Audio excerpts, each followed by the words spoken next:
Have you tried doing any observations yourself about long distance places? No, I'm pretty new to all of this. I don't know a whole lot about it. I just came in here to learn more and see all the information you guys have. Yeah, do you have any questions about anything in general that you might be wondering about? Not yet, but I'm looking at the Antarctica channel and I think, oh, that's pretty interesting.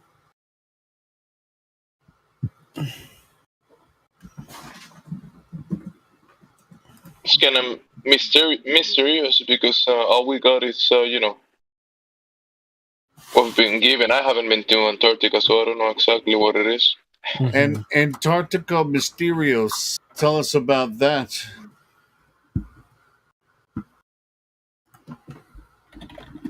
I mean, it might be Tell you Antarctic that mystery. I don't know much about Antarctica besides the documentation that we've been given and the videos that we've been given.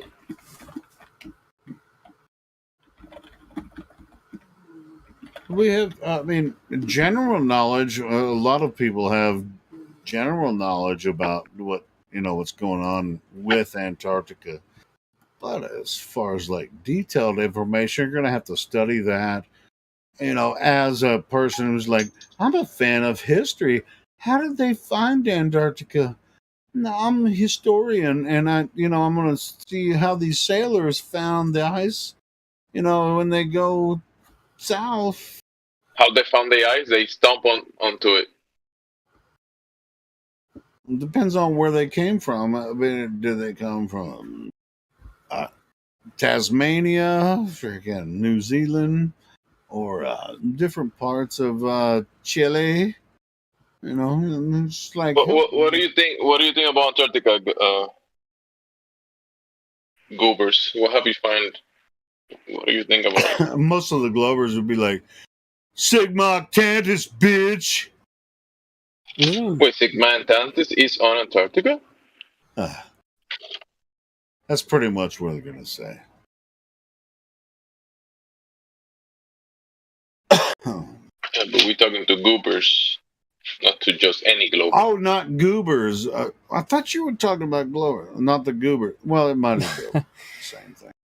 Goobers, Glovers, same thing, right, Helio? Same Yeah, it thing. might as well be. Yeah.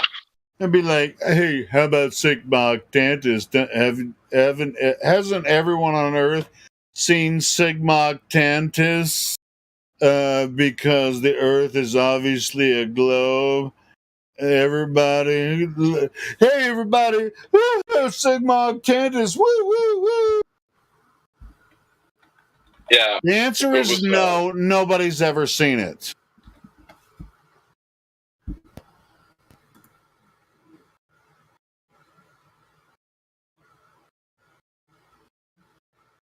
And if they have, show me the evidence.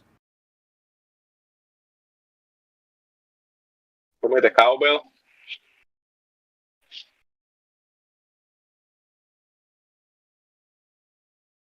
Because every single flat earther that's been on this server from Australia, New Zealand, Venezuela, I mean, people that are just like, no. Well, actually, some of them say we see Sigma Tentus, but they don't see it from Antarctica. They don't view it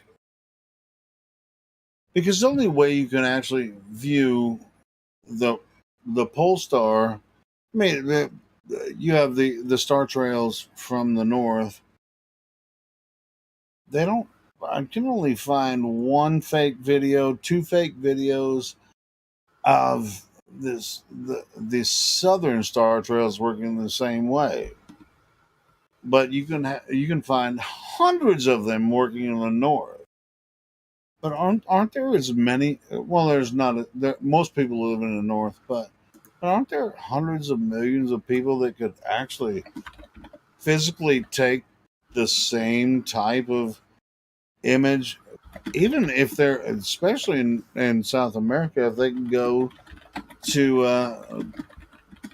Antarctica, couldn't they set up a time lapse camera, during during the summer in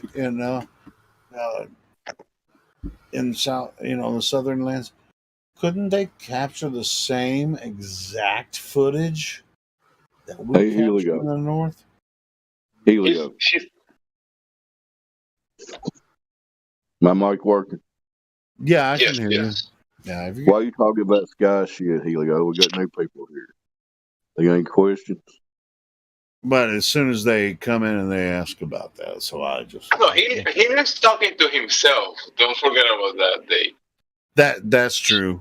But anyway, so well, I mean He wasn't talking to us, that bro. can go for new people too. But anyway, so go ahead. I'll shut up. You guys do your thing. No. Tell us what you know about Antarctica, Helio. You must know something. No, No I more, can please. bloviate all fucking night long, but you don't want me to. I promise Yeah, you. I really don't want you to know. And that dude, I'm just telling you. This is anyway. Hey, Helio, do you have any questions for Goobers? Do you have any questions for him, Helio? Or anybody else? Well, actually, I think Goobers Yeah. came asking a question, and I think I was answering a question, even though I was long-winded. That's okay. You think So you made you this guys- bad, but Hold that's on. really not the case. So you weren't paying attention to what I was saying, and you cut it all out. So ask your question. Hold on. Ask your question again, Goobers. Ask your question again, and let someone else answer it. Go ahead. I don't remember having a question specifically. I guess I just wanted to learn more about Antarctica. But That's the I know funny that my part. friend who's in here right now, Flat Earth Angel, he knows a lot more than me, and he would be able to I guess bring up more information than I would. But yeah, I just Flat Earth Angel. Oh, damn, I got VC verified. Let's wave. We hear you. What? Go ahead. All right, so Yeah, he we has can a hear you. friend that told him about this, but that it's not in here. Yeah, he's He here. just talked. Oh, He okay. just talked. No, that's me. Helio, let us take this for a second, if you could, please. Yeah, please, you guys. Thank you. Go ahead, Glenn. I have no room for anymore. Go ahead. Flat Earth Angel, how are you? Good. Yeah. So Goobers says that you brought him in. What's the deal with that?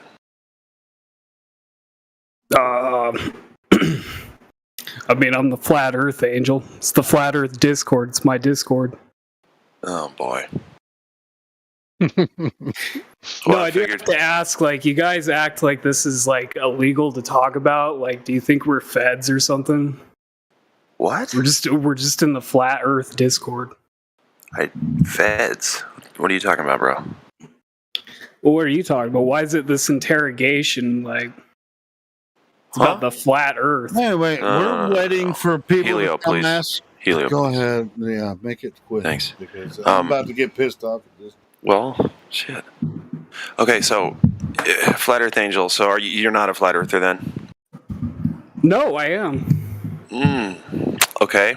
And let me ask you a series of yes or no questions real quick, just to see if we can get on the same level. Do you know of any time in history when one person or a group of people directly physically measured the drop over distance arc segment curvature of the Earth? When did they measure the Earth curvature? Who did it? When? Where? How? Has anybody ever done care. I just watch Mark Sargent, Eric Dubé videos. Why does it have to be this competition of oh, how much do you know? You're not a real flat earther. Yes or no? Do you know of any time when anyone measured the curvature? I know all the times, dude. All of them. Okay, let's hear one. Yesterday, the day before that. Okay. So yesterday, who measured the Earth curvature and how they do it? I did. So So you really just don't know then, huh? No, I know. Okay, so who did it? I know. I'm the amazing atheist, dude. I'm helioskeptic. dude, you're a lot of things. You're not amazing. Well, that's yet to be decided now. I mean, he could pull something out. Let's see. So, Flat Earth Angel, really quickly. So, if you're to be a flat earther, the number one thing flat earthers understand is that the Earth measures flat. So there is no curvature to be found on Earth. So I'll ask again: who measured the Earth curvature and when they do it? Just one instance. We don't need all of them, if there are any. Yeah, hold on, I gotta pull up Google for this one. Not looking good, I kiddos. mean, if we know there's no curvature, and we know nobody measured it, the answer will be nobody has measured the curvature. Let's just see what happens, though. Come on.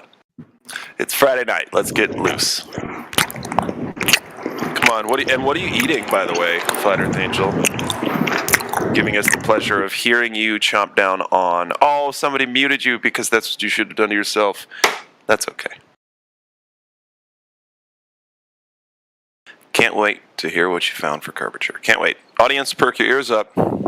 This here is the best the Globers got. Hey, Glad, what about Soy Boy? Have you talked to them? Oh no, they're my second favorite name in the chat. Don't you worry, we'll get to Soy Boy. Oh dear. Great names, by the way. Mm-hmm. Let's Okay, so unmute Flat Earth Angel. I think he or she. I mean, it depends. This it's 2022. Might have found some just curvature. ask, does anybody has any question? Want to speak about any topic specifically? I mean, we don't. Usually it's curvature though. So Flat Earth Angel, what'd you find? Is this on like a live stream or something? You just proved my point that you guys are all like paranoid that there's like a globe head conspiracy. I just joined here like a couple days ago. Can you cite No, it's fine. anybody? Can Can you cite where I don't anybody? give a Gosh, shit who Jamesy, measured the please. curve. Jamesy, I was almost doing I it, wasn't think I? the Earth is flat. I don't really give a shit who figured it out or not. So you think it's flat, but do you know it's flat? Do you know it's flat? I don't think anybody knows It's a it's yes flat. or no question. Do you No. No? You don't know it's flat, or you do? We're trying to get somewhere with this. You're trying to get somewhere with this. I'm not me. Okay, Jamesy. Speak for Flat Earth yourself. Yeah, Angel, I we're don't know gonna move what on. this is. Sweet. Flat Earth Angel, if you're not gonna take this seriously, then we're just gonna move on. I'm a CIA agent, dude. So you're not gonna take it seriously, okay? Somebody mute No, Flat Earth Angel, and then we can move on to Soy Boy, please. Hey, Can't I wait. just wanted to ask you, Flutter Angel, did you join the Discord for any reason specific? You wanted to talk about the topic or anything, or well? No, why did I you just join the joined. Discord, I didn't bro? join to get interrogated about and like. Yeah, that's fine. You don't have to Yeah, be about interrogated. flat Earth. Like, are you kidding me? No, we're deadly serious. So, anyway, are you going to take Yeah, this this seriously? is why this movement died, because you have a bunch of pseudo It's not a There we movement, go. bro. It's, There we go. people, Didn't take long, this did it, is just folks? the internet. People have conversations in here, and there's some conversations that No, you it might doesn't not want to have, You and guys you don't have corner to. new people. You don't have to speak to people about some things, but if you don't want to speak or don't have any questions, that's just the topic of the server, and that's where we just keep it at. Help if you were But honest, if too. you're welcome to ask questions or to instead of just arguing about that. And your friend Goobers that came in and you presented the flatter idea. server, bro? Why'd you join my server, dude? I'm hacking. I'm giving your info to NASA. I'm Oh, giving there we go. your info to my butt. Flat Earth All right, Angel is so a wild anyway- card. They're gonna put you on the. Thank you. Goobers. No, somebody mute him instead of let him talk because it's pointless. Thank you so much. Okay, moving right along. Goobers, take note. If that person brought you here, I don't know how well you're going to survive if you behave like that. So, Soy Boy, now we're going to move on to Soy Boy. Soy Boy, are you there? Actually, AI was trying to say something. Go ahead, Go AI. ahead, man. All yours. Oh, Soy boy lit I'm up. just but it gonna ban him. Oh. Alrighty, cool. I mean, we don't have to ban him. Oh, sure. No, keep him around. I'd like to play with my food a little bit before I. Yeah, let's calm just down. ban everybody, dude. And we do like the banning thing, bro. Obviously, he's not like some type of flatter angel. That's pretty obvious. But we don't have to be assholes about it either. He's still not banned. I don't know what you're talking about, Jamesy. Need to be surrounded by Yeah. a bit of vipers, though, either, do you? Bro, I joined like let's say less than 50 minutes ago, and I heard already, let's ban this guy, let's ban the other guy, already like 3 times. Well, Alrighty. yeah, I mean, you've got. I think the idea is that you've got to know a little bit of something about either model. That would help here. There you go. That's the way. Hold the phone. I mean, I know somebody muted me or whatever. I'm fine with that, but I mean, the dude was being an asshole. You know, it's not somebody That's right. had. You know, I mean, You know what I those didn't guys ban get, him. bro? You know, Get banned. fuck. Somebody That's muted me. You know, I mean, ban him off. because I was calling him out as an asshole, and he got banned by somebody else. You know, I mean, fucking. Wow, this is all great administrative nonsense on the live stream. So I know, can we it's move forward, exactly. please? weird. I mean, it's just like Yeah.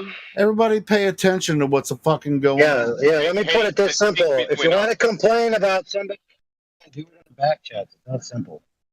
You broke up there, AI. No, he said Broken out. you know, if you want to talk about it, talk about it in back chat. That's what he said. I heard him. Sure. Yeah. No, let's Okay. speak between ourselves and ban the other guys. Gemsy, what would you have us do? I was speaking to Goobers, so if Goobers want to speak again or bring up any of the topics he was bringing about, and maybe talk about that. He specifically deflected to his friend, but let's try again. Sure. Goobers, do you want a second chance to ask us a question? Or are you not buying the fact that we can't even get along as adults? No, I don't have any more questions, but yeah. Okay, I apologize for the feelings nonsense. Can we fine. please move on to Soy Boy? Speaking of feelings. He hasn't replied yet. Okay, Soy Boy, we're going to come back to you. We'll circle the wagons back. So, Goobers, I'm going to help you out with something. Okay, I'm going to try what we did with Flat Earth Angel, but you sound already, I could just tell in your laugh, that you're more of an honest individual throughout your whole life than Flat Earth Angel is, which is a really good thing. So, how about I ask you the same question? It's just a yes or no question, too. It's nothing hard, no gotcha moments, right? No cornering you. Mm-hmm. Just that same simple question of, do you know of any time in history when one person or a group of people, whoever it was, measured directly the physical curvature of the Earth? And how'd they do it? No. How'd they get that measurement to know that the Earth is curved? How do we know that? Who let us know that that's the case? I don't know. Great. See, that's such an honest answer. Flat Earth Angel, you could learn a thing or two from the guy that you, quote, think is your friend. He's already better than you. So, okay, Goobers, thanks for being honest. You said no. You don't know when someone has measured the Earth curvature, correct? Uh-huh. Okay. Would you say, and then I'm done with you, would you say, is yes or no, would you say at this point, if you did believe that there was Earth curvature, it is just a belief because you haven't confirmed it yourself? It's just a bunch of people told you, hey, it's curved. Well, right, yes. Yeah? Okay, great. Yeah. See, that was easy. Flat Earth Angel, I like your friend better. Cool, Good. Goobers. Well, does We made anybody it else this want to talk to far. Goobers? My voice is annoying, so anybody else want to talk to Goobers? See, he's honest, and that's what we look for around here. Okay, I'll jump in and ask Goobers the second question. You know, any time in history that anyone has measured the rotation or detected the movement of the Earth? No. I can't say no. Honest answer. Somebody else do the third one. I can do it if no one's going to jump in. So the third question, and then I promise we are done with you on those questions, Goobers. And you've been great so far, right? I agree. I don't know when anybody actually got the measurement of curvature. I don't know when anybody actually detected the rotation of the Earth. How did they do that? Okay. And then the third one, it's like this. Can you have gas pressure without a container? Now, what that means to me is basically, can you have a bike tire filled up with air without the tire itself? Oh, could you repeat the question? Okay, check it out. So, I'll kind of break it down really quickly. The globe narrative is that we exist adjacent, next to, a infinite vacuum.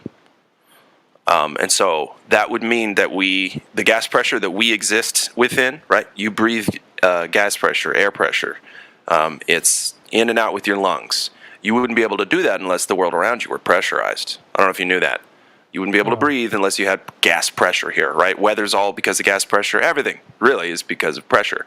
We are contained. We wouldn't have pressure unless there was something against which the molecules could press, right? That's why they call it pressure, because we got the walls. Okay, so do you know if it's possible to have that pressure without that container? I don't know. Thank you. Oh, man. I have been waiting so long for the honesty that you just displayed in the last 5 minutes. Thank you, Goobers. Yeah. I either don't know if you can have gas pressure without a container or not. On Earth, it hasn't been proven yet, but, you know, I feel like you might want to learn more anyway. You know, how did we develop these questions in the first place? Why did they believe it's flat? Like, well, we don't believe it. We've looked into it, you know what I mean? So, anyway, somebody else take it away. I'm sick of my voice. Well, you've got a lovely voice, Sean. Don't knock yourself like that. Well, you're being a sweetheart. Don't hide your light under a bushel. You. Well, I also have to make a phone call in 5 minutes, so y'all got to take it away. Thank you once again, Goobers. You've been lovely. Flat Earth Angel, or LARP Earth Angel now. Well, I'm still going to call him Flat Earth Angel so that people really know who he is. You can go back and listen. Flat Earth Angel versus Goobers. Goobers said Flat Earth Angel brought him in, and Goobers was actually the guy we wanted to talk to. Fancy that. I'll talk to you guys in a bit. Thank you. I can tell Goobers is going to bring a lot to the table. Isn't that right, Goobers? Don't be sarcastic. Is there anything you do know, Goobers? I mean, I'm sorry, but I don't know is a wonderful place to start to investigate anything that you'd like to look into. It's a wonderful place to start. We have no preconceived notions of what anything is. It's fantastic. But is there anything you do know? No, the only stuff I know is the stuff that I've already seen by looking in the channels around here. So there's nothing new that I could bring to the table. But I was looking at the ice walls in Antarctica and all that. Sorry, I weren't talking about flat Earth. I just meant anything at all. Anything? No, not that I can say right now. So you don't know anything at all? At all, anything? Yeah. Yeah. That's wonderful. Mm-hmm. How good you must feel all the time. I do. That's existentialism, isn't it? When you don't know if you can know anything. I think they say ignorance is bliss. In the last 2 years, I'd question that, though. In the last 2 years, on things I can't say here, I wouldn't want to be ignorant of certain things in the last couple of years. Right. That's all I'm saying.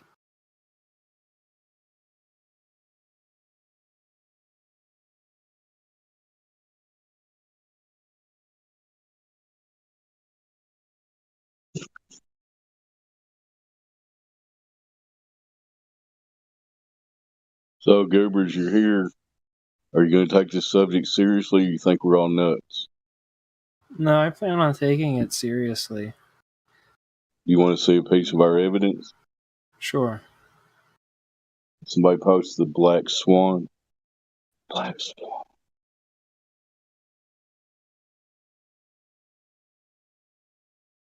I would, but I'm an old man boomer. Somebody will post it here in a second. Anyway, all this observation is going to show you is an example of going out to reality and gathering information and comparing it against the globe model that we all got taught. So most of us here used to believe we lived on a globe. I spent 52 years thinking I was on a globe.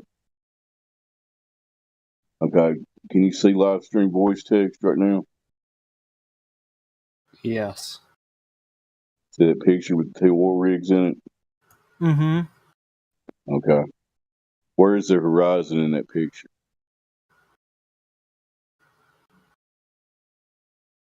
The horizon, where is it at?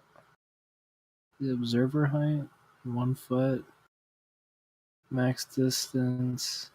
Geometric I just want you to horizon look at it sphere, and just tell me where the 1.22 miles. where is the horizon at in the picture, though? Is it before the oil rigs or past them? Past or Okay, you agree it's past that second oil rig, which is 9.41 miles away. Yeah. So would you agree? Would you agree that the horizon is at least 10 miles away in that picture? Yeah. Well, see, the problem is it should be, if it was really a globe of 3959 radius, that horizon should appear in that picture at 1.2 miles away. You see the problem? Yeah.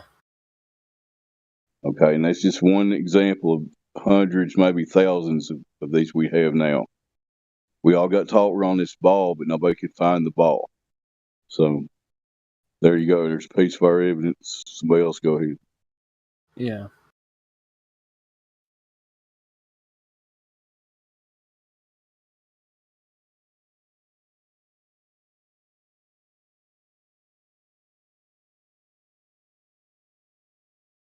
Nobody else wants to talk?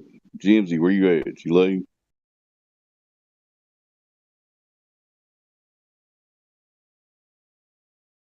Hey, Dave.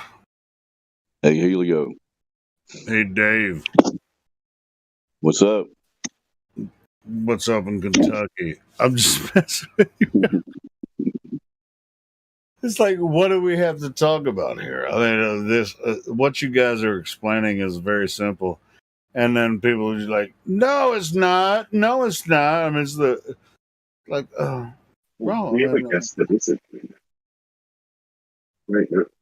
Say, yes. I have a quick question. What kind of thing might be in your mind that would be kind of like whoever's speaking, trying to Hold on. You're garbled. You need to do something with the audio. Yeah, we can't hear what you're saying. Lumpy, no, Lumpy. If you can get your audio working good. I've got a Bluetooth thing, and probably it isn't my wired one. So it's very ineffective as far as the. How about that? Is that better? Is that better?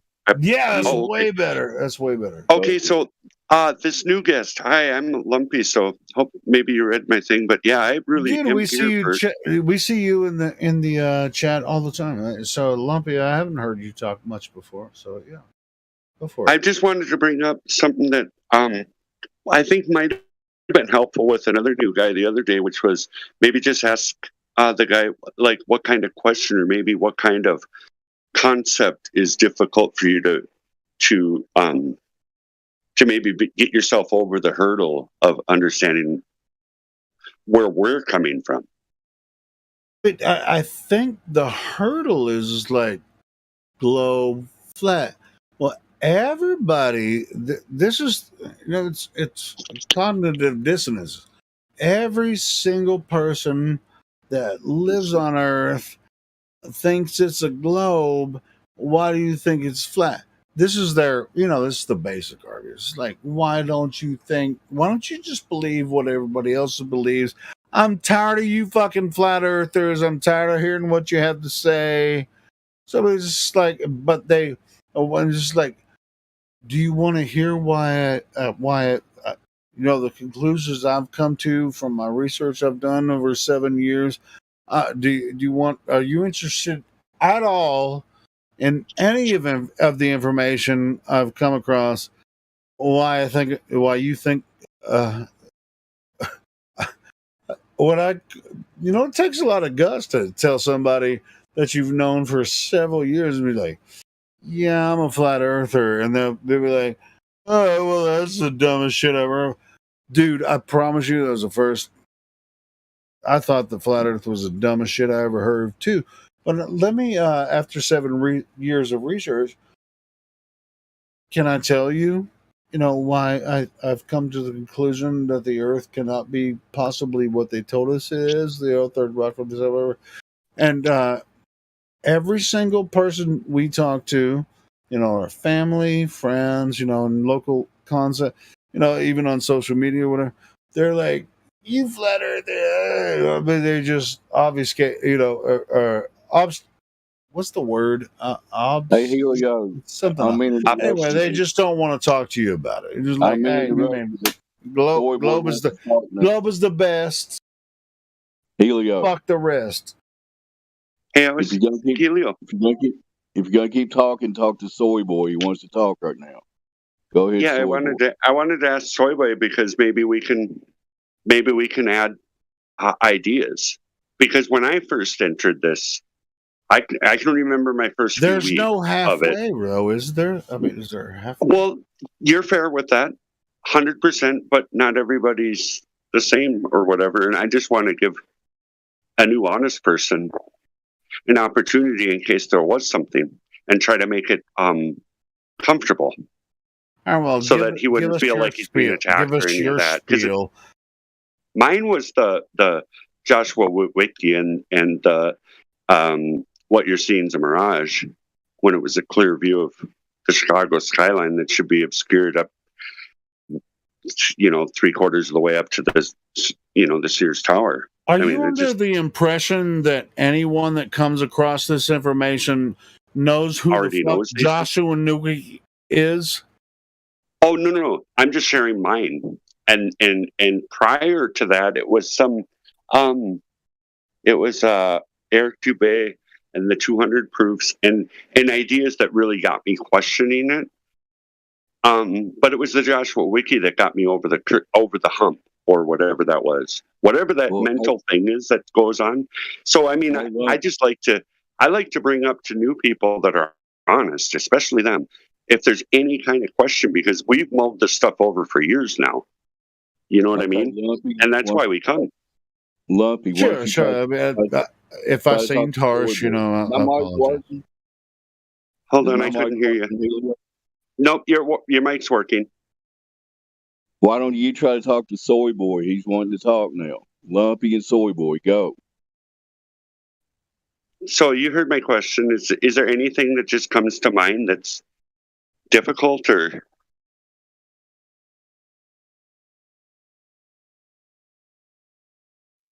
And I'm not saying I have the answers to everything, but we have a kind of a college happening here of a I don't think this guy's mic works, by the way. It lights up, but nothing comes out. Oh, shoot. That's too bad. Well, yeah, we're not getting any sound, Soy Boy. Try your mic again. Like unplug it and replug it in. Seeing Soy Boy. I'm not even seeing Soy Boy in the chat. Is that the name that I'm looking at? I'm not even seeing. Yeah, his name's right below the 2 live streams on my screen. Really?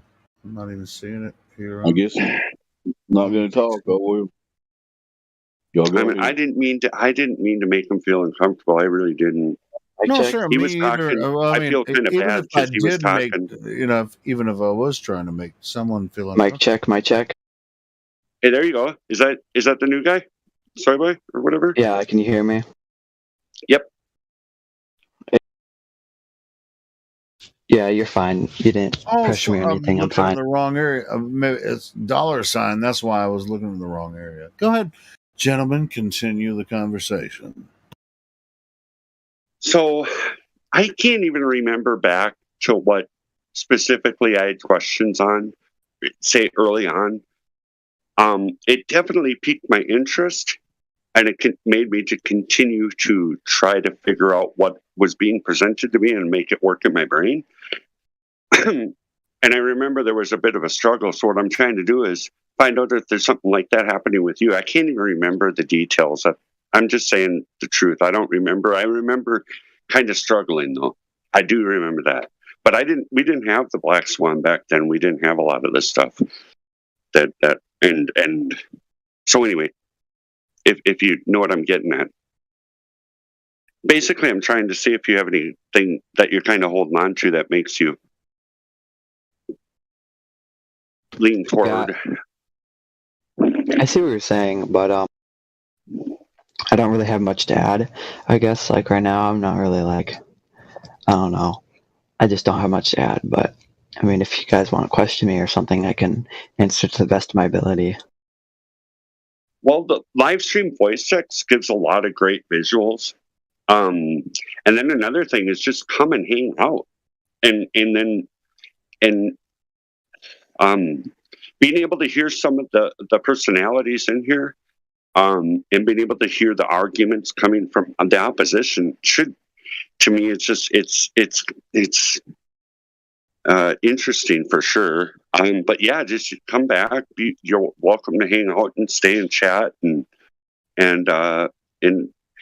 I think this is the most interesting topic I've ever run into. So if there was ever an internet thing, and we just want to stay to what is verifiable in a lot of cases. Sometimes when it's just us and there isn't a person in the room that's new, we'll talk about things that interest us and things, but we understand the line between verifiable and conceptual and ideas that are being kicked around and stuff. So I don't know. I mean, welcome, because hey, so it's been 72 hours and I haven't been awake for the whole time, and I haven't been on here the whole time, but it's been about 72 hours since a new honest person I've heard. So I want to thank you because the answers were honest, man, and I just want to thank you for that.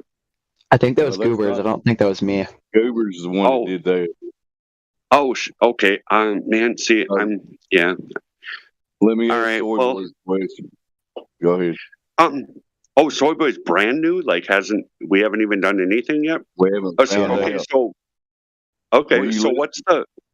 don't you just ask him one question? Were you listening to us ask the questions of Goobers? I was listening. I kind of have the general idea, but not the specific answer or question. Basically, there's three main claims made by the Globe because they created this model and they told us to run this ball, right? And it's a radius of 3959. So the three basic fundamental claims for this globe to exist in reality.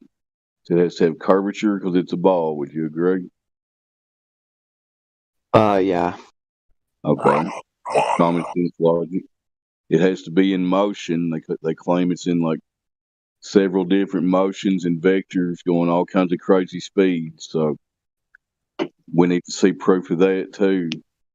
And the third one was having a gas pressure without any containment. So did you get anything out of any of those questions?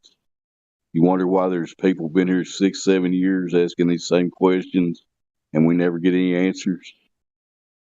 Does that at least throw a little red flag up for you, maybe? I mean, I don't really know how to think about the whole thing. Well, can you imagine an arc segment of a circle? Yeah. And if you were to draw a straight line out from that arc segment, it should be going down from that line. What do you mean by that? Okay, imagine if you're on a sphere, you would be at the top of it. You know what I mean? Yeah. From your perspective, everywhere 360 around you would be going down at a certain rate. And we'll make it a two-dimensional concept at this point. So just imagine a circle and you're looking straight out from it. The base, which is the claimed sphere, would be dropping down with distance.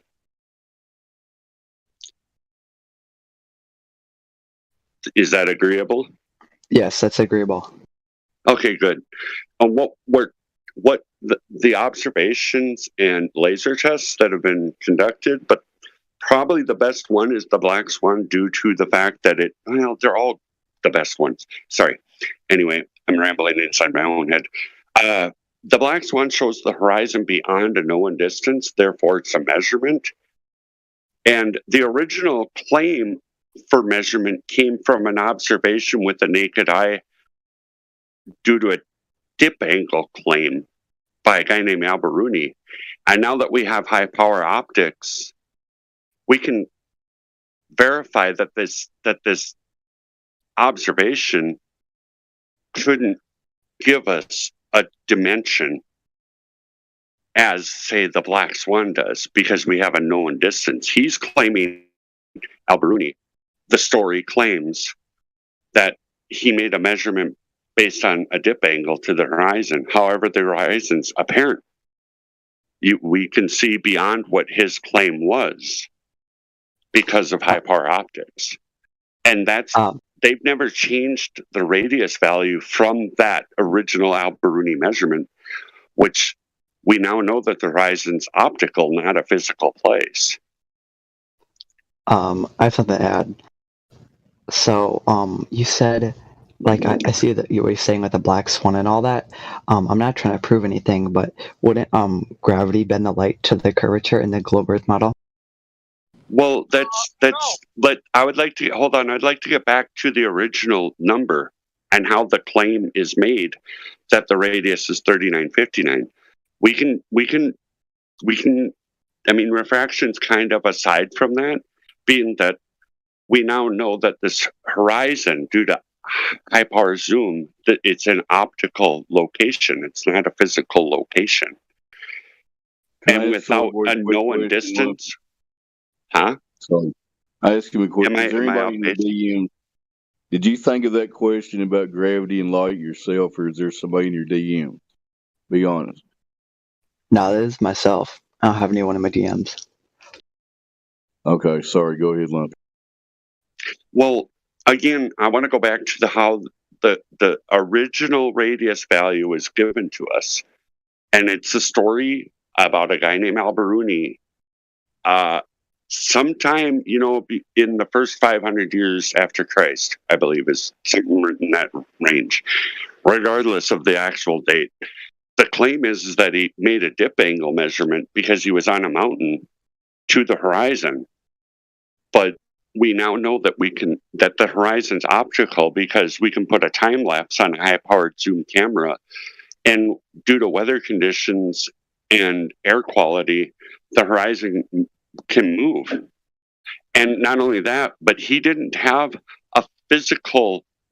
any physical claim to knowledge of what he was looking at as well. He didn't make a claim like we have the black swan. It has a known distance. Do you see how that just kind of really obliterates the original claim? It really does. To me, it's obvious. I think air quality is a big factor. Yeah, but the fact that the horizon's apparent, not a physical location with a known distance, is the problem I have with the original claim.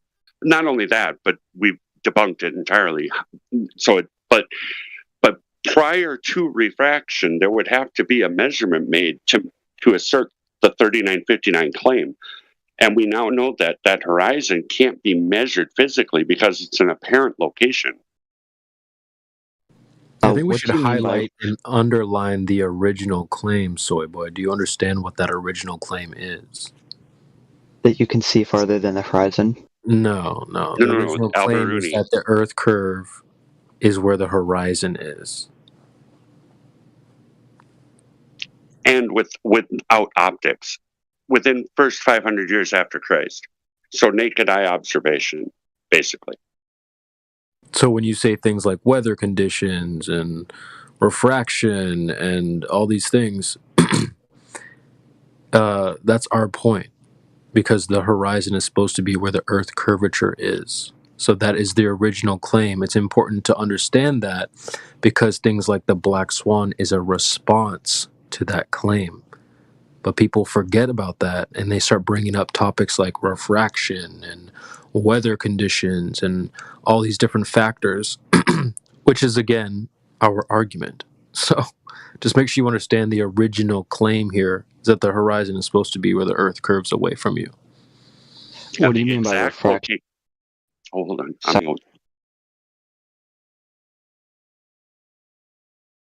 I'm gonna silence so I can let you guys deal.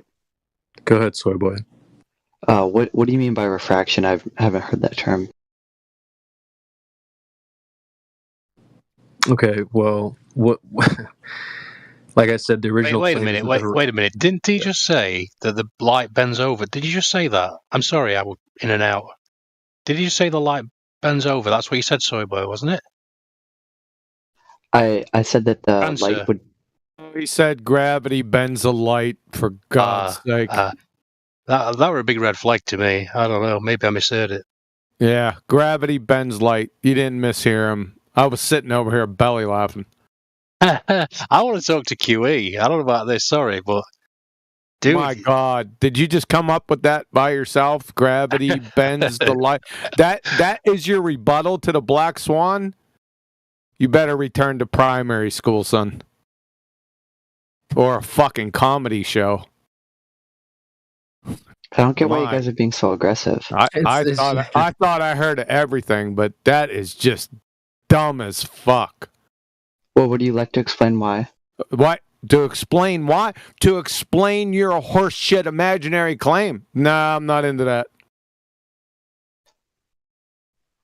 I'm not here to prove anything. I'm just trying to ask questions. Can you explain, then validate why the horizon in the Black Swan is 10 times at least further than it geometrically should be? Can you start there? I'm not here to prove anything. I'm just asking questions. Oh, you're not here to prove anything. Yeah, well, that's a problem because you just said gravity bends the light. I asked the question, wouldn't gravity bend the light? No, you didn't. You said gravity bends the light. And no, to answer that question, fuck no. Well, if it doesn't, then well, why not? If it doesn't, then why not? So you want me to explain the non-existence of something? Are you fucking out of your mind? Is gravity not real then? Yeah, gravity. Okay, let's get on to gravity. Which one are you talking about? What do you mean, which gravity? Yeah, see, there comes the problem. So, yeah, that's what I mean. Which gravity are you talking about? Is this a question for me? Yeah, it is. You said I don't know what you mean by multiple gravities. I know. Yeah, there's the attraction force. There's more than one. So which one are you talking about? The attraction force to the center of the globe Earth model. Gravity is not a force, and you don't globe Earth model. Can you post a pic of the globe Earth model? Post the model inside Livestream for us. You don't know what a model is. You definitely don't know what fucking gravity is. That's for sure. With your statements for the past minute. What would I have a question? That you're not asking any questions, especially when you claim gravity. You don't know that there's two gravities. For fuck's sake. Well, I'm here to ask questions. I'm not trying to prove anything. Here to ask questions. I know you already said that, but you already tried to prove something by disproving the Black Swan with your gravity bends light fiasco. I was just trying to ask questions. That wasn't a question. You made the statement. So do you know that there's two types? Let's deal with gravity, and then we'll show what a belly laugher is. So there's two types of gravity. Do you know what they are? I do not know two types. Can you educate me? Yes, I'll educate you right now at 52 minutes after the hour in live stream voice text by NASA. There are two versions of fucking gravity, Newton and Einstein. So, do we have that established? So, which one are you talking about? We good? 1 second. Yeah. Make sure you're getting that loud and clear. From whoever's piping you information. Yeah, is somebody? That's what I was just about to say. Is somebody piping you something, or? Of course they are. They're going to get their ass slammed, and you're going to take the brunt of it. Well, Newton I don't know that. Newton is the massive. Oh, sorry. Go on. Yeah, I'm not very. Go ahead. Sorry. I'm not profound between the difference of I'm not sorry. I'm not profound with the differences between them, but I do know a basic definition of gravity that I think is true. We don't want your definition. I want to hear it. No, hold on a second. We don't want his definition. He's a numpty dipshit. We want to hear the actual definition of gravity cited, please. This isn't make shit up time. Well, the whole heliocentric model is make shit up time, isn't it? So That's true, but we're not into his. I'm going to tell you what gravity. No, you're not. You're going to go find out what gravity is and then cite it for us. Because besides that, we ain't listening to what you make up. I have a question. Sorry. If you would like to deflect the question and what I was trying to... Deflect the question. If I would like to deflect the question, number one, I haven't even heard the question yet, so you're divining my fucking motives. What? Number two, you've just been exposed as a numpty dipshit that doesn't know what gravity is. You haven't let me explain. Let you explain how you don't know what gravity is. Please, floor is yours. Well, I think gravity is a force. We don't care what you think it is. What do You're you a think? numpty dipshit. Already demonstrated. Go fucking find what gravity is from your pseudoscience priest and post it in here. We're not even debating, Soy Boy. I'm just, before you punt something like gravity into the conversation, you gotta at least know what it means. So he provided you with a source there. Well, go check it out, brother. You're already in the first sentence saying it's a force and it's not a force. So before you go on and embarrass yourself even further, go do some homework. I have a question. What do you guys, are more like quantum, thinks hold stuff down to the Earth? Hold on. Man, you can say, I think gravity is a force because... Then you could post something and say, I think gravity is a force because then you can post something in a live stream and then we can talk about that. Why do you think gravity is a force? Because I think without gravity, then there would be no attraction force to the Earth. Something doesn't make it real. But this isn't like, we're not like scientists and scholars here. Like, really? I mean, Quantum Eraser can post. He has been posting stuff about how scientists show you that gravity is a pseudo force. It's not real. It's not a real force. So no, gravity's not a force. It's not even a pseudo force. The gravity fucking doesn't exist. Yeah, it doesn't exist. It's not even. And when he says that we're not scientists, you speaking for yourself, son. How do you know I'm not? Special Evo mind powers or something? What is this density Archimedes principle? Why are you not answering? Okay, this is I'm done with this. Who is this? It's frustrating. Yeah. Who is he? Top of the boards, Money Sign, Soy Boy. Top of the board. You red herring fallacy and random bring up another point in this discussion, you're going to be muted. You understand me, son?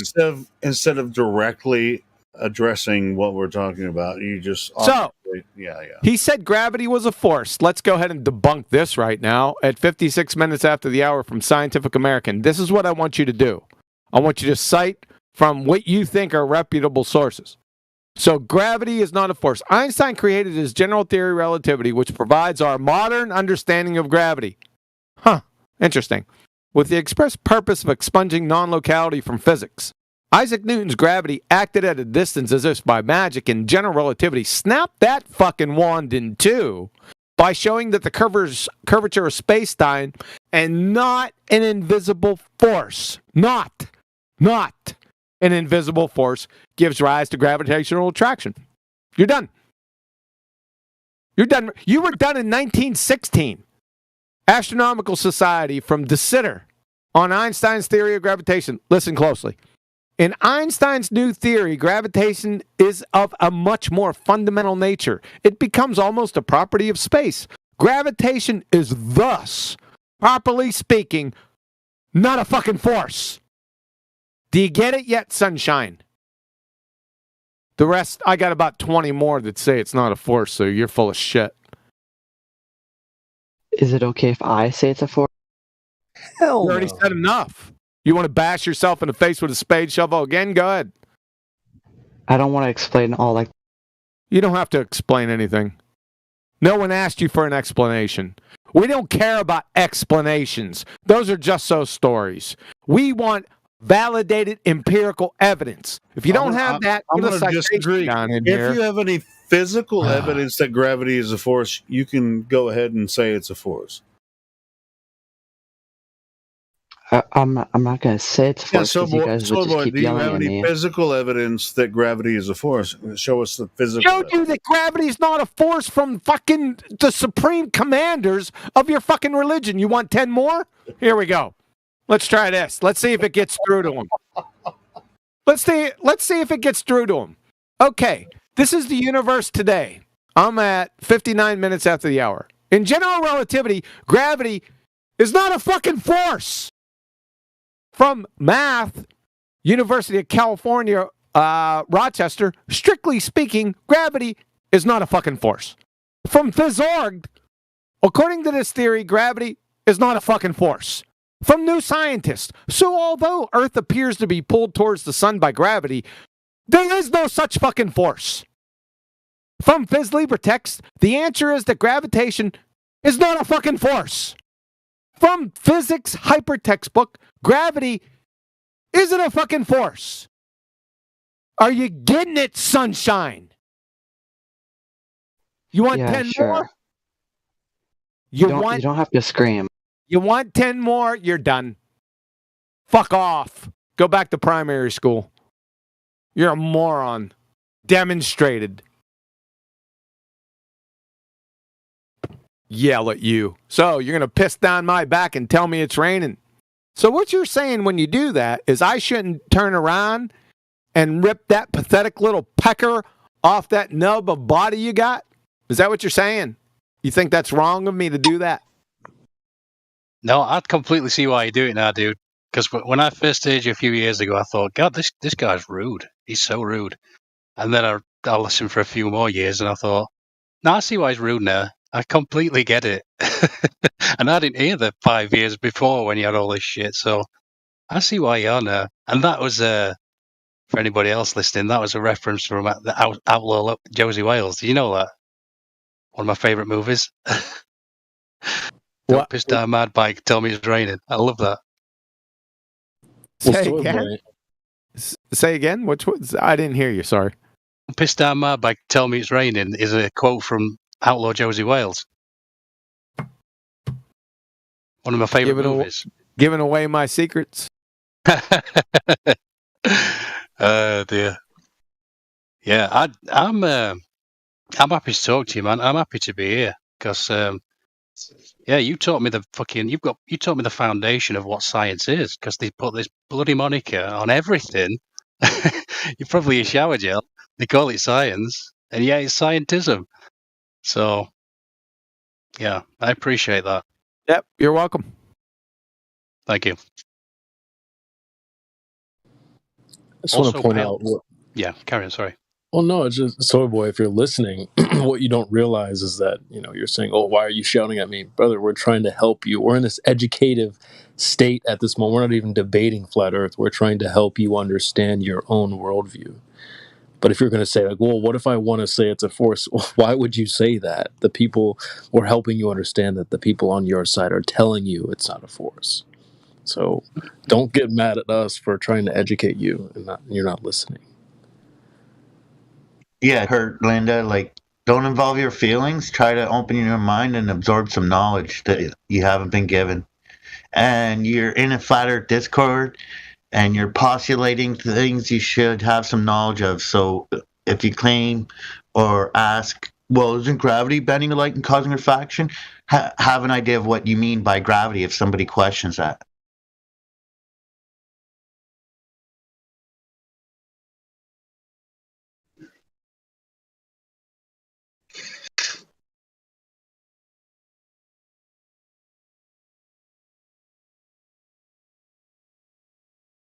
We all have postulations in our mind every single day. But as far as these, I'm not necessarily. Yeah, anyway, so the whole gravity bending light is within this community. But that's where it started. That's where this started, right? Yeah, he said gravity bends light, and that's where the whole argument started. Yeah, exactly. Well, gravity's bending light. Do you have any evidence for that? And that's where I was like, yeah. Anyway, So That's the dumbest shit I ever heard. To be the honest. whole reason that came up in this arena is because there are many, many supersedery observations that defy globe geometry.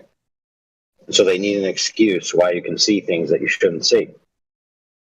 And of course, the easiest way for them to do that, because they can't bend the physical structure, is to bend the optical structure by bending the light. So they needed something to bend the light. So globers will appeal to gravity. Of course, when you do out the math, you find that even if any of that were true, it wouldn't reflect the light not even a fraction of a centimeter, not even a fraction of a centimeter. But No, it's not saving no observations. Secondly, it came from relativity, because they assumed that these large bodies out in the sky, being stars, would have gravitational or space-time bendy-wendy with the light going around them, or some nonsense bologna sandwich like that. You know, at that point, it becomes philosophy, not reality. Right. Well, the problem is we know that light alters when it passes through an aperture or goes around an edge of an object. The diffraction changes. So we know that. But every experiment that doesn't require any gravity. Every experiment is only specific to that experiment. So you can make up all kinds of bullshit and tell a bunch of stories, but you've never seen gravity bend light or, and cause refraction, because that's never been done in reality. You can make up stories. You can listen to some freaking YouTubers and come in here and say, well, gravity causes refraction, just like dude claimed earlier, but he has no evidence for that, and no scientist ever has claimed that. That's, I think, that's what the point was from that discussion with QE and that dude, because it can't, because there's no such thing as gravity for one thing, and there's no such thing as the globe for another thing. I mean, even after all those citations, he was still going to postulate that something's keeping everything down. Like, dude. Well, that's true. That's absolutely true. Yes, everything has weight. I mean, we can't deny that. I mean, but I weigh something, and so does everything else. Sure. We're on Earth. Here weighing something. He didn't say that, and you can't define weight. He didn't say that. He said gravity was still a force after I posted all those citations. Is exactly what he said. I know. Yeah, I know. He couldn't even tell you what gravity is. Right. We should have ended it way back a long time ago. We just strung it out just to make sure everyone knew he was a dipshit.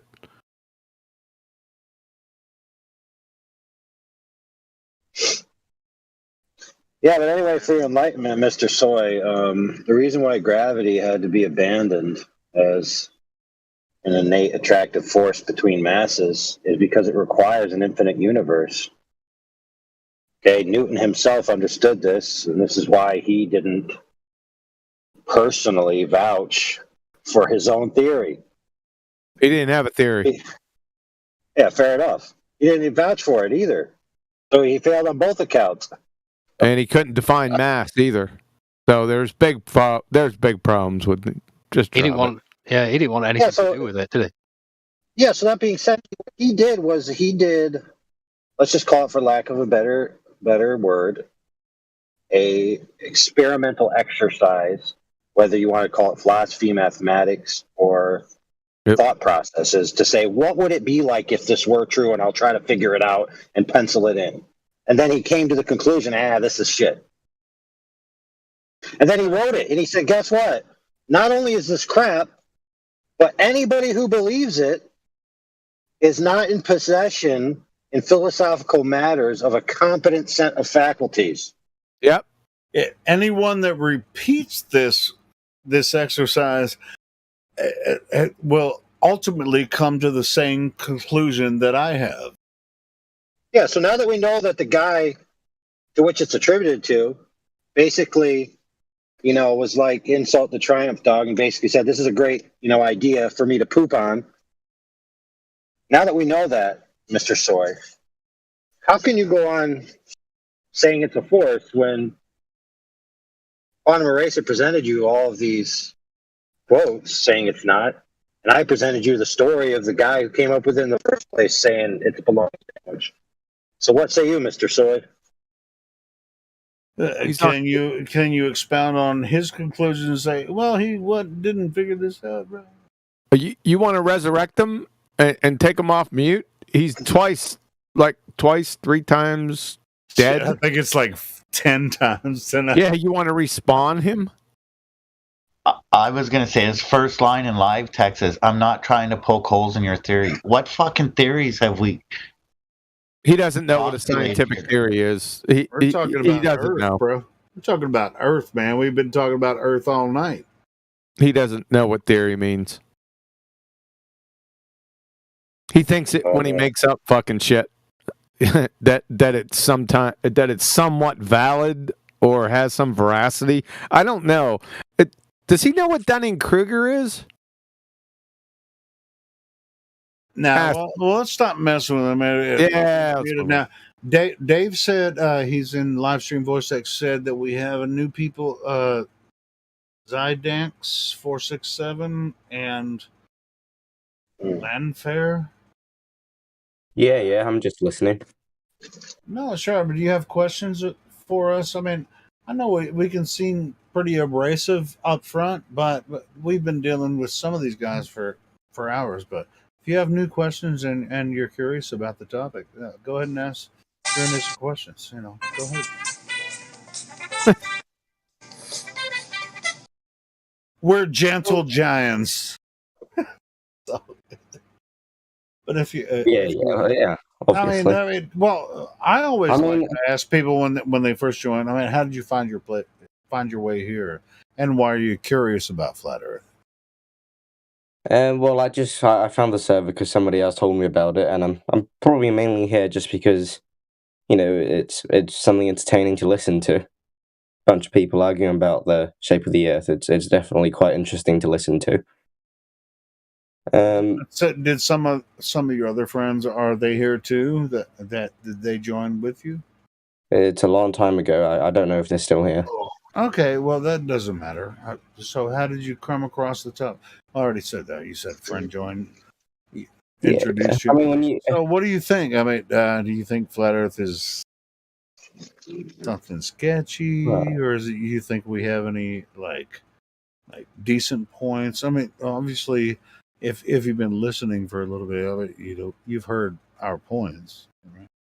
Yeah. I mean, I was listening earlier, and I guess my question right now is, what do you guys mean by a force? Because you guys kept on talking about forces, but I don't know what you guys mean by a force. If it's not, what do you mean by a force? I'm just curious. Wait, force in relation to what? Don't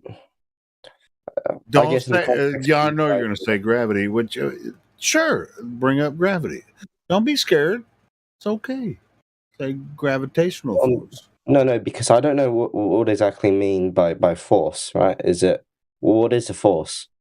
Wait, go look it up. Hold on. How about centrifugal force? Is that real? No. Go look it up. Go look what force is. All right, man. Go look it up. What's force? I was just wondering if you guys had a source or something I could look at. Well, it's out there. The definition of course, you're going to find like 6 different definitions, which creates a big fucking problem. Here's the definition of force. Strength or energy is an attribute of physical action or movement. That's incorrect. I was going to say, does that get the approval, QE? No. The first thing on Google usually isn't the right one, so. Okay, let's check this out. So, how about you help us out, QE? What is force? Yeah, I will. I'm going to post it right here. And at 13 minutes after the hour from Hyperphysics, that's Georgia State. It says pressure equals force over area. So P equals FA. Wow. But isn't pressure a reaction, though? Yeah, hold on a second. Go ahead. So, if we take P equals FA and we solve for F, then force has to fucking equal pressure times area, doesn't it? I'm just saying. It's like nothing's real every time you say something, John. I think nothing's real anymore. This is like pressure is a reaction, and so nothing's real anymore. Pressure causes force, but it's a reaction to nothing, basically. It wasn't a rhetorical question. I'm gonna say this again. Since hyperphysics said pressure equals force time or over area, that is P equals F over A, then therefore force has to fucking equal pressure times area. Yes or no? But mathematically, probably. Probably. What I took from that was I have to fuck with you, John. You already know. Everything's a push and there's no pull. That's what I took from that. But all right, so it's a pull, not a push. No pull, no. Even what appears to be a pull is a push. Oh, it might as well be the same thing, right? So there you go. Who asked that question? I'm sorry. Was it Fair P? Whatever that. Yeah, with me. I'm still reading, mate. I'll just take my time. You're still reading. It's like a few fucking words. Don't be scared. We're all learning together every single day here, man. Every time we get deep into this thing, we're all learning together. You know, it's not. Fucking, he still be reading it. It's 1, 2, 3, 4, 5, 6, 7, 8 fucking words. You almost made me. What the fuck is he reading? Oh no! I think he phoned Soy Boy to get the answers. Yeah, Soy Boy has all the answers. I mean, we should be looking to Soy Boy. He has all the answers. So wait a second. We've been talking for like 4 minutes. It takes you 4 minutes to read 8 fucking words? Well, he's digesting it. He's chewing it. He's chewing it. I'm taking my time, man. I'm just looking around the website. Don't mind me. Why would you look around the website? Sorry, mate. You think they're going to give you another definition? If they give you another definition of force in the website, then they are No, I was just looking around the website. Sorry if I'm not engaging. I'm sort of just. Which website are you looking around? I wasn't done yet. If they give another definition for force that's not what I just said, then they just contradicted themselves.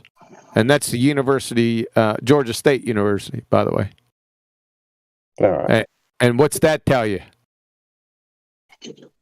That they don't know what the fuck they're talking about, right? Right. That's what it tells me. Whenever I hear, 2 contradictory statements in a single document, that means I shit can the whole fucking document. I mule kick it. Because they're morons. Yeah, when they make those same documents and they call it peer review and there's contradictions, shouldn't that be a red flag? Yeah. But see, that's assuming that the people you submit it to are competent in logic. Yep. Yeah, exactly. Wow, that was awesome. They use logical arguments to consider whether or not someone has come to a pertinent and obvious conclusion. Yeah. No, you can hire people to review documents that you have for logic alone. Well, I mean that's political shit. We're talking about real. No, that's not political. That's really? like you make a document. You want to know if there's errors. You don't think the universities are political? Well, maybe them not hiring somebody competent is political decision. Okay. Like if we submit this to somebody who knows their stuff, they'll figure out we're doing crap. Well, we're a little bit off the beaten path. Yeah, that's way beyond all the. So back to the force thing. So we identified what a force is. Next question. No more, man. No more. Well, that's okay. Hey, the reason we're here is to learn and to teach and have a good time. I'm here Or to at bust. least- I just want to say why I'm here. I'm here to bust pretender clowns right in their incoherent You a blowhole. goddamn lie. You're here for the same reason I am, John. So Nope, I'm here to expose pretender clowns, and business is booming. well, it's not boom. It's only booming because you're a boomer. You're more of a boomer than I am. No, you're older than me, so I'm not a boomer. And that You're not a boomer, really? I just turned 49, so. Oh yeah, you're a fucking young idiot. Well, I'm a young idiot that talks a lot of shit, but I listen to you a lot, and I listen to everything that all you motherfuckers say. And so I analyze. I'm an analyzer. It doesn't show. You're from fucking Arkansas, man. Oh, wait a minute.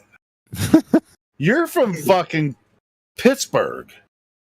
That's correct. Home of the world champion Pittsburgh Steelers. Correct.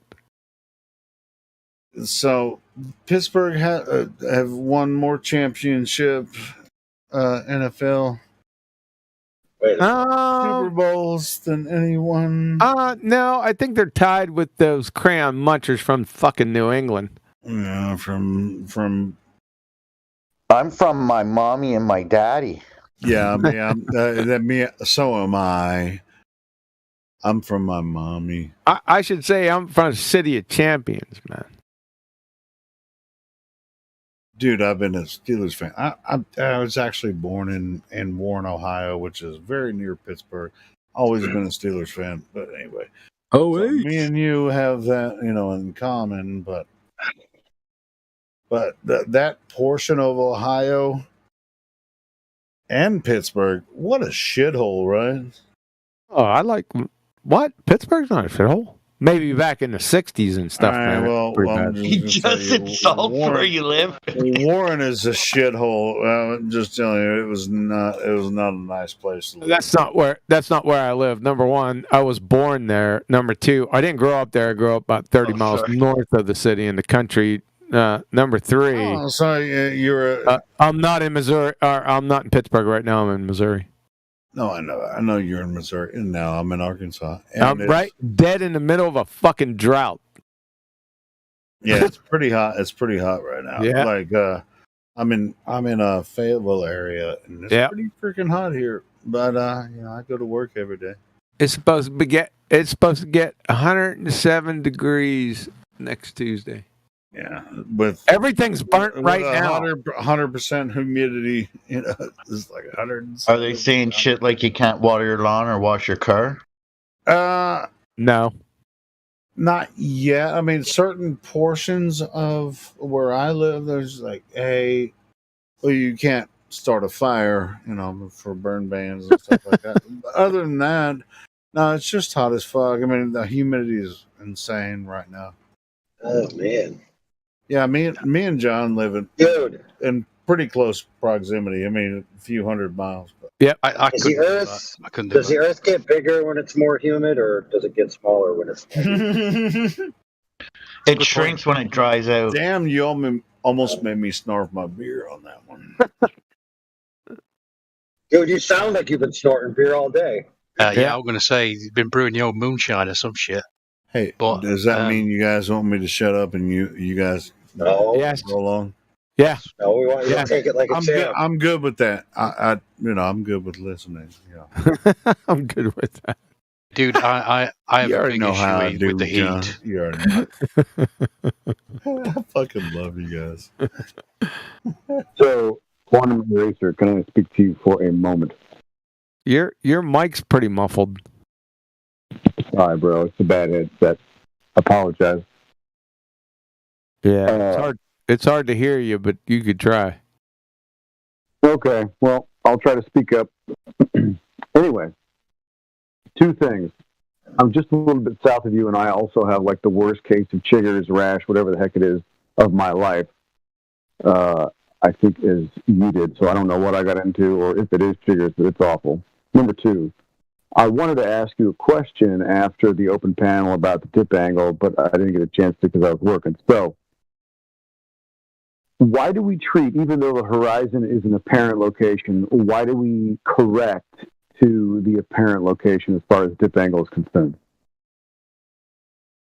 Why does Celestial Navigators correct to the horizon? Because they treat the horizon is that apparent position between you and it, and they treat it as flat because, well, it fucking is. So if you're like 20 or 30 feet on a boat deck, then that angle towards the horizon, it's slight. It's actually acute, but we ain't going to get into that because we'll get in a big argument with some of the flat earthers. But I call it an acute angle. So to make the acute angle a right angle, you subtract your height. I think it's pretty simple. Hey, speaking of that, I was trying to chime in with Brian the other day. An obtuse angle has to be greater than 90 degrees. Hey, that's why I call it an acute angle. But they're looking at it from a different point of view, which is not wrong. But it is wrong to me the way I look at it. Yeah, but I guess what I was saying, he was using the phraseology, it's getting more obtuse.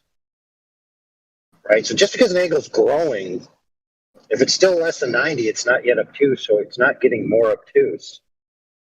Yeah, would you bring that up, AI, next time you're on the show? Would you bring that up? Because I think if it's coming from me, because I'm against all those crayon munchers. I say crayon munchers, yeah, tongue in cheek. I think it's relatively simple.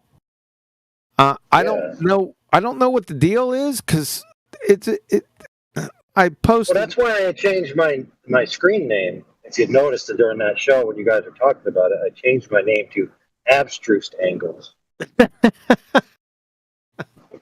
Because, well, yeah, it's fair because most people don't recognize that obtuse, meaning hidden, actually came from a mispronunciation of abstrused, which means hidden, because obtuse actually bent out. Like if you took an angle iron and you bent it flat by force, that's what obtuse means. Right. Right. Did we answer the gentleman's? Did I answer your question correctly? Even though the horizon is a parent position, they treat it as everything going to it is flat. They have to because you can't get an elevation angle without it. Follow? Yeah, no, I totally get it. And I think another thing that I find surprising is, depending on the day, the horizon that you're sighting could be, 10 miles out, let's say, for example, in the Black Swan. Like 15 feet up on a boat, I mean, that's a tight angle, Still tight, I agree. I can't believe they actually correct for 15 feet or so. You're right. Yeah, but to be technically correct, to get the exact angle, you'd correct for it. But I hear what you're saying. You're correct. It's pretty tight. Totally. Yeah, no, you answered my question. Thank you. Yeah. Yeah. And check it out. If you went to Walter Bisland's calculator right now, or any of these other places, and you did these Earth curve calculator things where they draw the little line over the hump of Earth curve, right, which is supposed to be intersecting the horizon in theory, blah, blah, blah. You'll see in the little chart where it says the altitude and quote-unquote dip angle and then this other little number on the side. And it's like a minuscule number that's basically inconsequential that could be evaporated into the margin of error by a multitude of factors. It's like irrelevant. I basically agree. just paying homage to an insignificant nothing. I guess it's just making shit up to somehow give the anti-flat earthers. I guess they anticipated anti-flat earthers. It somehow gives them some type of way out in their mind. I don't know. All it is just I think I know where it comes from. It's just height of eye, though. So you've been around long enough to have heard these arguments being given by flat earthers and globe earthers. The contradictory sense is, if the Earth was flat, then the horizon would always be at eye, or always rises to eye level, or any of these types of phrases, right? And the globers always represent it as, that means that the horizon will be at exactly 50% in your field of view if you're looking straight out. Okay? And to be fair, a lot of flat earthers think that as well, and they present the language to hint at that to the globe earther. The globe earther then picks up at that and then says, wait a minute, I have all these observations where the horizon is below my 50% field of view line. And they say, well, if you, the flat earther, say it must be at 50% if the Earth was flat, and I see it's less than 50%, then that means the Earth can't be flat. So what's causing that less than? Well, it must be a curved Earth then. So when you use the phraseology like rises to eye level or toward eye level, that doesn't mean it renders at eye level. That means it appears to ramp up like we all see a perspective ramp, like we do in a hallway or anything else. Yeah. But that doesn't mean necessarily that it's going to render at your eye level. Now, it appears to do so when you're very low to the ground, because the differential between the free space between your eye line horizontal and the ground horizontal, if you're 6 feet tall, that's 6 feet of rendered space. And in your field of view, that doesn't take up much space. So to you, you really can't tell that it's not exact. It's not exact. And depending on your sensor that you're using, like the resolution of the camera or how bad your eyes are, it's going to look as if it's exactly at eye level. But it's not. That's a good point that you made. 6 foot of space, that 6 foot of space has to be accounted for. It's a good point. And if you go up 1,000 feet, yeah. Yeah. Like I said, for the third time, it's a good point that you make. I thought about that too, because it's pretty close to eye level, but they're paying attention to detail, and I thank them for it. It's about time, only when it superficially benefits them. I mean, it's close enough to eye level, right? When you raise up. So I don't know. Maybe you're right. I mean, I don't know. They're numpty dipshits. I mean, it comes from, okay, so we all critique the globers for their orthographic ideal projections, right?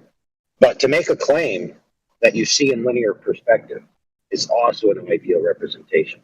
That would only be possible if you could see at 0 degrees, which nobody can. Well, why in the hell on a globe fairy tale is it rising up to fucking begin with? Right? Everything should be dropping from their feet in every direction on a tangent, 8 inches per mile squared. Why the fuck is it even rising up? Yeah, where does that argument actually come from? You're exactly right, John. Yep. So it doesn't matter. I mean, when we actually get people in here that want to talk about this, they're coming from a different argument. They're not talking about the same thing we're talking about. And they'll say, hey, well, the globe is this. It was like, we're not looking at the globe. We know what you're saying. You're talking about the globe, but they don't even really look at the globe the way that. It's just like a really twisted argument altogether. No, they're anti-flat earthers is what you're struggling with. Yeah, of course, that we already know that, John. I mean, that's their shtick or their spiel. And when they come in here, anyway, I don't know where where that comes from, but I'm just talking about the genuine argument itself. It's like, are we going to do math together here? You, Globy, is like really it comes down to religious beliefs in or philosophical beliefs and so then it just can go on for hours as if one of us is, telling truth. But for the most part, in my opinion, everybody observes the same Earth. Now It's thinking about this, I don't think they're anti-flat earthers. I think they're anti-globe heads. They're anti-globers. Because but they promote the globe, right? So go ahead. Yeah, that's the problem. They're anti-globers. Hold on a When second. they're in here, if Dewey doesn't tell them to shut the fuck up, they might be able to get 3 or 4 sentences out. No, anti-globe. I think they're anti. Back to the anti-glober thing. I don't think they're anti-flat. They could be anti-flat earthers. That's fine. But for the most part, I think they're anti-globers because, like I said, I've been saying this for many years. I used to call them the left-wing fuckwit faction that just makes shit up. Those are anti-globers because they're not parroting what their pseudoscience priests tell them. Right, they're giving some weird ideas that nobody says. They're just making shit up. They're from the MSU, the Make Shit Up University. Yep. They deny everything the globe makes. I'm going to start calling them anti-globers, man. Well, yeah, they are. We They're got a guy today. They're actually helping us when they make shit up. So so this kid today basically said to me, in my opinion, to me, gravity is what curves light around the Earth, basically. So it's just like I have my subjective view of reality, and the mainstream consensus globe narrative be damned. But Earth's still a globe. Exactly, you got it. They're anti-globers. Yes. Mm-hmm. Yeah, but they're shit, maybe we're looking at it. We're taking the wrong angle. Yeah, I mean that's but it's like it's like I'm still on board with the mainstream narrative. But I'm also edgy. Oh shit! No, don't get me started, bro. No, oh man, I'm gonna look at this from a different angle. What a great analogy! I'm edgy, and I'm a glober. I'm gonna bring it up tomorrow on Ballbusters. Let's see how. I am. Let's see how it flies because I'm thinking it's got more bite than. Like I said, they're still anti-flat earthers. If we're feeding on the same bait every time and just bitching back and forth, then we're just bait, and then just bitching about them, But what I'm saying this is a different concept, yeah. What I'm saying is, when you catch them making shit up, that's not full-on globetard, like a genuine globetard religion, then they're by definition anti-globetards. Not anti-globe. No. Let me restate that. They're anti-globers, is what they are. They don't even know how to argue against themselves. Yeah, anti-genuine glober. Because to be a glober, you have to follow all the contradictory pseudoscientific bullshit. You have to follow what you're being told by Wiki, but they don't. The most of the people we deal with don't. They're from that left-wing fuckwit faction I was talking about. So they're anti-globers. That's what they are. So they make up their own model. Wow, that's brilliant. I'm going to shut up. I'm going to think about that. I'm going to bring it up. Stuff. Let's see, because it has that motherfucker has some teeth. See, didn't Rumpus say that specifically on occasions where he says, "I don't care what those guys being the professionals say. This is the way it is because I say so." Yeah. He's done that multiple times. So he's an anti-glober. See, that has got more teeth than the anti-flat earther. Like I said, I'll bring it up. We'll see where it goes. Oh, we're talking about science, by the way, again tomorrow. You might want to tune in. So, being a mainstream conformist, you're basically just agreeing with somebody else's paradigm, and that could get you status. Eventually that becomes boring and you need your own status. So you're like, well, how am I going to stick out from these bunch of mainstream sheeple? Well, I have to have my idea that must be true. Yeah, I was just going to congratulate that guy on his name, actually. Soy Boy. Perfect. absolutely perfect. I think perhaps whoever sent him in here gave him that name and just were giggling, really giggling. And the other thing I've noticed about these people is they seem devoid of any character whatsoever. Have you noticed that? Yep. And I know I'm quite old now, so knocking on a little bit. And I look back and I see all these characters from when I was a kid. They're just endless characters. And there's no characters. So I can only put it down to education system and just the system in general that's done this on purpose, like whack-a-mole. Like you're saying something different, you're saying something different, and it's gross. It's absolutely gross. But the problem is that now there's a difference because these guys, the ones that you're talking about, they're out here on the circuit. Yeah. But you know what I mean. Yeah, it's a little different than, Joe Coffey down the street. He's not out here on the circuit trying to convince everybody of the indoctrination he's received. That's a different game. These have got a prior motive, a fucking agenda. I totally agree. It's not a motive. It's Dunning-Kruger clinical level. Yeah. That's what it is. You, QE, you are a character. Do you know what I mean? You are a fucking character. Well, yeah. That's what I'm talking about. These people, these young people, there's no characters. Have you noticed? I almost feel sorry for a stand-up or an impressionist trying to impersonate someone. But, well, on the other hand, you don't need to take the piss out of most of current-day events because they take the piss out of themselves. There's nothing funnier than Joe Biden. Oh, friend, hold on. I got to correct you there. Go on. There's plenty of characters, okay? But they are off the deep end, and so we don't let them be here, and so they're really not here. I don't know. I see young people, and I talk to them as well, and I don't know.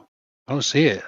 I can't see him growing into a Clint Eastwood or whoever, David Letterman, or there's millions. Well, that's what I'm saying. Is they're not positive. Like the characters that they become are really just weird and no offense to that Goobers fella. No offense to that guy with the smiley face. Sounds like he's never smiled in his life when he spoke, but he's got a smiley face.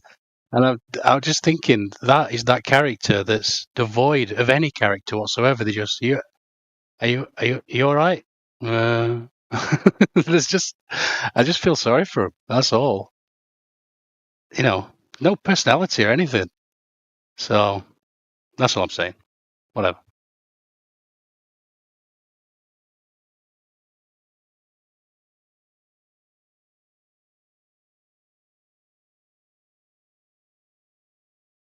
Yeah, so the dumbing down is complete. Well done. It's great. This is why we need to come here. This is why we need to talk. And this is why this will be taken away, I'm pretty sure, very soon. Because it's so very important. Because I can't talk to anybody. I can't go out and talk to somebody on the street and know me. I can be civil, of course. I can smile and that, but I can't talk to about anything real. Because everything they believe is backwards. So I have to come here. Anyway.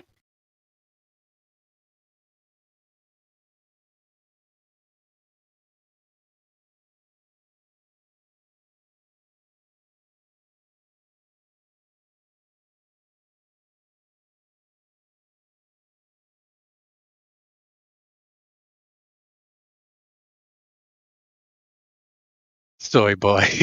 It's so good.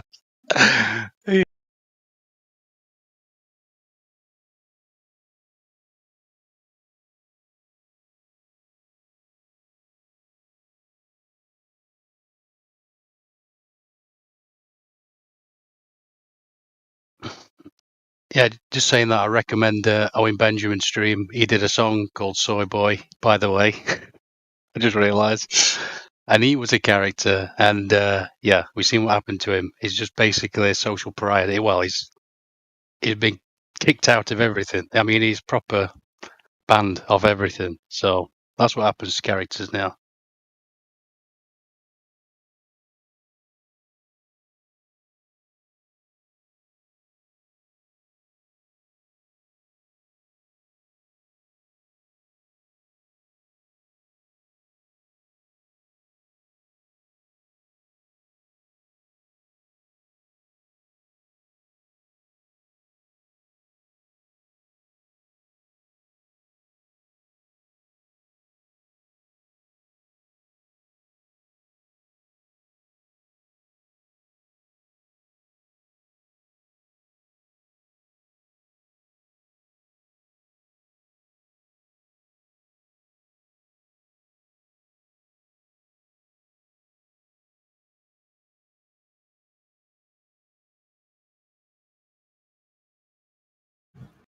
I want to say this: Owen Benjamin has been kicked off of YouTube, but he's still active. He's still active. I mean, it's not, but it's not on YouTube, bro. I don't think this platform is going to last long on YouTube. So let's take advantage of it while we can, because I don't think it's going to last very long. That's my opinion on it, but yeah, everyone should take advantage of the platform as long as we can, and because we've said way more controversial stuff than Owen has ever said, but we're not as popular as he is. So they just kind of give us a wave, hand wave, and oh well, they only have 3,000 subscribers or whatever. They just shadow banners into a corner. That's what makes me laugh. That's okay, but check this out though. You know what happens with the Discord and the YouTube channels that we have? We have dozens and dozens of people that join every single day and talk to us live on the YouTube channel. Now, we're going to utilize this platform as long as we can, and if we have to, we'll move somewhere else, just like Owen has. I'm saying. Yeah, good point. Good point. Well said. Yeah, because I think about that a lot. I mean, there's a reason they got rid of Owen, because he was getting too hot, too popular, and he started talking about flat Earth, and he had 300, 400,000 subscribers. And they're like, you know what? Get the fuck out of here. And that's what happened. That's exactly what happened. He started talking about flat Earth too much. And he started, other things too, but for the most part, that was mostly the thing, in my opinion, why they got rid of him. Well, that's my opinion, and why they killed John Lennon, because he had too big a platform, if you like, too big a voice. Sure. So he had to go because he weren't much of a team player. And there are many, many, many, many others. Even in modern times, as far as YouTube goes, they only want this platform that we're using now on YouTube is, for the most part, in their opinion, is only for a social media thing, similar to, like, everybody should just jump in and everybody conform. We're not going to do that. We're not going to conform. We're going to tell everybody why you shouldn't conform. And every time we say that, then we risk losing the platform. So but I don't mind that, because I know they're going to eventually kick us. Mm-hmm.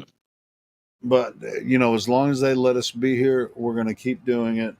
And if they actually do kick us from YouTube, I'll spread the word, and we'll do it somewhere else. Yeah, I just made me think George Carlin, another great character from back in the day, who said, reading and writing, yeah, brilliant, reading and writing's great, but to question what you're reading, that's equally important. And I think that's the message we've got to send. George Carlin is a genius, or was a genius. He died. But excellent political commentary. As a funny comedian, okay. But as a political, as someone who's a commentator, who's a writer. Well, he combined the two, because a lot of people didn't really understand what he was saying. They would laugh, but they were just like, they only laughed because they were subjects. He's a brilliant writer. It was a brilliant approach what George did. Yeah, George Carlin, actually. Yeah, it's not funny because you're a slave. Just like yesterday.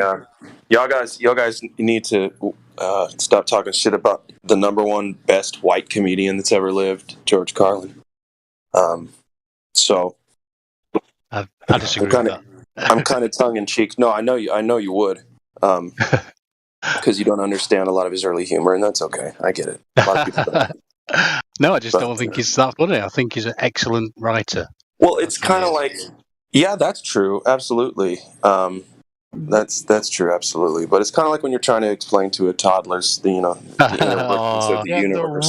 The reason that he made his I'm just jokes, fucking with you, Andy. I'm just fucking with you. no, but the reason, I mean, I think I was going to say the same thing Glenn Phillips was saying. The reason he wrote those jokes is to shock and awe. It was really shock and awe. I mean, Glenn Phillips, am I wrong about The that? reason I wanted to bring that up, no, you're right. The stuff he's popular and known for is shock and awe. Oh, look, it worked. But what I'm saying is, you know, his earlier stuff was actually what got me into thinking he was funny. Him describing his Catholic school days, you know, back when he was all fucked up on drugs and stuff. He was, I would say, Dippy funny. Weatherman.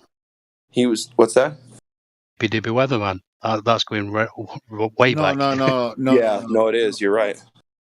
Hey, but Anyway. I heard an interview. There was a 2-hour interview I listened to, and let's see if I can find it. Go ahead, continue. Okay, so yeah, he said jokes that were a lot more goofy. He was a lot more goofy too, because like I said, he was on drugs, and he'll admit, you know, at that time in his life and this, that, and the other. But anyway, so he was talking about it like, you know, I always wonder, what do I do about doing drugs when trying to take drugs on a plane? Now, if I'm going to get in trouble for having these drugs, so basically I can either get on and get off, or I can get off and get on, or I can get off and get on and get off again, or I can get, you see what I mean? He's making it funny, I guess, but I found. Do you understand the joke? If you want to understand George Carlin, you got to watch this interview. Anyway, so that's what turned me on to George Carlin in the first place, was just that. To me, that's comedic genius, and it's just kind of like, oh yeah, duh, kind of genius, like doesn't take much to understand. But then he started to do the political thing, and at first I was like, oh no, George might be falling off in his sobriety. But then, as I learned more and more about the world, I was like, this motherfucker be dead on. So yeah, anyway, that's all I wanted. This is. I thought it was 2 hours. It was 3 hours. If you want to understand George Carlin, listen to this interview. He tells you about how he grew up. He tells you his whole story. Good. Yeah, it's a fascinating story. He's an awesome guy. Anyway, go ahead. I've pretty much been obsessed with stand-up comedy since I was a kid. So yeah, I consider me too. myself. I mean, I love. I consider myself a pseudo expert. To different comedians every single day. And one of the things they say is a Latin phrase which I can't remember because I'm terrible at Latin. But the secret of the art is to conceal the art. The whole point is, like, you've come out to say it for the very first time, even if you've said it 1,000 times. You know, and with a lot of actors and comedians that actually make their way through the Hollywood system, but still can call them out. They learn that language, and they're almost untouchable. And I think George Carlin was one of those people. Yeah, no doubt, no doubt, one of the best for sure. But yeah, I think Louis C.K. had the title for a while, for at least 15 Jim years. Carrey is one of them as well, as far as I'm concerned. I mean, a lot of people judge Jim Carrey on certain levels, and why because you were an shouldn't impersonator, that's why. Yeah. So yeah, I mean, it's just it just depends on how you look at it. You know, I mean, just like you are, I'm a huge fan of stand-up comedians. They start at stand-up, and then they have TV shows, and they get in Hollywood and do their thing. Like George Carlin TV show is freaking hilarious, but he had to hold back so much because he had writers that wrote for him. But he was a great, writer. You know, That's why I agree. That's why I agree with Owen Benjamin, who says he's the best comedian in the world. He is the best comedian in the world. Bro, he started in Hollywood, and then he said, "Fuck this! I'm gonna do something else." I wanted to tell you real quick one more thing about George Carlin. Sorry, was that I believe, now you can correct me. I hope I'm not wrong about this, but I think he wrote for Saturday Night Live for a number of years too.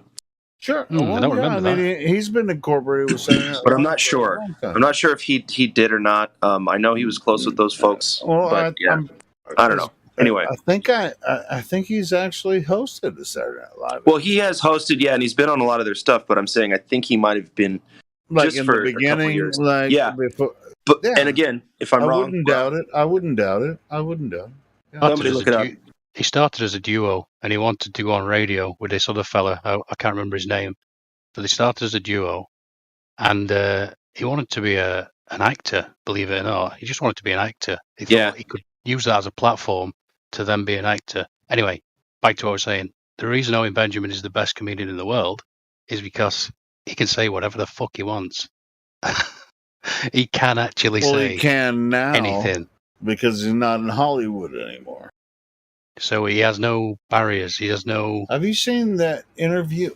Oh, you Ain't might got have people not telling have him what to seen say. this, bro. I've got a recent interview that I watched a couple weeks ago. You might not have seen this, an interview with Owen Benjamin and Jim Brewer. You guys like Jim Brewer? He got taken down, didn't he? Unfortunately. What, that video? Yeah, unfortunately, we're up for about a week. Hold the fucking phone. Let me go back to Jim. You talking about the Brunoverse freaking interview? Yeah, I watched it. It was very good as well. It showed you how You they took. watched it? Wait, it's down? Yeah, I watched it on YouTube. Oh It showed my you how they took how Dave So Chappelle I'm stole telling you, that's what I'm Boris joke. saying. YouTube hates fucking Owen Benjamin, man. What the fuck? So Jim Brewer had Owen Benjamin on his channel, and they took his video down. Yeah, well, I'm not going to say who took it down. I don't think it was YouTube. Well, it was YouTube, obviously. But anyway, I'm gonna, because I watched it too. It was a really cool interview, and they really didn't even talk about a lot of shit that was controversial. Not at all. I don't think there was any swearing in it, even. Oh man, they actually took that video down from Brunoverse. Jim took it down himself. He probably got some emails from YouTube saying, I don't. From somebody. You better cut to us, or we're gonna just like shut your channel down too, because you like Owen Benjamin." Oh fuck, man! Did that really happen? That video's not available anymore. I don't think personally.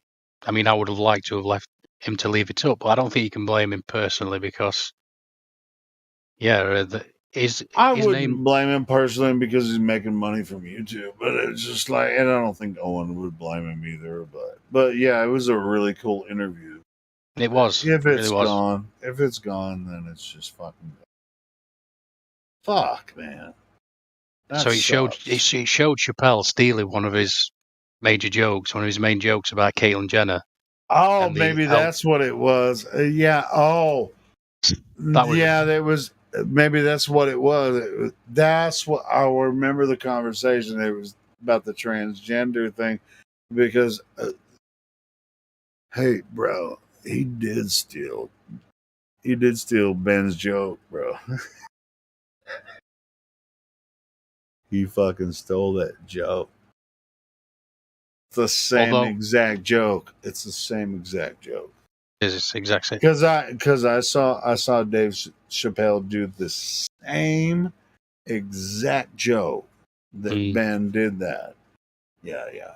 I saw that before you even had the interview. You know, with because I've been a fan of Ben for a long time. I was like, oh wow, look at. And he was making that transgender joke, and then Dave Chappelle said the same exact joke. And then he talked about it on Brewer's show. So that's probably why they took it down. The thing I learned from Owen especially is a light hazing. A light hazing is a great thing.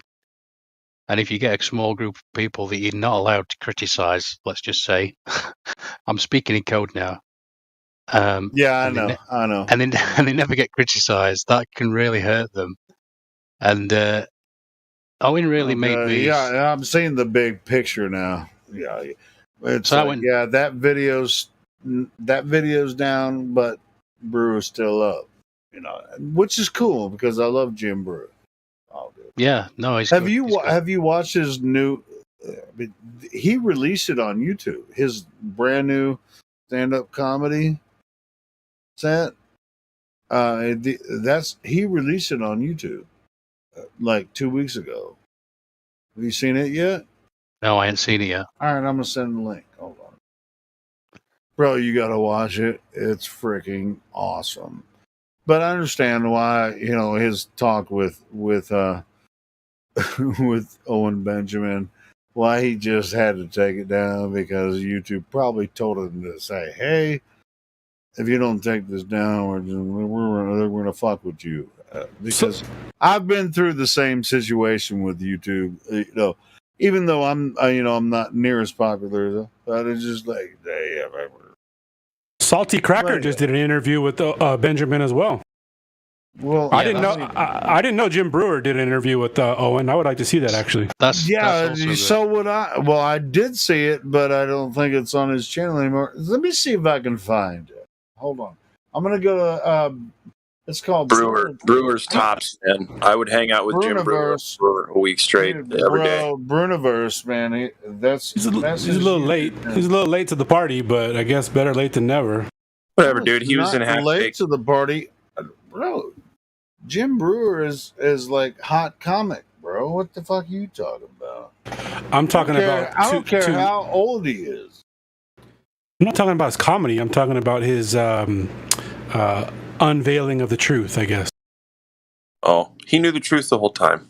Yeah, but sort of. But he really kind of like, he has an interview on his channel with Eddie Bravo and shit. I mean, it's called Bruniverse. BR. Is he late to the truther party? Is what you're saying? Yeah. No, I think he's careful more than late. He's careful more than late. Maybe. I mean that's the way I feel. But you can call him like, do you think he's gonna do what we do?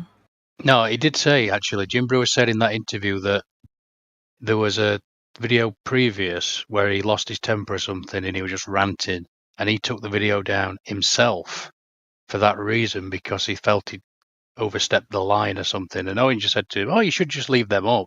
Should just leave them up because then it's it's really honest." And I'm telling you, he's interviewed several people in the past few months, and he goes balls to the wall on truth. He doesn't say anything about Flat Earth, but he talked to Eddie Bravo. He talked to fucking Owen Benjamin. I mean, it's just it's an interesting way to do it because he's trying to frame it as if he's playing a character for that show. So we'll see if they actually can stay up on YouTube. If you notice when he's starting the show, he's like, "This is all hypothetical. We're playing characters." Right. Something to that effect. Here's the channel. I'm going to share the channel right now. For all you guys. Maybe per his contracts with certain, entities, he has to say disclaimers or whatever. I don't fucking know. No, that other guy. Every time you sign up for YouTube, you have to give disclaimers. No, this is videos he put out on YouTube. So, anyway. I just found this other video that other guy, Awaken with JP, the guy that does all the skits. He did a Flat Earth video all the way back in 2016. I'd never even seen it. It's funny. Yeah, I mean, he obviously is a flat earther because he understands every single one of the points. He's not making fun of flat earthers. He's just being satirical about it to screw over the censorship. Yeah, I like JP when he does that. I know JP knows the stuff that we know. He probably knows a lot more than we know about all that. But his flat earth thing was really spot on and funny. Jim okay, now you can talk, Helio. No, Jim just put out like 2 weeks ago a brand new stand-up show where all the commentary from this Bruniverse thing. He had a stand-up comedy thing. I mean, he's done like events, but he collated it into this stand-up comedy show, and I think it's badass, but I don't think we shouldn't play it on here, but you better watch it if you haven't seen it. I just shared the channel, but here's the link to his special. I think he's had Eddie Bravo on twice, right? Dude, he's had more than Eddie Bravo. He has a podcast where he has freaking Brett Kreischer and freaking Bill Burr and so. I mean, he's a popular comedian. He has all kinds of people on his podcast and shit. You know, Has Eddie Bravo been in on anything recently? well, Eddie Bravo doesn't do comedy much anymore. I mean, he more Yeah, but I didn't mean anything. straight on his fighting, his fighting thing in California and stuff. He doesn't do comedy, but he does every once in a while join some podcasts and stuff. But he's more concentrated on his. Dude, I gotta find that. There's this one video where Eddie Bravo is talking to this one guy who's supposed to be some kind of scientist-y type guy. I think Rogan brought him in to particularly put Eddie down for his flat Earth talk. And the guy got so irate with Eddie basically taking him to task that he walked up over to him, like put his shoulder in the position of like, I'm going to do something. And Eddie Bravo was just like, I can't remember what he did, but he either stood up or stared him down. And it was like about to be a fight. And this retard was like, I'm so zealous for the globe that I'm going to take my 98-pound twig frame over to like a champion fighter. Is this like some independent video or something? No, it was on Rogan's show. Oh, Rogan. So this Glober could not contain himself so much that he literally tried to walk up on Eddie. To kick Eddie's ass because what's weird about it, the guy is like literally a twig. It's like he's like balsa wood that you snap between your fingers or something. Is the fact that he just got so irate that he's like, I'm so irate now I can do something physical. It was just crazy. Hey, that's funny. I never saw that one. Did you watch that episode of Joe Rogan where it was Joe Rogan, again, Eddie Bravo, and Alex Jones? Do you remember? And they were like, Alex Jones was just freaking slamming freaking vodka or Jameson or whatever. I don't know what it was, but he was smoking. I think the only part I remember was that his shirt was too tight. But anyway, I mean, he was just talking so much shit to Eddie Bravo. It was so funny. And when Joe Rogan first started, I watched it religiously. This is the really, really early days, and you should have heard him dismantling the moon landings. It was just the thing of beauty. we did hear it. I mean, all of us he did that it have at been here for 180. a while. When Eddie Bravo really came out and started talking about this shit, and he connected with some of the flat earthers and stuff. He's like, and then he connected with Alex Jones. He's like, with Rob Dew and shit. He's like, hey, we're going to talk about flat earth. And that was the only time that that InfoWars would talk about flat earth when Eddie Bravo was there. Other than that, nobody talks about flat earth. And they had Eddie Bravo. What was the other guy? The blonde haired guy's name? There was another time that he talked to Eddie Bravo. But yeah. So anyway, once he did a 180 on the old moon landings, I stopped listening to him just like that. That's kind of what I do. If I hear something, I know they took the ticket. No, I get that. I don't want to listen to him anymore. No, because I know but the mouthpiece. all of this is kind of like a slave trade intellectually. So you kind of have to follow. It's like, a flat. The flat just moves down through these different trains. No, you But see, anyways, maybe I'm, could be wrong, and I'm certainly an asshole. Everybody knows that. no, he's just speaking for someone else. He's a mouthpiece. No, for sure. Haley. I mean, I like Eddie Bravo. Yeah, I mean, he's a mouthpiece for. Hold on, friends. Go ahead. I got to instigate some people in the room. So, Jesse, Gordon, we just learned earlier from our friend that gravity pulls light down. So, that being said, how do you know that when you take theodolite, quote unquote, measurements, that what you're experiencing is physical displacement versus optical displacement? How could you possibly account for it? Well, let's start from the beginning. Does this person understand the instrument? What is a Dude, he literally has an icon of it as his PFP. So clearly he's an expert. well? Well, let's talk about how the instrument works and what the intention is when you. I mean, a theodolite is it's designed to measure from one point to another. It has nothing to do with curve.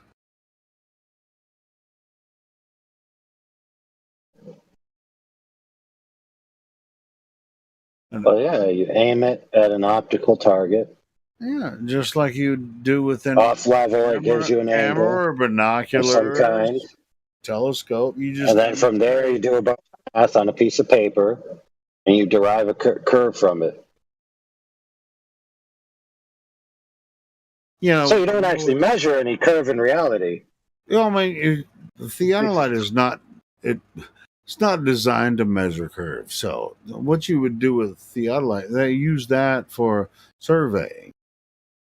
You wouldn't try to measure curve with a theodolite. Right, yes. Yeah, fair. But if your target appears to be below the midline of your level line in your optic, then that means you have an angle, a depression angle, right?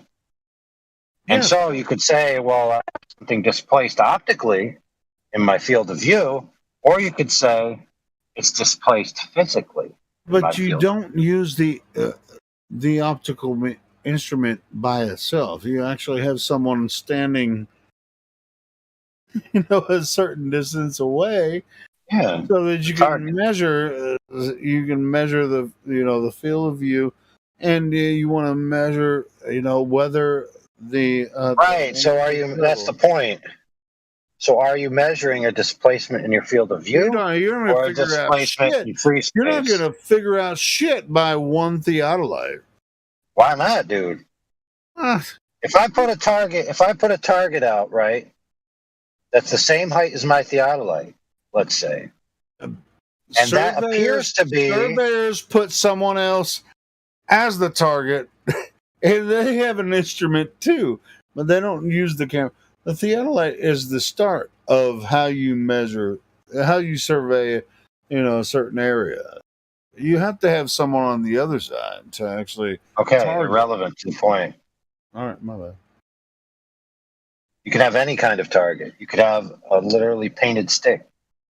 The point is, you set it up, and you take a measurement of the angle of your device, right? You either have to be perfectly level, or you have to angle up, or you have to angle down. And so if you have to angle down, then when you get to your little paper and you draw out some math, it appears that the object has been physically displaced. So you just assume it must be, since I have a depression angle, the Earth that it's sitting on must also be depressed. AI, how could that possibly be a thing if you are using a theodolite at the shore of an ocean and then point at the horizon and measure? Well, yeah. Yeah, you got to make a lot of assumptions about what a horizon is. You certainly do. Yeah. Because most people that use theodolites, they're just like, they're surveyors, and they do that on Earth, across land. Yep. I mean, to try to do that, nobody uses a theodolite to survey oceans. Now, if you're going to build a bridge across an ocean, maybe that could be a thing. But for the most part, you're going to survey the land while you're building the bridge. I mean, you're going to build the structure, and then you're going to have different methods to get the structure going. Like, say, building the Golden Gate Bridge, right? And so you're going to have structures under the ocean, structures above the ocean. Then you're going to have cables. I mean, to be honest, the Golden Gate Bridge is. Have you ever been across the Golden Gate Bridge, AI? No.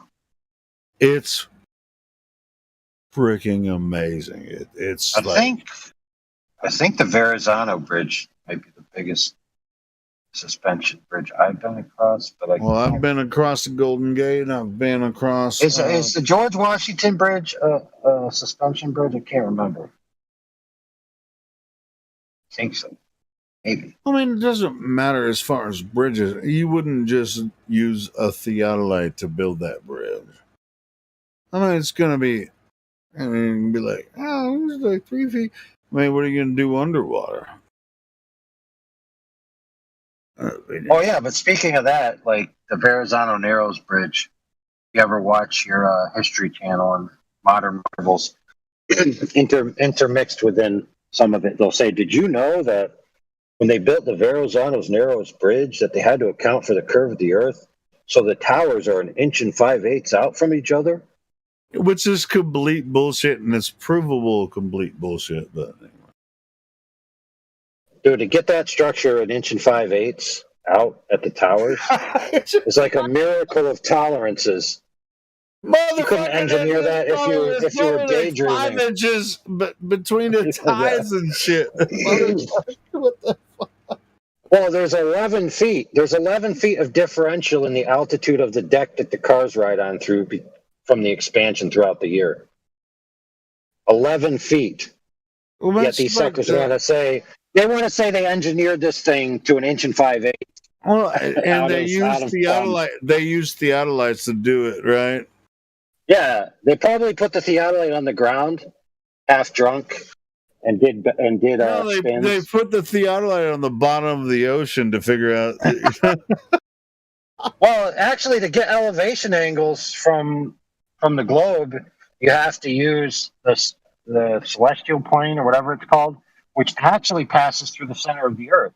So they actually had to bore to the center of the Earth. The theodolite already knows what to do. Yeah, exactly. Hey, flat earthers are too dumb to figure this out. So, hey, smarter people figured out how to make these big ass bridges, and they used theodolites. You dumbass.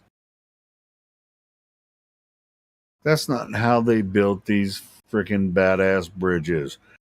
It has nothing to do with theodolites.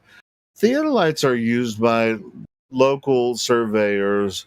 And as a matter of fact, I drive around town all the time and I see surveyors using theodolites all the time. If I stopped and said, hey, are you measuring the flat earth? They'd be like, well, I'm measuring this part of the flat earth. And if I said that, that would be a real answer. Oh.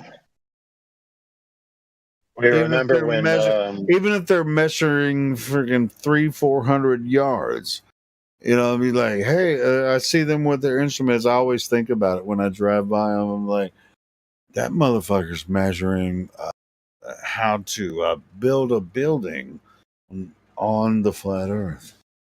Well, you remember when Garcia had that challenge, whatever it was, to prove curvature, and he got sued by one of the applicants, and it was to present real evidence of Earth. Oh, bro, yeah, he won that case. Yeah. Well, Zen won the case. Zen won the case. Yeah. The Glober presented like a model projection of the curve that would be needed to be taken into account, quote unquote, if the Earth was a globe on a bridge, but he didn't present any real measurements of reality. Mm-hmm. And so he basically got told, you're out of luck, Chuck. No, you don't have any evidence. So Zen wins. So yeah, I love that, man. Yeah, we've had Zen on here a couple times. Anyway, Zen Garcia is cool. We need to invite him back and talk. Yes, if the Earth was a globe, this bridge would need to be 1 5/8 out of plumb from tower to tower. Therefore, Earth's a globe. Wouldn't you want to? I didn't hear the whole proceeding, but I would like to. I want to hear how all the evidence the judge has presented, and hear this guy, give his argument, or his lawyer give his argument, and hear the judge just say, Yeah, but check this out, bro. Yeah, that's not enough. Yeah, so moving on to this whole theodolite thing and everything. So if you go to the book, Principles of Higher Geodesy, right? Mathematics and Principles of Higher Geodesy, 2-volume set, 600 pages. And you read the thing it says in there, we can't access the whole Earth to measure, but with a transform, a mathematical transform, we can map these measurements we do take around a globe, assumed by gravitational forces, blah, blah, blah, blah, blah. So the transform can be it can be replaced with a presumption, right? I mean, it's the same word. Yeah. Yeah.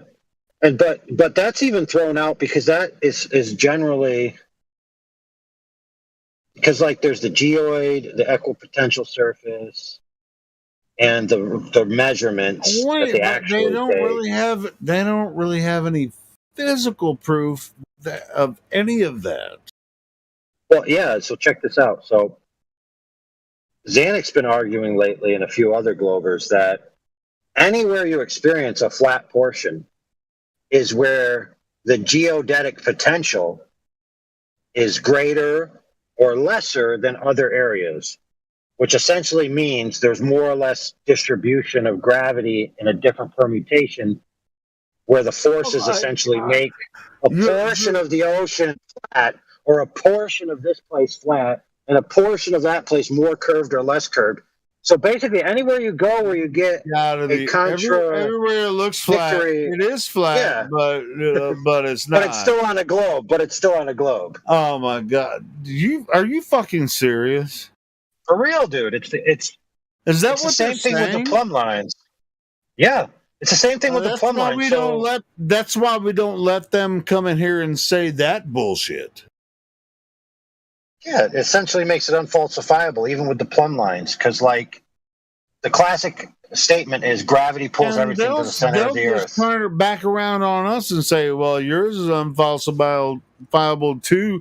Na na na na na na na na na. Like fuck you, motherfuckers. Oh, how about the Earth that we all can see together? The instruments that we can use with real physical evidence. I mean, that's all right. Oh my God! So let's go through this. Let's see if we can make it through this. Part of your 12 steps. It's called "Don't Interrupt." All right. I'm just teasing you. All right, listen. No, I get that. I want to hear gravity. If gravity is I haven't paid attention to them very much lately, but that sounds ridiculous. So the idea gravity pulls the center of the Earth, that's nonsense. Okay? In their own model.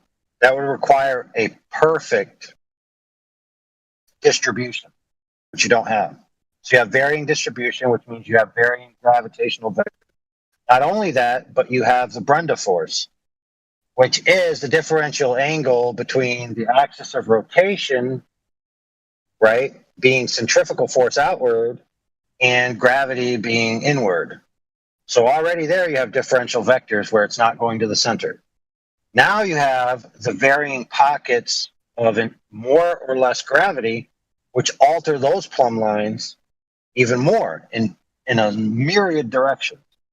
So nowhere on the Earth do you have this perfect ideal model of splayed radial field lines going straight to the center of the Earth. So when you map out, did you say splayed like SPLAYED, splayed lines? Yeah. All right, go ahead. Continue. So you don't have that.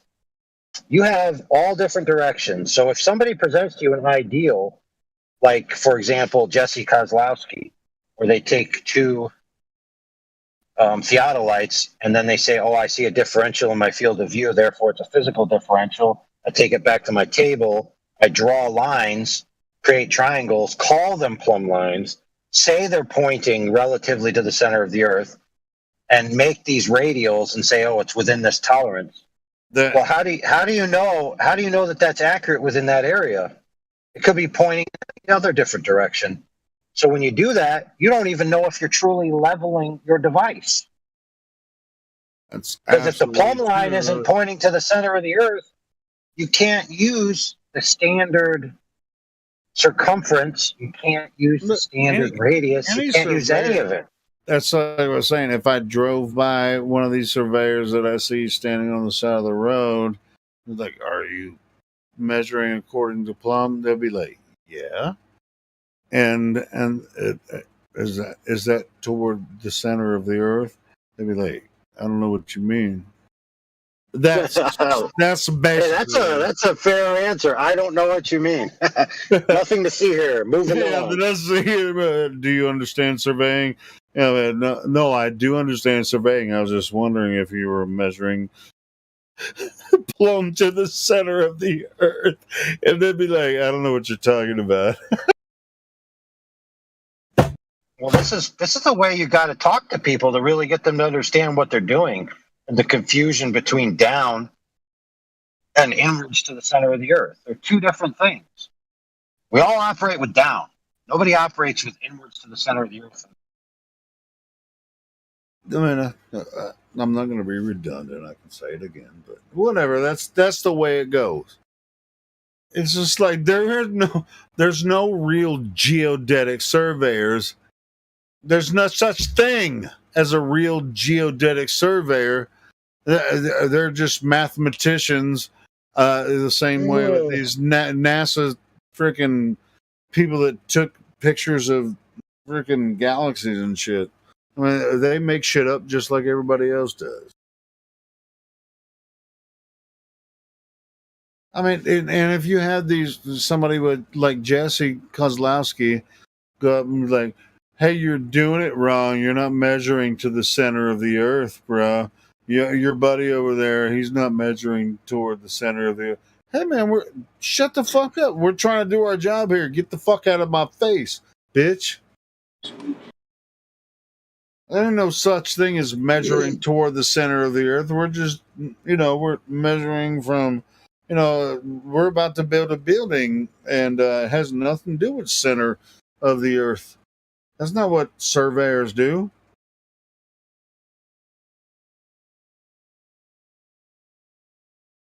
Mm-hmm.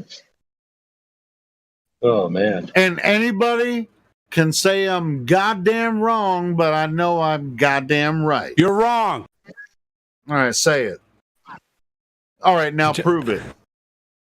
Well, you didn't say nothing about proving it. You just said saying you're wrong. All right, well, say it. All right, you said it. All right, cool. But yeah, I mean, it would be really interesting. I'm going to do it one day. I'll be like, I'm going to stop. And when I see people surveying land, I'll be like, are you surveying across the... All right, you have your buddy here with the surveying instrument. The other guy is standing on the other side. Are you measuring to the center of the Earth? You're like, what the fuck are you talking about? We're just measuring, altitude, and we're trying to level, figure out how to build this building on a level. It's 100 yards. It's like, well, do you consider gravity, how it pulls everything to the center of the Earth? That dude probably punched me in the face. Yeah, that's what I'm going to say at the job site. But hey, can you make that cabinet perpendicular to a splayed line to the center of the Earth? That's funny you bring up cabinets. You already know I'm a cabinet maker. So anyway, and I know how to fucking put cabinets in a house and mansions and shit. I know how I build cabinets for mansions. I already know how to. I built cabinets for freaking corporate airliners and shit. I know how to do all that shit. Think I couldn't walk up to a surveyor and be like, do you know how to measure to the center of the Earth? Are you measuring a flat line? You have your buddy over there just like with your little instrument. Are you considering the center of the Earth as your as you're losing your theodolite? They would probably punch me in the face if I actually asked them some stupid question like that. That'd actually be a good like little tagline on a level. Be like relatively guaranteed perpendicularity to the center of the Earth. I'd be surprised if they actually say, yes, we're measuring to the center of the Earth, you asshole. I seriously doubt if I actually walked up to someone while they're surveying. I mean, like, of course we're measuring, according to the center of the Earth. I mean, that's what surveyors do, don't you know? Yeah. All right, brothers, I'm out of here. Thanks, Take it AI. easy. Yep, I'm not far behind you, but hey, well, this has been fun. All right, next question. Geocentrists, ahoy. Heliocentrists, bring your questions to us. We have answers all day and all night long. I don't know if they're good answers, but we have a lot of shit. Yeah, I got a question for you, bro. Yeah, what's up? What do you say to people that believe that satellites are, in orbit above, like, our atmosphere?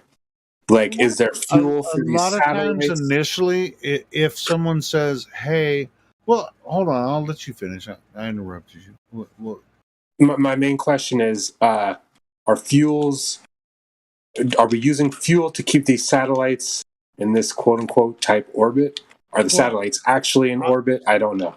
All right, cool. So I initially say, like, how did they get there? If they're going to maintain orbit, if they were in orbit, how did they get there? I mean, that's where it has to start, because there's a major claim that rockets from Earth like spit them out into space, and they have a certain trajectory, right? I mean, this is the story, right? Yeah. So it's just like, whether it's Falcon or NASA, whatever, spit freaking satellites up into orbit, is just like.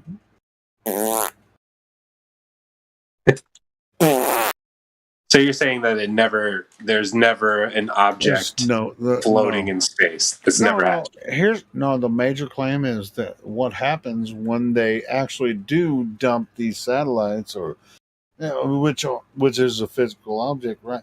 And they just push it out in the, and then it due to Earth's gravity, it's just falling around the Earth in a trajectory, right? So your question was, how does it maintain orbit? Does it have thrusters? Right. That was your original question, right? I actually don't believe anything is in orbit. And I'm wondering. I don't think so either. So why did you even ask the question? Because how do we debunk this to people that believe there is a bunch of space debris floating around? And you just do it the same way I just did. It would depend on a couple questions. It's so simple because they can't do it. Is there evidence of satellites floating? Like, you know what I mean? That's why I asked you. I mean, how did this rocket actually put this supposed little rock in space, and then it just got little boosters just go boop and maintain orbit? Okay, no, I misunderstood at first.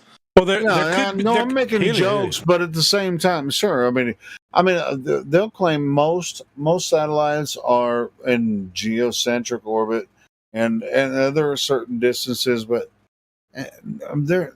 that's a very large question. As far as satellites and how they're connected, that's a bigger question. But I mean, your question was a really good question, and I answered it. And anyway, go ahead. I appreciate your answer a lot, actually. Well, there's another way to answer the question, though.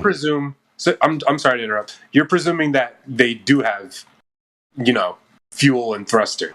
And no. That's how they keep them. All I'm saying is that's what they say, but I don't think it's true. But go ahead. Right. Got you. There's another way of answering the question. The military's been sending up weather balloons since the 40s and 50s.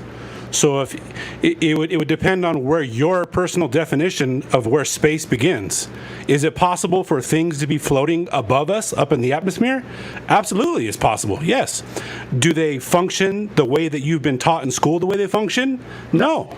So That's right. I understood that about balloons, how they launch satellites using balloons like somewhere in Antarctica. I've heard this before.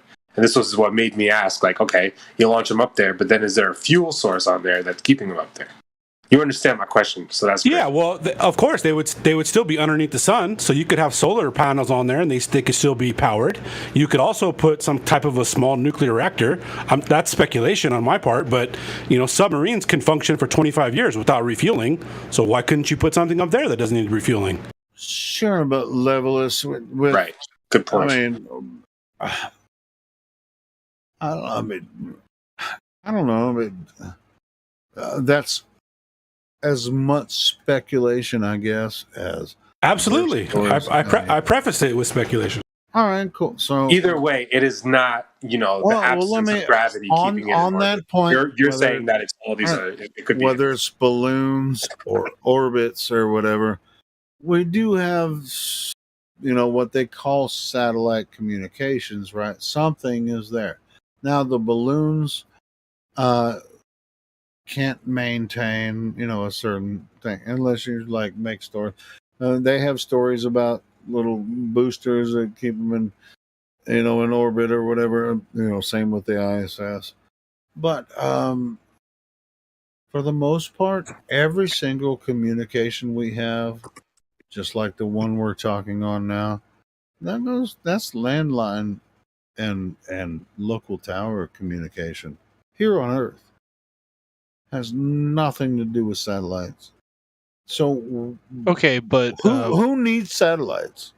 But how would you explain talking internationally then, across oceans and stuff like that? Are you saying that there's just a big undersea cables? Just a big undersea cable going underneath the ocean? No, not just one. They admit that. Yeah.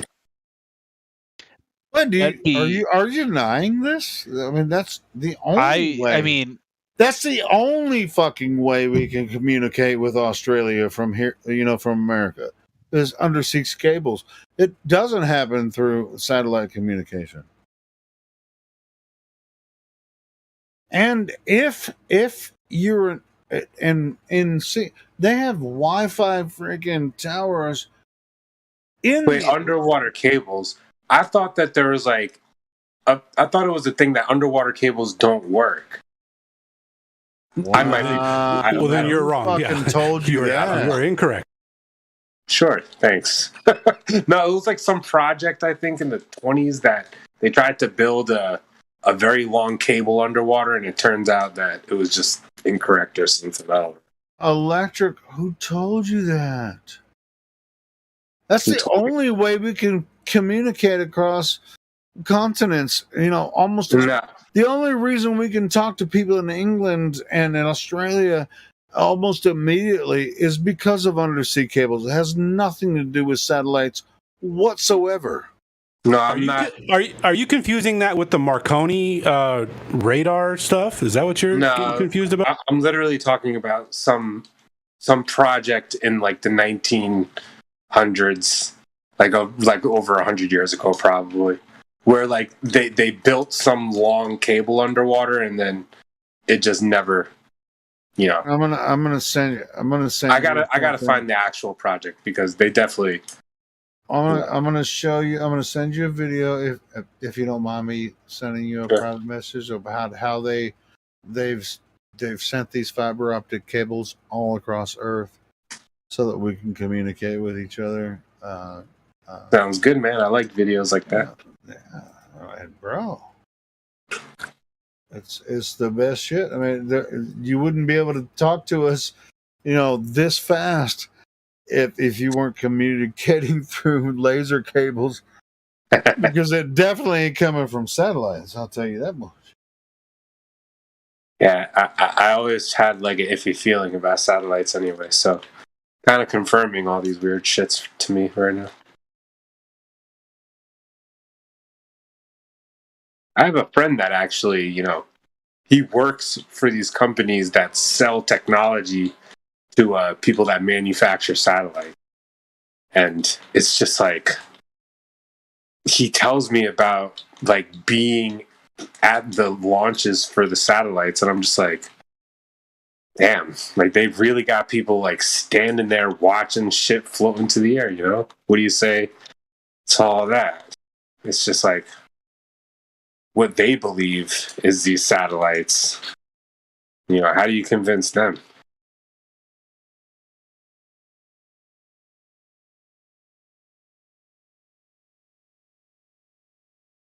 I don't feel like posting all these pictures. Just do a Google search. Underground communication cables. I mean, they're all over the place. I'm trying to find the best. I'm trying to find the best one that'll be easy to understand. But they started this friggin' over 20 years ago. You know, building these communication cables. They spent hundreds of billions of dollars to create communications between continents. You know, and it has nothing to do with satellites whatsoever. So if you think you're communicating with us now because of a satellite, you're absolutely in the dark about this. That's, yeah, definitely never said that. So you're right. I mean, I'm still looking up some stuff that I want to send you something that would actually show you how we are actually talking to each other now. Has nothing to do with the satellite at all. Yeah, the G in GPS doesn't stand for global. It stands for ground. Dope. Good video that you can watch. It was like animated map reveals the 555,000 miles of cable hidden under the continent that power the internet. Oh, this might be good. Yeah, that's interesting. But I think there's a lot more than this. I think this is an early video, but this is a way to start. You can find some of it. But I think there's a lot more than 555,000 or 550,000 miles of internet cable. Practice that Google foo. Dude, every single day they're rebuilding these internet cables. They have ships that are built to build new transfer between the continents. But it's somebody's job. They have, I mean, it might be in this video how they actually lay these cables across. Oh, look at that. And yep, I'm watching it. Okay. Across the Atlantic, the Pacific. I mean, bro, I mean, there's so much involved there. So, yeah. This is let's take a look at this video. 550,000 miles. That's a deep. That shows you kind of the paths, but the ships that actually lay these cables undersea, there's videos that are there, and I'm gonna find out. I'm gonna show. Undersea fiber optic cable. Yeah, I'm checking it out right now, man. Well, I mean, just look it up. Undersea fiber optic cables, and this is how we have our internet. By the way, that video is from 2017. Yeah, that's how we can talk to each other from us to London or us to freaking Australia. I mean, we can almost immediately talk to each other. It is the fiber optic cables they laid under the sea. Nothing to do with satellites whatsoever. Yeah, it's a 5-year-old video now, so there's no way they stopped laying more cables. So they're still doing it now. They're actually replacing them, picking them up, reutilizing it. I mean, it's a constant thing. Look at the way that they're doing it all around. That's the internet. That's the internet. Go ahead. No, I was just gonna say it's almost like they're laying the groundwork for more ports. You see how you could almost add you can go on a cruise. You can go on a cruise and be halfway across the Atlantic and still get Wi-Fi. Where the fuck you get that from? Well, they have buoys with Wi-Fi fucking antennas, and they're connected with, but they figured this shit out, right? Yeah. It has nothing to do with satellites at all. At all. I mean, it's going to be slow if you're in the middle of the Atlantic, but God bless America if you can just Google something in the middle of the Atlantic. You know what I'm saying? I'm trying to find this little bit of information about this failed project in the ocean in the 1800s or something. Hold on. Okay, now you just want to go backwards. All right. No, because I really was referencing something specific. I'm just trying to find it. Thought you were talking about satellites, and now you want to go to 1800. No, you made sense of my question. I mean, you don't believe that they, Should I believe it?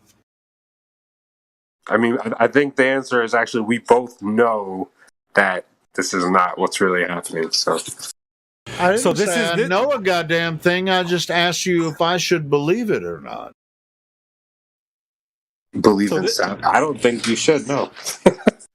All right, cool. So what are you talking about the 1800s? What? Oh, I found it right here. Hold on. I got to listen to this guy say it in the video, so I'm going to leave the call for 20 seconds. All right, cool. Come back with some good stuff. But anyway, sorry if I was stepping over anybody's toes or anything. But bro, I mean, this is how people have internet across the Atlantic. Or not internet. Yeah. They have freaking Wi-Fi buoys and shit. No, it literally said the first transatlantic cable was laid in 1858, and it only worked for a month. So I actually found a little snippet from the video that I heard this in. Sure, I'll send you the timestamp right now. Oh, I get that. Because that's pre-telephone, bro. That's Morse code era. Yeah, basically, it's like maybe some voice, but maybe more Morse code. Yeah, they had ships that were laying cables, and from there, that's what started it. It's like, oh shit, we can lay cables from across the Atlantic to North America and then back and forth. And it's been going that way for decades. And they've... I really don't... Electric... Yes, I'm quite aware of that. I don't know what it has to do with what I was talking about. Because right now they have...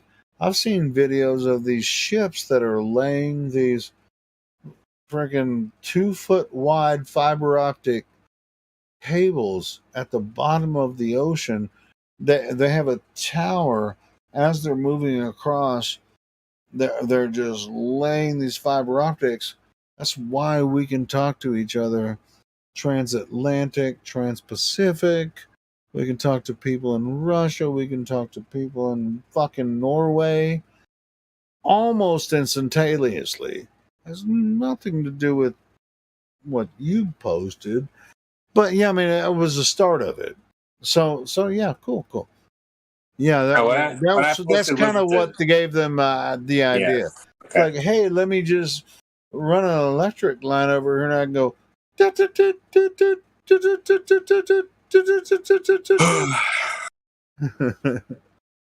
I wasn't like 100% like trying to defend. Anyway. What were you trying to just like? Hey, yeah. No, I stated that I have a disbelief in satellites, and I told you why I think I do, and you kind of just reaffirmed why I don't. Yeah. Agree with All this right. shit. So I just reaffirmed it and told you why. Some people say, "Oh, the reason that I can talk to someone in Australia almost instantaneously is like I can." Call somebody in Australia right now over Discord and talk to them real time. Because I'm talking to them through a satellite? How many people would say yes if you polled 100 people? Well, in all honesty, they don't even need the drama of satellites anymore anyway. We have autonomous drones now. So they don't even need to the say that. drones aren't moving. I'm talking about if I were to go into the general public, I mean, this might be a fun test. It's like, hey, do you guys want to talk to somebody in Australia? Well, I could call them and be like, hey, are you in Australia? And they'd be like, oh, yeah, fuck yeah. You know, all their freaking Australian shit. I'm in Sydney and all that. And I'd be like, hey, do you want to talk to my friend? And they'd be like, yeah, right. I mean, just like you're having a phone call with somebody down the street, right? Saying there's almost zero lag, right? But they're fucking 7,000 miles away. And so you're talking to someone in Australia 7,000 miles away and there's no lag. Is that because we're talking over a satellite? You know, and then you could ask people on the street and be like, I don't know, I never thought about it. That's pretty much what they're going to say. But we know that we're talking over fiber optics, cables that are going between North America, South America, Africa, from the Middle East to, you know, through different continents. It's not going through South Pacific because they don't run the lines that way.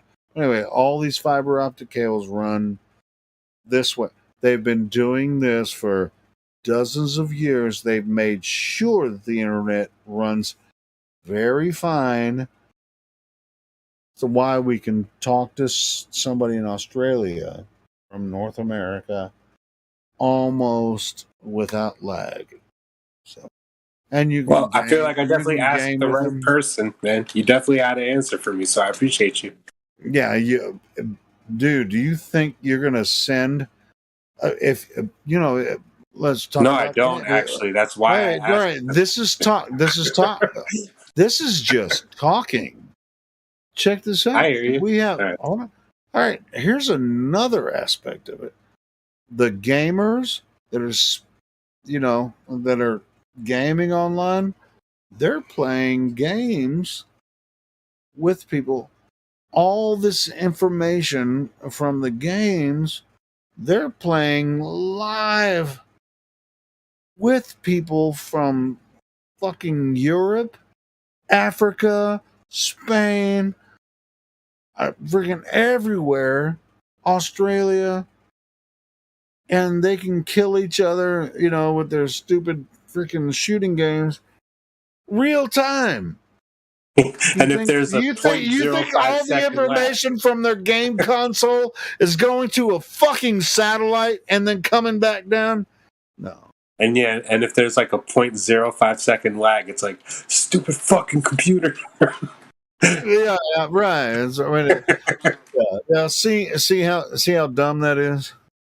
It has nothing. Internet has nothing to do with satellite. Right on, man. Hey, Hugh, can you hear me? Yeah, what's up, Roshi? Hey, I want to just tell you something. I was brought up in Hawaii, and we were stationed at Marine Corps Station, Kaneohe Marine Corps Air Station. And this is 1957, 1959. I'm not sure, you can look it up. But we were granted to be the first transatlantic cable voice. We made a phone call from Kaneohe Marine Corps Air Station to Los Angeles in 1957 or 59. Through undersea cables? Yeah, the very first submarine laid cables were, and it was like this giant thing, and my family got to be the ones that made. I was like 7 years old. It was like really weird, but I just thought so it's been laying cable since like 1907. Is that sexual, Roche? I mean, come on, no. My family been laying cable. I'm just playing. I'm really just playing. But just thought I'd jokes. You know how I do. No, but it's really interesting. Your family actually lays that communication cables underwater? No, he was saying, his family was in Hawaii, and they were part of the first communication between Hawaii and through cables. Nice. Yeah, I mean, I was making jokes, but That's your mic interesting. is a really kind of soft, real Shane. I was making jokes, but I wasn't trying to disrespect.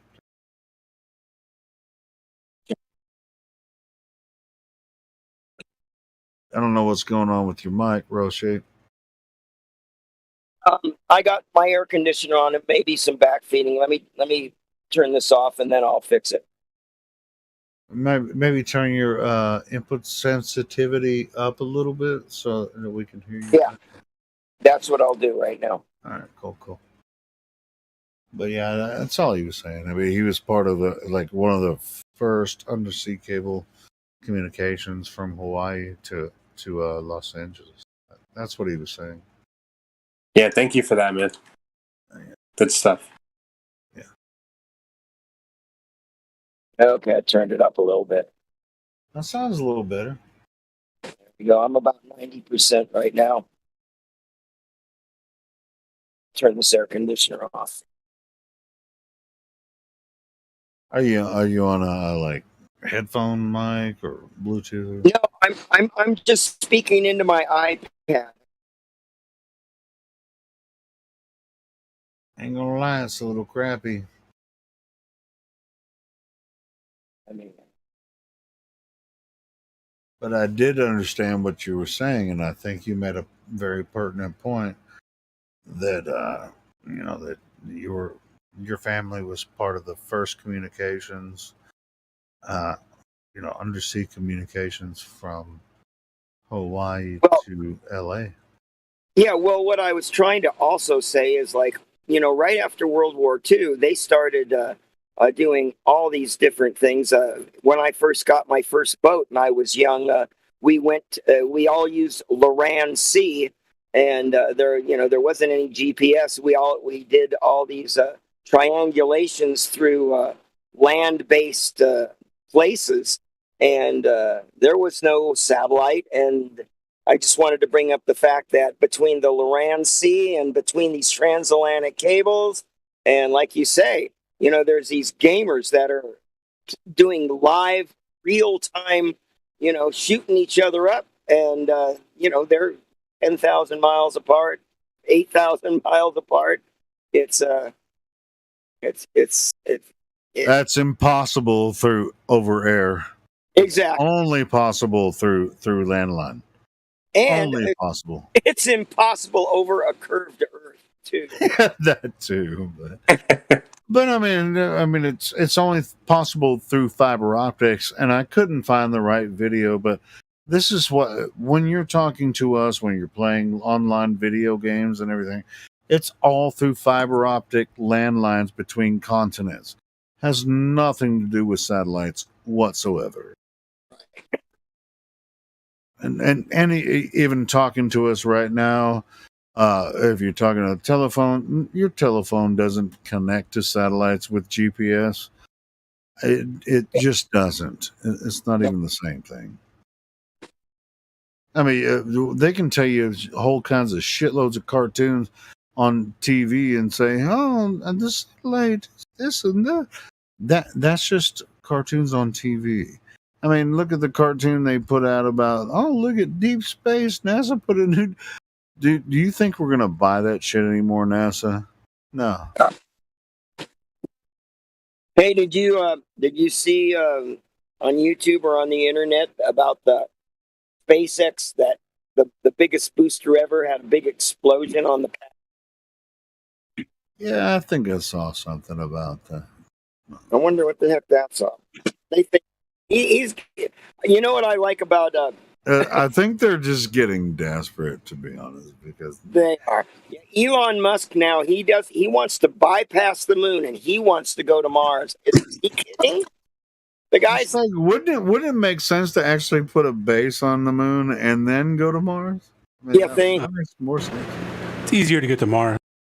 It's easier to just go from here to Mars than anyway. That's crazy. Dude, if any sensible person would be like, moon's a lot closer, couldn't we build a base there for... And they make movies where they build, moon bases, and they're like, yeah, we can launch them here. The P1000s are too good for the moon, but they could always fake it on Mars, right? Easier to fake it on Mars than it is the moon. There you go.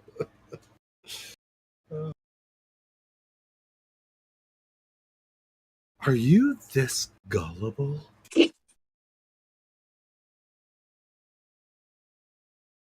The answer is yes. The people of the world are this gullible. I mean, it's kind of sad. I mean, it actually makes me sad, but I don't blame them. But at the same time, I do sometimes, especially when I've tried to tell them for years and years. You're looking at the wrong thing. You're looking the wrong way. Look, you're looking at the wrong thing.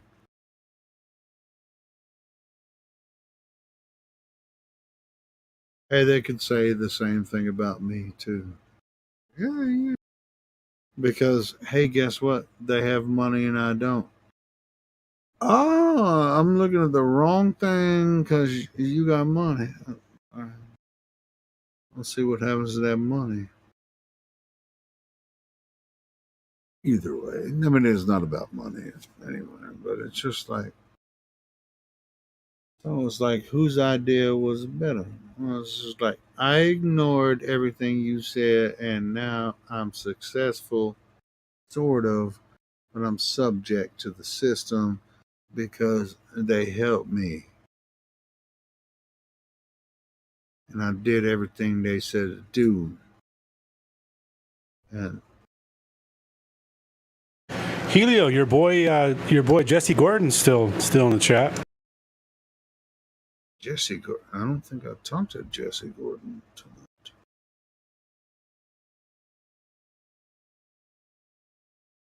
Jesse? Jesse? Juicy? Gender bender? Who's that? Oh, that's Bendy Water. Never mind. I'm just fucking with you, Bendy Water. No, I don't know who you're talking about. Jessa. Jussie Smollett? I didn't know that nigga was still a woman.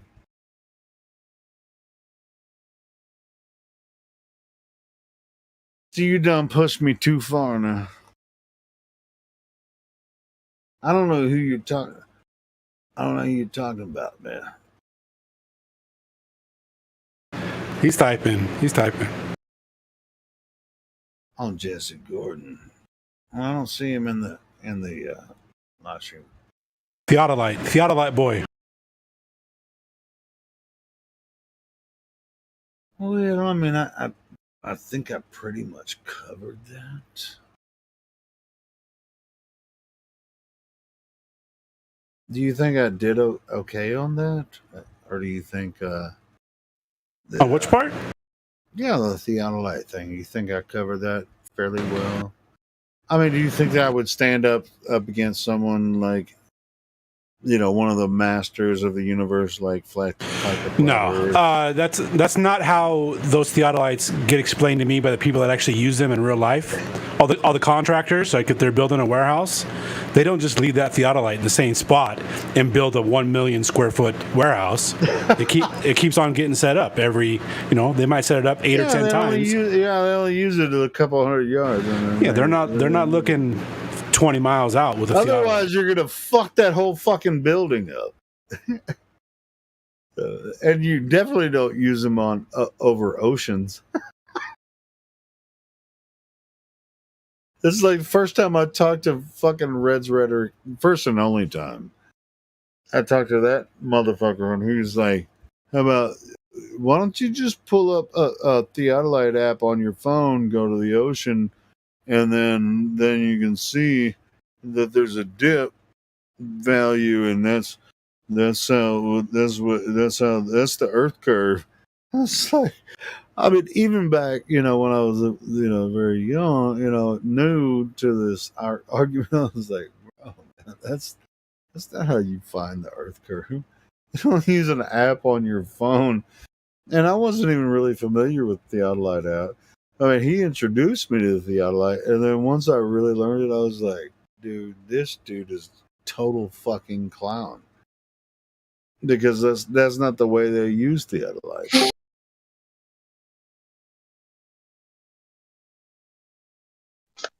I'm talking about like the first time I ever talked to anyone on the internet about flat Earth. It was Red's rhetoric. No. Yeah, and that's what he said to me. What year was that, Helio? Oh shit! Was it 20? It was like 2015, 2016.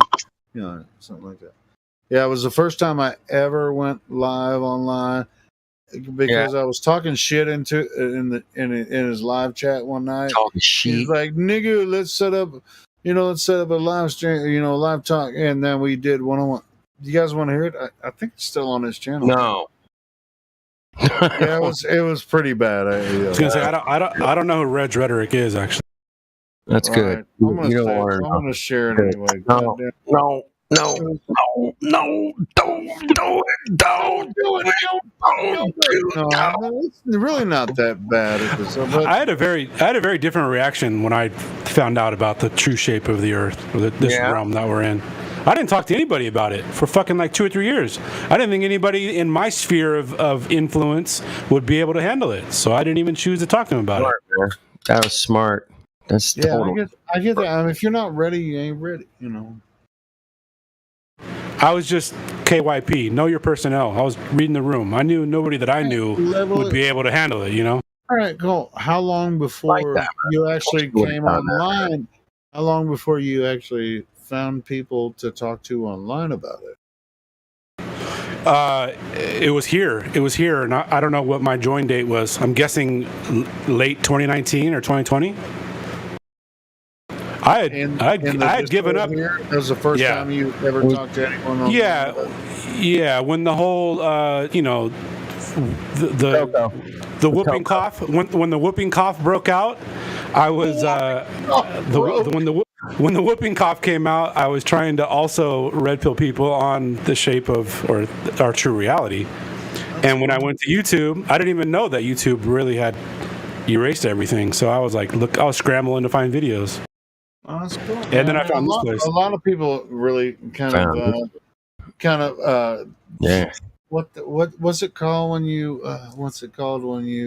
break your shell or whatever? There's another word for it. Like when the first time you talk online to someone about it. Yeah, but the other side of that is when I was going through my flat Earth realization, I wasn't learning the information with the intention of debating these fuckers on the internet, I was just learning it for me. But now you're stuck. Stuck. Well, I was just trying to conform it to put it in my own memory banks so that I could access it when I needed it. I never had the intention of trying to discuss it with anybody. Right. I didn't discuss it with anybody for me to be able to understand our true reality. So all the rest of these guys that come in here and whine and want everybody to explain everything to them. Nobody understands everything, but we do often. You're right. We all have opinions about it, and what do you guys think about satellites? Those aren't real, man? What's up with that? What's up with them satellites? What's up with them satellites, man? Do you think satellites take the fucking moons around, man? What's up with that? Man. I mean, it's just like, but hey, you have to be patient. Or you don't have to be, but it's better to be a little patient when you get new people and they ask dumb questions. And so, just like I was with the other guy about satellites. Hey, glad, man. None of this has anything to do with satellites. Who fuck's lying? Undersea cables. And I think we brought that up very well. Everybody shared information about the undersea cables. I think that was all cleared up. I'm going to go. Hey, guys, how funny would it be if, 3,000, 4,000 years ago and 4,000 years in the future, that everything that's happening now just happens just as it does before? There's just eventually people come to realize, oh, the Earth's flat. All right, yeah. And then eventually society disbands or something along those lines. And then later on, you got your own secret societies coming up out of the cut, 100 years in the future or 1,000 years in the future, and then they're like, oh, hey, I got an idea. Let's tell everyone that they live on a spinning ball in the vacuum of space, and we can use it as a baseline to control their minds, you know? Like, yeah, that's a good idea. Let's do this. And then it just starts all over again. So what do you think these Starlink things are, man? Drones? I think they're fake. I don't know, man. Somebody came in here and swears they saw them. I was trying to see them for fucking days and days and days, man. I'm like, we're supposed to be flying over my house, man. I didn't see shit, man. Yeah, but even if they did see him, what did they really see? They saw lights in the sky. What was that proof? I get it, but it just looked like drones to me, man. Have you seen those drone shows they do now at the fucking, like, at Disneyland and shit? They, like, makes like a Mickey Mouse, and then they fly over here and make it kinds of crazy stars and shapes, and it's fucking crazy, man. Yeah, it's the military technology I've ever seen. So I saw some video of one of those drone shows where they're just flying around in the music or whatever. Pretty cool. Anyway, don't know.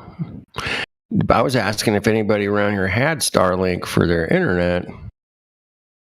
And there was a guy in here that said he watched a video of a guy setting it up. And I know I can't even go small. Sorry, so Elon Musk be like, look, Starlink, can you see it? The purpose of these Starlink is, can anyone name the purpose of Starlink? To make it so you can stream Star Trek faster. To make what faster? Star Trek. To make it so you can stream Star Trek faster. Yeah, you can watch your Star Wars fast. What's the official story about, this Starlink project? I mean, what's the official story? Right. Does anyone know? I'll check it out. Hold on, man.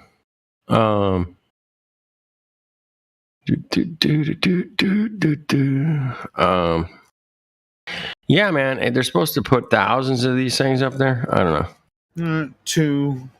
For the purpose of. For fast internet, man. It's all about internet. Oh, God. Where? Because we already have fast internet. And in Western culture and, different parts of the world. Yeah, I mean. It's Well, you just think it's fast enough. It's not fast enough for you, though. You just think it's fast enough. No, it's fast enough. I'm talking to your ass right now. You're not responsible enough to make decisions for yourself. Someone else needs to. Well, I'm just wondering because, I mean, coastal regions, which goes back to the cables going from coast to coast, which I already explained for about an hour. They say they got 400,000 subscribers to this Starlink, man. I'm asking, how does it make the internet faster, and who does it make the internet faster for? And how much faster does it make? You said you got 400,000 subscribers. What are they getting for what money? $110 a month and $500 for the setup. So is that it's like remote parts of Somalia and shit? Well, those motherfuckers don't have any money, right? Do they have and people actually donate internet to those motherfuckers. So we don't need Elon to do shit. We'll donate. Yeah, it seems to me the internet worked pretty well before Elon came around. We don't need that stupid motherfucker. Fuck Elon Musk. I think he's a piece of shit.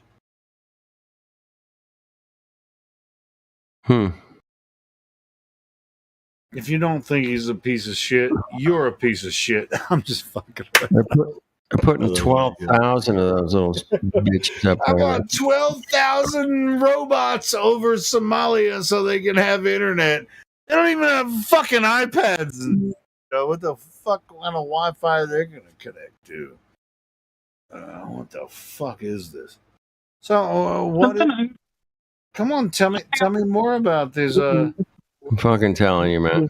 Like he for a while was trying to use robots in his factories to make his cars, and then I guess they didn't work, or like maybe they did work, but every time we had to reprogram them, they were like too much of a hassle to reprogram. They want.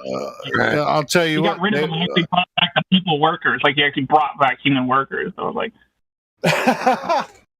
Wow. He wasn't doing it because he was a good guy. He was doing it for profit's sake. But, not that there's anything wrong with that. But damn, that's not funny.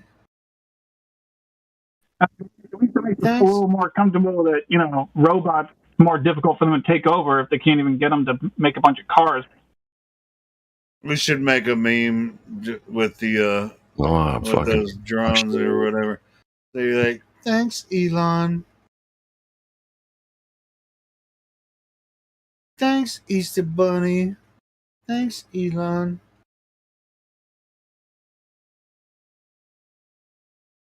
Like the whole program didn't do anything. So I mean, what are we supposed? What are we?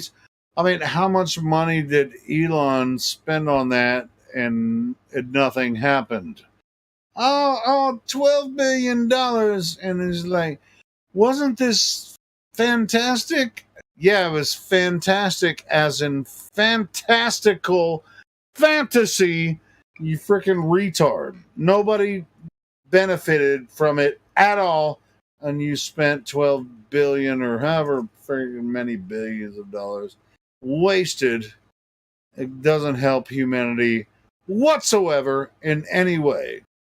We tried to look it up. I think somebody benefited from it, just not you or I. Well, if anybody in humanity benefited in any way, we could find it in 15 minutes. And I asked you guys to look it up, and nobody said, "Oh, here's the way that humanity benefited by this freaking project," and nobody gave me a good answer. So if it was really that popular and it was like, "Oh, this is amazing for humanity, it's the most amazing fucking thing," everybody, or at least you could get some article be like, "This was so amazing, and what Elon Musk did with this project, it was so badass. I mean, look what he did to benefit humanity. He brought internet to different portions of the world where they didn't have internet before," as if that's a benefit anyway. But anyway. Everybody's dumb as fuck. Anyway, pardon my French. You're fine, man. I'm just reading about Starlink. It's just They have nothing to offer. What's that about? Break it down. Break it down. The federal government gave him $1 billion for subsidies. All right, Elon Musk doesn't have his own fucking money. But we already know that. Well, if you're smart enough, you already know that Elon doesn't have his own fucking money. Yeah, he admits they would go broke without the government's help. So yeah, and Starlink got, should we tell? Should I? So you just said, you're looking it up now. They put it out in public and it's like, Starlink ain't doing shit, but they got $1 billion from the government to not do a goddamn thing. All right, so how about you give me $1 billion? I will make a difference in the world. Give me $1 billion, government, and I promise I'll make a difference in this world. yeah, if you look at the financials of Tesla as well, those cars aren't making money. They're still not in profit selling those cars. Of course not. Yeah, I mean, anybody that thinks they're gonna save the world by driving electric cars, where do you fucking think electricity comes from? Water. Water. Comes from space, man. According to Dave Weiss, scientists still do not know how solar panels work.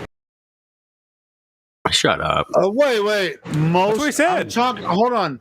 Most electricity. Where do you think most electricity comes from? Coal-fired.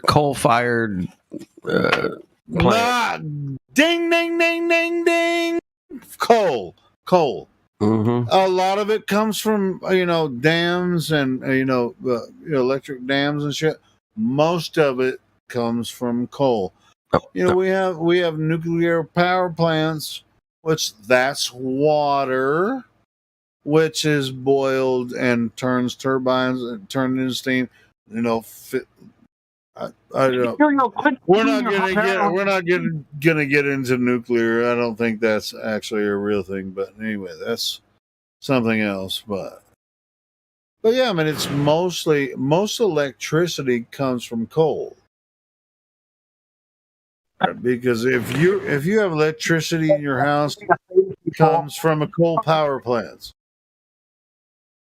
You hear me? Yeah. Your mic is boozy. Did somebody say no? Did somebody say no? No, I said, yeah, I can hear you. Okay. No. I thought somebody was disagreeing with me. No. We're talking. Somebody just chimed in. Who was that? Cool. Planet Charles Pizza. Your mic is bad. Terrible. It's really bad. You guys can't hear me at all? Is that Orion? Take the call me Mr. Know-It-All. Take the cell phone out of the box. What I was going to say is that, like, when you're returning bottles, to get the 10 cents or 5 cent deposit back, if you see someone make sure to turn to them and say, thanks for doing your part to save the not planet, or thanks for doing your part to save the planet, and give them, like, a weird look when you say planet or something. Thanks for doing your part to save the not planet. I mean, that's not bad. And a lot of people won't get that initially, but I mean, that's a good one. I like that. The plane. Thanks for doing your part to save the plane. Yeah, but if they be like, I don't support anything you say. I mean, it doesn't matter what you're talking to them about. It's like, well, thanks for doing your part to. Thanks for doing your part in your support of the death of humanity, because you won't listen to a goddamn word I say. So, anyway. Global warming's all your fault, Julio. All your fault. As if I support the government that I does think the we should call it flat Earth warming. Hey, I'm gonna go back to where I said Flat Earth warming's gonna kill us all, guys. Flat Earth warming's gonna kill us all. I'm gonna go back to the point where I said I was gonna shut up and I want to listen to you guys deal with this, and let me go smoke. Have fun. Go have a smoke, man. Yeah. Hold it down here. But I'm definitely gonna listen. This is amazing. All right. Well, this has been amazing flow tonight. It's just kind of like, so check that out. Check out what I just posted. Not that I ever thought that global warming was actually real, right? But I just found this website tonight. I was trying to find out what the temperature of the water is. I want to know if it was warm enough for me to dip in the Pacific Ocean. Check that out right there. It's anomalies in the water of the Pacific Ocean over the last 40 years. It's 40 years of data. As of right now, it's plus or minus 1 degree Celsius over the median data of the last 45 years. Yeah. That's it. And yeah, that dude, it's always cold in the Pacific Ocean out here in California or up north. It's fucking cold. Mexico's a little warmer down there. But you get out of Hawaii. Hawaii's nice. That's a nice warm temperature out there. Anyway. Amazing. Yeah. So do you think that big San Joaquin Valley, you think that was like a lake? Or? Looks like a... I used to live up there as a kid. I lived up there in Escalon, Modesto. Yeah, that big valley, man, where they grow all the food. It's fucking huge, man. And it's flat. And it's... I've seen maps where California was an island, but it might have just been one big fucking lake right there at one time. It just looked like an island. Like, oh, fuck. It looks like an island. Yeah, I have my own theories on why all those old maps are contradictory to each other. So many, dude. I mean, I went through it years ago. I've run into some map websites, man, and just fucking map after map after map, and fucking, yeah, you get lost up in there for years. What's your theory? Well, the first corporations were these great shipping empires from the Dutch, right? All the Jays got kicked out of Spain, and they ended up in the Netherlands. Yeah. And so I forget the year. It was like either year 1500 or year 1600.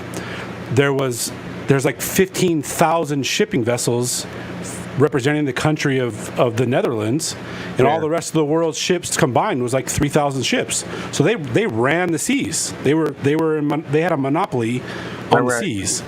So if you are running this multi-conglomerate corporation and your people are the ones out there drawing these maps when you're going to India for spice or to China for opium, why the fuck would you come home and let everybody else know exactly what the world looked like? It makes no sense to me. It's like there's an esoteric map and an exoteric map. So that's my version of why all the maps don't line up. So, yeah, it was 2,500 years ago. Hey, it's a globe. Columbus sailed the earth. It's a globe. Everybody, it's a globe. It's a globe. It's a globe. We finally get the technology to go up high enough to take a peek. And they get up there and they're like, it's definitely a globe.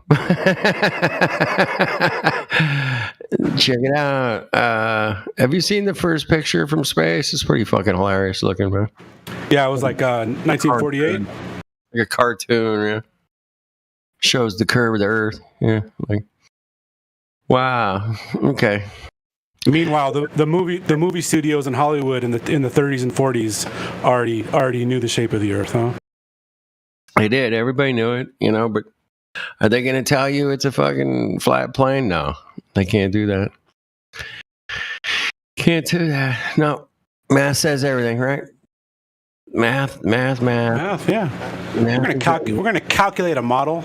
We calculated a model. We calculated a model, everybody. Check it out. It's 24,901 miles around. I do. By the way, direct measurements of stuff. I mean, I build guitars and things like that. And you have to be really very accurate in your measurements when you do that. And so, yeah, I'm a big fan of measuring. And there was an argument in here, if it was this morning or, yeah. Somebody was like, well, you can't calculate without a measurement. That was his fucking defense. Like, yeah, no shit, Sherlock. I mean, I'm like, yep, we got to measure shit to get the calculations, right? Yep, measure first. Not shadows, bro. We're not measuring fucking shadows. Fuck off. We were measured. Yeah, they built those big skyscrapers, 100-story buildings on the shadows, right? They don't use levels, right? They use shadows. And then, yeah, shadows. Shadows, lumpy gas dropping. What's up, lumpy gas? Or lumpy? I just call him lumpy.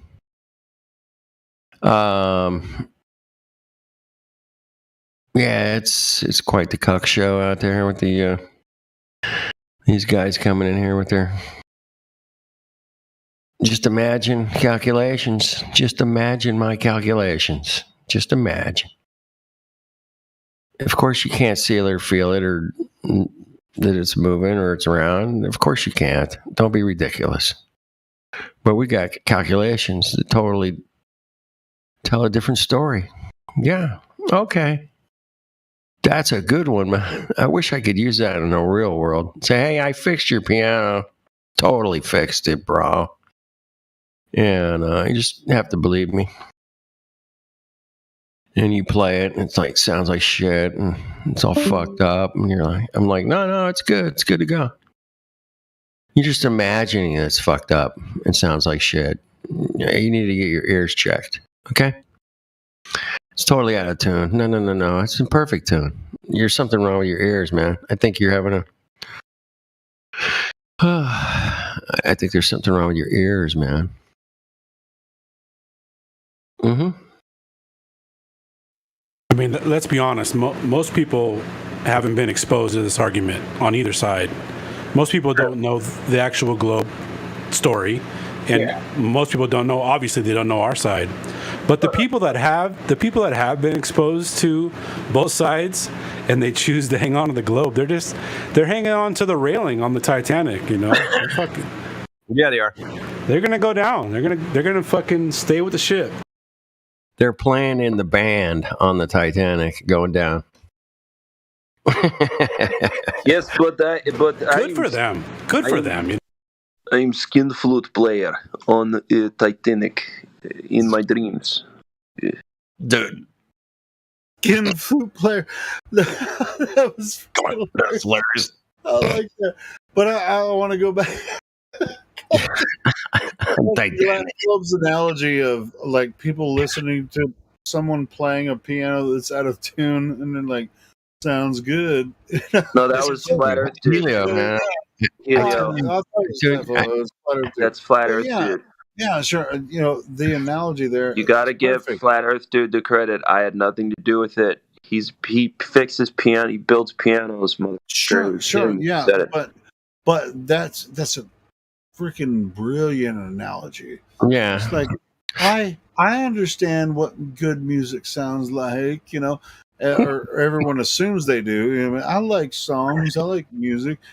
This one sounds good, and then somebody starts to play the piano, and it's just like, you know, a musician or anybody that can see something, you know, something about something's wrong, and they play a piano that's out of tune. And they're just like, oh, I love that. I mean, it sounds and then other people are going, oh, it's like that piano's out of tune. The other people are just like, no, it sounds good to me. Sure it's out of tune, man. Yeah. So, I mean, I think that was a really good analogy. I just wanted to point that out. All right, man. Thank you. I agree. Let's, you know, I'm trying to keep it with the analogies that compare the ridiculousness of this fucking spinning globe thing, man, to what we experience. And they just tell us this, and they tell us this is trillions of miles away, and this is trillions of miles wide, and you know, and you're seeing a small. Dude, might as well be, right? You know, and it's like, of course it's trillions of miles away, and yeah, of course I totally believe that, man. It's like what 100 miles. You don't believe them. That was a great fucking meme. That was my favorite meme of the year so far. Was Pizza just dropped it, man. That fucking made me laugh so hard today. I saw that. I saw that a couple days ago. Yeah, it's just like, oh my god, that is so pro, man. Whoever got that, man. It's just like people were dropping memes about like the bottom of a frying pan. You know, they would drop images of bottom of a frying pan, zoomed in close, and like the universe. People have been doing that for a long time. So anyway, yeah, what a cool fucking meme, man. I just think that's one of the best I've ever seen, man. That's how fucking cucky they probably did just take a picture of some fucking black marble or fucking granite, whatever that is. I work with marble. It looks like Jerry that. Garcia. Jerry Garcia. You know what's really funny? A Thank lot, people of the, to a marvel. lot of the people that share images here are picking this up from That's a good one, Facebook too, from their friends that aren't buying into the bullshit. It's just like, all right, so this is the new NASA picture, and then they're sharing me, and I've experienced this myself. I have friends on Facebook going, "Yeah, this new NASA shit looks like freaking the same shit." You know, and they're just not convinced. They're not convinced. Levelist, I think you're right on with the guide stones having the hole through it that you could see Polaris. And it's been 42 years the thing's been up there. And it should have shifted well past a half a degree. And then just in another short, like less than 30 years, it's supposed to be shifted an entire degree, and it hasn't shifted fuck all, as we know. So yeah, that's why they took him down, man. I'm 100% convinced of that. So we got to get rid of this shit. This is. Allow me to put my tinfoil hat on. Mm-hmm. I haven't told him yet, but I give all the credit to Austin. I have a feeling Witsit got those things knocked down, dude. I really do. That's my inner conspirator. Right. Yeah. I had no idea. I've known what our reality is since 2015. I had no fucking clue that that's what the Guidestones did. I didn't know you could look through and look at Polaris every single day, every single minute. Not until that tour was only a couple months ago, right? When did that information actually get out? About a year ago. 6 months ago, 9 months ago, something like that. Yeah, somewhere in there. That was one of their first stops, man, was they hit the Guidestones. I think they... I disagree. I think it was for me, it was 12 years ago. You knew you could see Polaris through those stones? Yeah. I didn't know that. So, like I said, that's my own conspirator. Yeah, I didn't know. I'm sticking to it. I'm sticking to it. Yeah, and you call yourself a truther. Whatever. No, I'm sticking to it. I mean, it's no waste. I mean, of course. The only reason that we've come across the information for this many years and why we're here is to help everyone along. I got to send that to my friend, man. He'll laugh his ass off. What are you talking about? The one I posted? Coming soon, the Dollar General. I know, right? Isn't that a fucking bad? I found that on Facebook. It's just it's like all the. I mean, a lot of people aren't on Facebook, but this is where you find the best memes. Yeah, it is the best memes in here, dude. I swear to God. I mean, we'll be talking about something like, who knows? It'll be like.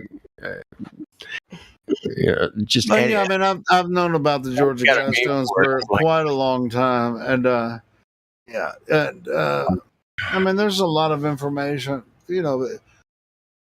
I don't talk about everything that I know. I mean, we keep it on Flat Earth, but there's so much information that relates to Flat Earth that we can't divulge without going into many other aspects.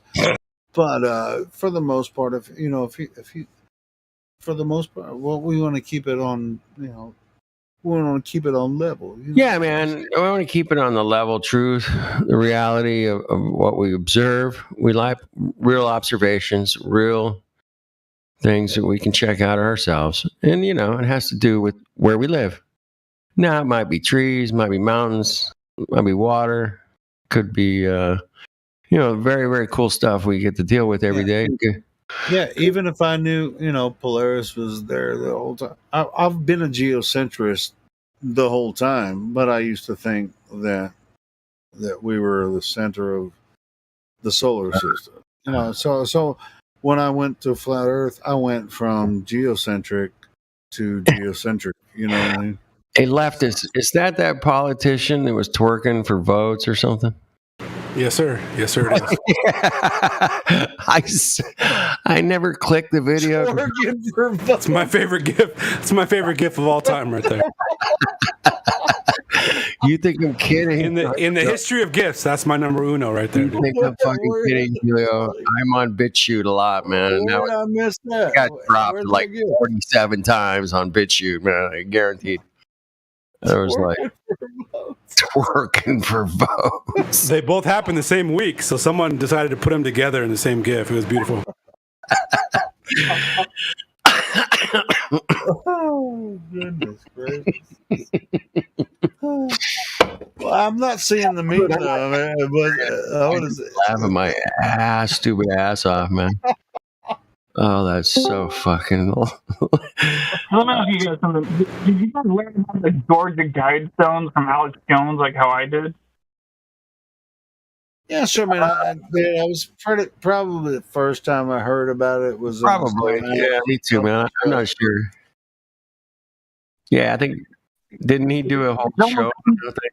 Yeah. It's like evidence that he's not a good researcher, because it seems like if he were to know about this before us, it seems like he should have been able to figure out the Earth is stationary before us, but he still believes the Earth's a ball and it's spinning. You got to go watch. You gotta watch that twerk video there, Helio. Hold on. Yeah, where's the twerk video? It's in the chat, man. I got you. I'm checking. Leftist hooked it, man. Totally. So this video was like a promo for. It's a candidate, man, for senator. He's like, look at me! Don't you want to vote for me? That wasn't a bad part, man. That's a upside. She'll probably win. Yeah, that's some shaky booty, man. This is where it's gone to, boys and girls. We've gotten to this level. Yep. Idiocracy. I mean, we're at idiocracy, right? So it's like, might as well be. Dude. Yeah, the first you time. Remember that part in Idiocracy where he goes through the test thing and he's like, the doctor. He has to put one thing in his mouth and one thing in his ass, and he's Here, put this in your butt. Shit, I got. And afterwards, he's like, "Oh shit, I think I got that wrong." He's like, "Oh, this is supposed to get in your mouth, and the other one's supposed to go in your ass." He's like, "No." But anyway. By the way, she's not running for senator. She is a senator. Shut the fuck up. No. Yeah, right? Rhode Island. No.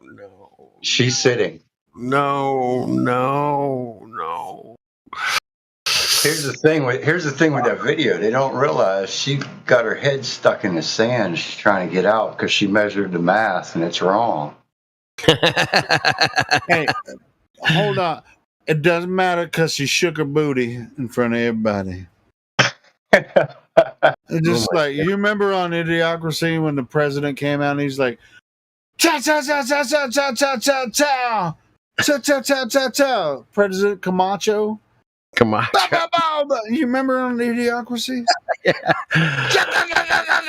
And he's just like freaking shooting, and he's like, "This motherfucker not sure." You remember that movie? Hell yeah! I've watched this so many times. I've only watched it like. Wait a second. So I'm born in 1982, and this person who was born in 1993, like while my friends are on spring break and shit, is now pulling some spring break shit, sitting as a fucking senator in the country. What world am I in? What's happening right now? And she's shaking her booty on You're in TikTok. a globe world. Hey, man. Hey, have you seen Idiocracy, the movie? Where can we see it? That's why I defend my stance that that's the best gift of all time right there. On BitChute. It's pretty good. Pretty good. Okay. You can find it. I'll send a link to the movie. It's on Soap Today. I watched. It's out there, man. I watched it off of YouTube one day, man. And somebody had it on their channel. I was like, It used to be free on YouTube. It might still be. Let me see if it's still. I heard that movie, man, it was like it's one of those copyright-free movies, man. I've heard Yeah, that. it's Mike Judge. He shit. It's copyright free? That's what I've heard, but I don't know. I can't verify it. Somebody told me it was copyright. It was free on. What on are we YouTube. talking about? In the movie Idiocracy. Idiocracy. Oh, yeah. It's on BitChute for sure. Yeah, it's on the BitChute for sure, man. Guaranteed. Great. All right, great. I'll look at it up. It's hilarious, dude. I mean, you're like, this is the kind of world we're living in where you got senators tweaking for votes. At And the very beginning of the movie, it's like got rich folks going like, "Hey, we're gonna plan our future, and we're not gonna have any kids." And then it's got like all the rednecks and shit going like, "Kid," you know, and it's just like cheating on each other. Just freaking, they have like this family tree. Hey, Rondo has electric lights, man. Rondo. Rondo. I don't know how they made that movie without just laughing the whole fucking time. Yeah, it's not free on YouTube anymore, but I'll send you a link where you watch it for free. There it is. Somebody dropped. People joke and say that's a documentary, right? It's not a movie. It's a documentary. Dude, there's another one. I dropped another one. You should watch Wagging the Dog, by the way. Wagging the Dog was like a late 90s movie. Wagging is called Wag the Dog. Wag the Dog. Wag the Dog. That's also a documentary. Everybody should watch that movie. Hey, let me ask you guys. I don't know if you live in the South where I live, but they have a convenience store. It's huge. I mean, they cook breakfast pizzas and freaking coffee and everything. You know, it's a nice convenience store. It's called Come and Go. Spelled with a K, Kumngo. Come and Go. That reminds me of Idiocracy. Like, come in here and get your donuts and pizza and everything your beer, you know. Listen, the first time I saw Come and Go, spelled that way. I thought it was a joke. Yep. I was like, what is this building that says KUM ampersand GO? Like, what the fuck is this? And now, listen, now I've been to more of those than any other gas station. So it's there great. you go. It's great. I mean, it's just like they have everything at the Come and Go. Come and Go. Come and Go? Really? They're straight up just fucking laughing at us, man. Laughing. Yeah. Fuck. Yeah, I mean, I live in the South. I don't know where they are, you know, and for other people, but there's plenty of Come and Goes around here. Stop and Goes. We don't have no Come and Goes. You have what? We used to have Stop and Goes. They're like, yeah, well, now you have Come and Goes. And it's spelled with a KUM. It's a real thing. I looked it up. It's a real thing. Bro, dude, it's a big store. Bro, I mean, you walk in there, you can get coffee and freaking, they have a deli and shit. You can get breakfast sandwiches, freaking beer, freaking everything you want at the Come and Go. Yeah, Come and Goes are uptown. I got to say it. Weirdest thing I've probably ever said in my life, but a Come and Go's uptown. What do you mean it's up? It's fucking, it's like fancy? Is it fancy? Idiocracy. I mean, it's a nice gas station. Yeah, it's a nice convenience store. Yeah, so it's called Come and Go. I can't believe it. I'm shaking my head here, man. No. Bro, dude, there's just one on the corner everywhere here. Yeah, it's Idiocracy personified.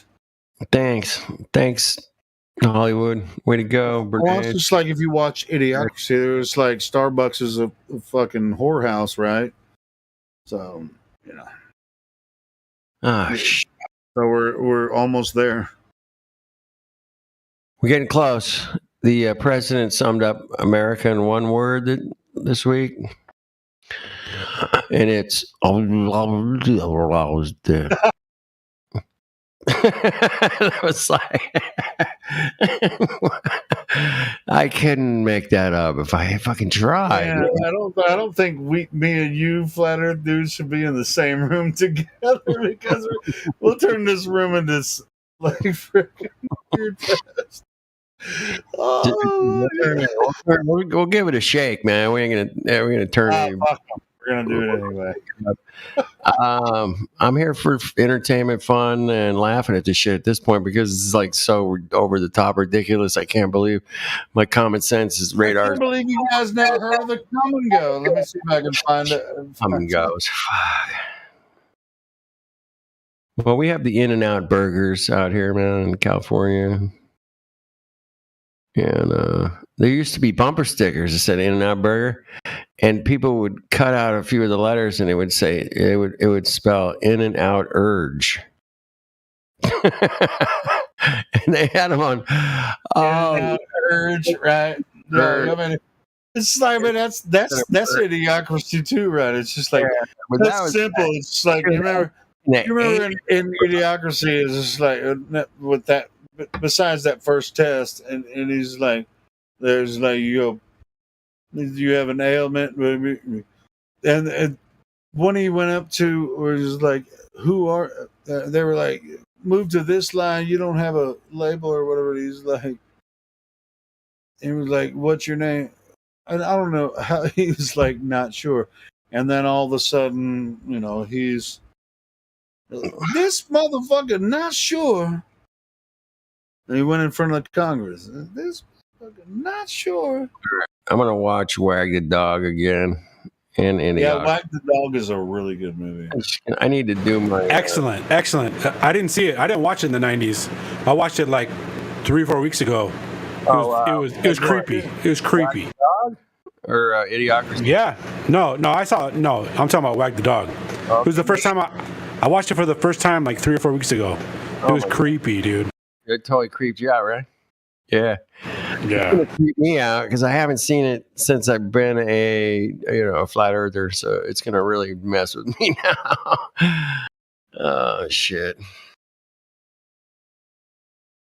But I knew 92, man, that this whole place was just a fucking showbiz cuck job, man. The fucking presidents and they're just cucks, and I want nothing to do with them.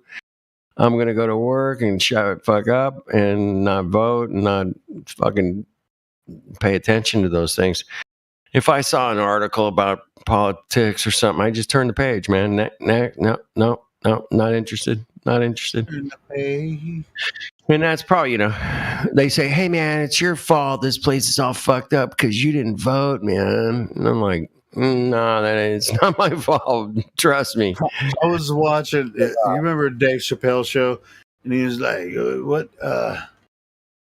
Shit!" It was like they had on the Dave Chappelle show. He had like a panel of people.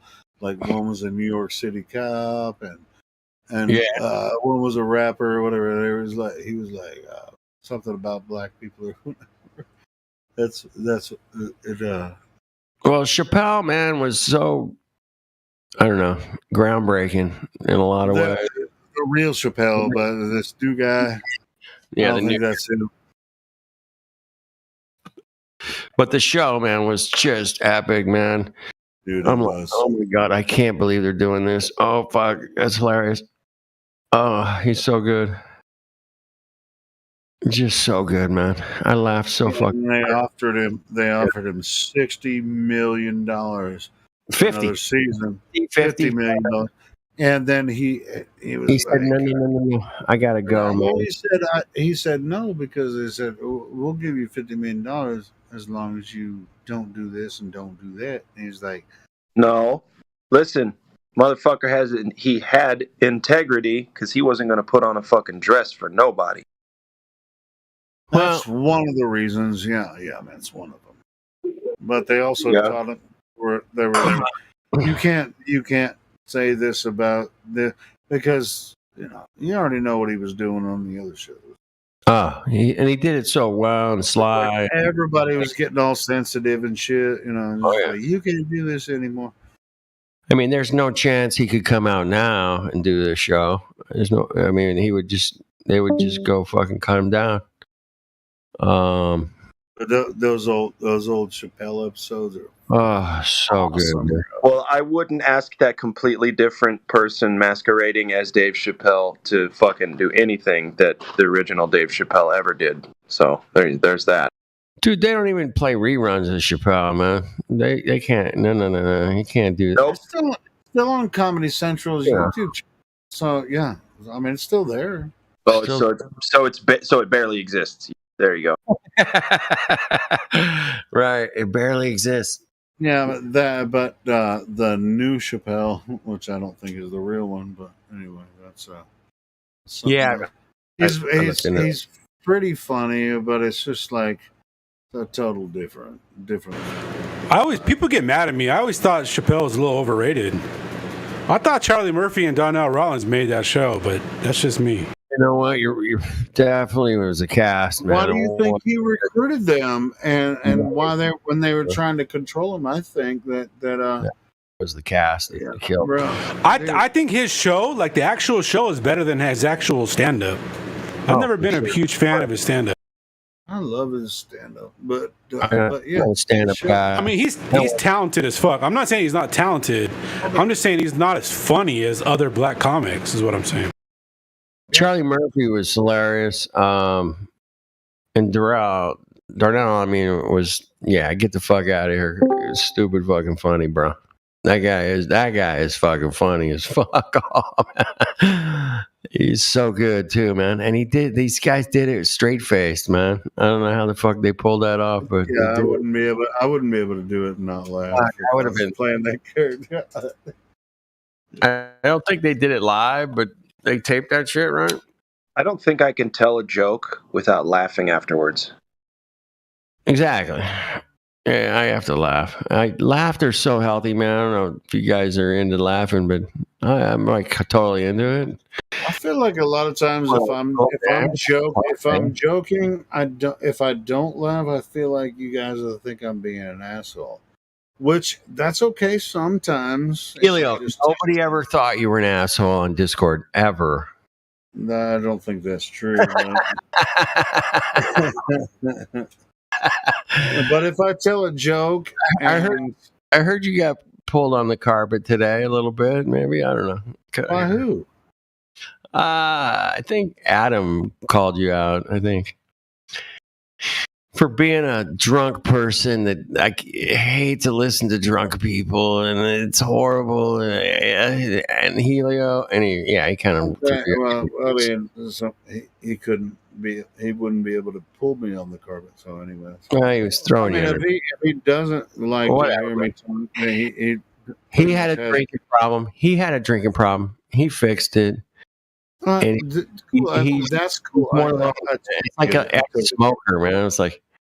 No, I totally get it. I mean, I try my best, but not always. To if I'm totally out of control drunk, I try not to come on here. And wait, Glad, you met Chevy Chase? Yeah, that's crazy.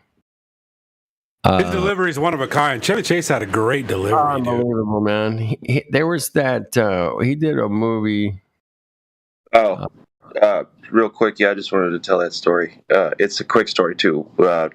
So my stepdad had a lot of money at the time, and he was spending it a lot. And was in Nomass, Colorado, and had a family vacation. And he had a friend who knew a guy that Chevy Chase was going to be in town. And so I don't know how he got it set up, but we did a couple ski runs with him. That's all that happened, and he didn't talk to us the whole time. It was really weird. So it was like he was getting paid to like ski with this family for a second, or so, I don't know what it was, or maybe he had to do it to just like clear a debt, or he didn't talk to us the whole time. Very stuck up. But he was what was great was that he was wearing this really bright, vivid, bright neon pink jumpsuit, and it was like purposefully ugly and bright, and that was fun. So. It was weird because, like, it was almost like it was an act that he wasn't paying attention to us at all. Like, we were so excited. We were like, oh my God, we're going to, like, quote all these movies to him, and he's going to love it, and we're going to love it, and it'll be great. And he didn't say a fucking word. He didn't even look at us. He was just sitting there with his suit, the whole pink jumpsuit on, and then these pink goggles, okay? Yeah. And he nailed that part, whatever the part he was in that moment. He probably just wanted to not fucking deal with us, to be honest. This was when he was super popular. This was like mid-90s, early to mid-90s. So, anyway, that's the story. It was fucking weird. Real weird. Did he ski well? Yeah, he dominated. Yep. Wow. Yeah, I have a thing for comics or actors that break the fourth wall, and Chevy Chase is particularly good at breaking the fourth wall. Interesting. Yeah, I got to look into that.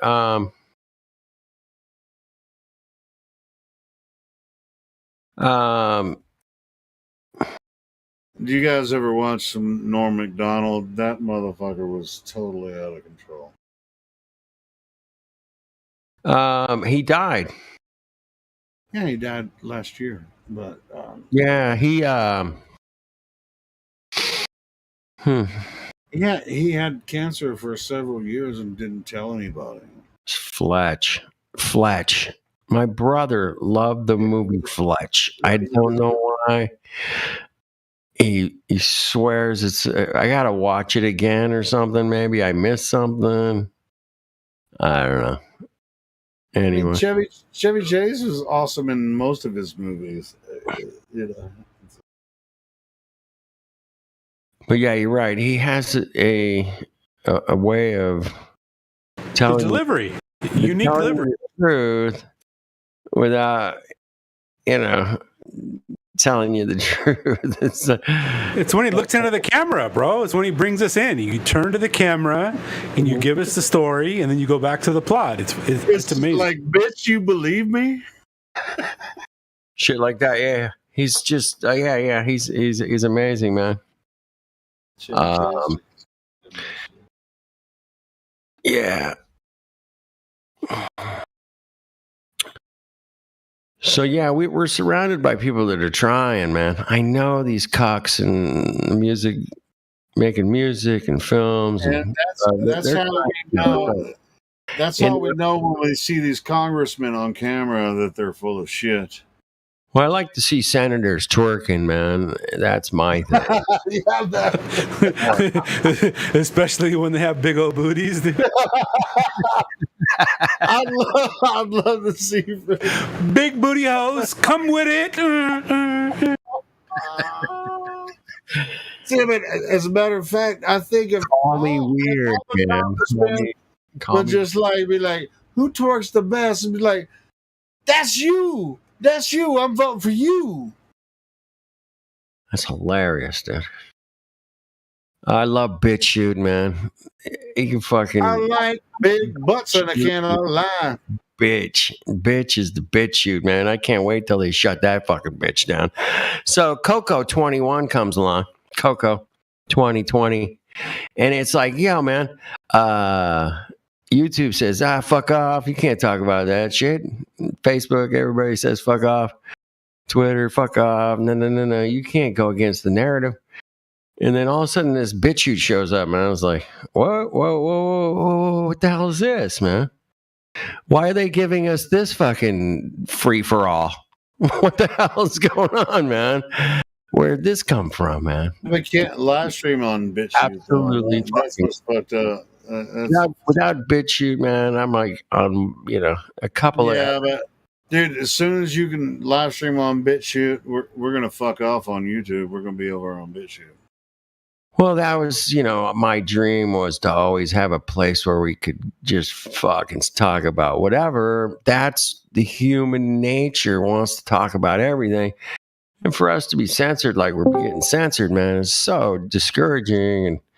And it costs so much money to do live streams and have the servers and all that shit, And it's incredibly hard to find a place. Even DLive. DLive's like kind of cucky too, right? Yeah, but they never send me. We're live streaming right there right now. They never send me an email saying your content is this, and that. They actually, we're there 24 hours a day, just like we are on YouTube. But they never send me. I looked at DLive as an opportunity to do live streams and have the discussions that we do have, and I'm like, I want to go to the place that will allow. Yeah, it's not the same people, that would find us on YouTube. The problem is, man, nobody's ever heard of DLive, dude. Nobody, man. No, I get that. I walk around and like DLive. No, what the hell's That's that? like, who the fuck's heard of BitChute either? Exactly, same thing. BitChute, nobody's fucking heard of it. But anyway, that's like I was saying earlier. We're gonna do it. I turned BitChute onto a couple people, man. As long as we possibly can before they get You're rid out of there, us. you want to get somebody to kind of look at some different shit. BitChute's great, man, for that. There's a lot of political bullshit. I think DLive is not bad, you know, because it has a pretty hot chat room. Just waking But I mean, if YouTube kicks us off, ultimately, you can go to DLive and we'll have the similar platform, chat room, everything. You know, we'll be set up, man. Right. You know. So anyway. So I was camping last month, man, up in California mountains. Anyway, talking to my buddy. He's kind of a normie, but you know, I've been hitting him for years. You know, he knows I'm a flat earther, and I gave him all the arguments, and then one day I started sending him like BitChute videos, and he's like, "Man, this new world takeover thing is really wild, man. And I can't believe people don't see it." And I'm like, well, I can't believe people don't see the fucking flat Earth, man. Just Captain Blue, you haven't talked to him about it? No, we're just hanging out, we're camping, you know. And he's like, he's totally awake when it comes to like the world's being taken over by Charles, Mr. Schwab or whatever, you know. He's down with. He knows what the World Economic Forum's doing, man, and how they work. He knows it, and he goes, "I can't believe people don't see it." And I'm like, dude, believe me, I know how you feel, man. I can't believe people can't go out and look and say, "Hey, man, I'm living on a stationary piece of dirt here, man. Check it out." With lots of water on it. I got dirt and water, man. And it all looks pretty flat, man, last time I checked it out. Anyway, the point is, you wake people up to stuff, man. You don't know how they're going to wake up. And, I'm still working you never know. I mean, if you talk to other people, even on just a wild west of conspiracy. They know what you're about, and they see what's happening, so they know where to come when they're like, holy shit, shit's really going down. Oh man, Helio, man, do you really think some of this is true? I've been telling you this shit for 10 years. Well, I mean, I'm talking about like this shit. I'm just like, hey, let's see what's about to happen, because you woke up in '92, man, and I was hit with a tape. Guy handed me. It was Colonel Bogreitz. You can look him up, man. If you don't believe me, his shit's on YouTube. But he's talking about how George Bush is bringing in the drugs from planes from Vietnam, and I'm like, I started in like 97, 98. I was listening to some libertarian podcasts and shit, like shit I had to download, Bringing the drugs in. The government's bringing the drugs in? Really? Yeah, I mean, well, I grew up in Arkansas. That's where Clinton, was governor before he was president, right? So, yeah, I mean, I already, it was like... he's from Hot Springs. He's from Hot Springs, Arkansas, man. No, well, that's where he was born, but he was governor for 12 years here, and they were bringing drugs through Hope and shit.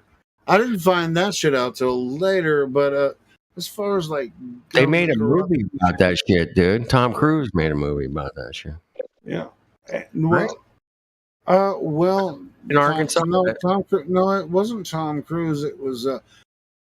Well, are you talking about American? Well, American Drug War was, and one of the Alex Jones's buddies, but they made a major film starring Jeremy Renner.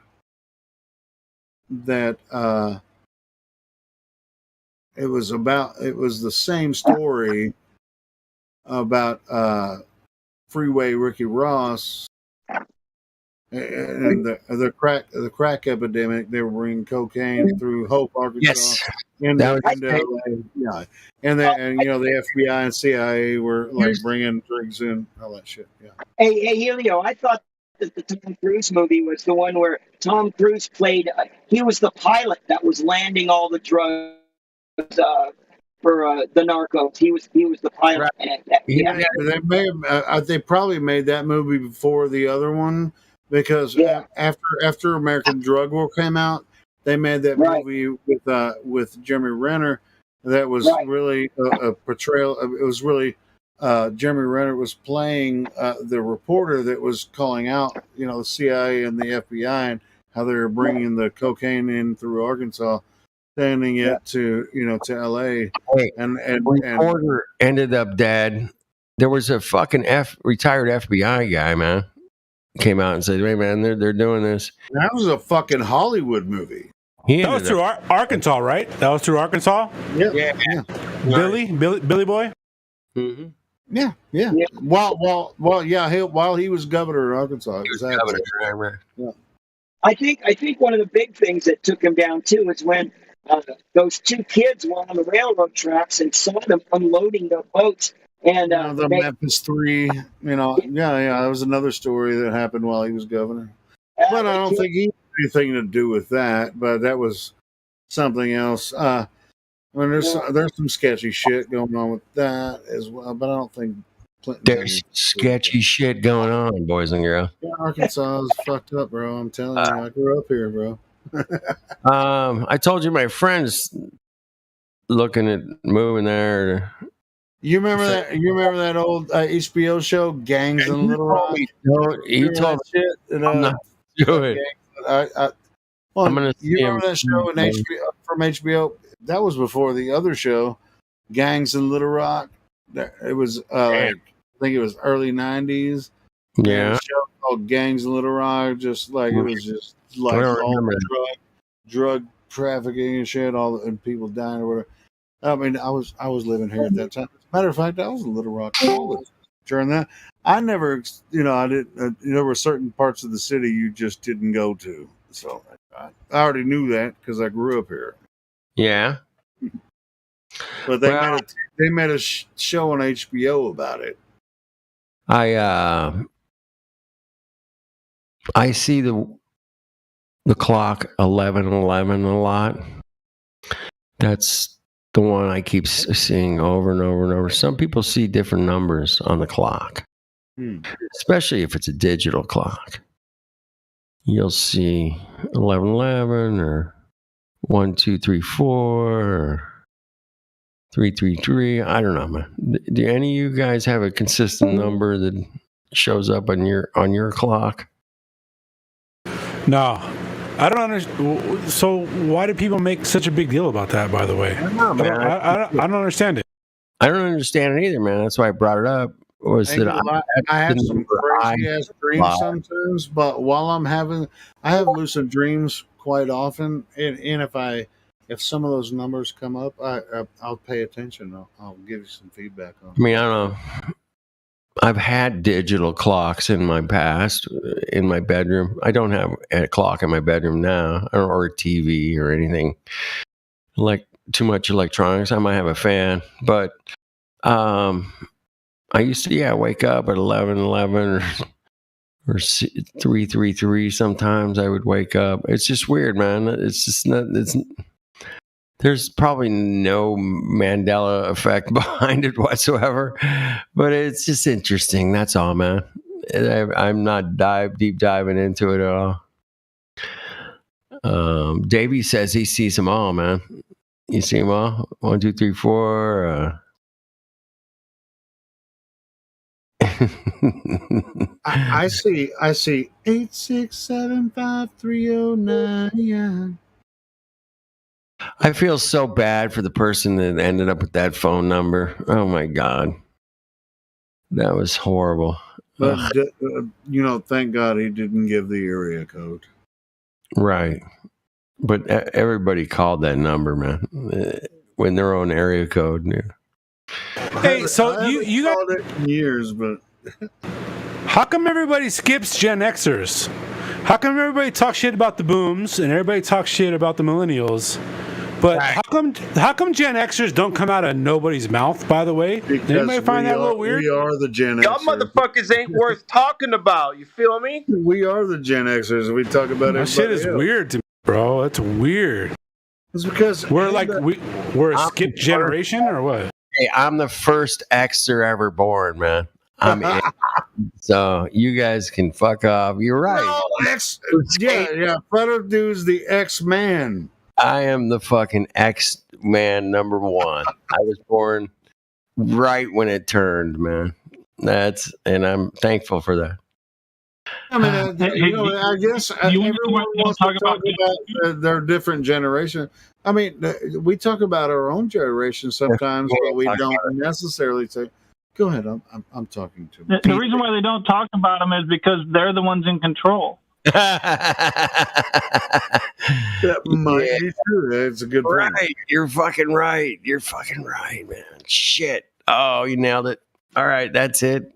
Leftist, you got your answer, bro. Shit. Hey, but that being the case, hey, that being the case, don't tell anybody. Because since we have that influence, let's utilize that. Just like hold on to it, and then you'll be able to use it. Yeah, it is the Gen Xers that are running the fucking cuck show right now. Sure, I mean, don't we make the best arguments and everything? You know, we do, man, 100%. Yeah, just don't tell anybody you're in control. Just you want them to kind of like, oh, okay, well, you old man, or you just don't understand. It's like, what don't I understand, motherfucker? Tell me. I've been through it all.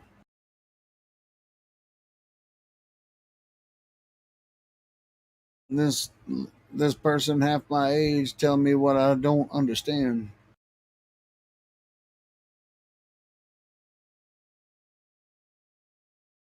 What are we on about?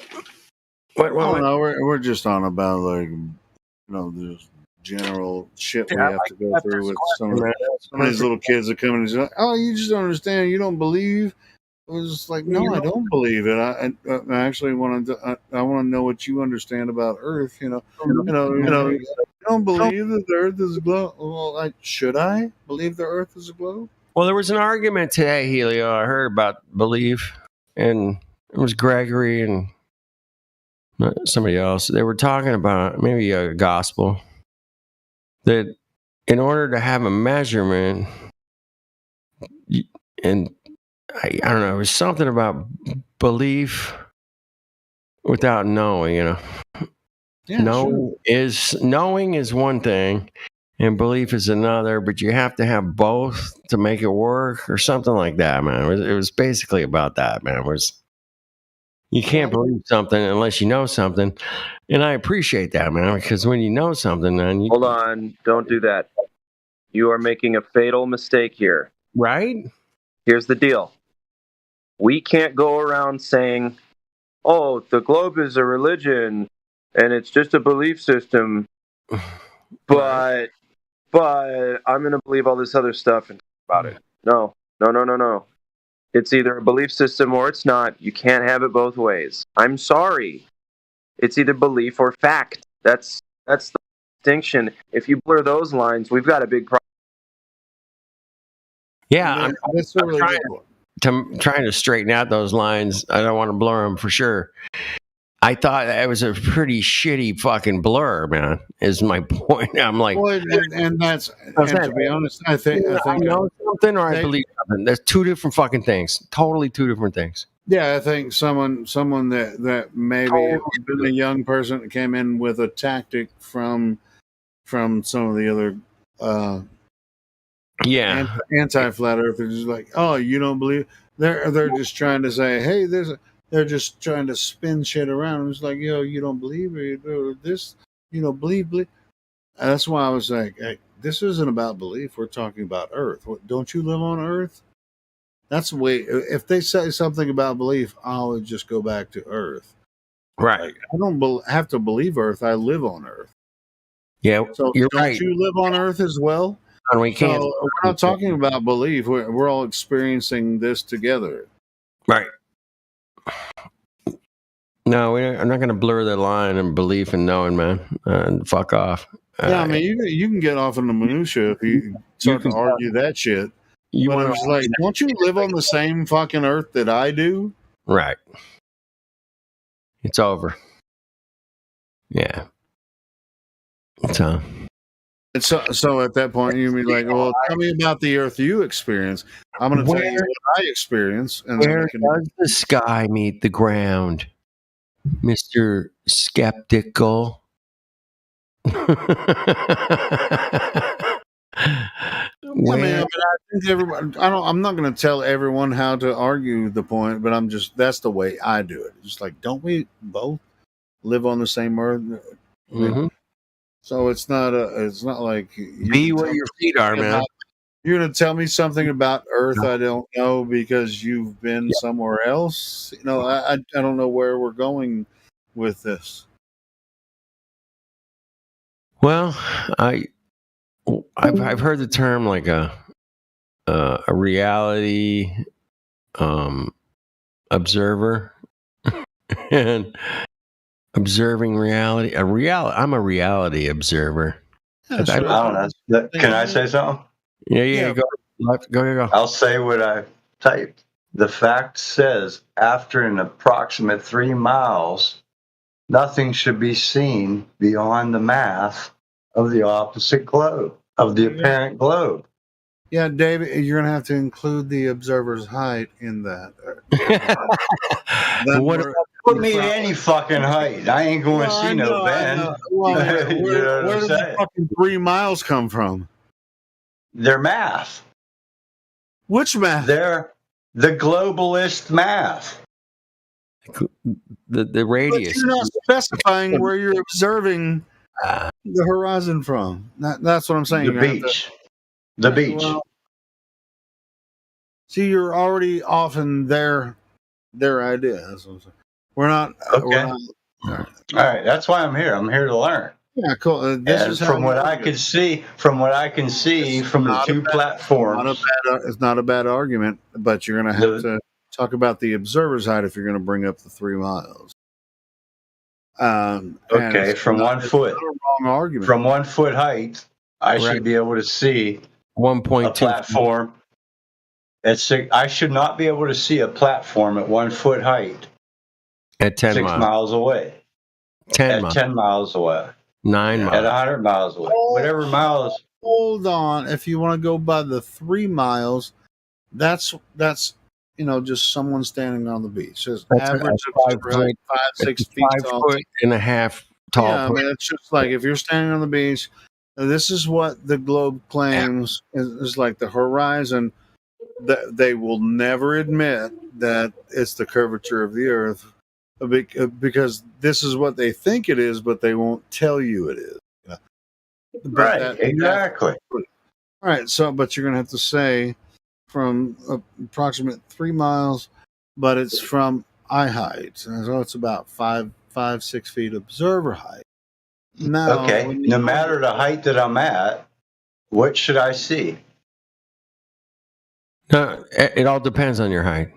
Okay. See, the reason we bring up, that point about the distance to horizon is to point out that the horizon is not the curvature of the Earth. Exactly. So you want them to talk more about the horizon being the curvature of the Earth because it's obviously not. Here's an interesting thing, Helio. You'll dig this, man. So if I'm we have this deserts out here in California between here and Nevada called the high deserts. And the desert's way up on a plateau, man. It's like 4,000 feet up, right? And it's flat as fuck out there too, by the way. Anyway, so if I go up on a mountain and I look down on the ground, I'm at like 7,000-8,000 feet, but I'm only looking down. They call it a 7. I'm not really 7,000 feet away from the desert floor. I'm 7,000 feet away from sea level. Right? I dig it. I see what you're saying. I'm only just maybe a couple thousand feet up over the desert floor. That's it. Yeah. If you my consider observer height to the desert floor is a couple of thousand feet, but if you ever consider horizon, never talk about looking down or up. You're looking across Earth. we're looking across. Right, exactly. Right. Yeah, exactly. Doesn't matter your altitude. Exactly. So now, in their claim, when you see the horizon, that's the curvature of the Earth, right? Right. So my question, man, on the long distance photography record of 275 miles, roughly, to a mountain range, he was at 9,000 feet, I think was his observer height. Now, was he at 9,000 feet above the desert, or was he at 9,000 feet above sea level? Because that would make a totally different fucking calculation if he's only No. Horizon is different depending on the terrain. If you're near the ocean, man, because of course, you're calculating everything. It makes a difference. Definitely makes a difference. If you're going to say horizon, you can't. That's why we talk about land. Isn't it over land, that world record picture? I don't know. I'm thinking of a land spot that they could see Chile on the other side of the ocean. No, I think. Let me get the meme. Italian. Yeah, I've seen water ones, but I think I'm thinking about the land ones over land, not over water. Okay, yeah. I mean, you go high up in the mountains and see another. Let's say you're at 9,000 foot on the mountain, but you're at 9,000 foot above sea level. You're looking at a mountain that's maybe 2,500 feet tall. At 200, that's freaking 250 miles, 270 miles land, but you're really not at 9,000 foot observer height. You are at only maybe 2,000 or 3,000 feet observer height instead of 9,000. Right. I don't know. But you guys aren't tracking. That's cool, man. I'm probably not making much fucking sense anyway. But what are you talking about? Over land is from, your observer height to the land. Basing it on sea level? To the land. You're not. If I go up to Big Bear, man, and I look out on the high desert, I'm at 10,000 feet up there, man. But it's the desert floor is 6,000 feet below my fucking eye level. Did you remember that video a few years ago? The guy was in Appalachians. He was in Appalachians and took like video of like different peaks. It was like 4 different peaks. Huh. You remember that video from a few years ago? No. Took like 4 different peaks in the Appalachians. No, I don't remember that guy. That fucking. It was a cool video. Anyway, I just think when we do a lot of these Earth curve calculators and shit, man, I don't know if the Earth curve calculator. I mean, I know that the mountains should have never been seen from that picture at 275 miles.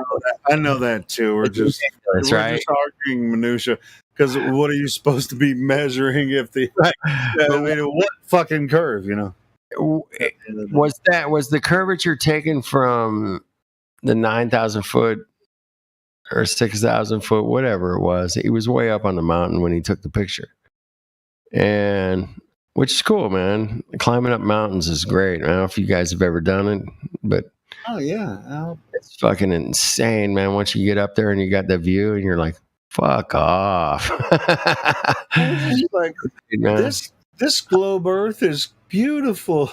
Fucking globe Earth. Does anybody ever think that when they're looking on Earth?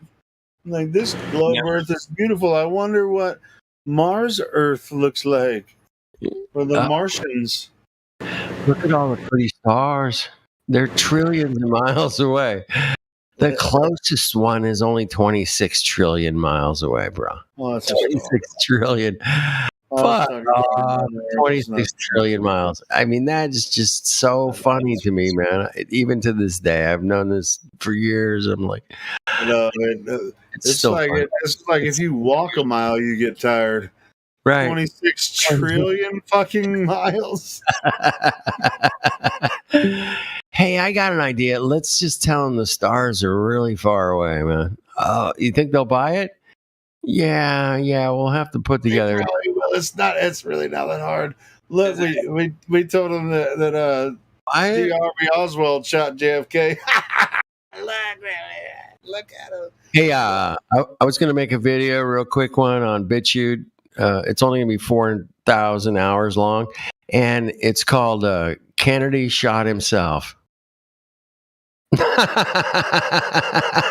it up, man. And, I've got evidence, guaranteed the guy shot himself, man. What a bummer. Guy killed himself. I don't think he was even in the goddamn car at this point. At this point, man, with deepfake and the kind of stuff I've seen, I think he's Jimmy Carter, but technology, man, they're at least 20 years ahead of us, if not 30. And yeah, they could have pulled some kooky shit off. Yeah. Mount Fuji. Mount Fuji. We got a guy in here that's climbed it, I don't know, 15 times. Wait, Jin's in there? Yeah, from Japan. Jin from Japan. What's about Fuji? Where's the curve? From the land on the other side.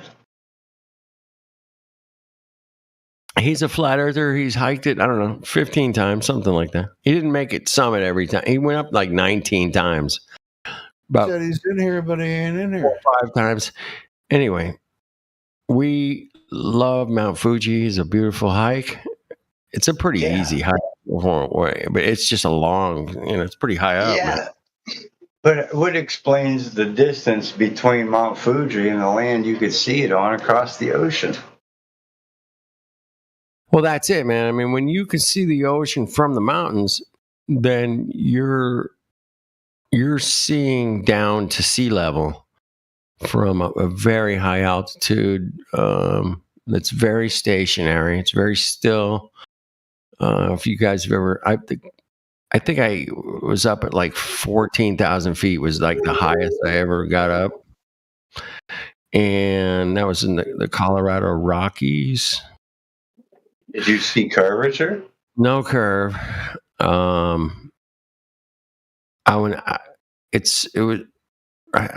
might have been, I don't know. Anyway, it was way the fuck up there above the tree line. And above the tree line, that means nothing fucking grows above the tree line, man. It's up. The air is so thin, man. I couldn't believe how thin it was, man. I was like, damn. At some point, if you're on land that you could actually see Mount Fuji, right? At what point do we disclude math that says you should not see it? Well, the cool thing is that we do see it, and that there lies the evidence for a visual observation of 2 points, and it's a beautiful thing, man. I agree. It is a beautiful thing. It's just good to see it with your own eyes, and when you're out there, and even a picture is good to see. You're out there on Earth. Even pictures are blowing your mind, yeah. But to be actually out there on the mountain, standing there still, man, and looking across 100, 200, 300 miles, whatever it is. Sometimes you can see so far, you're like, damn, that's just incredible. Yeah. But there's days it's cloudy, rainy, whatever, it might be shitty, not the best time to hike.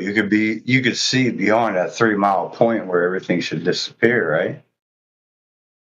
Oh yeah, that shit should be disappearing, leaning, gone, out of sight, out of mind, out of sight, out of mind. I think that's what the Globers rely on, that it's out of sight, it's out of mind. Well, certainly I call them the manipulators of the world. There you go. Doing is manipulating money, resources. They don't care about any of that shit. But they're just manipulating what they can. They've been doing it a long time. And so I got a Macintosh computer. I've had one since 2000. Anyway, it comes with this really cool picture of Yosemite National Park, which I've camped at, I don't know, maybe 5 times. Hiked it.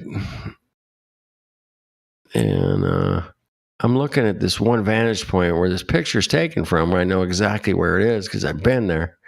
And I can see Half Dome, and then I can see way beyond that, man. These mountains are way in the fucking background. Probably, a good 40, 50, 60 miles away, man. You shouldn't see it, though, right? According to the math, you should not see that shit. Everything should be going downward, but it doesn't do that, man. And that is in reality and in pictures. Things should be like, we should see some kind of a drop off, and we just don't see it, man. It's crazy how they hijacked everybody's perspective, man. They just hijacked it. How far can we see? Okay, well, we'll give them a horizon here. That'll work. We'll give them a horizon there.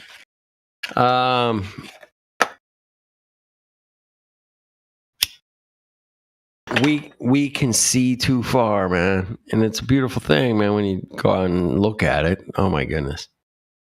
And you have to put 2 and 2 together and go, I don't think I should be seeing that on a 39, 59 radius, man. And there was Brian Mullen. I don't know, you guys probably don't know who Brian Mullen is, but he was the one that was pointing this out with the super kick-ass presentation of it and how it works and how they hijacked it and how we could see way too far. He's actually credited, man. If you see that one, he did the CAD on the radius. And he's credited on that one that shows 100 miles. You should see, this many feet of curvature, 200 miles. What's his name again? Brian Mullen? Mullen. Okay. All right. Yeah. But he had like a whiteboard and a shitty like little video camera. It wasn't even that great, man, at the time. And he was an engineer that said, hey, man, I need to look into this. And you can see his presentations. He only did about like a 12 video thing, man. And then somebody came along, one of the Globers, said, and called the engineering board on him and said, hey, this Brian Mullen's putting out false information about the world, and he needs to be shut down because he's wrong. And it was like, what? So he had to stop making videos. Otherwise, he was going to lose his engineering license. And he couldn't afford to do that because he has a wife. All about the money. Wife and kid. So he had to walk away. All about the money, yeah. So the guy walked away, man. And I'm hoping at some point he's going to reemerge and have some really cool stuff to show us, man. It would be great. I would certainly encourage to get Brian back into the scene because he figured it all out back in 2016. And he was great, man. Legend. Anyway, fuck you, George, for calling the fucking you cuck bitch bastard, George fucking cuck fucker. There was a guy, George, came on to Nathan Oakley's and admitted that he was the one that called the engineering board on Brian Mullins. And I had a chance one time, man, on Yeah, it was George Hatanuik or something. George H. Hatanuik. Yeah, they got a nickname for George. I forget George.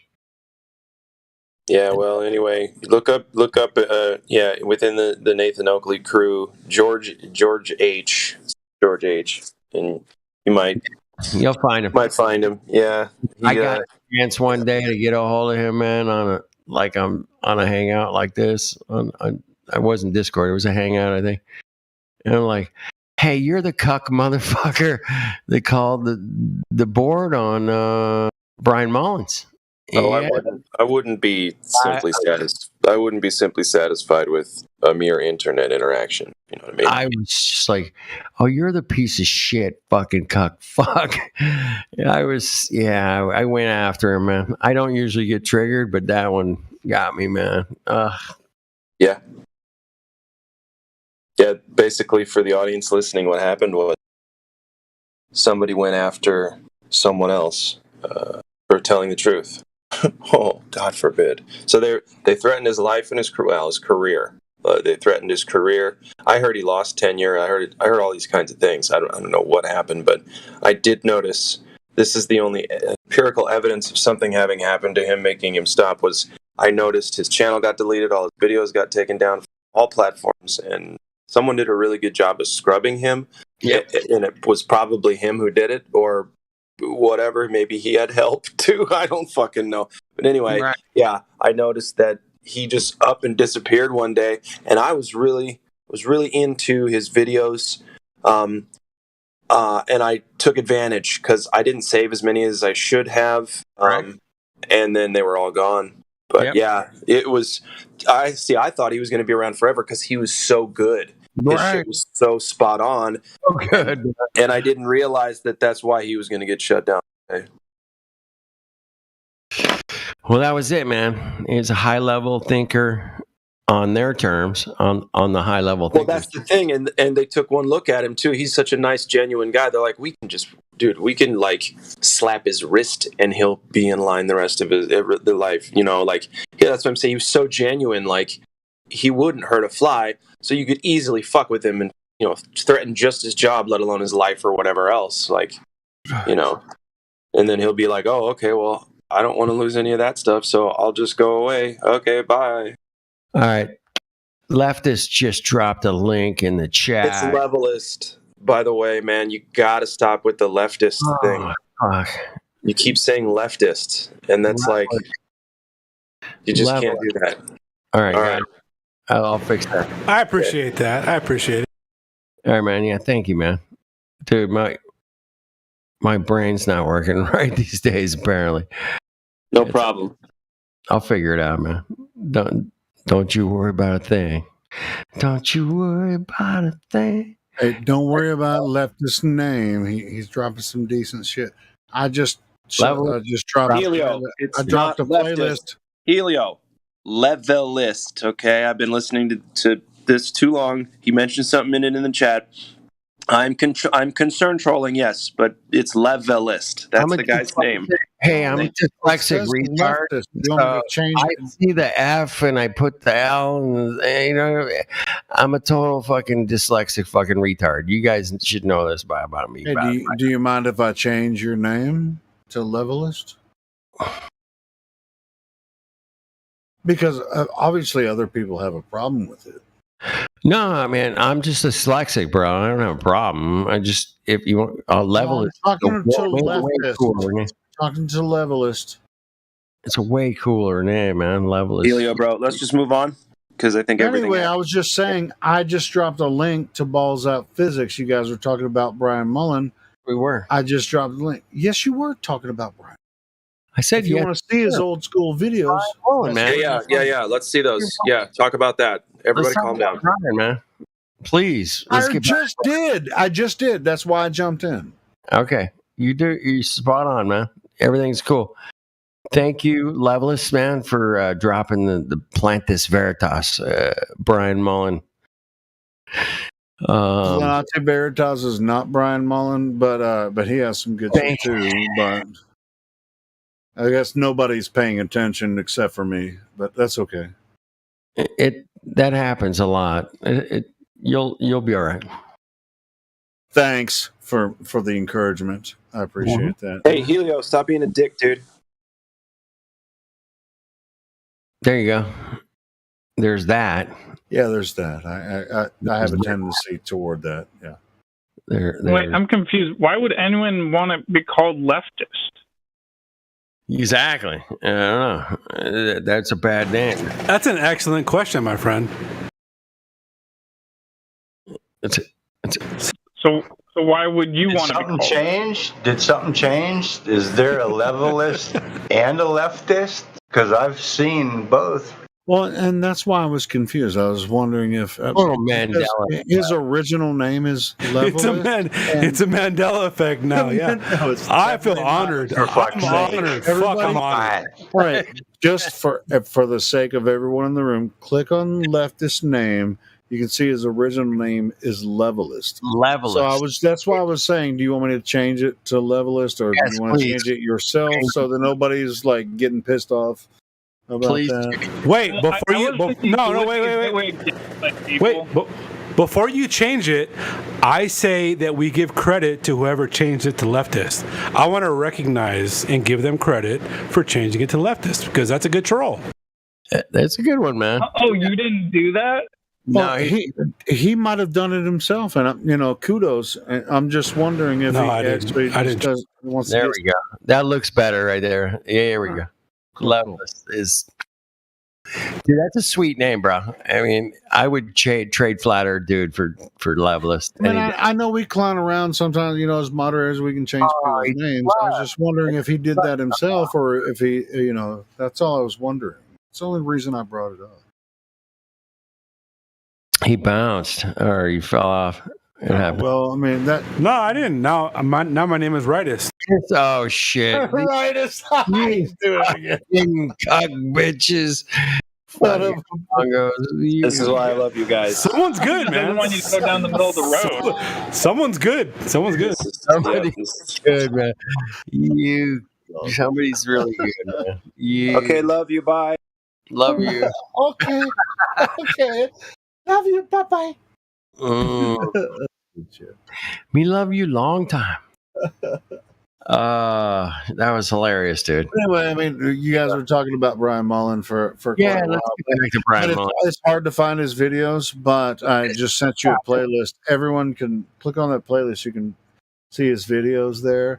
And George did call. From what I understand, George called. Oh no, he did it. I asked him. George, he did. He admitted it on Nathan's show what he did, and he called. He admitted the board that certified him as a engineer. He called an engineering board in the state that he was like, "Hey, have you guys ever?" And they were like, then they was like.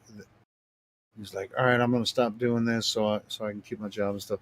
So anyway, that's pretty much the way it went down.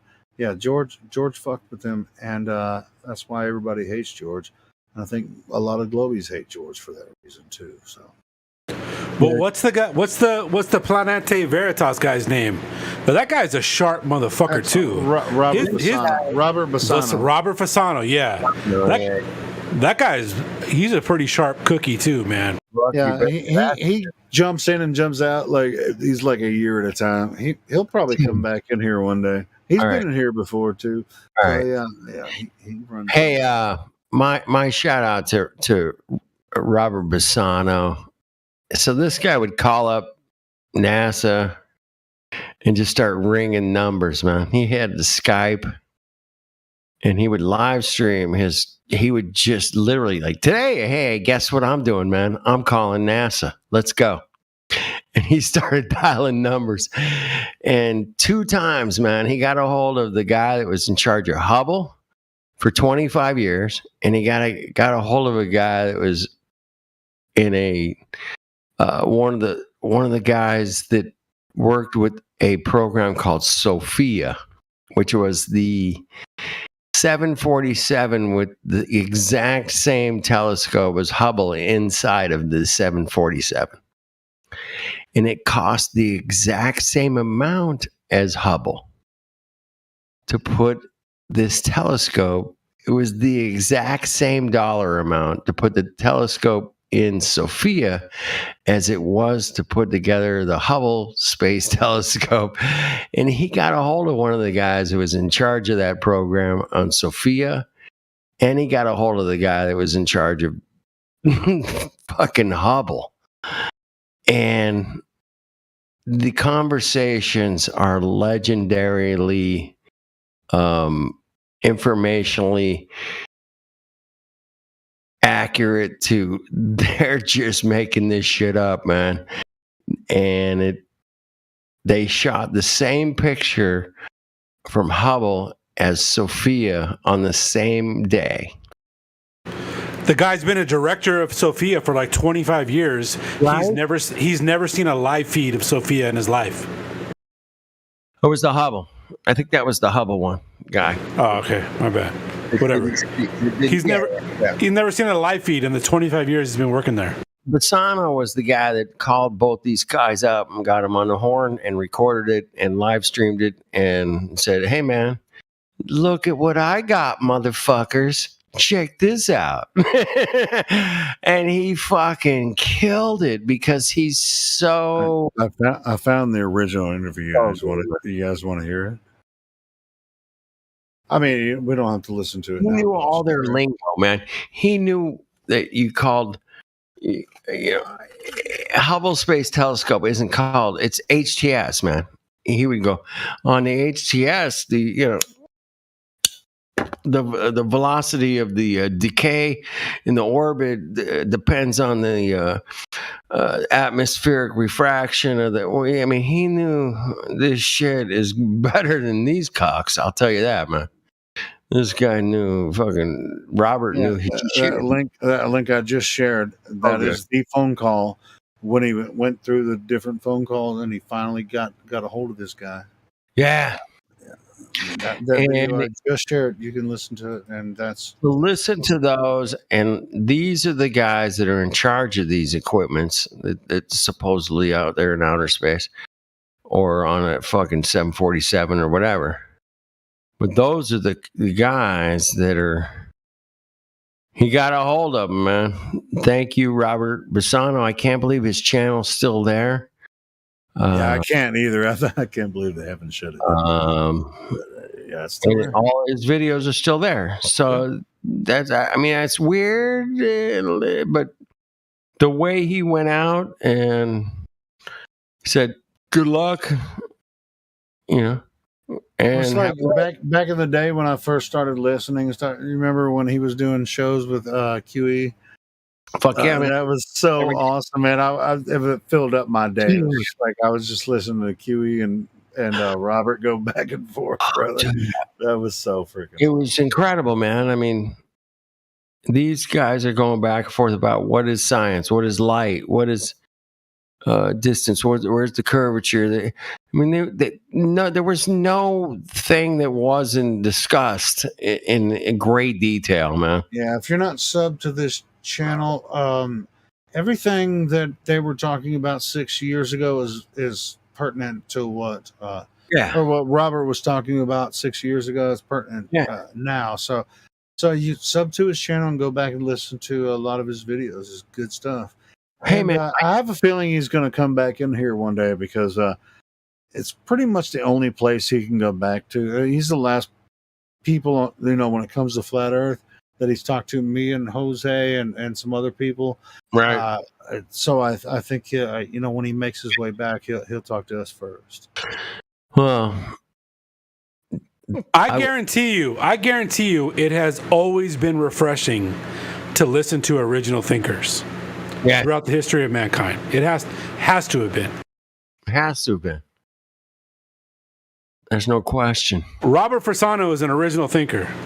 Oh, he's one of the greatest. So, rightist. Rightist. Yeah, that's my new name. That's my new name. Someone's good. I don't know who it is, but someone's good. Here we go. You guys are fucking cucks. To stop that. That's a good one. That's a good one. That's a good one. You mongos. Stop that shit. So where was I going? I don't know where I was going. I was gonna original thinkers, man. What do you think of Alan Watts? Not Watt. There's another guy, a newer guy. Yeah, he has good stuff too, man. There was I didn't know. Like, so the only thing I remember for sure that I learned from Alan Watt, I didn't know that Great Britain, the UK, it was a law. You had to have a television in your household. They were buying used televisions shipped from America to the UK, and there was some law in the 1950s. It was mandatory for UK households to have a television in there.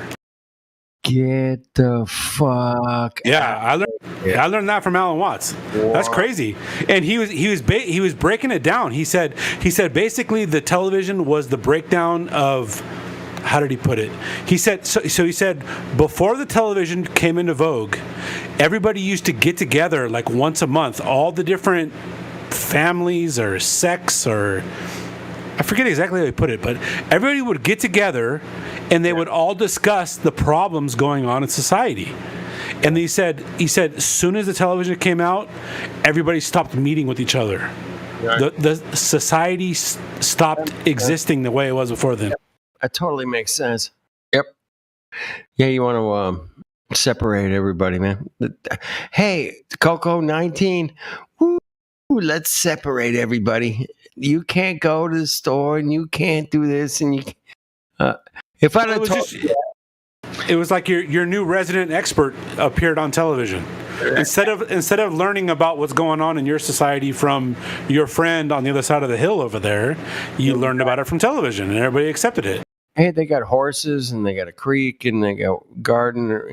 I'm gonna go see my friend over the hill, and I'll see you guys later. You know, I might walk, I might take a horse or ride my bike, whatever, man. But yeah, I'm gonna go talk to them. Now it's just like I'm just gonna hop on entertainmenttonight.com or whatever the fuck it is, you know, whatever. Hollywood Explorer 2022. Hollywood Explorer. We're out on the streets watching people drive by and they're bitching cars and eating lunch at the Ritz with the hanging on the patio with the fuck off.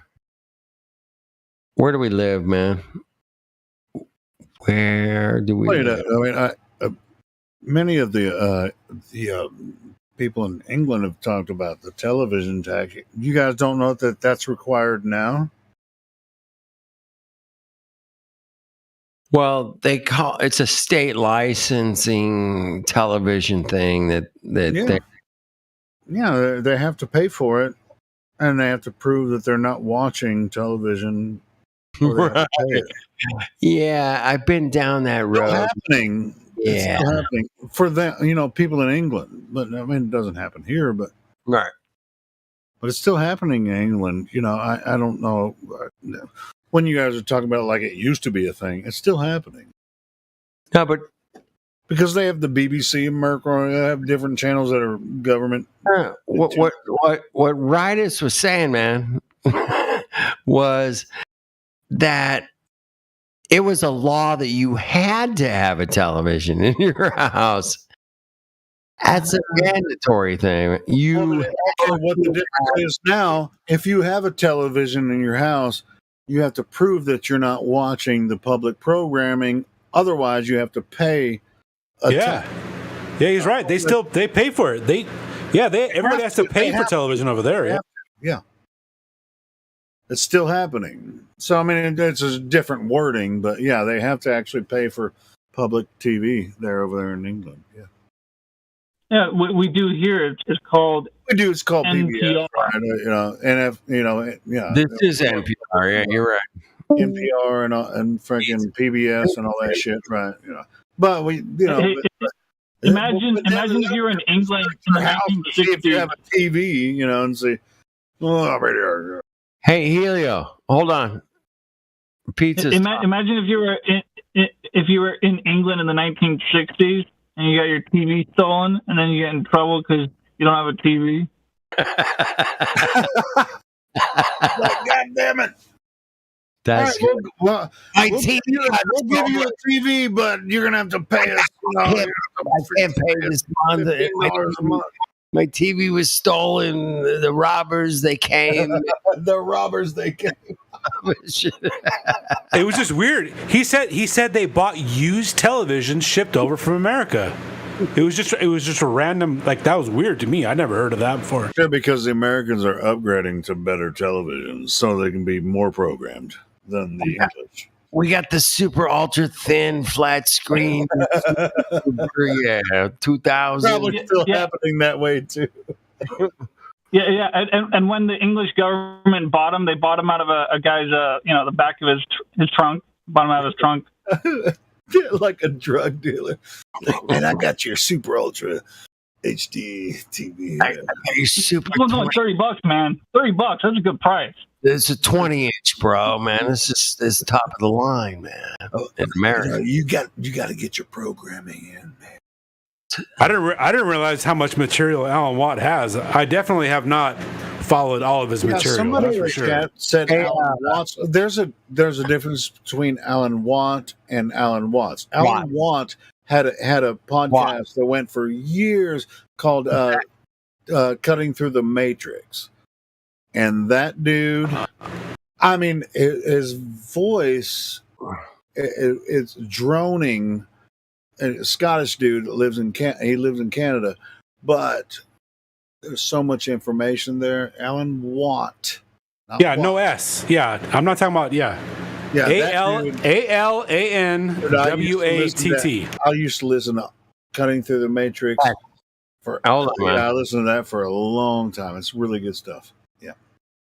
Matter of fact, I played one of his shows the other day here. Play some Alan Watts, which is totally different than. Is Alan Watt the UK version of Bill Cooper? It's kind of what it sounds like to me. If I had to. All right. See, now we're getting confused. Alan Watts is not Alan Watt. That's where I'm getting the confusion. Because listen to this guy for a second, man. Here we go. Into the positive and the negative, and the male and the female. In Genesis, it is the creature that is split and not God. Yeah, that's not Alan Watt.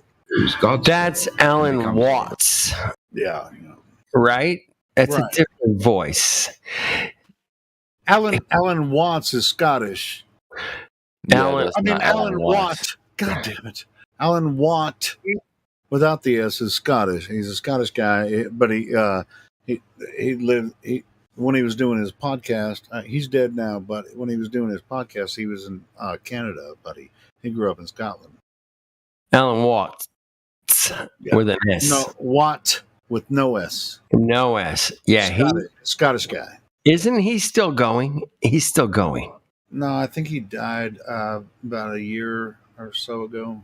Did he die from the cocoa? Did he? They might say that, but who gives a shit? Died from the cocoa? It's because he was anti-cocoa. He died from the cocoa. Hey, they push those stories. You remember that? I don't know if you guys remember that, man, but they pushed he was he didn't think the cocoa was real, and he died. Levelus is too clowning now. He's clowning too much. Is he clowning? No, nobody's clowning. Who's? You never heard of Hadrian's Wall, dude? Who's Alan Watts in the chat? Oh, somebody changed my name again. I don't know. I just found that out myself. You fucking mongos. I guarantee I haven't changed my name once. So Right, who's changing your name, bro? Somebody's. I tried to tell you to give him credit. I said before you change my name back, give credit to whoever changed my name in the first place. You I fucking. mean, only mods can change names, so it wasn't me. So who the fuck? I have no idea who it is. Oh, it's Chris. It's Chris. It's gotta be Chris, bro. Check out my roles. I have no roles in here, dude. I don't want any roles. Oh, man, there's a way to Gotta find be Chris. He's lurking, man. Chris, you mother. So here's my theory on the Alan Watt and Take Alan. the S off it. Take the goddamn S off it. Make it Alan Watt. If you're gonna fuck me over, take the S off the motherfucker. That's the problem. The system is fucking you over because they came up with another guy later on after Alan Watts to throw you off of Alan Watt. Throw you off. No, I think Alan Watts had some good stuff, but he wasn't. It wasn't even the same. It wasn't even the same ballpark. I mean, No. Alan Watt had his own. Yeah, it was, man. You got to think of the time. It was more metaphysical, isn't he? It's very metaphysical. Dude, I told Helio, I get mixed up between Jim Mars and Tex Mars, so it's understandable to me. Ooh, I don't. I still do. I still get confused. What? Dude, they're not even in the same ballpark either. So anyway. Tex Mars. I followed him. Well, I think I actually, when I listened to a Tex Mars show and he interviewed Edward Hendry about his new Flat Earth book called the what the fuck was it called? Anyway, I had like spam in my YouTube about Flat Earth, and I was like, "That's the dumbest shit." But I was listening to Tex Mars, and then he interviewed Edward Hendry about his Greatest Lie on Earth book, and I listened to that. And I was like, maybe there's something to this. Maybe I should take a look at it.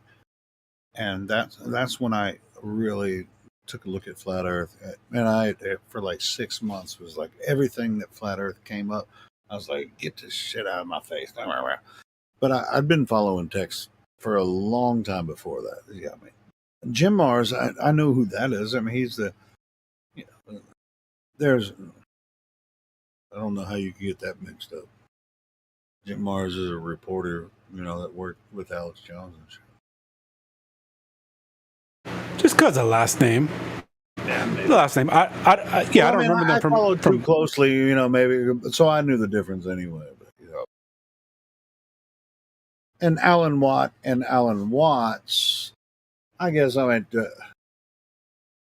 never really followed Alan Watts, but Alan Watt, I listened to his show for several years. So yeah, so he's got really good information.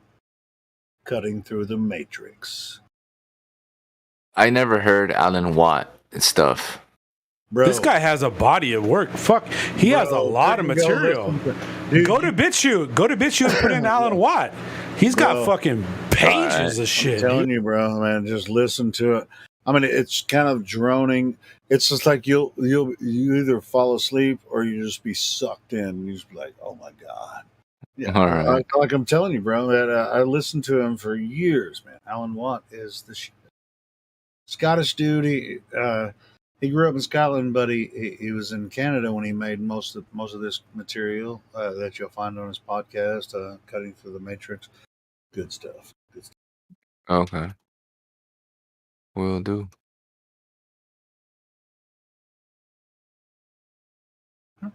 Flat Earth, dude. Alan fucking Watts. Not. God damn, the fucking Matrix is such a tricky little bitch. Fucking A. Wait. Watts is different than Watt. Two different guys spilling about the same kind of fucking truths. What's your favorite thing that Alan Watts came up with? The fact that if you look up into the sky and you're looking at the star, you are the only one in the entire existence of all humanity that is seeing that star at this moment. Period. I'll tell you something funny that I heard from him. He said if you're on hallucinogens and you're looking at an ashtray and someone asks you what's the meaning of life, and you see the Virgin Mary there, and then you say, "Here." That was the funniest thing he ever said. I saw the Virgin Mary when I was on hallucinogens, and it was on a curtain though, and I wasn't the only one on the same hallucinogen. We all saw the same thing. No. That was her sister Meredith. Was that? What? Say that again. That was her sister Meredith. Meredith? Oh, that was her sister? Oh, her sister Meredith. Might have been, whatever. But I'm just telling you, someone said, "Hey, look at this."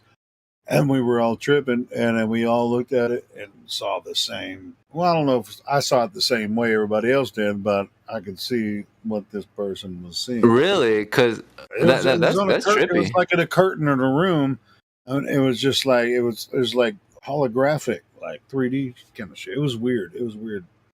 That's trippy. Nah, yeah, but I mean, I wasn't trying to make fun of that. I was just saying that, like, he actually said it in a sarcastic way.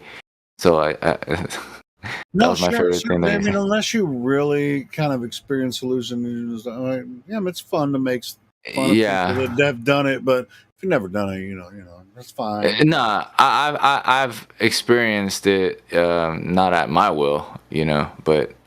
What? Somebody drugged you and just gave you some hallucinogens? Bro, yeah, something was laced, so that's when I started tripping the hell out, bro. When I would never do that to anyone. Yeah, man, like everyone in the room was just tripping balls. And that's not yeah, that ain't cool at all. Don't dose people, man. That's freaking Heck no. Did Elon Musk, was he the first one to say tripping balls? Nah, I said it back in fucking 08. 08? Yeah. All right.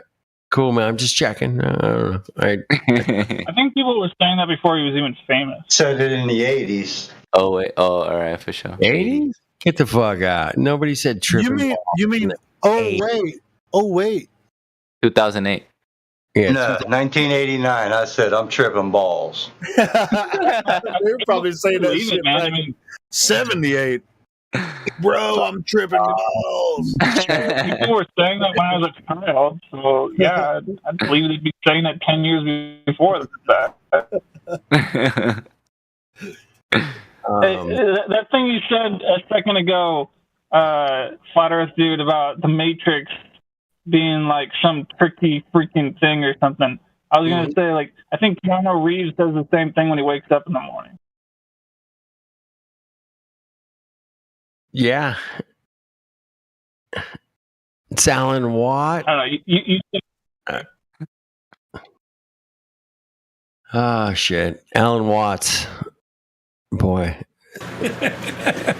Which one is it, man? Alan Watt or Alan Watts? Wait a minute. My name will change in a minute. I find this humorous. We were discussing there's two different people with, both having Alan Wattist information. I like Watt Assist. Alan Watt Assist. I think that's a good name. Watt Assist. I love it. There you go. Let's take it next level, man. Alan Watt Assist. Oh shit! You guys are hilarious.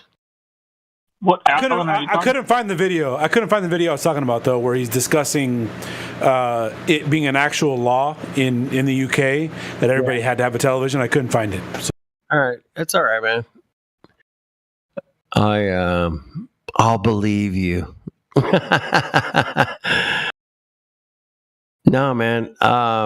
The way that they are cocky about television in the UK is kind of interesting in its own right, man. I mean, I've known a lot of truthers that just don't pay their licensing fees for their television. They just don't pay it.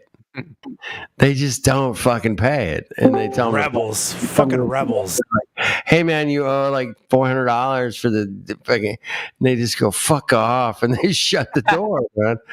And I've seen like probably 20 videos of these guys just telling these collectors for their televisions is to fuck off, man.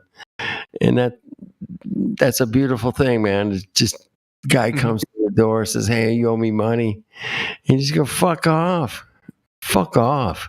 I love that. Love it, man. The reality is, you could YouTube that shit, and you could watch them guys 100% saying "fuck off" to the guys coming to collect the money. That's true. Enough videos, just like there's so many people out there going, "Nah, fuck off." Like, I love when reality hits the street like that, man. It's beautiful. Reality Fuck is the BBC. That's how they say it. Fuck the BBC. what the council is. It the council that comes around and collects? I don't know. I can't remember. The council.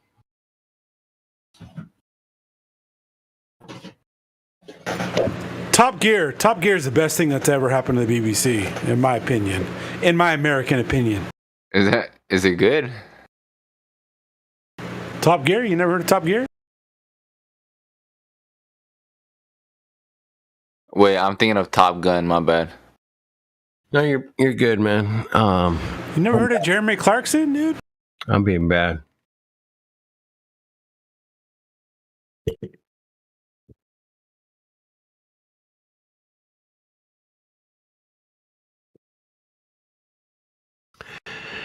Is everybody all right? Chris M loves the Queen. Dude, look at that. Look at that. Section 363 of the Communications Act of 2003 makes it an offense to install or use a television receiver to watch or record any television program. It's too far away for me to read it now.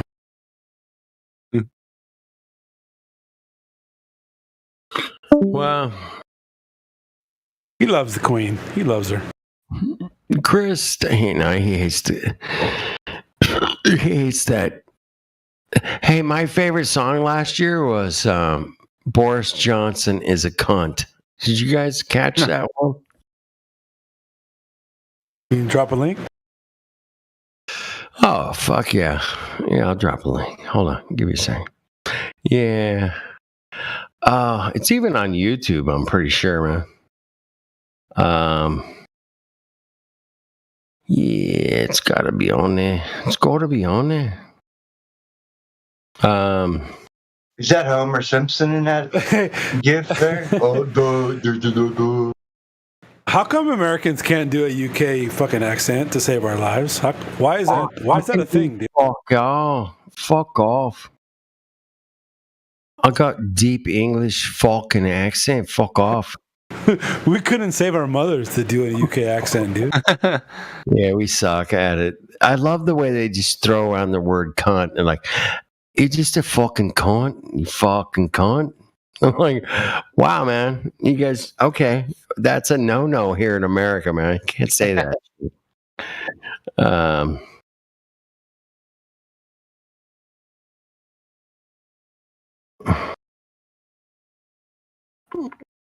So I'm typing in a Google search right now on YouTube.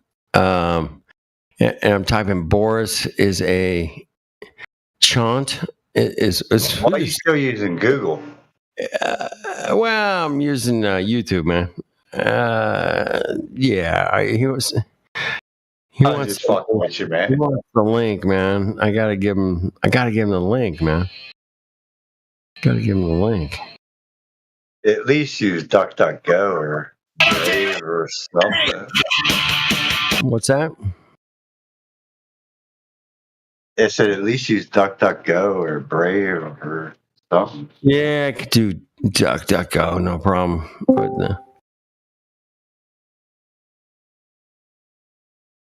again, I'm just messing around, man. I'm just messing around. You're cool. Boris Johnson is a fucking cunt. He's a fucking cunt. He's a fucking cunt. That's pretty good. I can go with that one.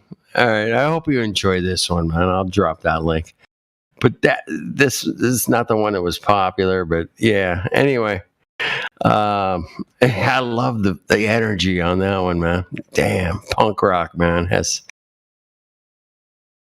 Good energy. It's good. All right. Boris Johnson is a fucking cunt. Hey, so yeah, throw that word around. No, that's not going to work. Hey, I watched a congressman ask a professor about men getting pregnant, and she's like, "Well, that's not the point. It's because the people identify as a certain gender. Yeah, that's not gonna work out, man. That's not gonna work out, man. Sorry, I'm super open-minded person, man. I looking into anything, but woman's born a woman, boy's born a boy, man. Get over that, man. If you can't distinguish between those two parties, man, you got a problem.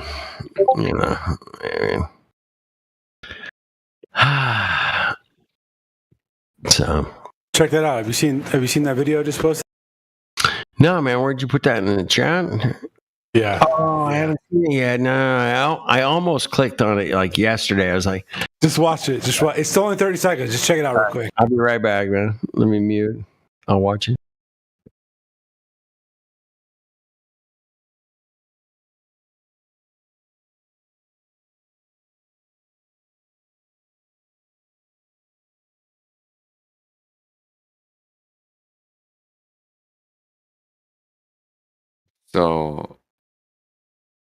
So light is a trip.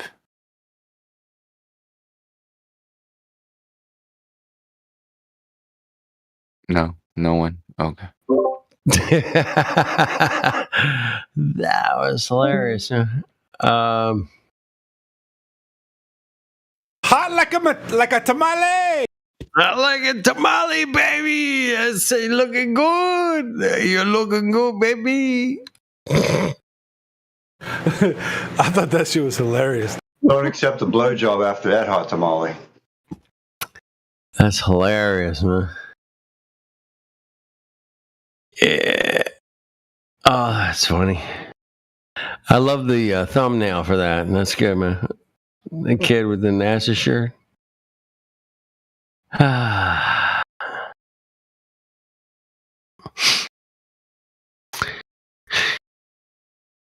Well,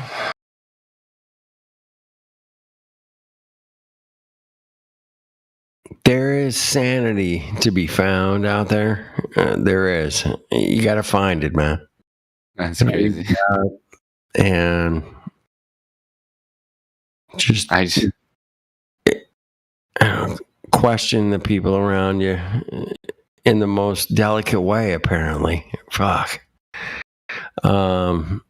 But if you're dealing with somebody who says, hey, man, a man can have a baby, dude, if you're dealing with that level of fucking cockness, you're going to have a hard time kind of breaking through there. You might want to move on to the next. Shit, if this gonna be that kind of party, I'm gonna stick my dick in the mashed potato.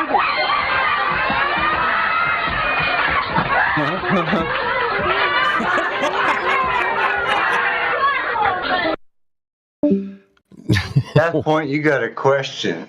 What the hell is that? Your whole established question might be, do you believe men can have babies? And then you could just disqualify people from that.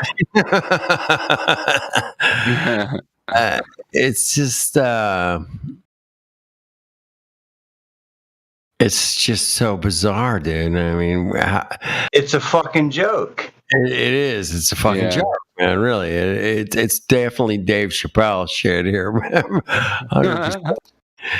And how we've reached the point of what the fuck is going on, man. I mean, I love to laugh at the most crazy shit, but when you telling me a man can have a baby, man, you've actually fucking crossed the fucking. You've crossed the curvature, man. You've crossed it. And That's where I'm at, you know. Yeah.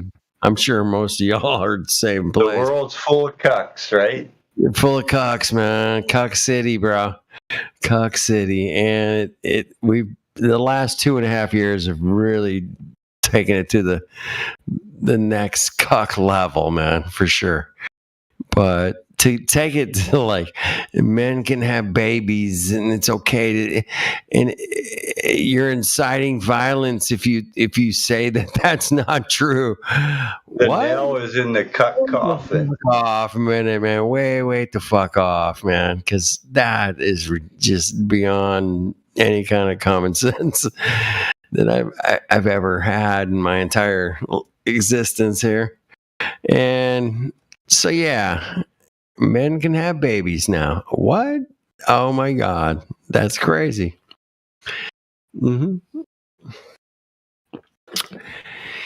Yeah, I actually heard somebody in here saying, "Hey, man, if you switched out all the organs and everything from a man to a woman, a man could have a baby.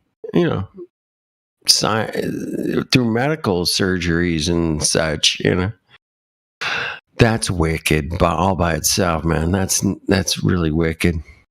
Get out Satanism right there, man. Yeah, that's really, really super wicked shit, man. I love that. Alan Wattist. You're an Alan Wattist, guaranteed. Guilty. Yes, I'm guilty. Totally an Alan Wattist. I love that's. Apparently, you guys are too fucking funny. Please change it back to levelists, man. That would be cool, but. Dude, I don't have the power to change people's names or anything around here, man.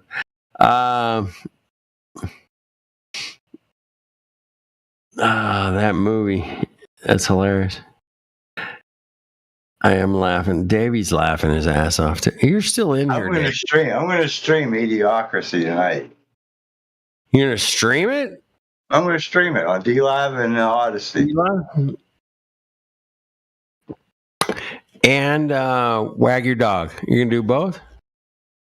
I can do Wag Your Dog on Odyssey, but if, from what I've heard tonight, that other quack movie, Idiocracy, can be streamed on both because it's not copyrighted. Well, don't take my word for it. It used to be free on YouTube. I read in the description on the time that I watched it. I'll put that as a disclaimer in the chat too. Copyright free. I put them both. I put two links. I put them back to back. They're both from BitChute. Yeah, they're in. I downloaded it. I'm going to stream it straight off of my computer. But they're both documentaries. One's a funny documentary, but I swear to Buddha, Wag the Dog is like a real, actual documentary. Like they're admitting. It feels like they're admitting to us. That's part of their Satanistic rituals. They have to put that shit out for the public to see. If they don't put it out, I'll change my name to Davy Jones. I'm just gonna say, if you're gonna stream those movies, you're gonna. I mean, I don't know where you're gonna stream it at. I mean, don't do it on YouTube, dude. No, I don't do YouTube. Well, if you're gonna, who the fuck's Davy Jones? I don't even know. All right, who the hell did stream away? That Davy Jones is Davy Jones's locker. It's an old. Okay, all right. It's an old. I'll check it out. Wait. Yeah, I'll look into it. Wait. He doesn't know what Davy Jones' locker is. He doesn't know. No, his name's Davy Jones. Oh, somebody switched Helio. Somebody switched. Somebody changed his name. Oh shit! Those cocks, those cocky motherfuckers. That motherfucker's fucking with me now. Yeah. What? No, I know who Davey is. Anyway, continue. Yeah. No, I'll stream it. I will. I'll set it up here. I'll go silent. No, I'm going to set it up. You can't stream it here. No, I'm not going to stream it here. No, he means on DLive or something, man. You can send the link to us and we can go watch it. Yeah, I'll send it. I'll bring it back. I'm going to go quiet and I'm going to set up the streams to go live on Odyssey. Who's Davy Jones? Yeah, I don't know. I'll look into that. What you guys said. I'll look into that so I can aware myself to what I'm being called. If you're looking at Davy Jones was part of the Monkees, man. Okay, all right, yeah, I dig it. Yeah, you can dig it. But I don't. But yeah, Yeah, that's where it originated from. He died in 2012, man, but he was part of the Monkees. Yeah, nobody was named Davy Jones before that. I know Davy Jones is part of the Monkees. I'm aware of that. Yeah, I mean, that was the only person who was ever named Davy Jones. Okay. Right. In the history of humanity, yes, he's the first Davy Jones. Yes. And you know, well, even if somebody was popular named Davy Jones, nobody was named. I mean, it was just that person from the Monkees. That was Davy Jones. It's the only person in history that was popular. I'll say this. I didn't change my name. Oh, there we go. I'm Crockett now. All right. I'm going to go silent. I'm going to set up my streams, and I'll drop the links. Crockett. Davy Crockett. Have we figured out who the name changer is? Who's the good-natured name changer? I told you it was Chris. But anyway, just let him freaking do his thing. Chris is. All right, he's pretty good. He's pretty good. Is all I'm saying. Man. All right, I'm gonna give you a hint. Look up Davy Jones's locker. Then you'll find out that there were other people named Davy Jones before the Monkees. I got you. Davy Jones locker. Davy Jones locker. Locket. You gotta be fucking kidding me. Locket. You guys are fucking hilarious. I love it. Oh my goodness. It's hilarious, man. Oh my goodness.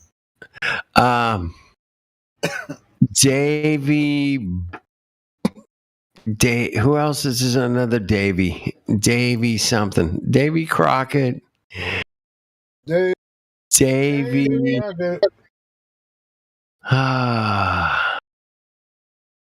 What was Captain Cook's first name? All we know is Captain Cook, man. Wow, that's a good. Was he Davy? Was that Davy Cook by chance? It's probably Christopher. I mean, all the Spaniards were named Christopher. Hey, I was in Hawaii, man, and I landed on the beach, man. I was doing a snorkel adventure on a boat, and I landed on this beach on a big island, man. And they said, "This is where Captain Cook died." And I turned to the pilot of the boat and I said, "Hey, man, I heard that they ate. I heard that once they killed him, man, they ate him." And he goes, "Yeah, that's true, man. They fucking ate his ass, Captain Cook. They fucking ate him in Hawaiian Islands, bro." At the end of his trip, after he died, man. Many years later, man, he was in the Hawaiian Islands, and he was Do you fucking. think that was his will? It was just like, I want the Hawaiians to eat my body, because obviously he was a very famous man by then. You know, come on, James Cook. There you go, James. Yeah. I got it now. Yeah. I was James. But yeah, man, I'd heard the story, man. That he got eaten in the Hawaiian Islands by the natives, and it was they savaged him, or was it like was there a ceremony? Because he's ceremony. That was the key, man. The guy goes, "Dude," and I goes, "Yeah, but it was a ceremonial thing," and I was like, "Right on," you know. Dude, I would have eaten him too, because he's like a fucking cock bitch sailor fuckhead that just racked the world, man. Thanks, Mr. Cook. Yeah, thanks. You and Columbus. He died in Hawaii. I mean, I don't go over the full like Hawaiian. Do they roast him like a pig over the spit? No, they didn't do that, man. No, I mean, it was he might have ended his voyage. He was like, "I'm gonna die in Hawaii. That's where I want to go." Maybe. So then he went there, but they did eat him, man. That's all I know for a fact. And yeah, it happens. anyway, I'll never forget that, man. I like, because I knew about Cook getting eaten by the natives, and that's why I asked the guy. Man, I'm like, dude, man, this is. As far as a lot of these stories go, how do we know they actually? How do we know? How do we know? Hey, man, I ran into a guy the other day that said the closest star to Earth is 26 trillion miles away. How do I believe him? Well, How do I? well, did you ask him? How do you know? I that? did, man. And he said NASA. And I said, oh, that's interesting. What did he say? And he said that NASA proved that the closest star to Earth is 26 trillion miles away through satellites and radio spectrometers with a little bit of the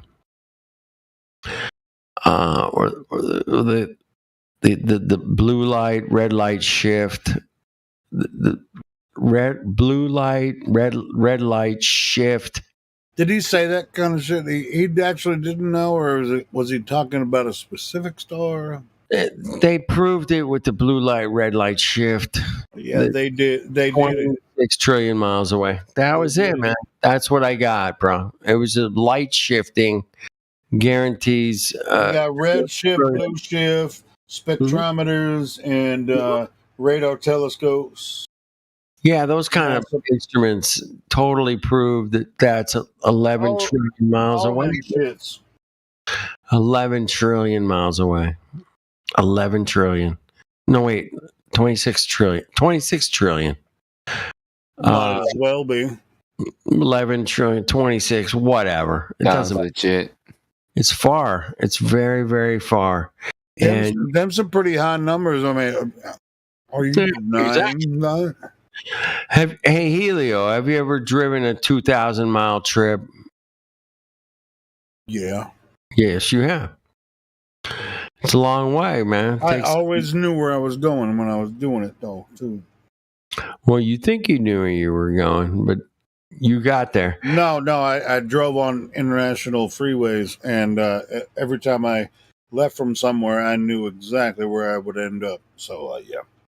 So I heard somebody the other day on a debate say, "Hey, man, we know for a fact that the Earth is measured because we've driven the entire Earth in a car."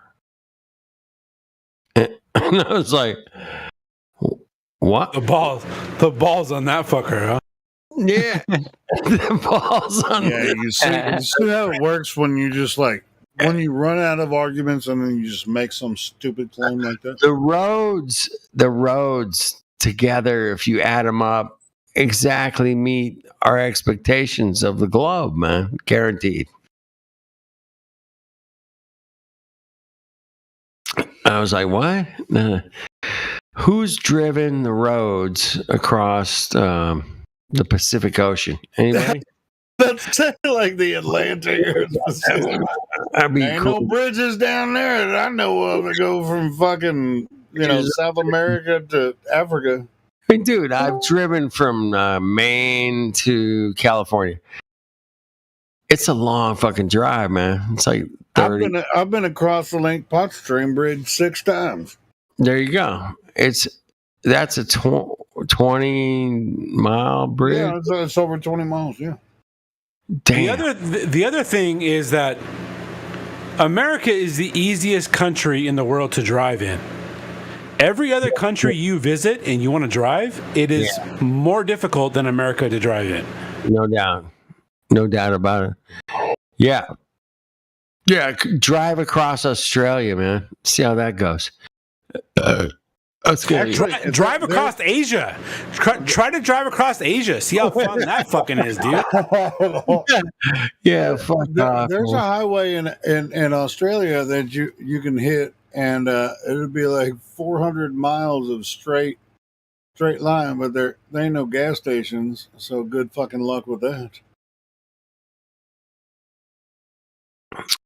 I was camping in Yosemite one time, man. These guys on these motorcycles showed up, camped next to us, and say, "Hey man, what are you doing? Hey, we are from Germany, yeah, and we're gonna ride our motorcycles all through America, and then we're gonna go to Really? and we're gonna go all the way down to South America, and then we're gonna fly home from there."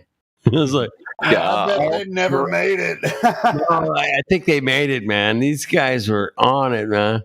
Really? They had the whole shit planned up. They fucking did, man. And I never found out. This is before the internet or texting or, hey, man, what's your phone number, bro?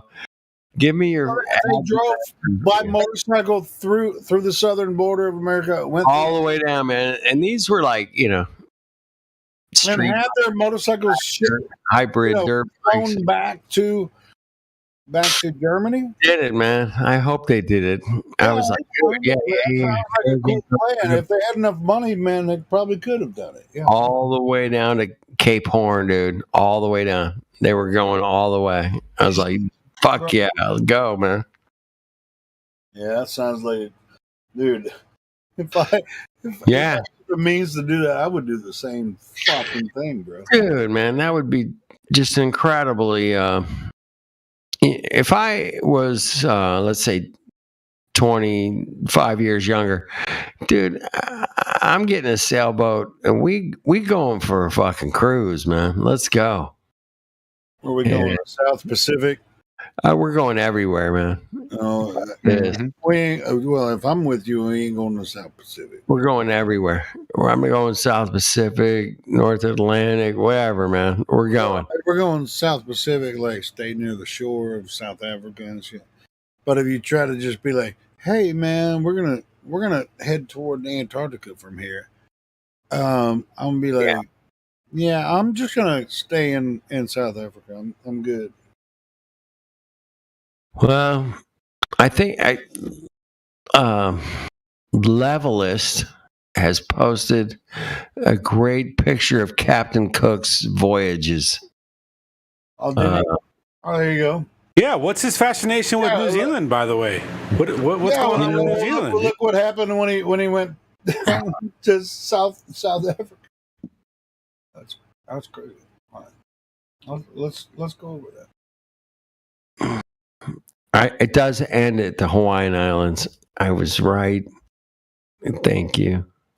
I mean, look at that wild.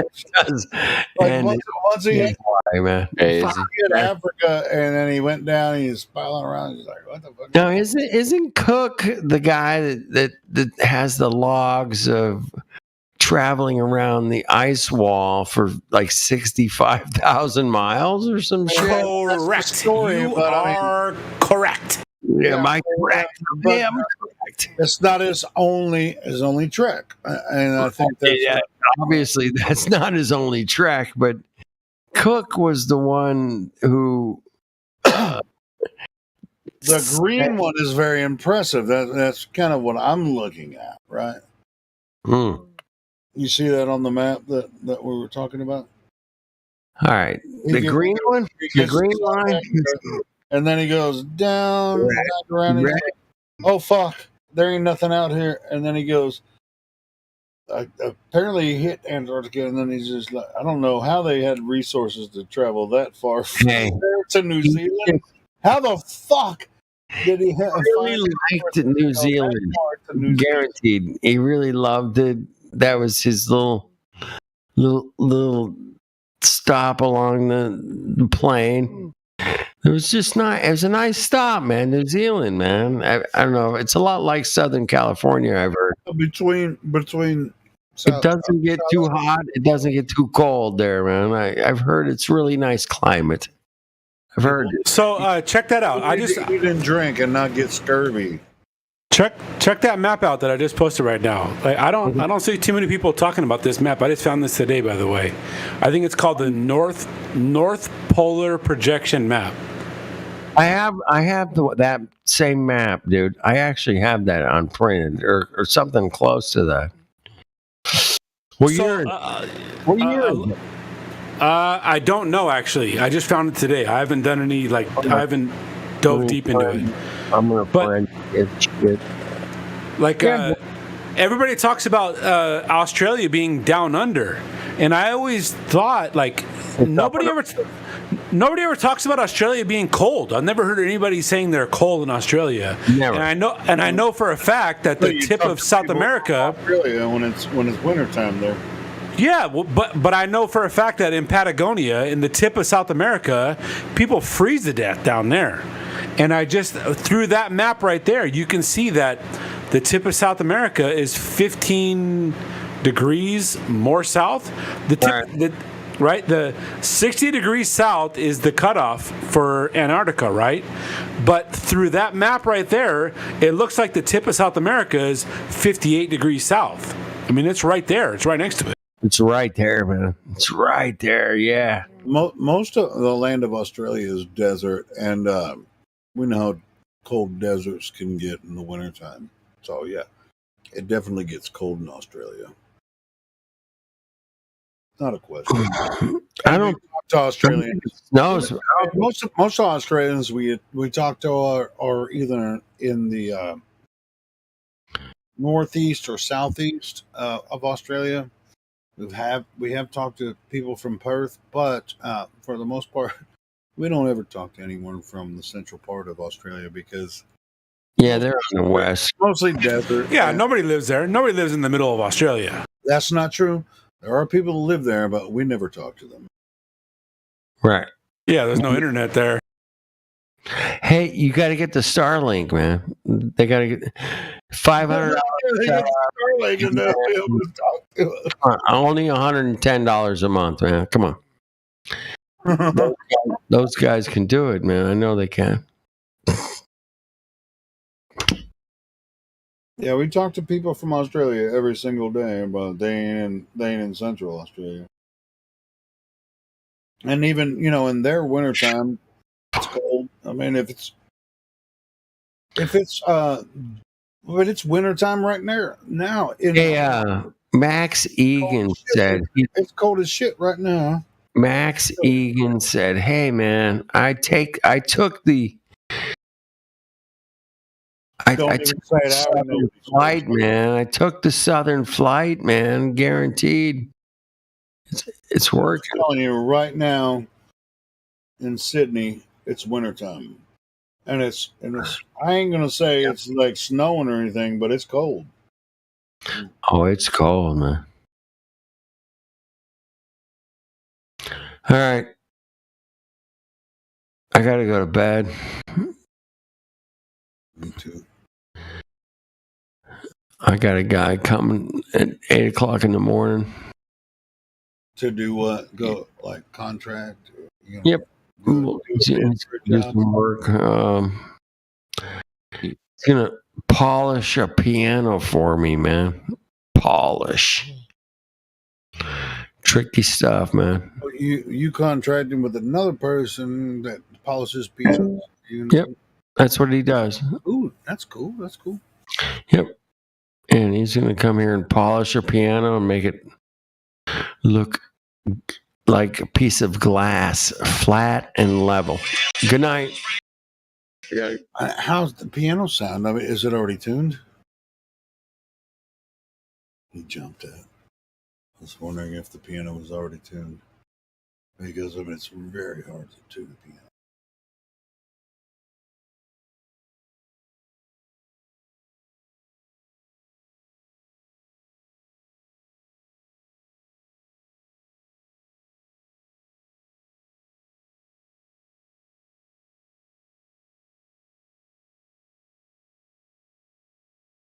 I think there's a video I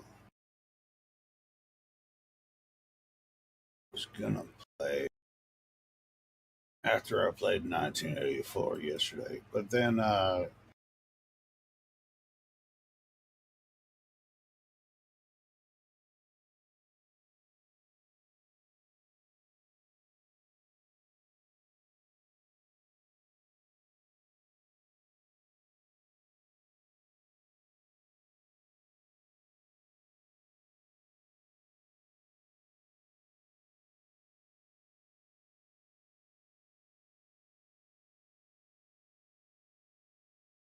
Helio, do you think 54 degrees is cold? No, I don't. Yeah, it ain't. It ain't cold.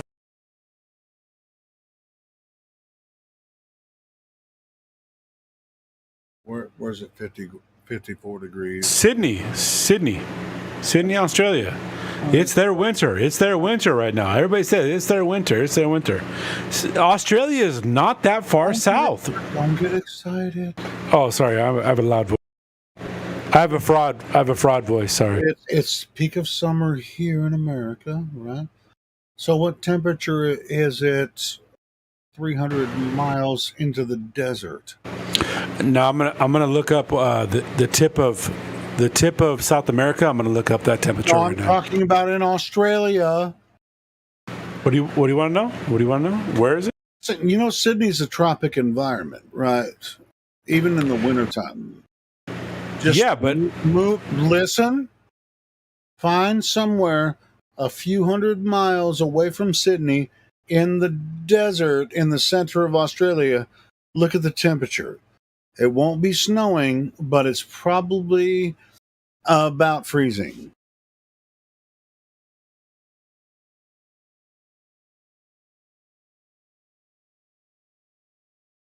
They don't have any type of ocean winds or anything. Yes, of course, Sydney's going to be warmer because it's near the coast. You're not going to give me no fucking gotcha on that shit. Because I live in Arkansas, motherfucker. Gotcha, bitch. Gotcha. No, I don't know any cities. I need to give me a city. Because nobody lives there because it's desert. Yeah, I know, but give me a city. I can't look up a city if I don't know the name of the city. I told you it was going to be cold in Australia. I mean, like when I'm in Arkansas, it's not always, below freezing in the wintertime. 54 is pretty. If you're talking about Fahrenheit, it's still chilly. I mean, you're going to put on a jacket when you go outside or a hat. It's not warm. I don't know what you're trying to. Live streams posted in the chat. I mean, just pull up a temperature map of Australia. I mean, you can find that shit on Google pretty quick. See what it is right now. Even that hard to figure out. I mean, near the coast, it's warmer. And right in the middle of Australia, it's probably pretty fucking cold.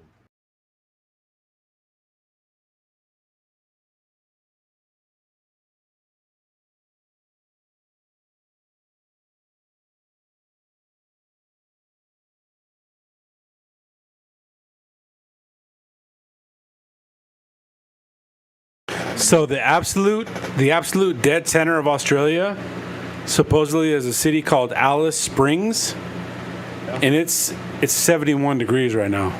Really? Well, it's daytime there now. What temperature was it 12 hours ago?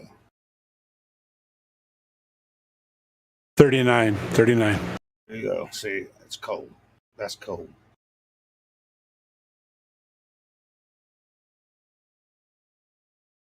I mean, like I said, there ain't no gotcha, but anyway.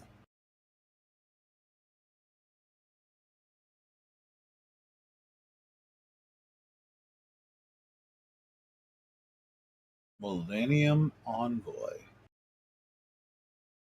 Have you talked to us before? Have you guys talked to this guy before, Millennium Envoy? Never heard of them. Yeah, call Millennium Envoy. Can you open your microphone and speak to the room? We talk about 24/7. We talk about Flat Earth 24/7 for the most part. We do talk about temperatures in Australia every once in a while. If somebody asks, we'll tell you about the temperature in Australia. And I'll tell you what, we actually have people from Australia that join quite often. So if you ever want to talk to an Australian or South Africa, we have some people from South Africa too. So Millennium Envoy, are you willing to open your microphone and talk to us? Do you think? We're not going to make any accusation. I'm not going to just beg you to open your microphone. I can do something else.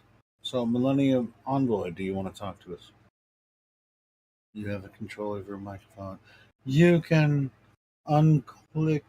You can click on the microphone and say, "Hey, 24/7 Flat Earth Discord, how you doing?"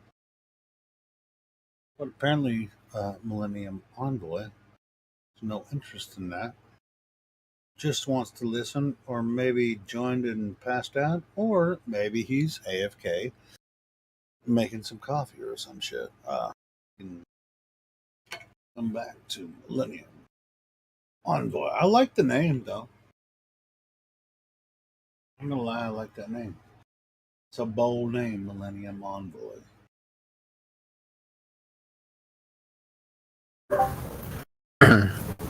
You hear me?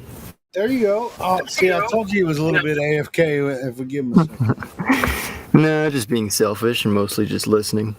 So, how did you find the server? I mean, I had to re-find this server because I had it like for a couple years, and then my account got banned in January. well, that was because you're probably being an asshole, but that's okay. We'll forgive you. I'm just probably, but so like I got what do you think now? so like I got an email like just saying like oh you just got removed from Discord for either posting misinformation or being involved in a server that does it. And I'm like, You got an email I just remade from my account. Discord about our channel? Not your channel. It didn't even say which channel. It just said oh you were involved in misinformation, and like it just deleted me with no examples, and then I just like cloned my account, same picture, same name, came back on Discord, but I couldn't find the server even if I searched it. So like You have my to type only in how to find us. You just type in 24/7 on Google, 24/7 space or 24/7 or 24/7 space flat space Earth space Discord.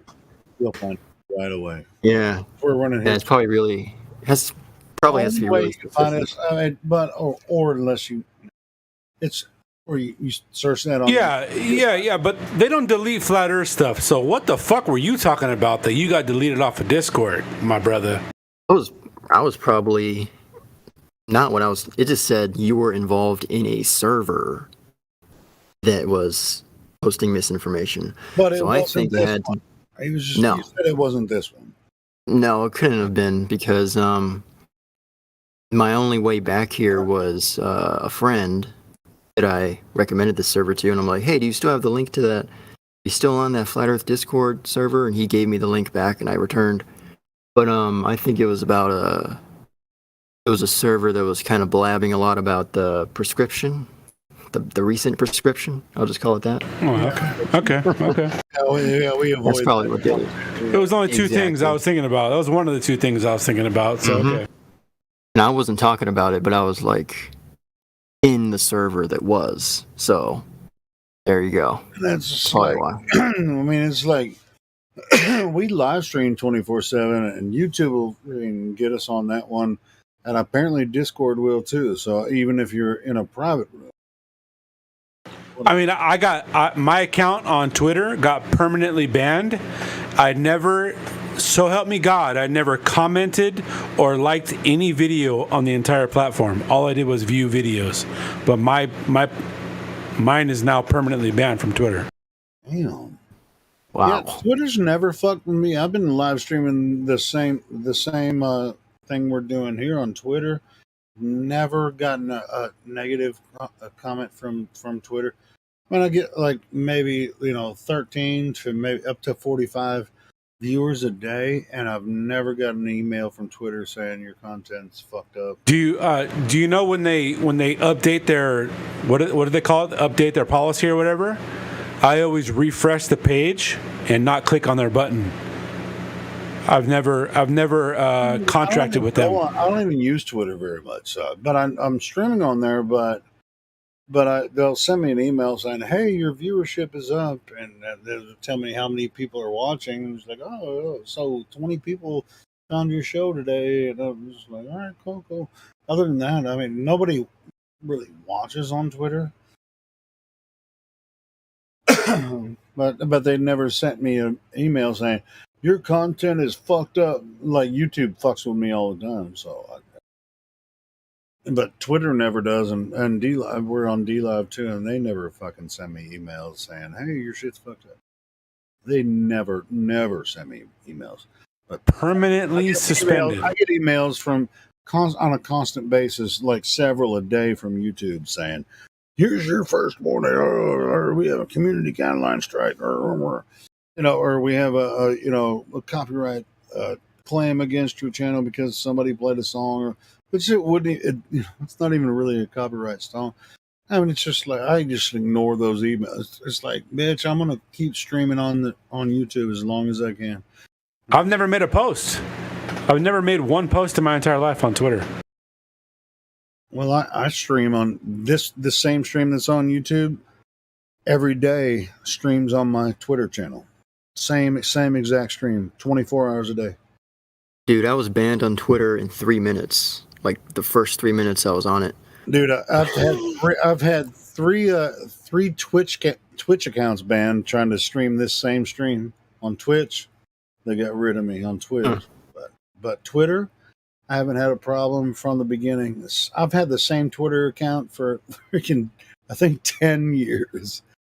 So they haven't fucked with me at all. But I'm not that popular or anything. But we get people to find the Discord, and that's the purpose. When I stream this, what we're doing here, the only reason I stream it is for people to find the Discord so they can come and talk to us. It's not to get popular. It's for people to find the Discord, because for the most part, the format's not set up for us to respond to people that are watching the live stream. It's really set up to get people in here and talk to us, and then we can make a really decent conversation and make a show for everyone. If you want to listen, then that's what you want to do, listen. But if you want to get involved, it's a free and open platform. And that's how you found your way here, probably, Money and Monvoy, from clicking one of the links on a live stream or on a Discord channel. Like, hey, I think I might have found it. Through Indio's channel way back. First time videos he put up. Yeah, we use content from this server, put it up on our channels, and here's the link to the Discord. If you like what we're saying, jump in. And Indio has some really good content out there.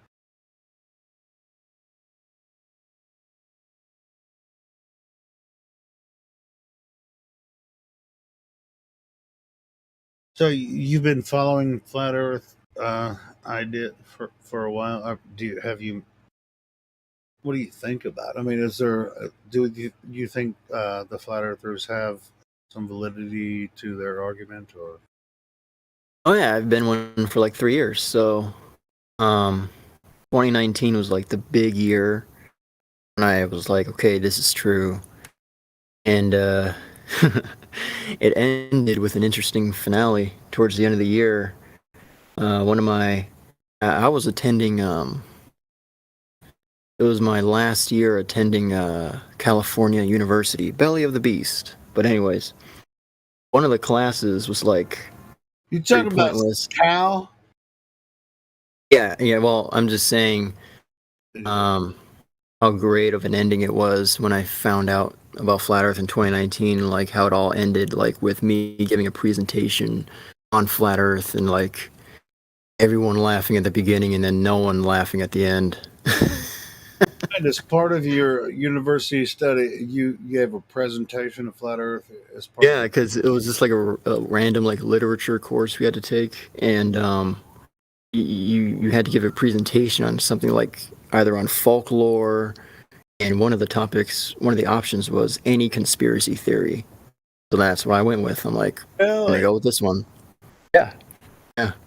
All right, so you prepared a whole flat Earth presentation based on that? Yeah, I mean, they gave me like 15 to 20 minutes, so I couldn't include everything, but started giving them the fisheye lens and Mr. Blue Marble, just the basics, and did you have like a slideshow or was it? Yeah, it was a PowerPoint. Dude, I'd love. It's pretty awesome. Dude, you ought to recreate it and do it on here sometime. Yeah, that would be cool. Like, I just really liked it, and we can share it. Yeah. I still have it on Google. So Gmail, I think.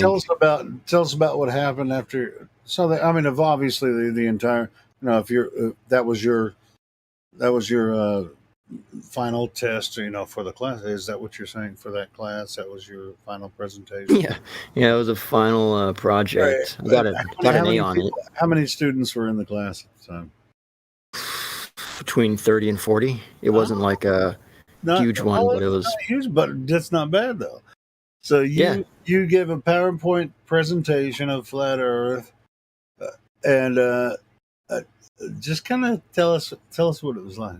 Your professor is there saying, "Hey, I encourage you to do this." Is it a man or a woman that was your professor? It was a lady, and she looked like, to be honest, she was pretty bored throughout the entire semester. So, like, it was just. How about when you brought this in? Yeah, it was hilarious because I'm like, what would she look like when you were doing this?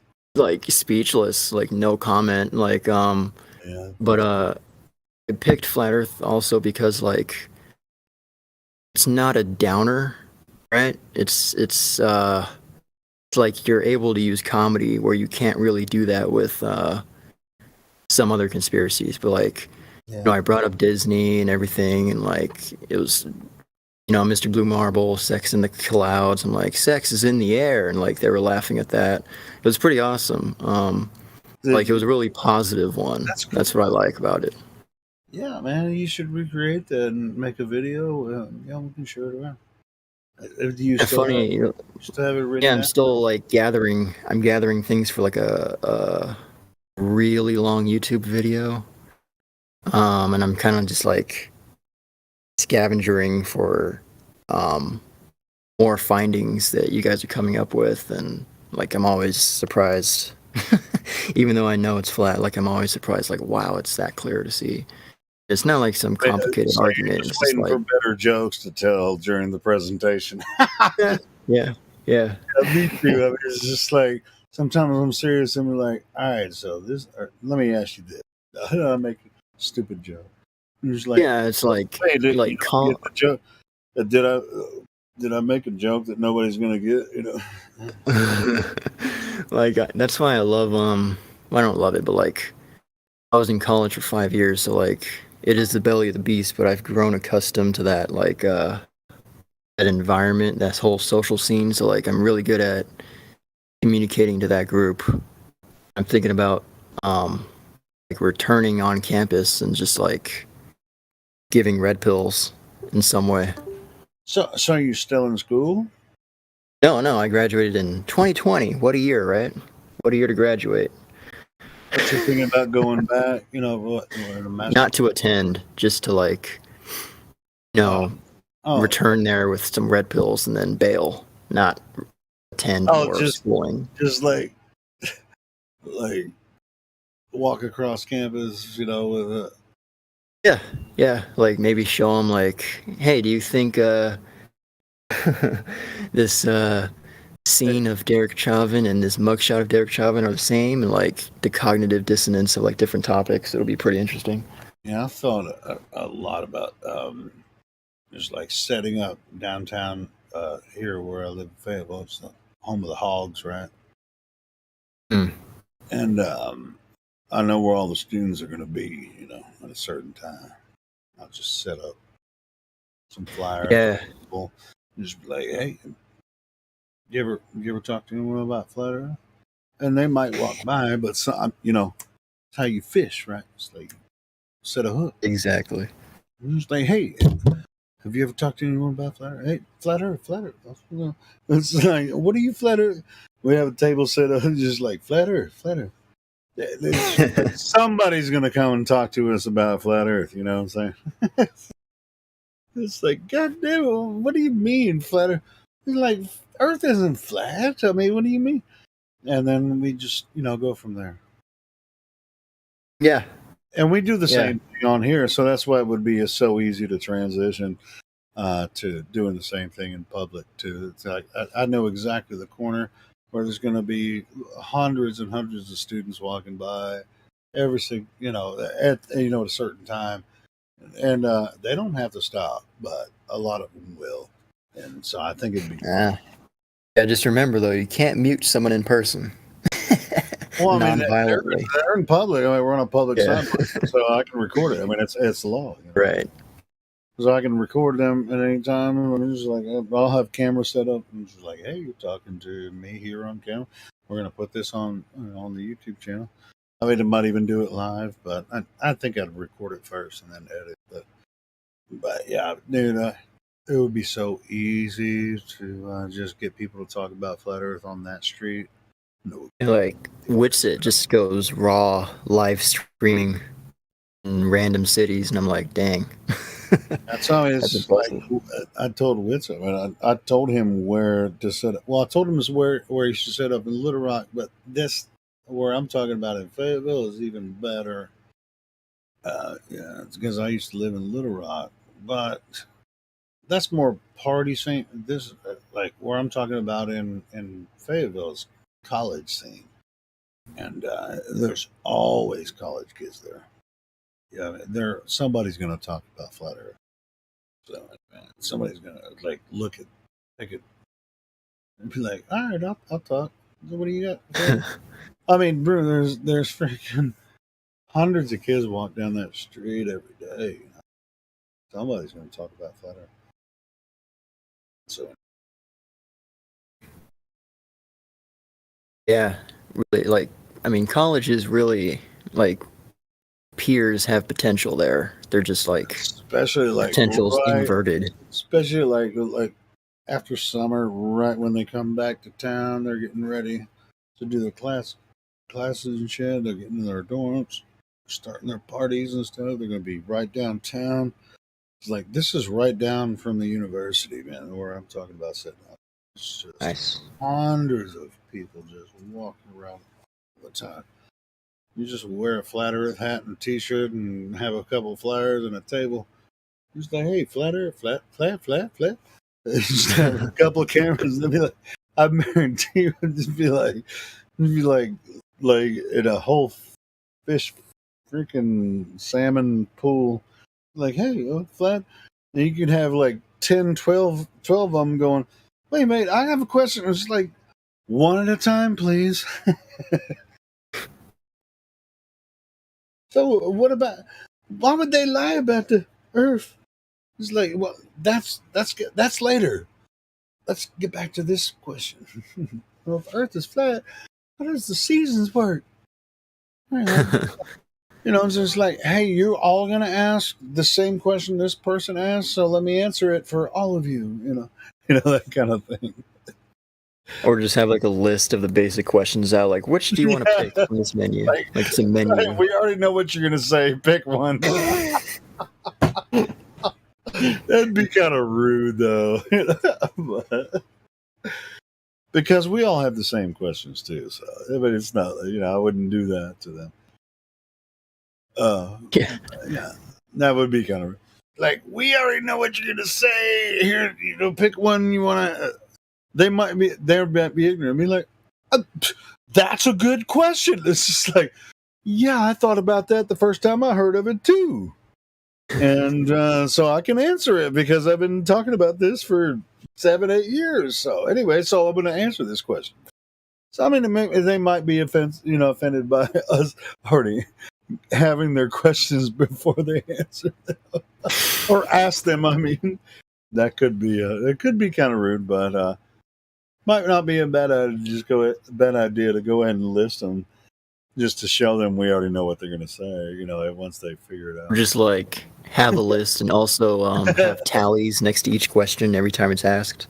Like this has already been asked 12 times. Like just like 1, 2, 3, 4. But no, that's not what we're about. We're actually there to meet people just like we are here. We meet people, we're patient, or we try to be patient, and we answer questions, and introduce them to the idea. You don't know. Nobody here is trying to preach the gospel of flat Earth or anything like that. If you don't like our idea, go somewhere else. You know, if you think, it's like, hey, I'm going to show you flat earthers that it's a globe and you guys are dumb. Bro, all of us thought the earth was a globe in the first place. Why do you think we're doing this? I probably know more about the globe and the way I used to think. As a matter of fact, the reason I know that it can't be a globe is because I know more about the globe than your dumbass. So why are you trying to convince me that the earth is a globe when I already know all that shit? As a matter of fact, even on top of that, every time I argue about the flat versus globe, they learn more about the flat earth and I learn more about the globe earth. And that's been going on for 7 years. So you think you're going to convince me that the earth is a globe now? Or are you going to convince the other people that are listening to me talk to you about this globe earth? It's not going to happen, man. So you think the earth is a globe, bring some shit on. And we're going to have a discussion, but you're not going to try to convince me. You're crazy, Helio. The Globers have been doing so good recently. They've been killing their arguments. Crushing, dude. You saw those new photos? Yeah, you can tell by how they're begging flat earthers to come on their channel and talk about the globe with them. You notice how many globe earthers that used to have these debates all the time aren't doing it anymore? You can only be a punching bag for so long. I'll go on their channel if they pay me every super chat. Like if they go live and they pay me money, every super chat they get, they give me the money. I'll go on there and talk about flat earth. It used to be half, but no, not anymore. The entire thing. I want all your super chat money.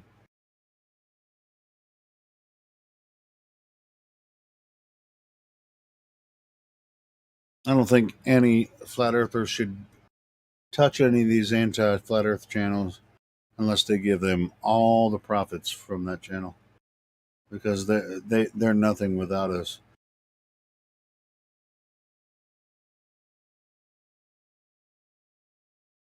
Call me a dick, but I am. You're a dick, dude. You're a dick. Say it. So am I, by the way. It's just like, to be honest, I mean, it's like, should we support these anti-flat earthers by going on their channel and just like, hey, you want to have a debate about flat earth? And then while we're sitting there, debating, it's just not a debate, it's just kind of a shit show. And they'll yeah, I've seen the debates. They're pretty $100 in super chats, and because you're there and you're the show, right? Like, motherfucker, you're not going to give me shit? Any of that money that you made tonight, you're not going to give me any of it, even though you invited me on the show. I'm just like, bro, since you're not going to even offer it, I'm not sure if that happened in the past. I could be wrong. Maybe some of those guys offered them part of their funding in the past. But it's like, bro, if you invited me on the show and you're going to make a shitload of money off of me, you better give me some of that, or I'm just going to, not only am I never coming back, I'm going to talk shit about you for the rest of my life.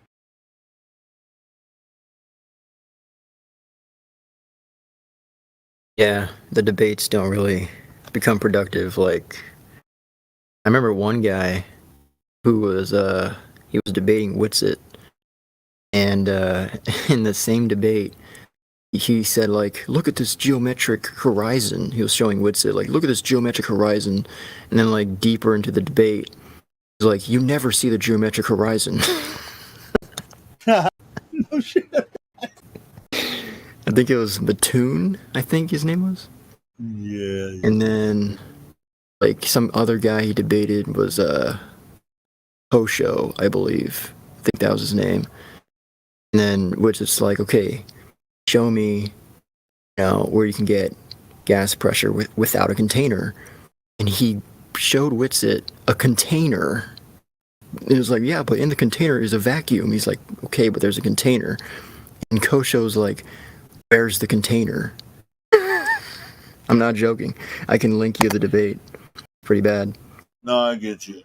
Dude, Kosho's been on here for years. Yeah, I've talked to him. He's kind of, doesn't make sense a lot of times. Hey, Millennium Envoy, I can tell you've been here before. You said you had to create another account. I just went ahead and gave you the Flat Earther role. I can tell you're a Flat Earther. Okay, cool. Yeah, you're good. Good to go on. Kind of enjoyed the mystery role, but yeah. I'm in the VC Verify. There's not much to do with that. I mean, Flat Earther's not necessarily different, but I can tell you're a Flat Earther. What the roles from here would be, I mean, I can add a role where you can, share links and images, but I don't remember. Do you remember me talking to you before or whatever? I don't necessarily remember talking to you. I don't think cool. so. So until we get to know each other, I won't give you any other roles that will give you other perms. But yeah, I can tell you're a Flat Earther because we're It's like any images I share. same language, man. Speaking the same jive. Yeah. So I'm going to give you a Flat Earther role. A lot of times when people come in here with VC Verify, it takes we shouldn't give the Flat Earther role until at least maybe 24 hours. But I mean, but you've been speaking for a while. I can tell you're a Flat. No reason not to. Flat Earth has no accent, man. The more you continue to participate, if you want to get some more perms to like share links and images and stuff, just keep talking. You'll meet other moderators and stuff. Like, hey, I'm gonna go ahead and are you gonna once you if you get involved in a conversation, hey, I want to share a link or share an image, then you can ask, kind of like early friggin' Saturday morning. Which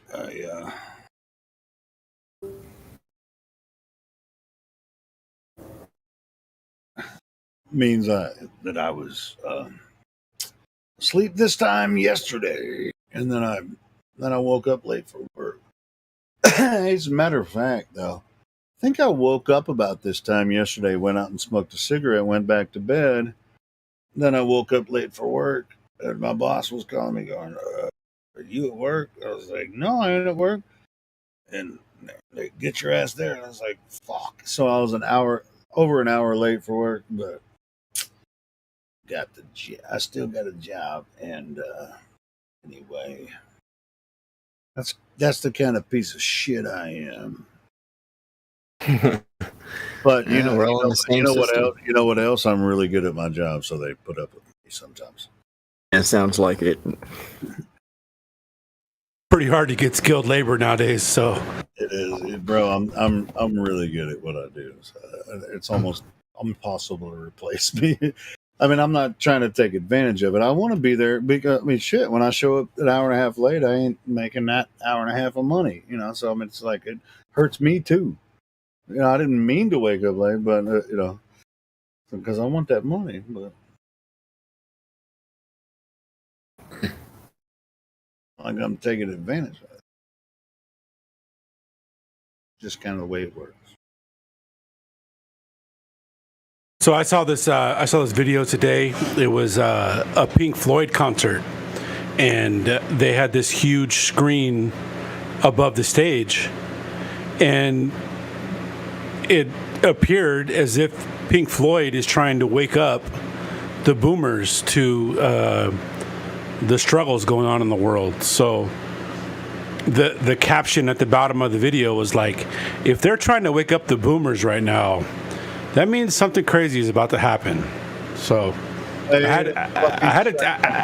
had a tendency to agree with the caption, actually. All right. Well, can you show me what you're talking about? Yeah. Let me try to find it. Because I mean, they were trying to wake up the boomers, in the 70s when the boomers were not boomers. When they wrote The Wall. You know what I mean? Pick them up about what? Yeah. My dad didn't want nothing to do with that. Bro, my dad's an alpha boomer, dude. he don't give a fuck about truth, dude. Well, I mean, I'm talking about Pink Floyd when they wrote the album The Wall. Yeah, I know what you're talking about. I listened to that in 9th grade. My 9th grade teacher made us listen to that. I remember that. Well, it's a truther album.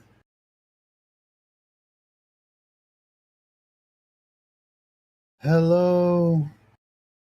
Is there anybody in there? Just nod if you can hear me. Is there anyone home? Come on now. I hear you're feeling down. Well, I can ease your pain, get you on your feet again. Relax. I need some information first. Just the basic facts. Can you show me where it hurts? There is no pain. You are receding. That's part of The Wall. It's one of the really good songs called Comfortably Numb. We have Mother, do you think they'll drop the bomb? So yeah, I mean, yeah, show me what you have with Pink Floyd opening Boomer's Eyes. I think they were trying to open Boomer's Eyes 30 years ago.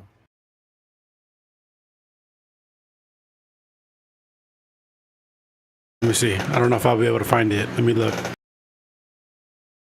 Yeah, all you have to do is listen to The Wall. So that's them trying to open people's eyes 30 years ago.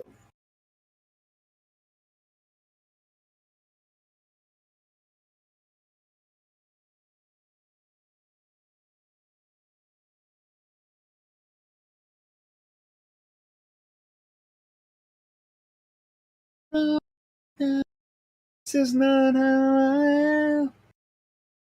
am. Yeah, Dark Side of the Moon too, bro. Let me come comfortably now.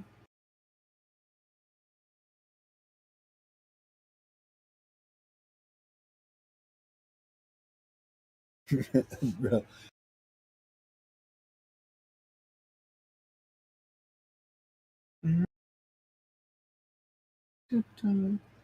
Hey, were you guys listening, or anybody listening, when I played 1984 audiobook last night, and it was like really late, and that's why I was playing. I woke up in the morning, it was still playing, and then restarted the stream, it was still playing, and then I listened later, and Gospel Bear came in, and he was playing Animal Farm by George Orwell, same author. A lot shorter video. Yeah, I had to look up George Orwell. I had the wrong idea about George Orwell, by the way. I thought George Orwell was part of them, but apparently he wasn't. Well, apparently he was a part of the resistance, actually. Well, I mean, he was part of he grew up in the elite families, but he's a brilliant author, and he had a way of exposing, what he was experiencing. in his later life, he was considered an anti-Semite. Don't they say that about everyone? Yeah, I'm guilty too. Yeah. So fuck them. They can fucking say it about me one day. But anyway, but I was gonna play before. I didn't really. Well, when I started that 1984, I knew it was long. It was it's like 10 hours long, but it's dramatized, so it had the sounds in the background and shit. It sounded pretty cool. And then, but that Animal Farm, it's like 3 hours long, and so it was a really good idea for Gospel Bear to go ahead and play that, because that's I listened to that same exact one about probably 6-7 months ago. It's really, really good rendition of that, and it's only a few hours long. But I also have another version, not a version. I have a Aldous Huxley Brave New World that's on YouTube as well. It's really good. If everybody if you guys want to talk or you want to, because eventually, I mean, I got, it looks like everything's slowing down. And once everything just stops, I'm going to go ahead and play that Brave New World book. And I ain't trying to shut everybody up, because I'm not going to be up much longer. I hear you. I'm about done myself. So, well, let me set this up. I'm going to get this Brave New World set up, because I already have it pulled, and I'll play that through the night for people that join. It's a really good story too. I mean, they have an Paramount Plus. They made a whole series on this story, and there's an audio series from back in the day. I mean, it's a pretty popular film. And Aldous Huxley is the nephew of Sigmund Freud. So this is it's a really cool story. I mean, you've probably heard aspects of it before. You'll recognize it when you start listening to it. You mean the same Sigmund Freud that wanted to have sex with his own mother? Is that the Sigmund Freud you're referring to? Probably the same person. This is his nephew. And what he wrote a story about this. This was kind of a description of what everyone's experience. It's mostly an asexual but a pansexual experience for everyone. But he wrote this shit like in the 50s, early 60s is when he wrote it, I think. And not that I'm promoting it, I'm just telling you these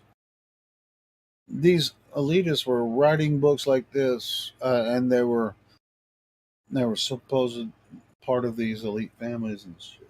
Anyway, but it also shows you how the elite control and manipulate the population and shit.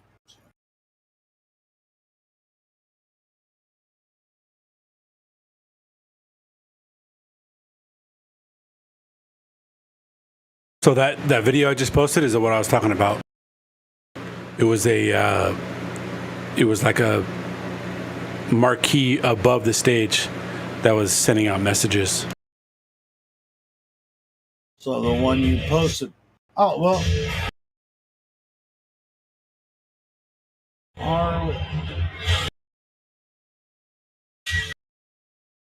You said so. Wait, you said that is the one you're talking about? The what isn't? The ruling class teach your children well. Teach your children well. Their father's hell could slowly go by. I mean, good for Pink Floyd for being able to sell out stadiums still, by the way. No shit, bro. David Gilmour is one of my favorite fucking artists, man. I love David Gilmour. Dude, that looks like an awesome stage too, bro. Rule the world. Control. Oh, that's freaking awesome, man. I'd love to see that. Let's shop till we drop, it says. Did it?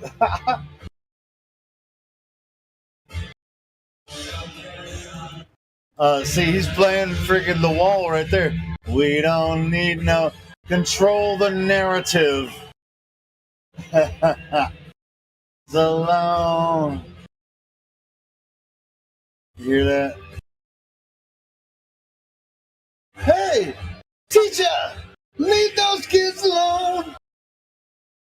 Control the narrative. Rule the world. That's nice, bro. So this is one of their recent concerts? That's my take on it, yeah, recently. So I think it probably, this was uploaded by this person on yesterday. Today. Yeah, on or is that your channel? No, I don't have a channel. No, I found that today as well. Decoding Satan uploaded that today on BitChute. To help the rich. Wow, that to fuck the poor. Oh, both here at home and over there, bro. If they come anywhere near here, I'm going to that freaking concert. The avarice rules. Yeah! And wise men are fools. Let's shop till we drop. You're a little bit ahead of me. We're the cream of the crop. Dude, I would love to see that concert. That's an awesome display, man. The many should slave for the few. Us good, them evil. Us good, them evil. Burn books, keep them hooked. Burn books, keep them hooked. Dude, I'd love to see that concert.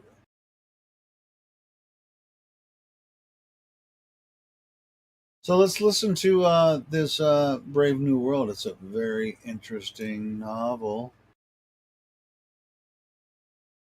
Find where which tab I had it open in. Sure. Oh, here it is. Pretty sure this is the entire Brave New World complete dramatized audiobook. Share. Copy.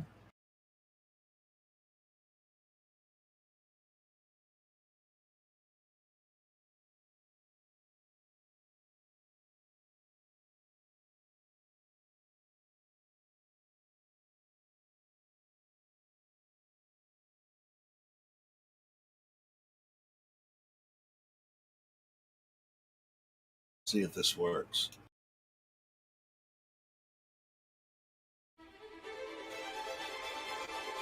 Brave New World by Aldous Huxley. Read by Steve Parker. 1. A squat, grey building of only 34 stories. Over the main entrance, the words Central London Hatchery and Conditioning Centre, and in a shield, the World State's motto, Community, Identity, Stability. The enormous room on the ground floor faced towards the north. Cold for all the summer beyond the panes, for all the tropical heat of the room itself, a harsh, thin light glared through the windows, hungrily seeking some draped lay figure, some pallid shape of academic gooseflesh, but finding only the glass and nickel and bleakly shining porcelain of a laboratory. Winteriness responded to winteriness. The overalls of the workers were white, their hands gloved with a pale, corpse-colored rubber. The light was frozen, dead, a ghost. Only from the yellow barrels of the microscopes did it borrow a certain rich and living substance, lying along the polished tubes like butter, streak after luscious streak in long recession down the work tables. "And this," said the director, opening the door, "is the fertilizing room." bent over their instruments. 300 fertilizers were plunged as the director of hatcheries and conditioning entered the room into the scarcely breathing silence. The absent-minded soliloquizing hum or whistle of absorbed concentration.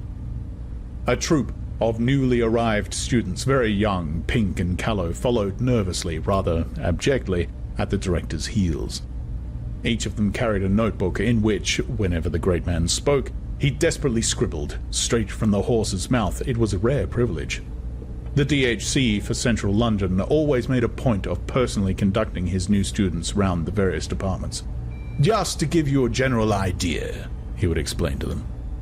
For, of course, some sort of general idea they must have if they were to do their work intelligently, though as little of one, as they were to be good and happy members of society as possible. For particulars, as everyone knows, make for virtue and happiness. Generalities are intellectually necessary evils.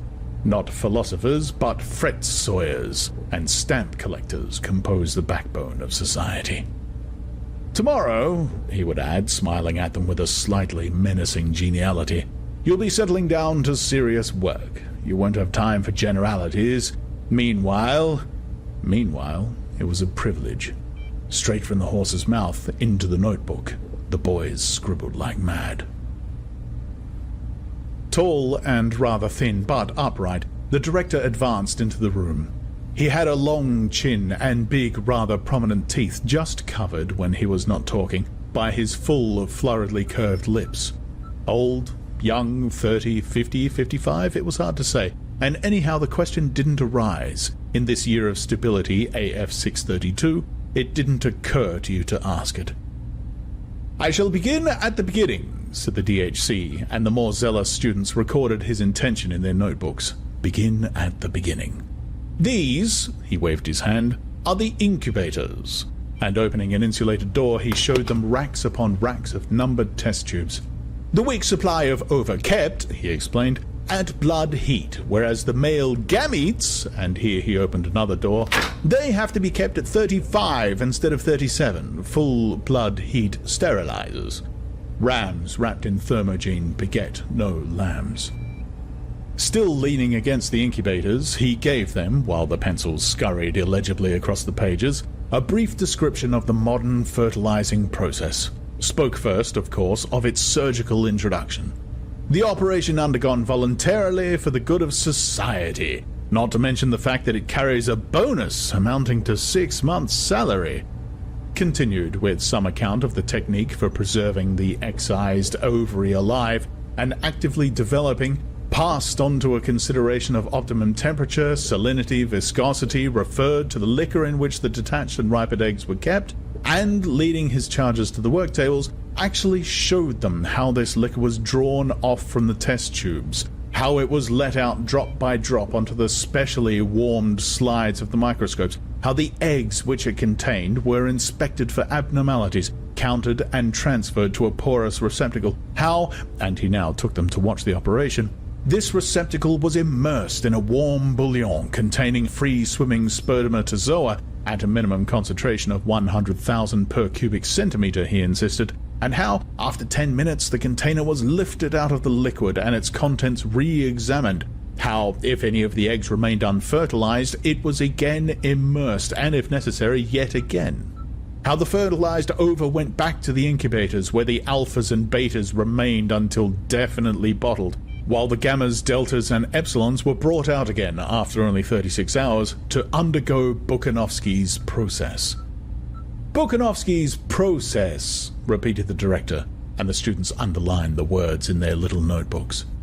1 egg, 1 embryo, 1 adult normality, but a Buchanovskified egg will bud, will proliferate, will divide from 8 to 96 buds, and every bud will grow into a perfectly formed embryo, and every embryo into a full-sized adult, making 96 human beings grow where only 1 grew before. Progress. Essentially, the DHC concluded, Buchanovskification consists of a series of arrests of development. We check the normal growth, and, paradoxically enough, the egg responds by budding. Responds by budding. The pencils were busy. He pointed. On a very slowly moving band, a rack full of test tubes was entering a large metal box. Another rack full was emerging. Machinery faintly purred. It took 8 minutes for the tubes to go through, he told them. 8 minutes of hard X-rays being about as much as an egg can stand. A few died. Of the rest, the least susceptible divided into 2. Most put out 4 buds, some 8. All were returned to the incubators where the buds began to develop. Then, after 2 days, were suddenly chilled and checked. 2, 4, 8. The buds in their turn budded, and having budded were dosed almost to death with alcohol. Consequently, burgeoned again, and having budded, bud out of bud out of bud, were therefore further arrest being generally fatal, left to develop in peace. By which time, the original egg was in a fair way to becoming anything from 8 to 96 embryos, a prodigious improvement, you will agree, on nature. Identical twins, but not in piddling 2s and 3s as in the old viviparous days when an egg would sometimes accidentally divide. Actually by dozens, by scores at a time. Scores, the director repeated, and flung out his arms as though he were distributing largesse. Scores. But one of the students was fool enough to ask where the advantage lay. My good boy, the director wheeled sharply round on him. Can't you see? Can't you see? He raised a hand. His expression was solemn. Bukanovsky's process is one of the major instruments of social stability. Major instruments of social stability. Standard men and women in uniform batches. The whole of a small factory staffed with the products of a single Bukanovskified egg. 96 identical twins working 96 identical machines. The voice was almost tremulous with enthusiasm. You really know where you are for the first time in history. He quoted the planetary motto. Community, identity, stability. Grand words. If we could Bukanovskify indefinitely, the whole problem would be solved. Solved by standard gammas, unvarying deltas, uniform epsilons, millions of identical twins. The principles of mass production at last applied to biology. But alas, the director shook his head. We can't Bukanovskify indefinitely. 96 seemed to be the limit, 72 a good average. From the same ovary and with gametes of the same male to manufacture as many batches of identical twins as possible, that was the best, sadly a second best, that they could do, and even that was difficult. For in nature, it takes 30 years for 200 eggs to reach maturity, but our business is to stabilize the population at this moment, here and now. Dribbling out twins over a quarter of a century, what would be the use of that? Obviously, no use at all. But Podsnap's technique had immensely accelerated the process of ripening. They could make sure of at least 150 mature eggs within 2 years. Fertilize and Bukanovskify, in other words, multiply by 72, and you get an average of nearly 11,000 brothers and sisters in 150 batches of identical twins, all within 2 years of the same age. And in exceptional cases, we can make one ovary yield us over 15,000 adult individuals. Beckoning to a fair-haired, ruddy young man who happened to be passing at the moment, Mr. Foster, he called. The ruddy young man approached. Can you tell us the record for a single ovary, Mr. Foster? 16,012 in this center, Mr. Foster replied without hesitation. He spoke very quickly, had a vivacious blue eye, and took an evident pleasure in quoting figures. 16,012 in 189 batches of identicals, but of course they've done much better, he rattled on. In some of the tropical centers, Singapore has often produced over 16,500, and Mombasa has actually touched the 17,000 mark, but then they have unfair advantages. You should see the way a Negro ovary responds to pituitary. It's quite astonishing when you're used to working with European materials. Still, he added with a laugh, but the light of combat was in his eyes and the lift of his chin was challenging. Still, we mean to beat them if we can. I'm working on a wonderful Delta Minus ovary at this moment, only just 18 months old. Over 12,700 children already, either decanted or an embryo, and still going strong. We'll beat them yet.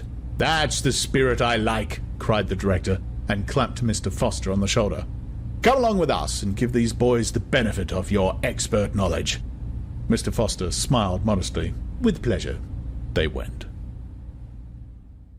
In the bottling room, all was harmonious bustle and ordered activity. Flaps of fresh sow's peritoneum, ready cut to the proper size, came shooting up in little lifts from the organ store in the sub-basement. Whiz, and then click, the lift hatches hew open. The bottle liner had only to reach out a hand, take the flap, insert, smooth down, and before the line bottle had had time to travel out of reach along the endless band, whiz, click, another flap of peritoneum had shot up from the depths, ready to be slipped into yet another bottle, and next of that slow, interminable procession on the band. Next to the liners stood the matriculators. The procession advanced. One by one, the eggs were transferred from their test tubes to the larger containers. Deftly, the peritoneal lining was slit, the morula dropped into place, the saline solution poured in, and already the bottle had passed, and it was turn of the labelers. Heredity, date of fertilization, membership of Bukanovsky group details were transferred from test tube to bottle. No longer anonymous, but named, identified, the procession marched slowly on through an opening in the wall, slowly on into the social predestination room. 88 cubic meters of card index, said Mr. Foster with relish as they entered. Containing all the relevant information, added the director, brought up to date every morning and coordinated every afternoon, on the basis of which they make their calculations. So many individuals of such and such quality, said Mr. Foster. Distributed in such and such quantities. The optimum decanting rate at any given moment, unforeseen wastages promptly made good. Promptly, repeated Mr. Foster. If he knew the amount of overtime I had to put in after the last Japanese earthquake, he laughed good-humoredly and shook his head. The predestinators send in the figures to the fertilizers, who give them embryos they ask for, and the bottles come in here to be predestined in detail, after which they are sent down to the embryo store, where we now proceed ourselves. And opening a door, Mr. Foster led the way down a staircase into the basement. The temperature was still tropical. They descended into a thickening twilight. 2 doors and a passage with a double turn ensured the cellar against any possible infiltration of the day. Embryos are like photograph film, said Mr. Foster waggishly as he pushed open the second door. They can only stand red light. And, in effect, the sultry darkness into which the students now followed him was visible and crimson, like the darkness of closed eyes on a summer's afternoon. The bulging flanks of row on receding row and tier above tier of bottles glinted with innumerable rubies, and amongst the rubies moved the dim red spectres of men and women with purple eyes and all the symptoms of lupus. The hum and rattle of machinery faintly stirred the air. "Give them a few figures, Mr. Foster," said the director, who was tired of talking. Mr. Foster was only too happy to give them a few figures. 220 meters long, 200 wide, 10 high, he pointed upwards. Like chickens drinking, the students lifted their eyes towards the distant ceiling. 3 tiers of racks, ground floor level, first gallery, second gallery. The spidery steel work of gallery above gallery faded away in all directions into the dark. Near them, 3 red ghosts were busily unloading demijohns from a moving staircase. The escalator from the social predestination room. Each bottle could be placed on one of 15 racks. Each rack, though you couldn't see it, was a conveyor, traveling at the rate of 33 1/3 centimeters an hour. 267 days at 8 meters a day, 2,136 meters in all. 1 circuit of the cellar at ground level, 1 on the first gallery, half on the second, and on the 267th morning, daylight in the decanting room. Independent existence, so called. But in the interval, Mr. Foster concluded, we've managed to do a lot to them. Oh, a very great deal. His laugh was knowing and triumphant. That's the spirit I like, said the director once more. Let's walk around. You tell them everything, Mr. Foster. Mr. Foster duly told them. Told them of the growing embryo on its bed of peritoneum. Made them taste the rich blood surrogate on which it fed. Explained why it had to be stimulated with placidin and thyroxin, told them of the corpus luteum extract, showed them the jets through which at every 12th meter from 0 to 2040 it was automatically injected, spoke of those gradually increasing doses of pituitary administered during the final 96 meters of the course, described the artificial maternal circulation installed in every bottle at meter 112, showed them the reservoir of blood surrogate, the centrifugal pump that kept the liquid moving over the placenta and drove it through the synthetic lung and waste product filter, referred to the embryo's troublesome tendency to anemia, to the massive doses of hog stomach extract and fetal foal's liver with which, in consequence, it had to be supplied. Showed them the simple mechanism by means of which, during the last 2 meters out of every 8, all the embryos were simultaneously shaken into familiarity with movement, hinted at the gravity of so-called trauma of decanting, and enumerated the precautions taken to minimize, by a suitable training of the bottled embryo, that dangerous shock. Told them of the test for sex carried out in the neighborhood of meter 200, explained the system of labeling, a T for the males, a circle for the females, and for those who are destined to become free martins, a question mark, black on a white ground. For of course, said Mr. Foster, in the vast majority of cases fertility is merely a nuisance. 1 fertile ovary in 1200, that would really be quite sufficient for our purposes. But we want to have a good choice, and of course one must always have an enormous margin of safety. So we allow as many as 30% of the female embryos to develop normally. The others get a dose of male sex hormone every 24 meters for the rest of the course. Result, they're decanted as free martins. Structurally quite normal, except he had to admit that they do have the slightest tendency to grow beards. But sterile, guaranteed sterile, which brings us at last, continued Mr. Foster, out of the realm of mere slavish imitation of nature into the much more interesting world of human invention. He rubbed his hands, for, of course, they didn't content themselves with merely hatching out embryos.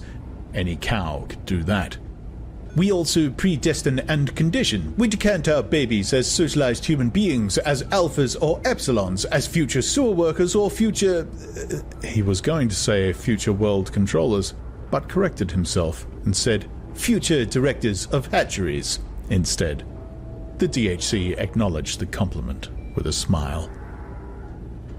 They were passing meter 320 on rack 11. A young beta-minus mechanic was busy with screwdriver and spanner on the blood surrogate pump of a passing bottle. The hum of the electric motor deepened by fractions of a tone as he turned the nuts. Down, down. A final twist, a glance at the revolution counter, and he was done. He moved 2 paces down the line and began the same process on the next pump. Reducing the number of revolutions per minute, Mr. Foster explained. The surrogate goes round slower, therefore passes through the lung at longer intervals, therefore gives the embryo less oxygen. Nothing like oxygen shortage for keeping an embryo below par. Again he rubbed his hands. But why do you want to keep the embryo below par? Asked an ingenious student. Ass, said the director, breaking a long silence. Hasn't it occurred to you that an epsilon embryo must have an epsilon environment as well as an epsilon heredity? It evidently hadn't occurred to him. He was covered with confusion. The lower the caste, said Mr. Foster, the shorter the oxygen. The first organ affected was the brain. After that, the skeleton. At 70% of normal oxygen, you got dwarves. At less than 70, eyeless monsters. Who are no use at all, concluded Mr. Foster. Whereas, his voice became confidential and eager.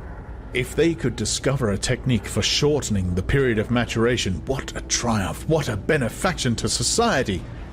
Consider the horse. They considered it. Mature at 6, the elephant at 10. While at 13 a man is not yet sexually mature and is only full grown at 20, hence, of course, that fruit of delayed development, the human intelligence. But in epsilons, said Mr. Foster very justly, we just don't need human intelligence. Didn't need and didn't get it. But though the epsilon mind was mature at 10, the epsilon body was not fit to work till 18. Long years of superfluous and wasted immaturity. If the physical development could be speeded up till it was as quick, say, as a cow's, what an enormous savings to the community. Enormous, muttered the students. Mr. Foster's enthusiasm was infectious. He became rather technical, spoke of the abnormal endocrine coordination which made men grow so slowly, postulated a germinal mutation to account for it. Could the effects of this germinal mutation be undone? Could the individual epsilon embryos be made a revert by a suitable technique to the normality of dogs and cows? That was the problem, and it was all but solved. Pilkington at Mombasa had produced individuals who were sexually mature at 4 and full-grown at 6.5, a scientific triumph, but socially useless.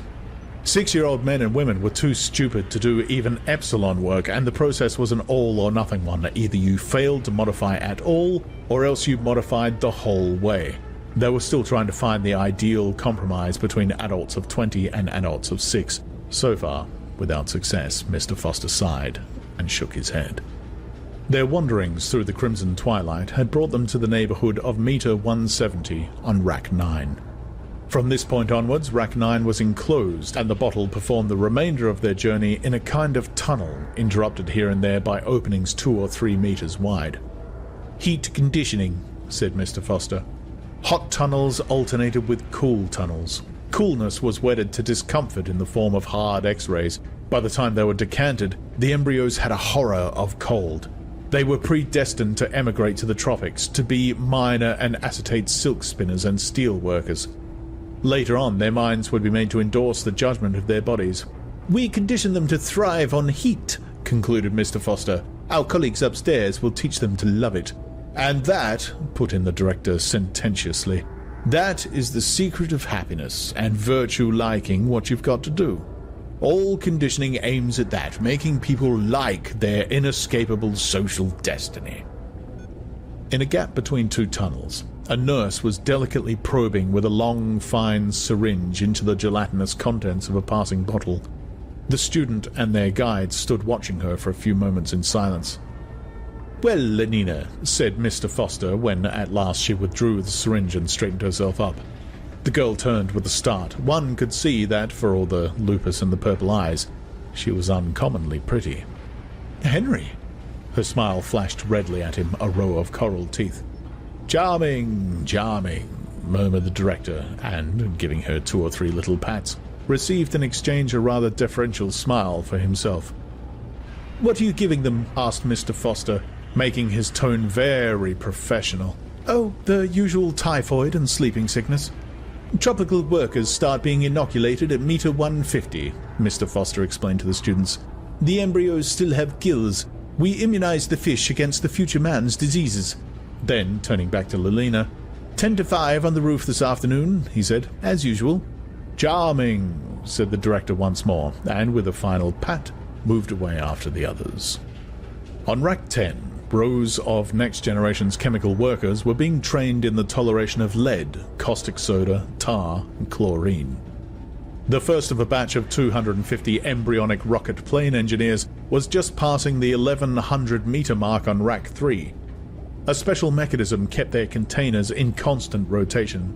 "To improve their sense of balance," Mr. Foster explained. "Doing repairs on the outside of a rocket in mid-air is a ticklish job. We slacken off the circulation when they're right way up so that they're half-starved, and double the flow of surrogate when they're upside down. They learn to associate topsy-turvydom with well-being. In fact, they're only truly happy when they're standing on their heads." "And now," Mr. Foster went on, "I'd like to show you some very interesting conditioning for Alpha Plus intellectuals. We have a big batch of them on Rack 5, first gallery level." He called to 2 boys who had started to go down to the ground floor. "They're round about meter 900, he explained. "You really can't do any useful intellectual conditioning till the fetuses have lost their tails. Follow me." But the director had looked at his watch. 10 to 3, he said.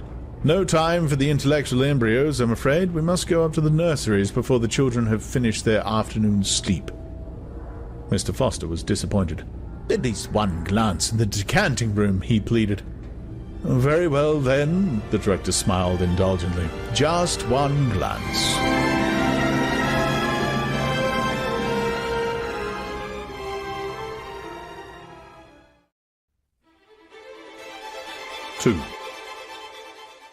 Mr. Foster was left in the decanting room. The DHC and his students stepped into the nearest lift and were carried up to the 5th floor. "Infant nurseries, Neo-Pavlovian conditioning rooms," announced the notice board. The director opened a door. They were in a large bare room, very bright and sunny, for the whole of the southern wall was a single window. Half a dozen nurses, trousered and jacketed in the regulation white viscose linen uniform, their hair aseptically hidden under white caps, were engaged in setting out bowls of roses in a long row across the floor. Big bowls, packed tight with blossom. Thousands of petals, ripe, blown, and silkily smooth, like the cheeks of innumerable little cherubs, but of cherubs, in that bright light, not exclusively pink and Aryan, but also luminously Chinese, also Mexican, also apoplectic with too much blowing of celestial trumpets, also pale as death, pale with the posthumous whiteness of marble. The nurses stiffened to attention as the DHC came in. "Set out the books," he said curtly. In silence, the nurses obeyed his command. Between the rose bowls, the books were duly set out, a row of nursery quartos, opened invitingly, each at some gaily coloured image of bird or fish or beast. "Now bring in the children."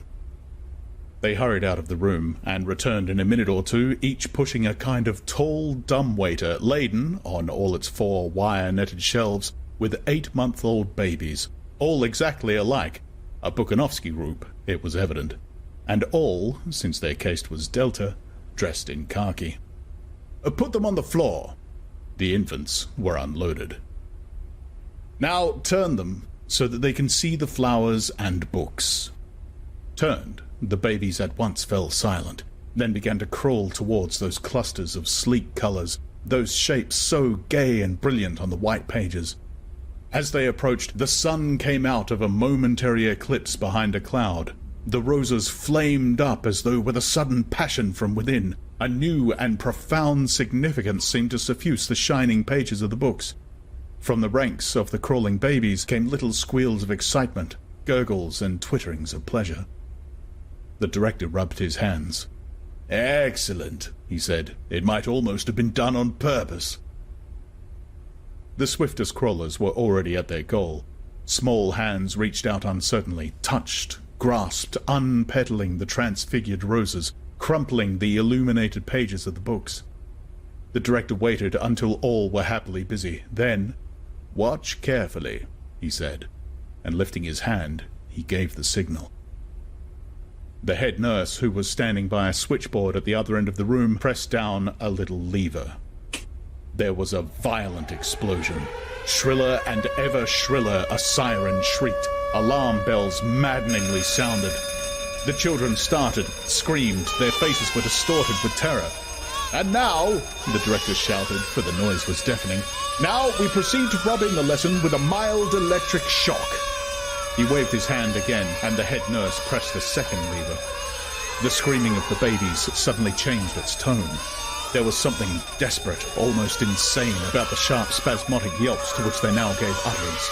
Their little bodies twitched and stiffened, their limbs moved jerkily as if to the tug of unseen wires. "We can electrify that whole strip of floor," bawled the director in explanation. "But that's enough," he signaled to the nurse.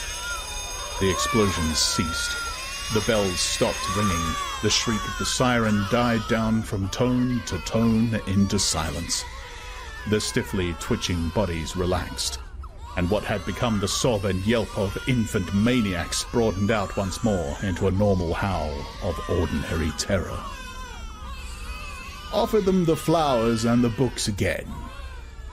The nurses obeyed, but at the approach of the roses, at the mere sight of those gaily coloured images of pussy and cock-a-doodle-doo and bar-bar black sheep, the infants shrank away in horror. The volume of their howling suddenly increased. "Observe," said the director triumphantly. "Observe." Books and loud noises, flowers and electric shocks. Already in the infant mind, these couples were compromisingly linked, and after 200 repetitions of the same or a similar lesson, would be wedded indissolubly. What man has joined, nature is powerless to put asunder. They'll grow up with what the psychologists used to call an instinctive hatred of books and flowers, reflexes unalterably conditioned. They'll be safe from books and botany all their lives. The director turned to his nurses. "Take them away again." Still yelling, the khaki babies were loaded onto their dumbwaiters and wheeled out, leaving behind them the smell of sour milk and a most welcome silence.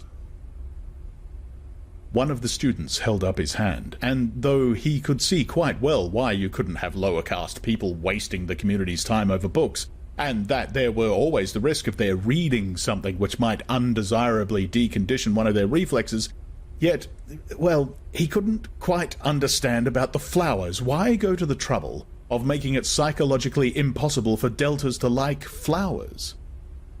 Patiently, the DHC explained.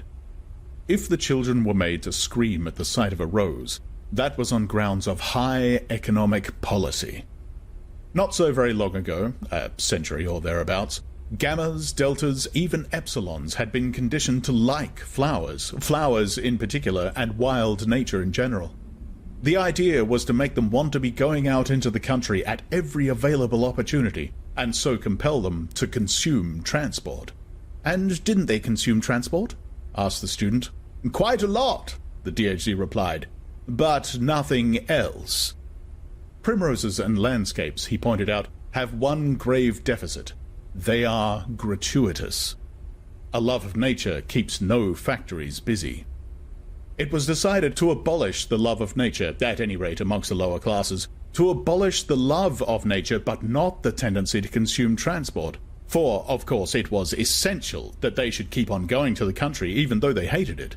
The problem was to find an economically sounder reason for consuming transport than a mere affection for primroses and landscapes. It was duly found.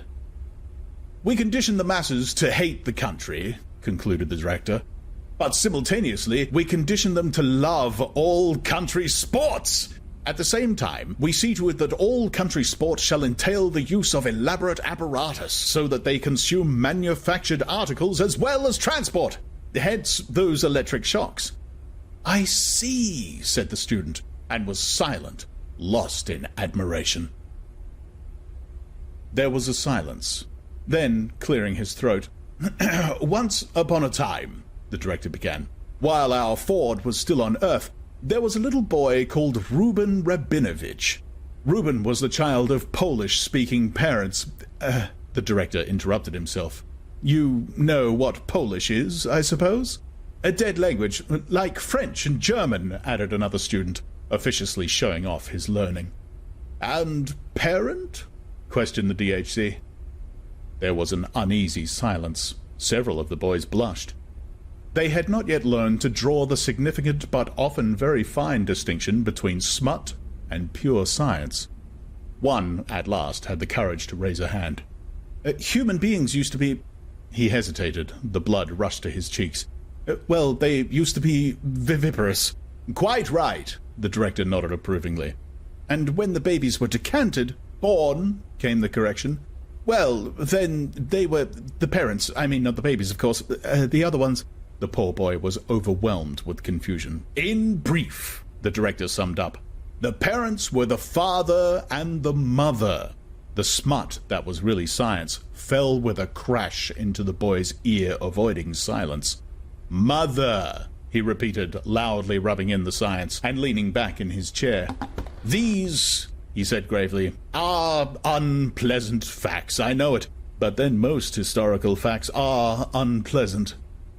He returned to little Reuben, in whose room one evening by an oversight his father and mother, crash, crash, happened to leave the radio turned on.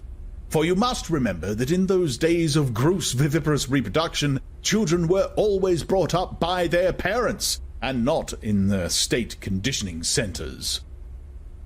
While the child was asleep, a broadcast program from London suddenly started to come through, and the next morning, to the astonishment of his crash and crash, the more daring of the boys ventured to grin at one another, little Reuben woke up, repeating word for word a long lecture by that curious old writer, one of the very few whose works have been permitted to come down to us, George Bernard Shaw, who was speaking, according to a well-authenticated tradition, about his own genius. To little Reuben's wink and snigger, this lecture was, of course, perfectly incomprehensible, and, imagining that their child had suddenly gone mad, they sent for a doctor. He, fortunately, understood English, recognized the discourse as that which Shaw had broadcasted the previous evening, realized the significance of what had happened, and sent a letter to the medical press about it. The principle of sleep teaching, or hypnopedia, had been discovered. The DHC made an impressive pause. The principle had been discovered, but many, many years were to elapse before that principle was usefully applied. The case of little Reuben occurred only 23 years after our Ford's first T model was put on the market. Here, the director made a sign of the T on his stomach, and all the students reverently followed suit. And yet, furiously the students scribbled, Hypnopedia first used officially in AF 214. Why not before? 2 reasons, brackets A, end brackets. These early experimenters, the DHC was saying, were on the wrong track. They thought that Hypnopedia could be made an instrument of intellectual education. A small boy, asleep on his right side, the right arm stuck out, the right hand hanging limp over the edge of the bed. Through a round grating in the side of a box, a voice speaks softly. The Nile is the longest river in Africa, and the second in length of all the rivers of the globe. Although falling short of the length of the Mississippi, Missouri, the Nile is at the head of all rivers as regards the length of its basin, which extends through 35 degrees of latitude. At breakfast the next morning, Tommy, someone says, do you know which is the longest river in Africa? A shaking of the head. But don't you remember something that begins, the Nile is the longest river in Africa and the second in length of all the rivers of the globe. The words come rushing out, although falling short of, well, now, which is the longest river in Africa? The eyes are blank. I don't know. But the Nile, Tommy. The Nile is the longest river in Africa, and second, then which river is the longest, Tommy? Tommy bursts into tears. I don't know, he howls. That howl, the director made it plain, discouraged the earliest investigators. The experiments were abandoned. No further attempt was made to teach children the length of the Nile in their sleep, quite rightly. You can't learn a science unless you know what it's all about. Whereas, if they'd only started on moral education, said the director, leading the way towards the door. The students followed him, desperately scribbling as they walked, and all the way up in the lift. Moral education which ought never in any circumstances to be rational. Silence. Silence, whispered a loudspeaker as they stepped out at the 14th floor, and silence. Silence. The trumpet mouths indefatigably repeated at intervals down every corridor. The students, and even the director himself, rose automatically to the tips of their toes. They were alphas, of course, but even alphas have been well conditioned. Silence. Silence. All the air of the 14th floor was sibilant with the categorical imperative. 50 yards of tiptoeing brought them to a door which the director cautiously opened. They stepped over the threshold into the twilight of a shuttered dormitory. 80 cots stood in a row against the wall. There was a sound of light, regular breathing, and a continuous murmur as of very faint voices remotely whispering. A nurse rose as they entered and came to attention before the director. "What's the lesson this afternoon?" he asked. "We had elementary sex for the first 40 minutes, she answered, "but now it's switched over to elementary class consciousness." The director walked slowly down the long line of cots. Rosy and relaxed with sleep, 80 little boys and girls lay softly breathing. There was a whisper under every pillow. The DHC halted and, bending over one of the little beds, listened attentively. "Elementary class consciousness, did you say? Let's have it repeated a little bit louder by the trumpet." At the end of the room, a loudspeaker projected from the wall. The director walked up to it and pressed a switch. "All wear green," said a soft but very distinct voice, beginning in the middle of a sentence. "And Delta children wear khaki. Oh no, I don't want to play with Delta children. And Epsilons are still worse. They're too stupid to be able to read or write.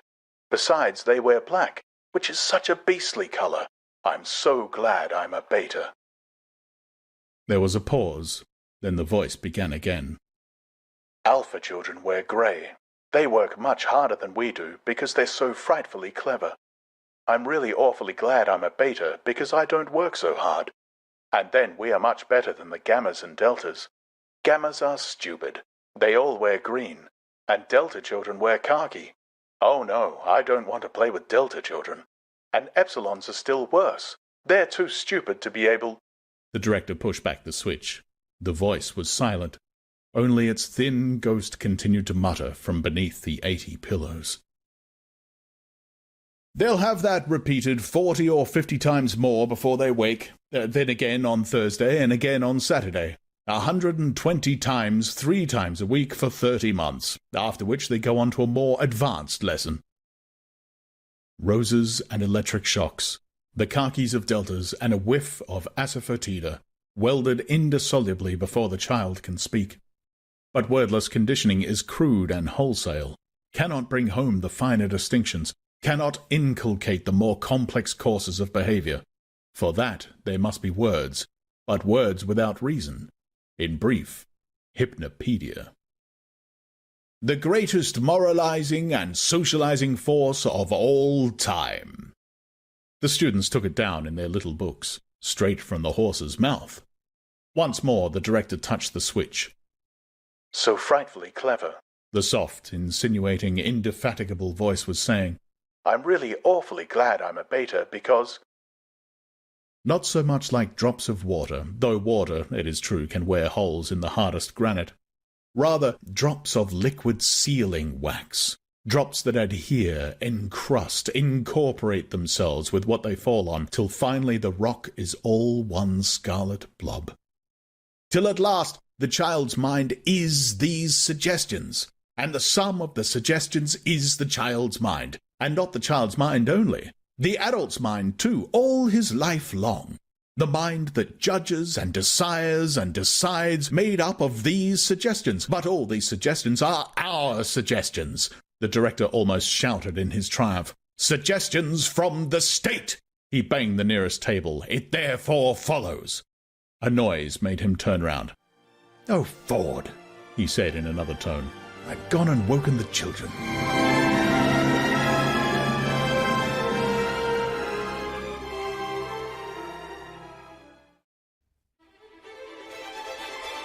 Three.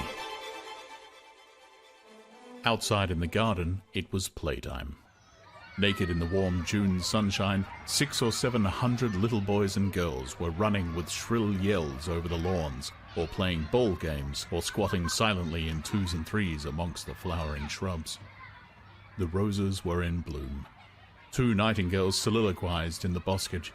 A cuckoo was just going out of tune amongst the lime trees. The air was drowsy with the murmur of bees and helicopters. The director and his students stood for a short time watching a game of centrifugal bumble puppy. 20 children were grouped in a circle round a chrome steel tower. A ball, thrown up so as to land on a platform at the top of the tower, rolled down into the interior, fell onto a rapidly revolving disc, was hurled through one or other of the numerous apertures pierced in the cylindrical casing, and had to be caught. Strange, mused the director as they turned away. Strange to think that even in our Ford's day, most games were played without more apparatus than a ball or two, few sticks and perhaps a bit of netting. Imagine the folly of allowing people to play elaborate games which do nothing whatever to increase consumption. It's madness. Nowadays, the controllers won't approve of any new game unless it can be shown that it requires at least as much apparatus as the most complicated of existing games. He interrupted himself. That's a charming little group, he said, pointing. In a little grassy bay between tall clumps of Mediterranean heather, 2 children, a little boy of about 7 and a little girl who might have been a year older, were playing very gravely and with all the focused attention of scientists intent on a labor of discovery, a rudimentary sexual game. Charming! Charming! The DHC repeated sentimentally. Charming! The boys politely agreed, but their smile was rather patronizing. They had put aside similar childish amusements too recently to be able to watch them now without a touch of contempt. Charming? But it was just a pair of kids fooling about, that was all. just kids. I always think, the director was continuing in the same rather maudlin tone when he was interrupted by a loud boo-hooing. From a neighboring shrubbery emerged a nurse, leading by the hand a small boy who howled as he went. An anxious-looking little girl trotted at her heels. "What's the matter?" asked the director. The nurse shrugged her shoulders. "Nothing much," she answered. "It's just that this little boy seems rather reluctant to join in the ordinary erotic play. I'd noticed it once or twice before, and now again today. He started yelling just now." "Honestly," put in the anxious-looking little girl, "I didn't mean to hurt him or anything, honestly." "Of course you didn't, dear," said the nurse reassuringly. "And so," she went on, turning back to the director, "I'm taking him in to see the assistant superintendent of psychology, just to see if anything's at all abnormal." "Quite right," said the director. "Take him in. You stay here, little girl," he added, as the nurse moved away with her still howling charge. "What's your name?" "Polly Trotsky." "And a very good name, too," said the director. "Run away now and see if you can find some other little boy to play with." The child scampered off into the bushes and was lost to sight. "Exquisite little creature," said the director, looking after her. Then, turning to his students, "What I'm going to tell you now," he said, "may sound incredible, but then, when you're not accustomed to history, most facts about the past do sound incredible." He let out an amazing truth. For a very long period before the time of our Ford, and even for some generations afterwards, erotic play between children had been regarded as abnormal. There was a roar of laughter. And not only abnormal, actually immoral. No. And had therefore been rigorously suppressed. A look of astonished incredulity appeared on the faces of his listeners. Poor little kids not allowed to amuse themselves? They could not believe it. Even adolescents, the DHC was saying. Even adolescents like yourselves, barring a little surreptitious autoeroticism and homosexuality, absolutely nothing. Nothing? In most cases, till they were over 20 years old. 20 years old, echoed the students in a chorus of loud disbelief. 20, the director repeated. I told you that you'd find it incredible. But what happened, they asked. What were the results? The results were terrible. A deep, resonant voice broke startlingly into the dialogue. They looked around. On the fringe of the little group stood a stranger, a man of middle height, black-haired with a hooked nose, full red lips, eyes very piercing and dark. Terrible, he repeated. The DHC had, at that moment, sat down on one of the steel and rubber benches conveniently scattered through the gardens. But at the sight of the stranger, he sprang to his feet and darted forward, his hand outstretched, smiling with all his teeth effusive. Controller! What an unexpected pleasure. Boys, what are you thinking of? This is the Controller. This is his Ford ship, Mustafa Mond. In the 4,000 rooms of the center, the 4,000 electric clocks simultaneously struck 4. Discarnate voices called from the trumpet mouths. Main day shift off duty. Second day shift take over. Main day shift off. In the lift, on their way up to the changing rooms, Henry Foster and the assistant director of Predestination rather pointedly turned their backs on Bernard Marks from the Psychology Bureau, averted themselves from that unsavory reputation. The faint hum and rattle of machinery still stirred the crimson air in the embryo store. Shifts might come and go, one lupus-coloured face give place to another. Majestically and forever the conveyors crept forward with their load of future men and women. Lenina Crown walked briskly towards the door. His Ford ship, Mustafa Mond! The eyes of the saluting students almost popped out of their heads. Mustafa Mond! The resident controller for Western Europe, one of the 10 world controllers, one of the 10! And he sat down on the bench with the DHC. He was going to stay, yes, and actually talk to them, straight from the horse's mouth, straight from the mouth of Ford himself. Two shrimp-brown children emerged from a neighboring shrubbery, stared at them for a moment with large, astonished eyes, then returned to their amusements amongst the leaves. "You all remember," said the controller in his strong, deep voice. "You all remember, I suppose, that beautiful and inspired saying of our Fords, 'History is bunk.' History," he repeated slowly, "is bunk." He waved his hand, and it was as though, with an invisible feather whisk, he had brushed away a little dust, and the dust was Harappa, was Ur of the Chaldees, some spiderwebs, and they were Thebes and Babylon and Gnosis and Mycenae. Whisk, whisk, and where was Odysseus? Where was Job? Where were Jupiter and Gautama and Jesus?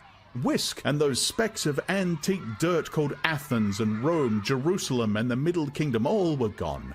Whisk, the place where Italy had been was empty. Whisk, the cathedrals. Whisk, whisk, King Lear and the thoughts of Pascal. Whisk, passion. Whisk, requiem. Whisk, symphony. Whisk.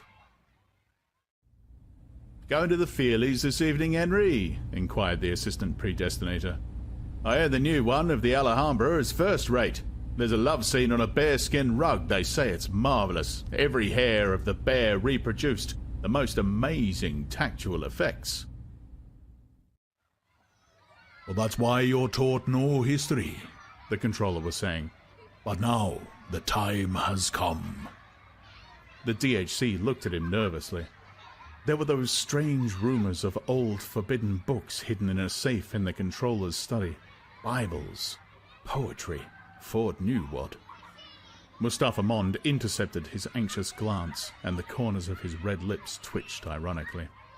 "It's all right, Director," he said in a tone of faint derision. "I won't corrupt them." The DHC was overwhelmed with confusion. Those who feel themselves despised do well to look despising. The smile on Bernard Marx's face was contemptuous. Every hair on the bear indeed. "I shall make a point of going," said Henry Foster. Mustafa Mond leaned forward, shook a finger at them. "Just try to realize it," he said, and his voice sent a strange thrill quivering along their diaphragms.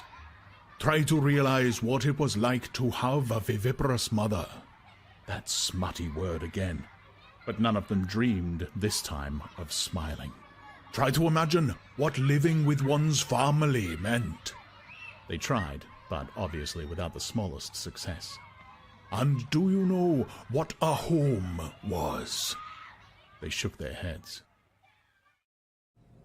From her dim crimson cellar, Lenina Crown shot up 17 stories, turned to the right as she stepped out of the lift, walked down a long corridor, and, opening the door marked Girls' Dressing Room, plunged into a deafening chaos of arms and bosoms and underclothing. Torrents of hot water were splashing into or gurgling out of 100 baths. Rumbling and hissing 80 vibro vacuum massage machines were simultaneously kneading and sucking the firm and sunburnt flesh of 80 superb female specimens. Every one was talking at the top of her voice. A synthetic music machine was warbling out a super cornet solo. "Hello, Fanny," said Lenina to the young woman who had the pegs and locker next to hers. Fanny worked in the bottling rooms, and her surname was also Crown, but as the 2,000 million inhabitants of the planet had only 10,000 names between them, the coincidence was not particularly surprising. Lenina pulled at her zipper downwards on the jacket, downwards with a double-handed gesture at the two that held trousers, downwards again to loosen her undergarment. Still wearing her shoes and stockings, she walked off towards the bathrooms. Home. Home. A few small rooms stiflingly over-inhabited by a man, by a periodically teeming woman, by a rabble of boys and girls of all ages.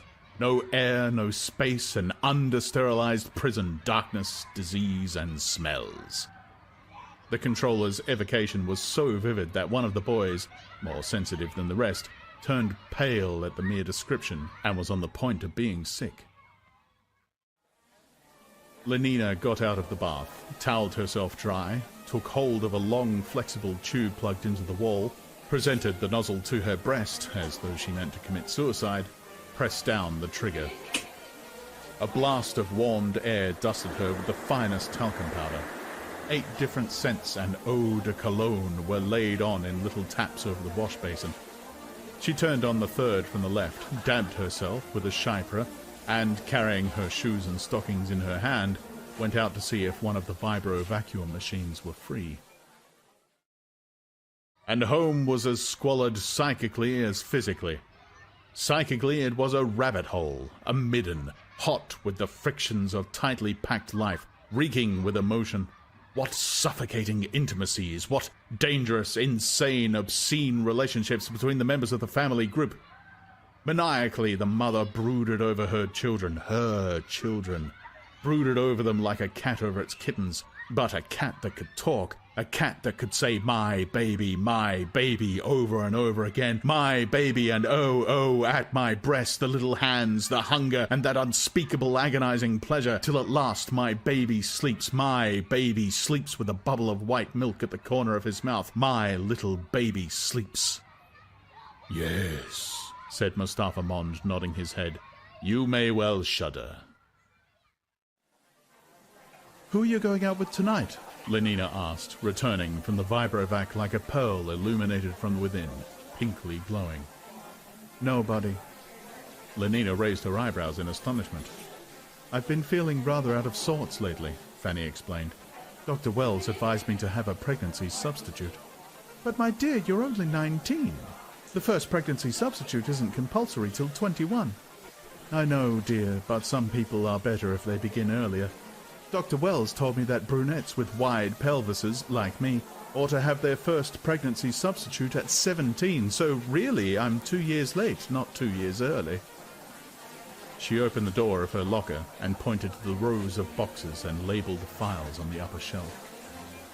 Syrup of Corpus luteum, Lenina read the names aloud. Overridden, guaranteed fresh, not to be used after August 1st, AF 632. Mammary gland extract to be taken 3 times daily before meals with a little water. Placentin, 5 cc to be injected intravenously every 3rd day. Oh, Lenina shuddered. How I loathe intravenols, don't you? Yes, but when they do one good. Fanny was a particularly sensible girl. Our Ford, or our Freud, as for some inscrutable reason he chose to call himself whenever he spoke of psychological matters, our Freud had been the first to reveal the appalling dangers of family life. The world was full of fathers, was therefore full of misery. Full of mothers, therefore, of every kind of perversion from sadism to chastity. Full of brothers, sisters, uncles, aunts, full of madness and suicide. And yet, among the savages of Samoa, in certain islands off the coast of New Guinea, the tropical sunshine lay like warm honey on the naked bodies of the children tumbling promiscuously amongst the hibiscus blossoms. Home was in any one of 20 palm-thatched houses. In the Trobriand's conception was the work of ancestral ghosts. Nobody had ever heard of a father. Extremes, said the controller, meet, for the good reason that they were made to meet. Dr. Wells says that a 3-month pregnancy substitute now will make all the difference to my health for the next 3 or 4 years. Well, I hope he's right, said Lenina. But, Fanny, do you really mean to say that for the next 3 months you're not supposed to... Oh, no, dear, only for a week or 2, that's all. I shall spend the evening at the club playing musical bridge. I suppose you're going out? Lenina nodded. Who with? Henry Foster. Again? Fanny's kind, rather moon-like face took on an incongruous expression of pained and disapproving astonishment. Do you mean to tell me you're still going out with Henry Foster? Mothers and fathers, brothers and sisters. But there were also husbands, wives, lovers. There was also monogamy and romance. Though you probably don't know what those are, said Mustafa Mond. They shook their heads. Family, monogamy, romance, everywhere exclusiveness, a narrow channeling of impulse and energy. But Everyone belongs to everyone else, he concluded, citing the Hypnopedic proverb. The students nodded, emphatically agreeing with a statement which upwards of 62,000 repetitions in the dark had made them accept, not merely as true, but as axiomatic, self-evident, utterly indisputable. But after all, Lenina was protesting, it's only about 4 months now since I've been having Henry. Only 4 months, I like that. And what's more, Fanny went on, pointing an accusing finger, there's been nobody else except Henry all that time, has there? Lenina blushed scarlet, but her eyes, the tone of her voice, remained defiant. No, there hasn't been anyone else, she answered almost truculently. And I jolly well don't see why there should have been. Oh, she jolly well doesn't see why there should have been, Fanny repeated, as though to an invisible listener behind Lenina's left shoulder. Then, with a sudden change of tone, but seriously, she said, I really do think you ought to be careful. It's such horribly bad form to go on and on like this with one man. At 40 or 35 it wouldn't be so bad, but at your age, Lenina, no, it really won't do. And you know how strongly the DHC objects to anything intense or long-drawn. 4 months of Henry Foster without having another man, why, he'd be furious if he knew. Think of water under pressure in a pipe. They thought of it. I pierce it once, said the controller. What a jet! He pierced it 20 times. There were 20 piddling little fountains.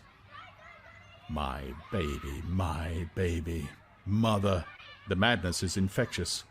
My love, my one and only, precious, precious. Mother, monogamy, romance, high spurts the fountain, fierce and foamy the wild jet.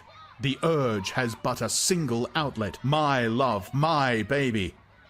No wonder these poor pre-moderns were mad and wicked and miserable. Their world didn't allow them to take things easily, didn't allow them to be sane, virtuous, happy. What with mothers and lovers?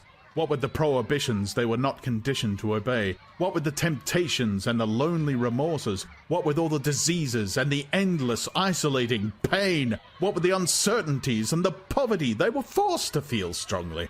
And feeling strongly, and strongly what's more, in solitude, in hopeless, individual isolation, how could they be stable? Of course there's no need to give him up. Have somebody else from time to time, that's all. He has other girls, doesn't he? Lenina admitted it. Of course he does. Trust Henry Foster to be the perfect gentleman, always correct. And then there's the director to think of. You know what a stickler. Nodding. He patted me on the behind this afternoon, said Lenina. There, you see? Fanny was triumphant. That shows what he stands for, the strictest conventionality. Stability, said the controller. Stability. No civilization without social stability. No social stability without individual stability. His voice was a trumpet. Listening, they felt larger, warmer. The machine turns. Turns and must keep on turning forever. It is death if it stands still. 1,000 millions scrabbled the crust of the earth. The wheels began to turn. In 150 years, there were 2,000 millions. Stop all the wheels? In 150 weeks, there are once more only 1,000 millions. 1,000 men and women have starved to death.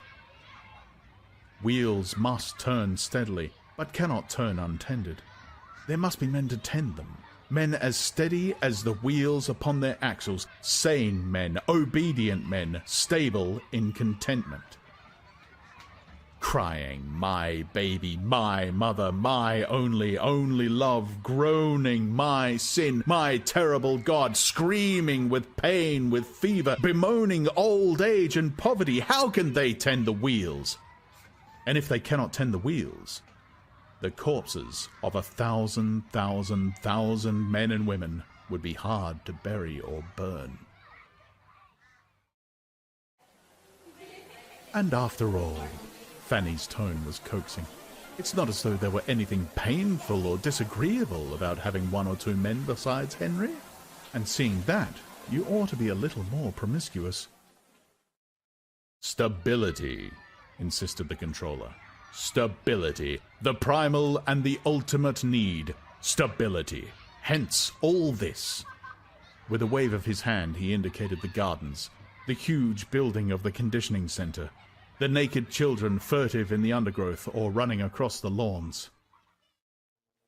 Lenina shook her head.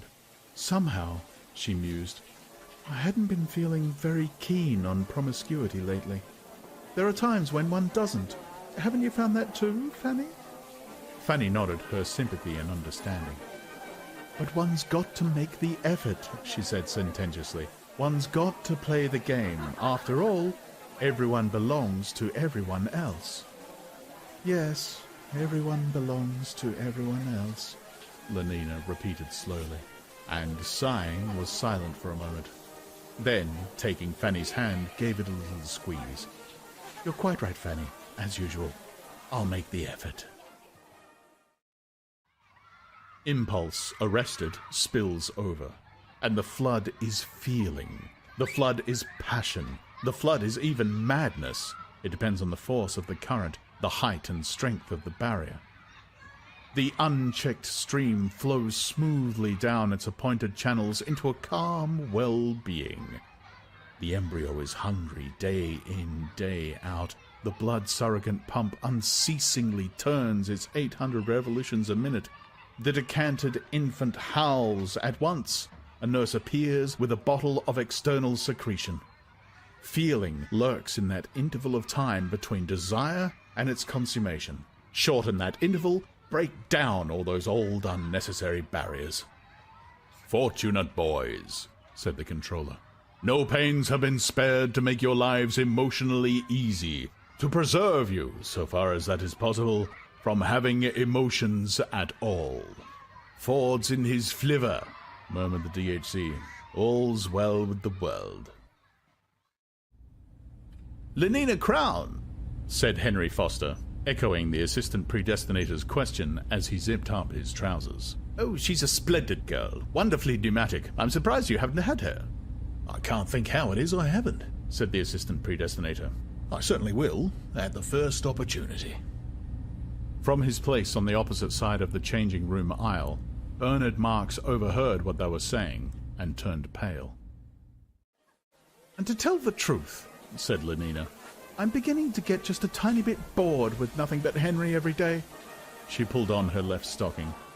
Do you know Bernard Marks? She asked in a tone whose excessive casualness was evidently forced.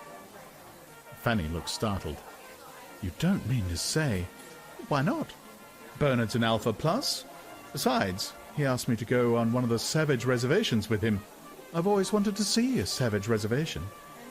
But his reputation... What do I care about his reputation? They say he doesn't like obstacle golf.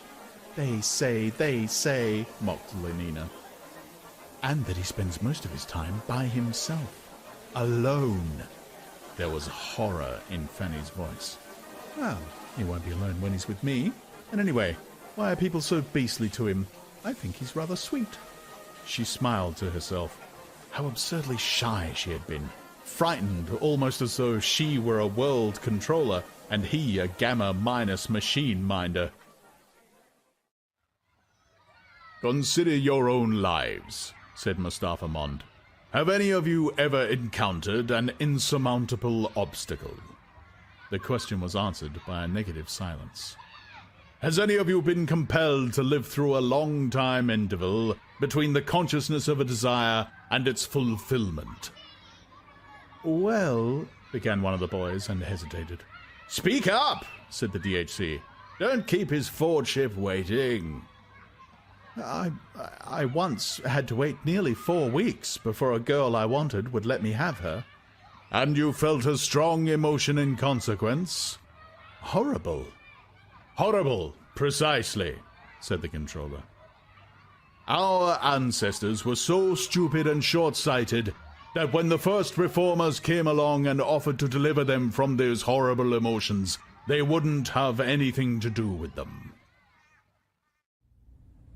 Talking about her as though she were a bit of meat. Bernard ground his teeth. Have her here, have her there. Like mutton. Degrading her to so much mutton. She said she'd think it over. She said she'd give me an answer this week. No, Ford. He would have liked to have gone up to them and hit them in the face. Hard. Again and again. Yes, I really do advise you try her, Henry Foster was saying. Take ectogenesis. Fisner and Kawaguchi have got the whole technique worked out. But would the governments look at it? No. There was something called Christianity. Women were forced to go on being viviparous. He's so ugly, said Fanny. But I rather like his looks. And then so small. Fanny made a grimace. Smallness was so horribly and typically low-caste. I think that's rather sweet, said Lenina. One feels one would like to pet him, you know, like a cat. Fanny was shocked. They say somebody made a mistake when he was still in the bottle, thought he was a gamma and put alcohol into his blood surrogate. That's why he's so stunted. Oh, what nonsense. Lenina was indignant. Sleep teaching was actually prohibited in England. There was something called liberalism. Parliament, if you know what that was, passed a law against it. The records survive. Speeches about liberty of the subject. Liberty to be inefficient and miserable. Freedom to be a round peg in a square hole. But my dear chap, you're welcome, I assure you you're welcome. Henry Foster patted the assistant predestinator on the shoulder. Everyone belongs to everyone else, after all.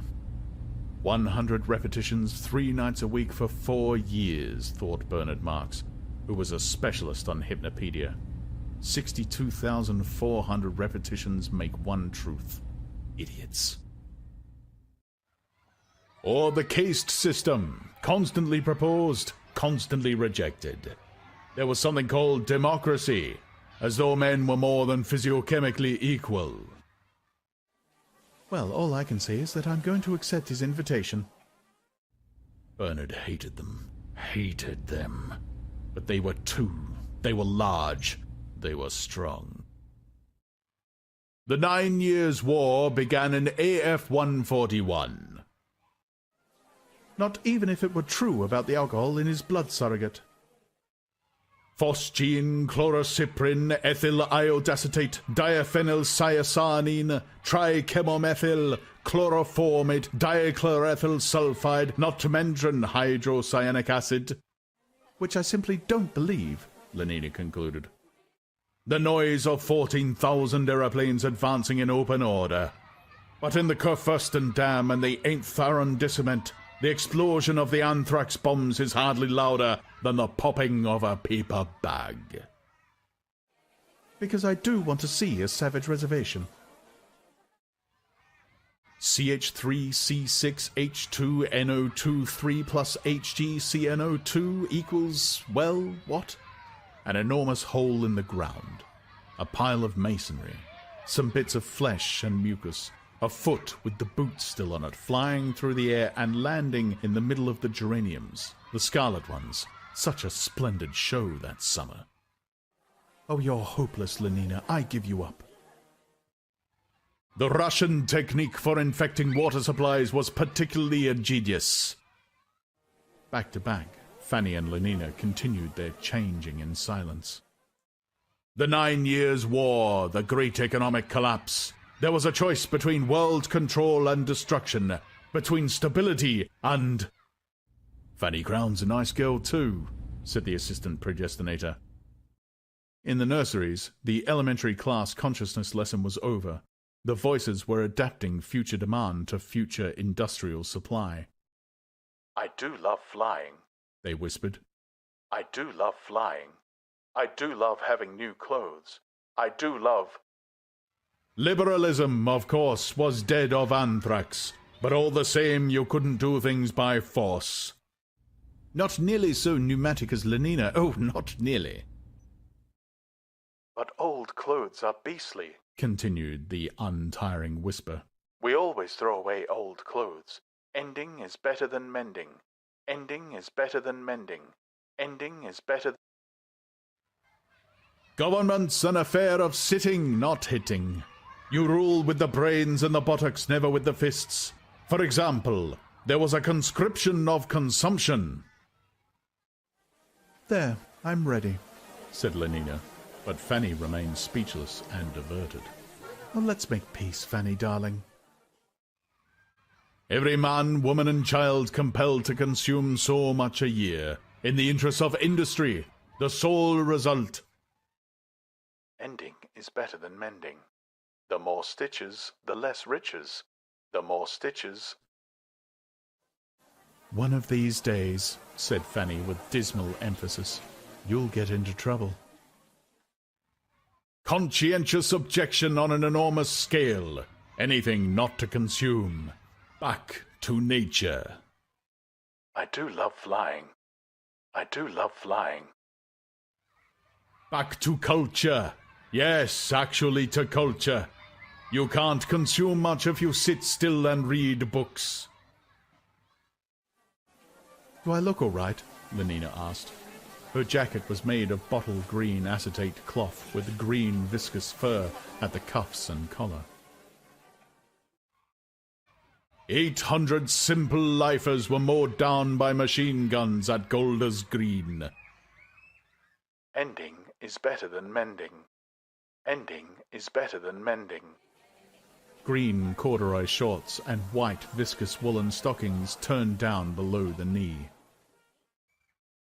Then came the famous British Museum massacre. 2,000 culture fans gassed with dichlorophyll sulfide. A green and white jockey cap shaded Lenina's eyes. Her shoes were bright green and highly polished. In the end, said Mustafa Mond, the controllers realized that force was no good. The slower but infinitely surer methods of ectogenesis, neo-Pavlovian conditioning, and hypnopedia.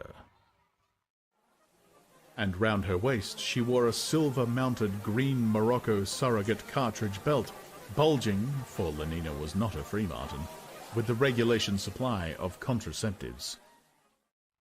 The discoveries of Pfitzner and Kawaguchi were at last made use of, an intensive propaganda against viviparous reproduction. Perfect, cried Fanny enthusiastically. She could never resist Lenina's charm for long. And what a perfectly sweet Malthusian belt! Accompanied by a campaign against the past, by the closing of museums, the blowing up of historical monuments, luckily most of them had already been destroyed during the 9 Years' War, by the suppression of all books published before AF 150.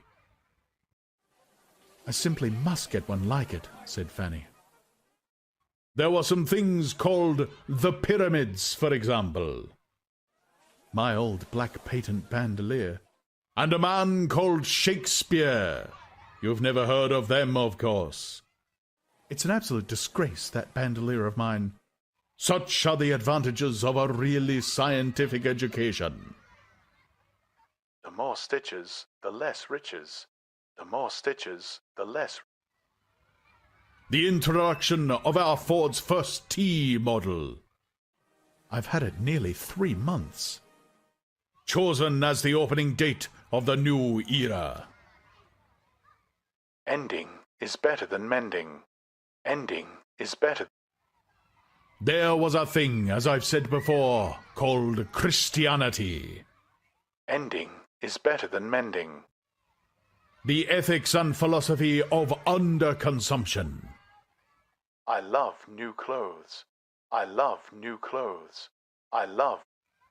So essential when there was underproduction, but in an age of machines and the fixation of nitrogen, positively a crime against society. Henry Foster gave it me. All crosses had their tops cut and became T's. There was also a thing called God. It's real Morocco surrogate. We have the world state now, and Ford's Day celebrations, and community sings, and solidarity services. Ford, how I hate them. Bernard Marx was thinking. There was a thing called heaven, but all the same they used to drink enormous quantities of alcohol. Like meat, like so much meat. There was a thing called the soul, and a thing called immortality. Do ask Henry where he got it. But they used to take morphia and cocaine. And what makes it worse, she thinks of herself as meat. 2,000 pharmacologists and biochemists were subsidized in AP 178. He does look glum, said the assistant predestinator, pointing at Bernard Marx. 6 years later, it was being produced commercially. The perfect drug. Let's bait him. Euphoric, narcotic, pleasantly hallucinant. Glum, Marx, glum. The clap on the shoulder made him start, look up. It was that brute Henry Foster. What you need is a gram of soma. All the advantages of Christianity and alcohol, none of their defects. Thought I should like to kill them all. But all he did was to say, "No, thank you," and fend off the preferred tube of tablets. Take a holiday from reality whenever you like, and come back without so much as a headache or a mythology. Take it, insisted Henry Foster. Take it. Stability was practically assured. 1 cubic centimeter cures 10 gloomy sentiments, said the assistant predestinator, citing a piece of homely hypnopedic wisdom. It only remained to conquer old age. Damn you, shouted Bernard Marx. Hoity-toity! Gonadal hormones, transfusion of young blood, magnesium salts. And do remember that a gram is better than a dam. They went out laughing. All the physiological stigmata of old age have been abolished, and along with them, of course. Don't forget to ask him about that Malthusian belt, said Fanny. Along with them, all the old man's mental peculiarities. Characters remain constant throughout a whole lifetime. 2 rounds of obstacle golf to get through before dark. I must fly. Work, play at 67, our powers and tastes are what they were at 17. Old men in the bad old days used to renounce, retire, take to religion, spend their time reading, thinking. Idiots! Swine! Bernard Marx was saying to himself as he walked down the corridor to the lift. Now, such is progress. The old men work. The old men copulate. The old men have no time, no leisure from pleasure, not a moment to sit down and think.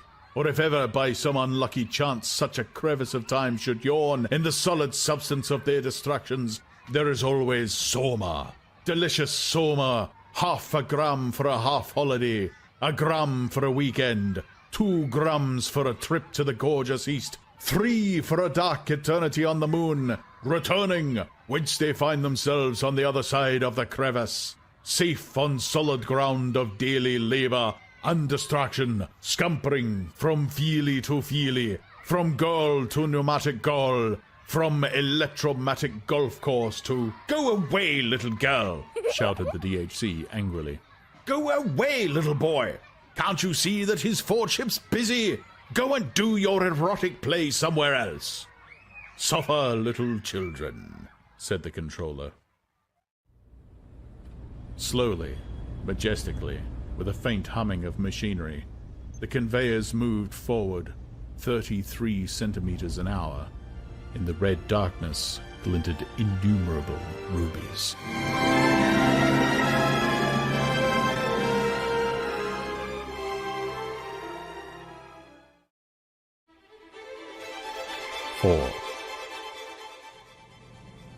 The lift was crowded with men from the Alpha changing rooms, and Lenina's entry was greeted by many friendly nods and smiles.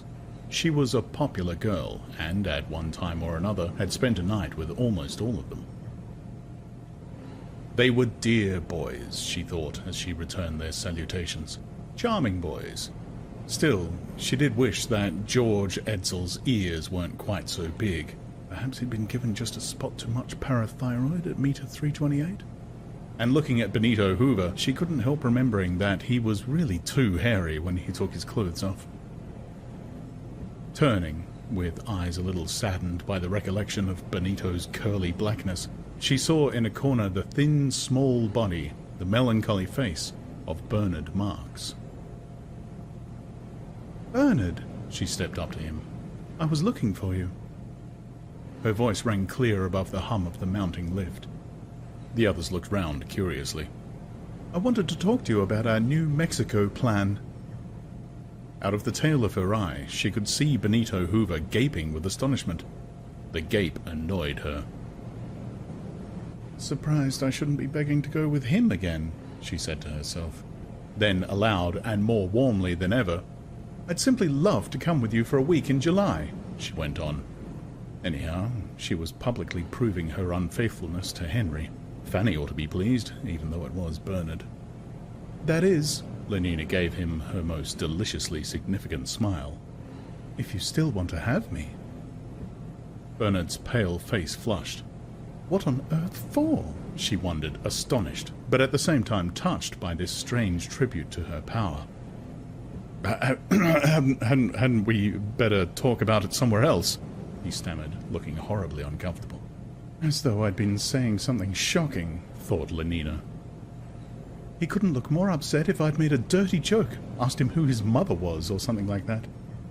"I mean, with all these people about." He was choked with confusion.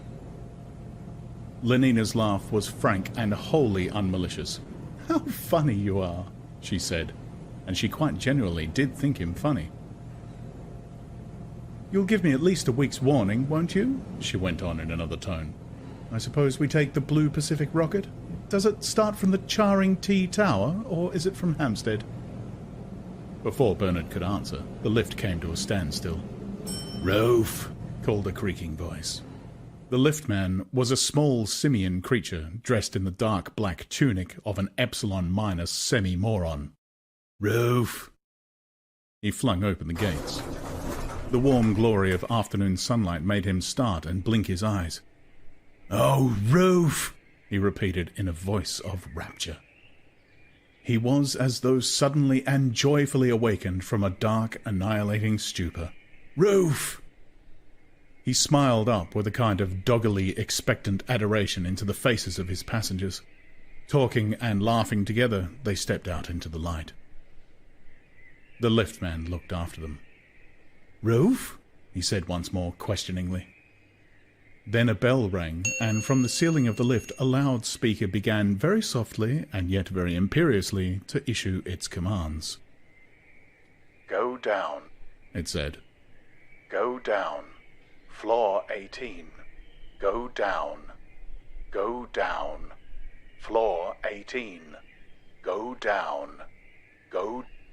The liftman slammed the gates, touched a button, and instantly dropped back into the droning twilight of the well, the twilight of his own habitual stupor. It was warm and bright on the roof. The summer afternoon was drowsy with the hum of passing helicopters, and the deeper drone of the rocket planes hastening invisible through the bright sky 5 or 6 miles overhead was like a caress on the soft air. Bernard Marks drew a deep breath. He looked up into the sky and round the blue horizon and finally down into Lenina's face. "Isn't it beautiful?" His voice trembled a little. She smiled at him with an expression of the most sympathetic understanding. "Simply perfect for obstacle golf," she answered rapturously. "And now I must fly, Bernard. Henry gets cross if I keep him waiting. Let me know in good time about the date." And waving her hand, she ran away across the wide, flat roof towards the hangars. Bernard stood watching the retreating twinkle of the white stockings, the sunburnt knees vivaciously bending and unbending again, and the softer rolling of those well-fitted corduroy shorts beneath the bottle-green jacket. His face wore an expression of pain. "I should say she was pretty," said a loud and cheery voice just behind him. Bernard started and looked around. The chubby red face of Benito Hoover was beaming down at him, beaming with manifest cordiality. Benito was notoriously good-natured. People said of him that he could have gotten through life without ever touching Soma. The malice and bad tempers from which other people had to take holidays never afflicted him.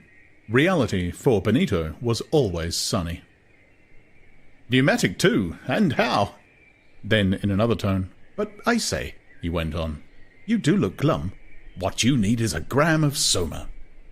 Diving into his right-hand trouser pocket, Benito produced a file. 1 cubic centimeter cures 10 gloomy... But I say... Bernard had suddenly turned and rushed away.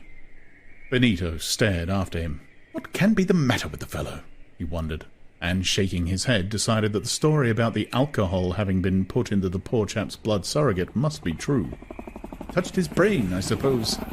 He put away the Soma bottle, and, taking out a packet of sex hormone chewing gum, stuffed a plug into his cheek, and walked slowly away towards the hangars, ruminating. Henry Foster had had his machine wheeled out of its lockup and, when Lenina arrived, was already seated in the cockpit, waiting. 4 minutes late, was all his comment as she climbed in beside him. He started the engines and threw the helicopter screws into gear.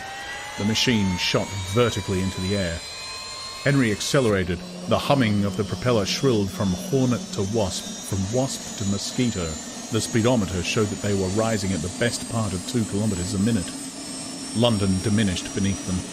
The huge tabletop buildings were no more, in a few seconds, than a bed of geometrical mushrooms sprouting from the green of park and garden.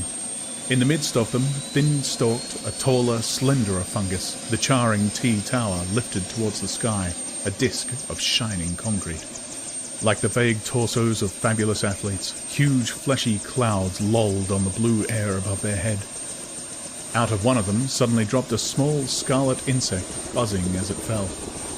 "There's the red rocket," said Henry. "Just come in from New York." Looking at his watch. 7 minutes behind time, he added, and shook his head. "These Atlantic services, they're really scandalously unpunctual." He took his foot off the accelerator. The humming of the screws overhead dropped an octave and a half, back through wasp and hornet to bumblebee to cockchafer to stag beetle. The upward rush of the machine slacked off. A moment later they were hanging motionless in the air. Henry pushed at a lever. There was a click. Slowly at first, then faster and faster, till it was a circular mist before their eyes, the propeller in front of them began to revolve. The wind of a horizontal speed whistled ever more shrilly in the stays. Henry kept his eye on the revolution counter. When the needle touched the 1200 mark, he threw the helicopter screws out of gear. The machine had enough forward momentum to be able to fly on its planes. Lenina looked down through the window in the floor between her feet. They were flying over the 6-kilometre zone of parkland that separated central London from its first ring of satellite suburbs. The green was maggoty with foreshortened life. Forests of centrifugal bumble puppy towers gleamed beneath the trees. Near Shepherd's Bush, 2,000 beta-minus mixed doubles were playing Ryman surface tennis. A double row of Escalator 5 courts lined the main roads from Notting Hill to Willesden. In the Ealing Stadium, a Delta gymnastic display and community sing was in progress. "What a hideous colour khaki is," remarked Lenina, voicing the hypnopedic prejudices of her caste. The buildings of the Hounslow Feely studio covered 7.5 hectares. Near them, a black and khaki army of labourers was busy revitrifying the surface of the Great West Road. One of the huge travelling crucibles was being tapped as they flew over. The molten stone poured out in a stream of dazzling incandescence across the road. The asbestos rollers came and went. At the tail of an insulated watering cart, the steam rose in white clouds. At Brentford, the Television Corporation's factory was like a small town. "They must be changing the shift," said Lenina. Like aphids and ants, the leaf-green gamma girls, the black semi-morons swarmed round the entrances, or stood in queues to take their places in the monorail tramcars. Mulberry-coloured beta-minuses came and went among the crowd. The roof of the main building was alive with the alighting and departure of helicopters. "My word," said Lenina. "I'm glad I'm not a gamma." 10 minutes later, They were at Stoke Poges and had started the first round of obstacle golf. With eyes for the most part downcast, and, if ever they lighted on a fellow creature, at once and furtively averted, Bernard hastened across the roof. He was like a man pursued, but pursued by enemies he does not wish to see, lest they should seem more hostile even than he had supposed, and he himself be made to feel guiltier and even more helplessly alone. That horrible Benito Hoover! And yet the man had meant well enough, which only made it, in a way, much worse. Those who meant well behaved in the same way as those who meant badly. Even Lenina was making him suffer. He remembered those weeks of timid indecision during which he had looked and longed and despaired of ever having the courage to ask her. Dared he face the risk of being humiliated by a contemptuous refusal? But if she were to say yes, what rapture! Well, now she had said it, and he was still wretched. Wretched that she should have thought it such a perfect afternoon for obstacle golf. That she should have trotted away to join Henry Foster. That she should have found him funny for not wanting to talk about their most private affairs in public. Wretched, in a word, because she had behaved as any healthy and virtuous English girl ought to behave, and not in some other abnormal, extraordinary way. He opened the door of his locker and called to a lounging couple of Delta Minus attendants to come and push his machine out on the roof. The hangars were staffed by a single Bukhanovsky group, and the men were twins, identically small, black, and hideous. Bernard gave his orders in the sharp, rather arrogant, and even offensive tone of one who does not feel himself too secure in his superiority. To have dealings with members of the lower castes was, as always for Bernard, a most distressing experience. For whatever the cause, and the current gossip about the alcohol in his blood surrogate may very likely, for accidents will happen, have been true, Bernard's physique was hardly better than that of the average Gamma. He stood 8 centimeters short of the standard Alpha height and was slender in proportion. Contact with members of the lower castes always reminded him painfully of this physical inadequacy. I am I, and I wish I wasn't. His self-consciousness was acute and stressing. Each time he found himself looking on the level instead of downward into a Delta's face, he felt humiliated. Would the creature treat him with the respect due to his caste? The question haunted him, not without reason. For Gammas, Deltas, and Epsilons had been to some extent conditioned to associate corporeal mass with social superiority.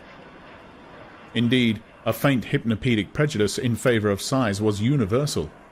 Hence the laughter of the women to whom he made proposals, the practical joking of his equals among the men. The mockery made him feel an outsider, and feeling an outsider, he behaved like one, which increased the prejudice against him and intensified the contempt and hostility aroused by his physical defects, which in turn increased his sense of being alien and alone. A chronic fear of being slighted made him avoid his equals, made him stand, where his inferiors were concerned, self-consciously on his dignity. How bitterly he envied men like Henry Foster and Benito Hoover, men who never had to shout at an Epsilon to get an order obeyed, men who took their position for granted, men who moved through the caste system as a fish through water, so utterly at home as to be unaware either of themselves or of the beneficent and comfortable element in which they had their being. Slackly, it seemed to him, and with reluctance, the twin attendants wheeled his plane out on the roof. "Hurry up!" said Bernard irritably. One of them glanced at him. Was that a kind of bestial derision that he detected in those blank grey eyes? "Hurry up!" he shouted more loudly, and there was an ugly rasp in his voice. He climbed into the plane, and a minute later was flying southwards towards the river. The various Bureau of Propaganda and the College of Emotional Engineering were housed in a single 60-story building in Fleet Street. In the basement and on the low floors were the presses and offices of the 3 great London newspapers, the Hourly Radio, an uppercase sheet, the pale green Gamma Gazette, and on khaki paper and in words exclusively of one syllable, the Delta Mirror. Then came the Bureau of Propaganda by television, by feeling picture, and by synthetic voice and music retrospectively, 22 floors of them. Above were the search laboratories and the padded rooms in which soundtrack writers and synthetic composers did the delicate work. The top 18 floors were occupied by the College of Emotional Engineering. Bernard landed on the roof of Propaganda House and stepped out. "Ring down to Mr. Helmholtz Watson," he ordered the Gamma Plus porter, "and tell him that Bernard Marx is waiting for him on the roof." He sat down and lit a cigarette. Helmholtz Watson was writing when the message came down. "Tell him I'm coming at once," he said, and hung up the receiver. Then, turning to his secretary, "I'll leave you to put my things away." He went on in the same official and imperious tone, and, ignoring her lustrous smile, got up and walked briskly to the door. He was a powerfully built man, deep-chested, broad-shouldered, massive, and yet quick in his movements, springy and agile. The round, strong pillar of his neck supported a beautifully shaped head. The hair was dark and curly, his features strongly marked. In a forcible, emphatic way, he was handsome and looked, as his secretary was never tired of repeating, every centimetre an Alpha Plus. By profession, he was a lecturer at the College of Emotional Engineering, Department of Writing, and in the intervals of his educational activities, a working emotional engineer. He wrote regularly for the hourly radio, composed feely scenarios, and had the happiest knack for slogans and hypnopedic rhymes. "Able," was the verdict of his superiors. "Perhaps," and they would shake their heads, would significantly lower their voices, "a little too able." Yes, a little too able. They were right. A mental excess had produced in Helmholtz Watson effects very similar to those which, in Bernard Marx, were the result of a physical defect. Too little bone and brawn had isolated Bernard from his fellow man, and the sense of this apartness, being, by all the current standards, a mental excess, became in its turn a cause of wider separation. That which had made Helmholtz so uncomfortably aware of being himself and all alone was too much ability. What the two men shared was the knowledge that they were individuals.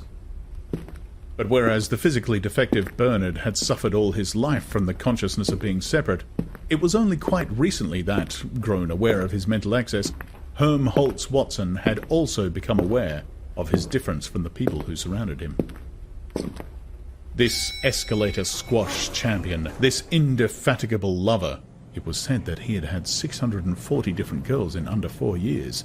This admirable committee man and best mixer had realized quite suddenly that sport, women, communal activities were only, so far as he was concerned, second best. Really, and at the bottom, he was interested in something else. But in what? In what? That was the problem which Bernard had come to discuss with him, or rather, since it was always Helmholtz who did all the talking, to listen to his friend discussing yet once more. 3 charming girls from the Bureau of Propaganda by Synthetic Voice waylaid him as he stepped out of the lift. "Oh, Helmholtz, darling, do come and have a picnic supper with us on Examore." They clung round him imploringly. He shook his head. He pushed his way through them. "No, no. We're not inviting any other man." But Helmholtz remained unshaken even by this delightful promise. "No," he repeated. "I'm busy." And he held resolutely on his course. The girls trailed after him. It was not till he had actually climbed into Bernard's plane and slammed the door that they gave up pursuit, not without reproaches. "These women," he said as the machines rose into the air. "These women." And he shook his head. He frowned. "Too awful," Bernard hypocritically agreed, wishing, as he spoke the words, that he could have as many girls as Helmholtz did, and with as little trouble. He was seized with a sudden urgent need to boast. "I'm taking Lenina Crown to New Mexico with me," he said in a tone as casual as he could make it. "Are you?" said Helmholtz with a total absence of interest. Then, after a little pause, "This last week or two," he went on, "I've been cutting all my commitments and all my girls. You can't imagine what a hullabaloo they've been making about it at the college. Still, it's been worth it, I think.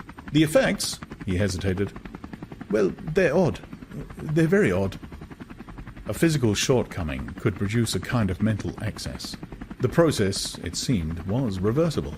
Mental excess could produce, for its own purposes, the voluntary blindness and deafness of deliberate solitude, the artificial impotence of asceticism. The rest of the short flight was accomplished in silence.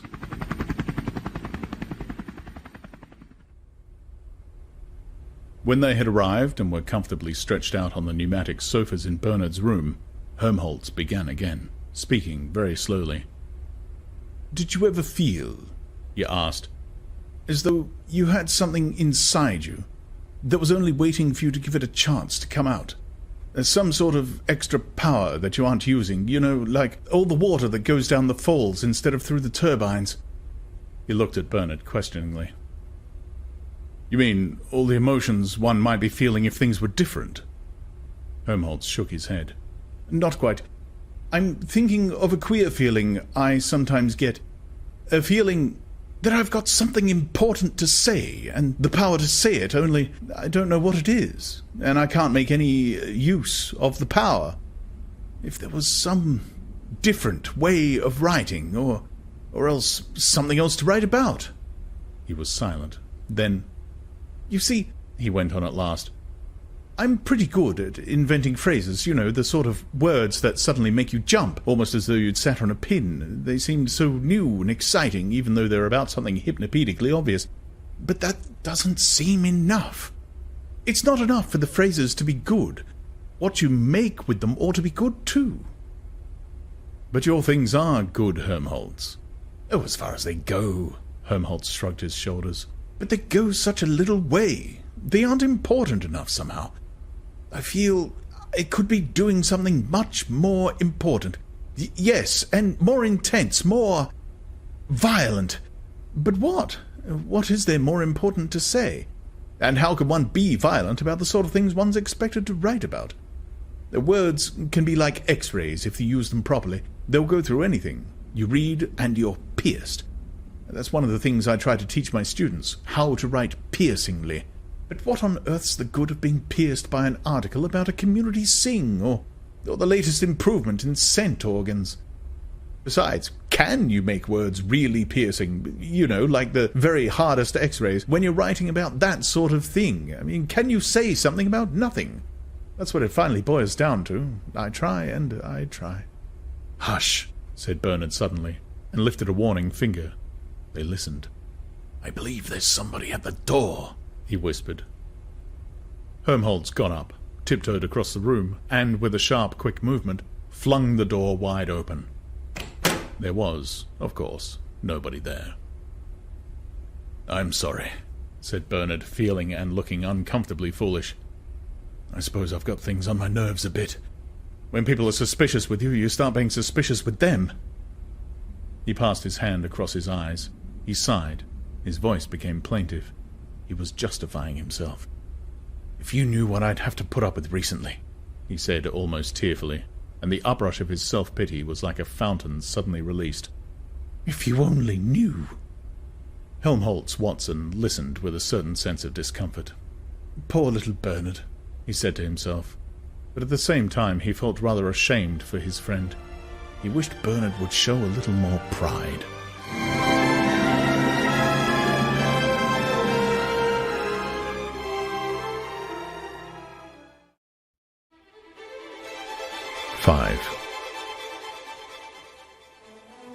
By 8 o'clock, the light was failing.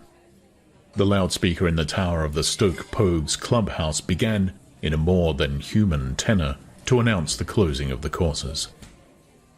Lenina and Henry abandoned their game and walked back towards the club. From the grounds of the Internal and External Secretion Trust came the lowing of those thousands of cattle which provided, with their hormones and their milk, the raw materials for the great factory at Farnham Royal. An incessant buzzing of helicopters filled the twilight. Every 2.5 minutes a bell and the screech of whistles announced the departure of one of the light monorail trains which carried the lower-caste golfers back from their separate course to the metropolis. Lenina and Henry climbed into their machine and started off. At 800 feet, Henry slowed down the helicopter screws, and they hung for a minute or two poised above the fading landscape. The forest of Burnham Beeches stretched like a great pool of darkness towards the bright shore of the western sky. Crimson at the horizon, the last of the sunset faded through orange, upwards into yellow and a pale, watery green. Northwards, beyond and above the trees, the internal and external secretions factory glared with a fierce electric brilliance from every window of its 20 stories. Beneath them lay the buildings of the golf club, the huge lower-cased barracks, and, on the other side of a dividing wall, the smaller houses reserved for Alpha and Beta members. The approaches to the monorail station were black with the ant-like pullulation of lower-cased activity. From under the glass vault, a lighted train shot out into the open. Following its southeasterly course across the dark plain, their eyes were drawn to the majestic buildings of the Slough Crematorium. For the safety of night-flying planes, its 4 tall chimneys were floodlighted and tipped with crimson danger signals. It was a landmark. "Why do the smokestacks have those things like balconies around them?" inquired Lenina. "Phosphorus recovery," explained Henry telegraphically. "On their way up the chimney, the gases go through 4 separate treatments. P2O5 used to go right out of circulation every time they cremated someone. Now they recover over 98% of it. More than 1.5 kilos per adult corpse, which makes the best part of 400 tons of phosphorus every year from England alone." Henry spoke with a happy pride, rejoicing wholeheartedly in the achievement, as though it had been his own. "Fine to think we can go on being socially useful even after we're dead, making plants grow." Lenina, meanwhile, had turned her eyes away and was looking perpendicularly downwards at the monorail station. "Fine," she agreed. "But queer that alphas and betas won't make any more plants grow than those nasty little gammas and deltas and epsilons down there." "All men are physico-chemically equal," said Henry sententiously. "Besides, even epsilons perform indispensable services. Even an epsilon."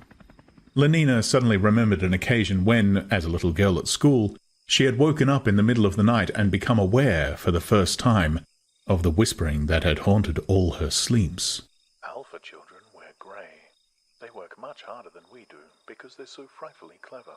She saw again the beam of moonlight, the row of small white beds, heard once more the soft, soft voice that said, the words were there, unforgotten, unforgettable after so many night-long repetitions.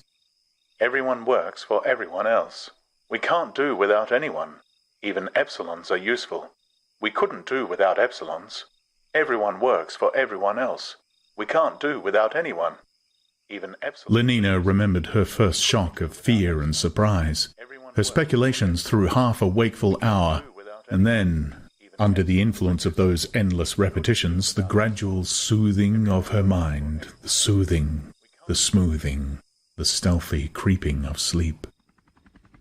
"I suppose epsilons don't really mind being epsilons," she said aloud.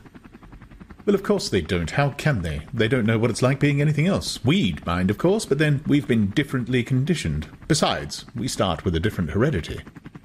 "I'm glad I'm not an epsilon," said Lenina with conviction. "And if you were an epsilon," said Henry, "your conditioning would have made you no less thankful that you weren't a beta or an alpha." He put his forward propeller into gear and headed the machine towards London. Behind them, in the west, the crimson and orange were almost faded. A dark bank of cloud had crept into the zenith.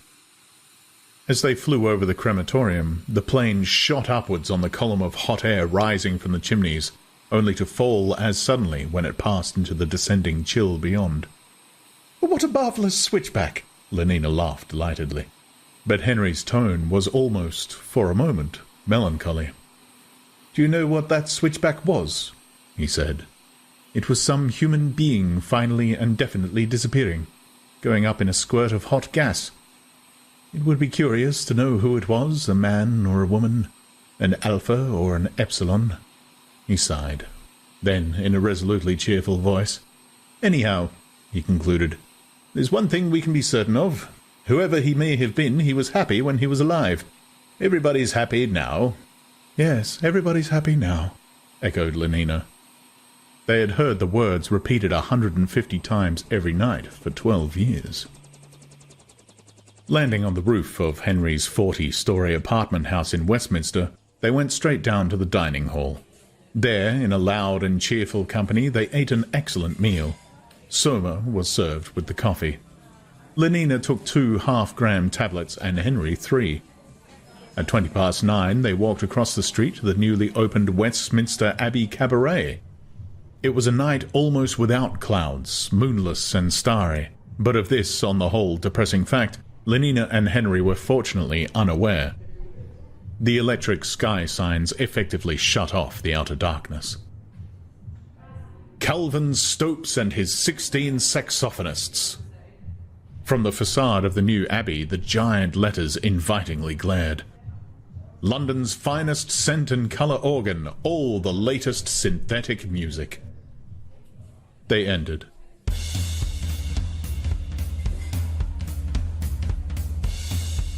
The air seemed hot and somehow breathless with the scent of ambergris and sandalwood. On the domed ceiling of the hall, the colour organ had momentarily painted a tropical sunset. The 16 saxophonists were playing an old favourite, There Ain't No Bottle in All the World Like That Dear Little Bottle of Mine. 400 couples were 5-stepping round the polished floor. Lenina and Henry were soon the 401st. The saxophones wailed like melodious cats under the moon, moaned in the alto and tenor registers as though the little death were upon them. Rich with a wealth of harmonics, their tremulous chorus mounted towards a climax, louder and ever louder, until at last, with a wave of his hand, the conductor let loose the final shattering note of ether music and blew the 16 milli human blowers clean out of existence. Thunder in A-flat major. And then, in all but silence, in all but darkness, there followed a gradual deturgescence. A diminuendo sliding gradually through quarter tones down to a faintly whispered dominant chord that lingered on while the 5/4 rhythms still pulsed below, charging the darkened seconds with an intense expectancy. And at last, expectancy was fulfilled. There was a sudden explosive sunrise, and simultaneously the 16 burst into song. Bottle of mine, it's you I was wanted. Bottle of mine, why was I decanted? Bottle of mine, it's you I was wanted. Bottle of mine, why was I decanted? Skies are blue inside of you. The weather's always fine, for there ain't no bottle in all the world like that dear little bottle of mine. 5-stepping with the other 400, round and round Westminster Abbey, Lenina and Henry were yet dancing in another world. The warm, the richly coloured, the infinitely friendly world of Soma Holiday. How kind, how good-looking, how delightfully amusing everyone was. Bottle of mine, it's you I've always wanted. But Lenina and Henry had what they wanted. They were inside, here and now, safely inside with the fine weather, the perennially blue sky. And when, exhausted, the 16 had laid by their saxophones, and the synthetic music apparatus was producing the very latest in slow Malthusian blues, they might have been twin embryos gently rocking together on the waves of a bottled ocean of blood surrogate. Good night, dear friends. Good night, dear friends. The loud speakers veiled their commands in a genial and musical politeness. Good night, dear friends. Obediently, with all the others, Lenina and Henry left the building. The depressing stars had travelled quite some way across the heavens, but though the separating screen of the sky signs had now to a great extent dissolved, the two young people still retained their happy ignorance of the night.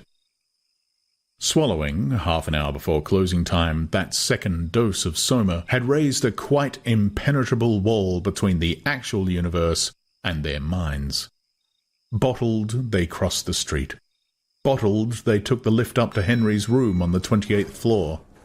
And yet, bottled as she was, and in spite of that second gram of Soma, Lenina did not forget to take all the contraceptive precautions prescribed by the regulations.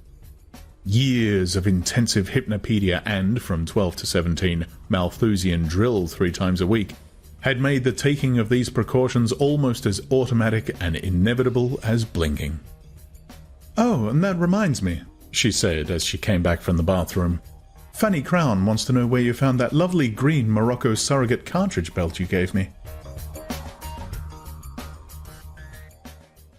Alternate Thursdays were Bernard's Solidarity Service days.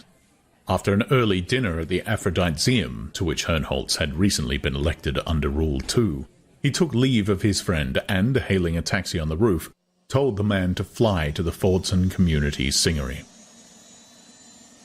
The machine rose a couple of 100 meters, then headed eastwards, and as it turned, there before Bernard's eyes, gigantically beautiful, was the Singery. Flood-lighted, its 320 meters of white Carrara surrogate gleamed with a snowy incandescence over Ludgate Hill. At each of the 4 corners of its helicopter platform, an immense T shone crimson against the night, and from the mouths of 24 vast golden trumpets rumbled a solemn synthetic music. "Damn, I'm late," Bernard said to himself as he first caught sight of Big Henry, the Singery clock. And sure enough, as he was paying off his cab, Big Henry sounded the hour. "Ford!" sang out an immense brass voice from all the golden trumpets. "Ford! Ford! Ford!" 9 times. Bernard ran for the lift. The great auditorium for Ford's Day celebrations and other massed community sings was at the bottom of the building. Above it, 100 to each floor, were the 7,000 rooms used by solidarity groups for their fortnight services. Bernard dropped down to floor 33, hurried along the corridor, stood hesitating for a moment outside room 3210, then, having wound himself up, opened the door and walked in. Thank Ford, he was not the last. 3 chairs of the 12 arranged round the circular table were still unoccupied. He slipped into the nearest of them as inconspicuously as he could, and prepared to frown at the yet later comers whenever they should arrive. Turning towards him, "What were you playing this afternoon?" the girl on his left inquired. "Obstacle or electromagnetic?" Bernard looked at her. Ford, it was Morgana Rothschild, and blushingly had to admit that he had been playing neither. Morgana stared at him with astonishment. There was an awkward silence. Then, pointedly, she turned away and addressed herself to the more sporting man on her left. A good beginning for the Solidarity Service, thought Bernard miserably, and foresaw for himself yet another failure to achieve atonement. If only he had given himself time to look around instead of scuttling for the nearest chair. He could have sat between Fifi Bradlau and Joanna Diesel, instead of which he'd gone and blindly planted himself next to Morgana. Morgana! Ford! Those black eyebrows of hers, that eyebrow, rather, for it met above the nose. Ford! And on his right was Clara Deterding. True, Clara's eyebrows didn't meet, but she was really too pneumatic. Whereas Fifi and Joanna were absolutely right. Plump, blonde, not too large, and it was that great lout, Tom Kawaguchi, who now took the seat between them. The last arrival was Sarangini Engels. "You're late," said the president of the group severely. "Don't let it happen again." Sarangini apologized and slid into her place between Jim Bokanovsky and Herbert Bakunin. The group was now complete. The Solidarity Circle perfect and without flaw. Man, woman, man, in a ring of endless alternation round the table. 12 of them, ready to be made one, waiting to come together, to be fused, to lose their 12 separate identities in a larger being. The president stood up, made the sign of the T, and switching on the synthetic music, let loose the soft, indefatigable beating of drums, and a choir of instruments near wind and superstring that plangently repeated and repeated the brief and unescapable haunting melody of the first Solidarity hymn. Again, and it was not the ear that heard the pulsing rhythm, it was the midriff. The wail and clang of those recurring harmonies haunted not the mind, but the yearning bowels of compassion. The president made another sign of the T and sat down. The service had begun. The dedicated Soma tablets were placed in the center of the table. The loving cup of strawberry ice cream Soma was passed from hand to hand, and, with the formula, "I drink to my annihilation," 12 times quaffed. Then, to the accompaniment of the synthetic orchestra, the first Solidarity hymn was sung.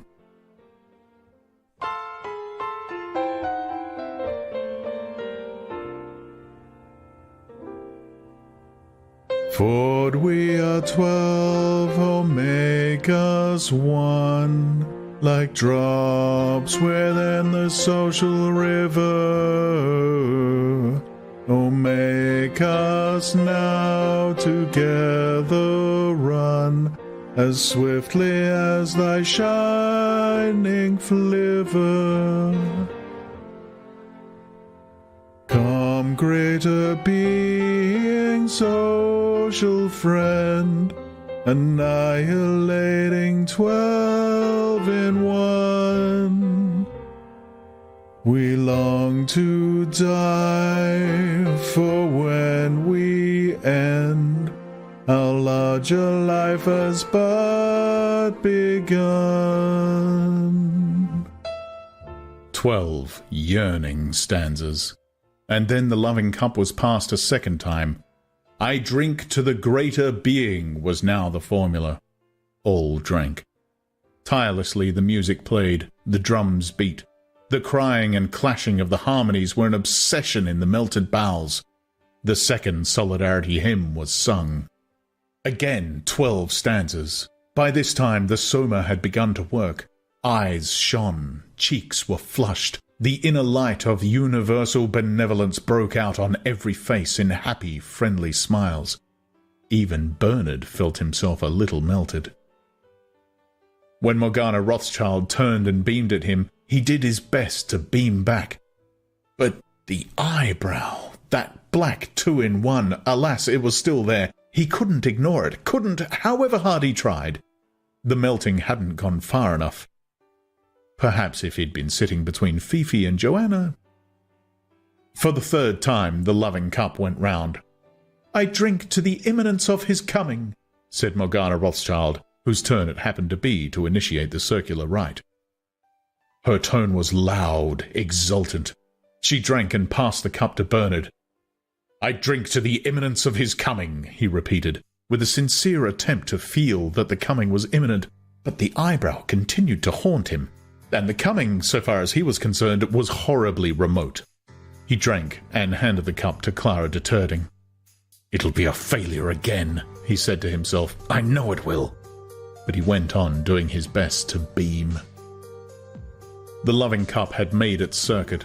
Lifting his hand, the president gave a signal. The chorus broke out into the third Solidarity hymn. Feel how the greater being comes, rejoice and in rejoicings die. Melt in the music of the drums, for I am you and you are I. As verse succeeded verse, the voices thrilled with an ever intenser excitement. The sense of the coming's imminence was like an electric tension in the air. The president switched off the music, and with the final note of the final stanza there was an absolute silence. The silence of stretched expectancy, quivering and creeping with a galvanic life. The president reached out his hand, and suddenly a voice, a deep, strong voice, more musical than any merely human voice, richer, warmer, more vibrant with love and yearning and compassion, a wonderful, mysterious, supernatural voice spoke from above their heads, very slowly. "Oh, Ford! Ford! Ford!" it said diminishingly and on a descending scale. A sensation of warmth radiated thrillingly out from their solar plexus to every extremity of the bodies of those who listened. Tears came into their eyes, their hearts, their bowels seemed to move within them as though with an independent life. Ford! They were melting. Ford! Dissolved, dissolved. Then, In another tone, suddenly, startlingly, "Listen!" trumpeted the voice. "Listen!" They listened. After a pause, sunk to a whisper, but a whisper somehow more penetrating than the loudest cry. "The feet of the greater being," it went on and repeated the words. "The feet of the greater being." The whisper almost expired. "The feet of the greater being are on the stairs." And once more there was silence, and the expectancy, momentarily relaxed, was stretched again, tauter, almost to the tearing point. The feet of the greater being, oh, they heard them. They heard them coming softly down the stairs, coming nearer and nearer down the invisible stairs, the feet of the greater being. And suddenly the tearing point was reached. Her eyes staring, her lips parted, Morgana Rothschild sprang to her feet. "I hear him!" she cried. "I hear him!" "He's coming!" shouted Sarangini Engels. "Yes, he's coming! I hear him!" Fifi Bradlaugh and Tom Kawaguchi rose simultaneously to their feet. Oh, Joanna inarticulately testified. "He's coming!" yelled Jim Bokanovsky. The president leaned forward and, with a touch, released a delirium of cymbals and brone blast, a fever of tom-tomming. "Oh, he's coming!" screamed Clara Deterding. "Ah!" And it was as though she were having her throat cut. Feeling that it was time for him to do something, Bernard also jumped up and shouted, "I hear him! He's coming!" But it wasn't true. He heard nothing, and for him, nobody was coming. Nobody, in spite of the music, in spite of the mounting excitement. But he waved his arms, he shouted with the best of them, and when the others began to jig and stamp and shuffle, he also jigged and shuffled. Round they went, a circular procession of dancers, each with his hands on the hips of the dancer preceding, round and round, shouting in unison, stamping to the rhythm of the music with their feet, beating it out with the hands on the buttocks in front. 12 pairs of hands beating as one, 12 buttocks slabbily resounding. 12 as one, 12 as one. I hear him coming. The music quickened, faster beat the feet, faster fell the rhythmic hands, and all at once a great synthetic bass boomed out the words which announced the approaching atonement and final consummation of solidarity, the coming of the 12 in one, the incarnation of the greater being. "Orgy, porgy," it sang, while the tom-toms continued to beat their feverish tattoo. "Orgy, porgy, Ford and fun. Kiss the girls and make them one. Boys at one with girls at peace. Orgy, porgy gives release." "Orgy, porgy," the dancers caught up the liturgical refrain. "Orgy, porgy, Ford and fun. Kiss the girls." And as they sang, the lights began slowly to fade, and at the same time to grow warmer, richer, redder, until at last they were dancing in the crimson twilight of an embryo store. Orgy, porgy. In their blood-colored and fetal darkness, the dancers continued for a while to circulate, to beat and beat out the indefatigable rhythm. Orgy, porgy. Then the circle wavered, broke, fell in partial disintegration on the ring of couches which surrounded, circle enclosing circle, the table and its planetary chairs. Orgy, porgy. Tenderly the voice crooned and cooed. In the red twilight it was as though some enormous Negro dove were hovering benevolently over the now prone or supine dancers.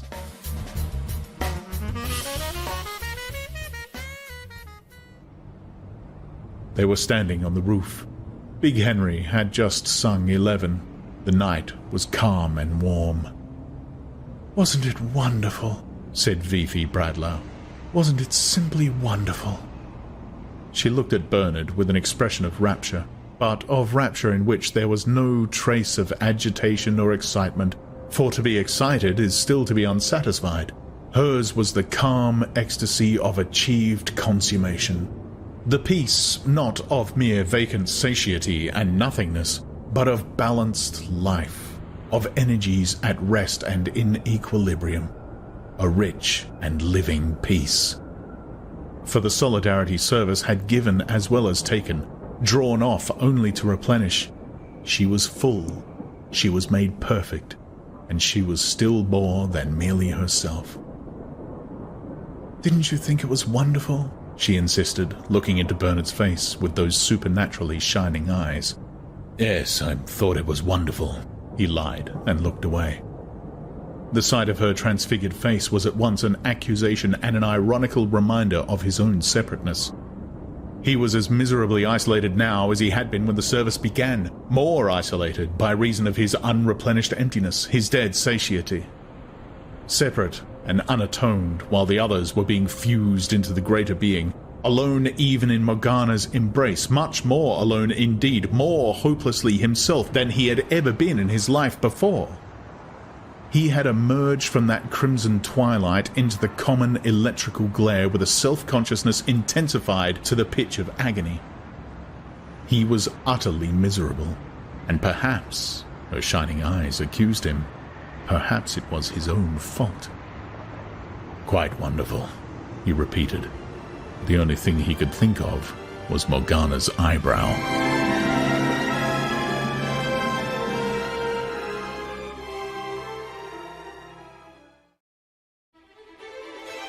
Six. Odd, odd, odd was Lenina's verdict on Bernard Marks. So odd indeed that in the course of the succeeding weeks she had wondered more than once whether she shouldn't change her mind about the New Mexico holiday and go instead to the North Pole with Benito Hoover. The trouble was that she knew the North Pole, had been there with George Edsel only last summer, and what was more, found it pretty grim. Nothing to do, and the hotel too hopelessly old-fashioned. No television laid on in the bedrooms, no scent organ, only the most putrid synthetic music, and not more than 25 escalator squash courts for over 200 guests. No, decidedly she couldn't face the North Pole again. Added to which, she had only been to America once before, and even then, how inadequately. A cheap weekend in New York. Had it been with Jean-Jacques Habibula or Bukanovsky Jones? She couldn't remember. Anyhow, it was of absolutely no importance. The prospect of flying west again, and for a whole week, was very inviting. Moreover, for at least 3 days of that week they would be in the Savage Reservation. Not more than half a dozen people in the whole centre had been inside a Savage Reservation. As an Alpha Plus psychologist, Bernard was one of the few men she knew entitled to a permit. For Lenina, the opportunity was unique. And yet, so unique also was Bernard's oddness that she had hesitated to take it, had actually thought of risking the pole again with funny old Benito. At least Benito was normal, whereas Bernard... Alcohol in his blood surrogate, was Fanny's explanation of every eccentricity. But Henry, with whom one evening when they were in bed together, Lenina had rather anxiously discussed her new lover, Henry had compared poor Bernard to a rhinoceros. "You can't teach a rhinoceros tricks," he had explained in his brief and vigorous style. "Some men are almost rhinoceroses, they don't respond properly to conditioning. Poor devils, Bernard's one of them. Luckily for him, he's pretty good at his job. Otherwise the director would never have kept him. However," he added consolingly, "I think he's pretty harmless." Pretty harmless, perhaps, but also pretty disquieting. That mania, to start with, for doing things in private. Which meant, in practice, not doing anything at all, for what was there that one could do in private, apart, of course, from going to bed, but one couldn't do that all the time. Yes, what was there? Precious little. The first afternoon they went out together was particularly fine. Lenina had suggested a swim at Tokay Country Club, followed by dinner at the Oxford Union. But Bernard thought there would be too much of a crowd.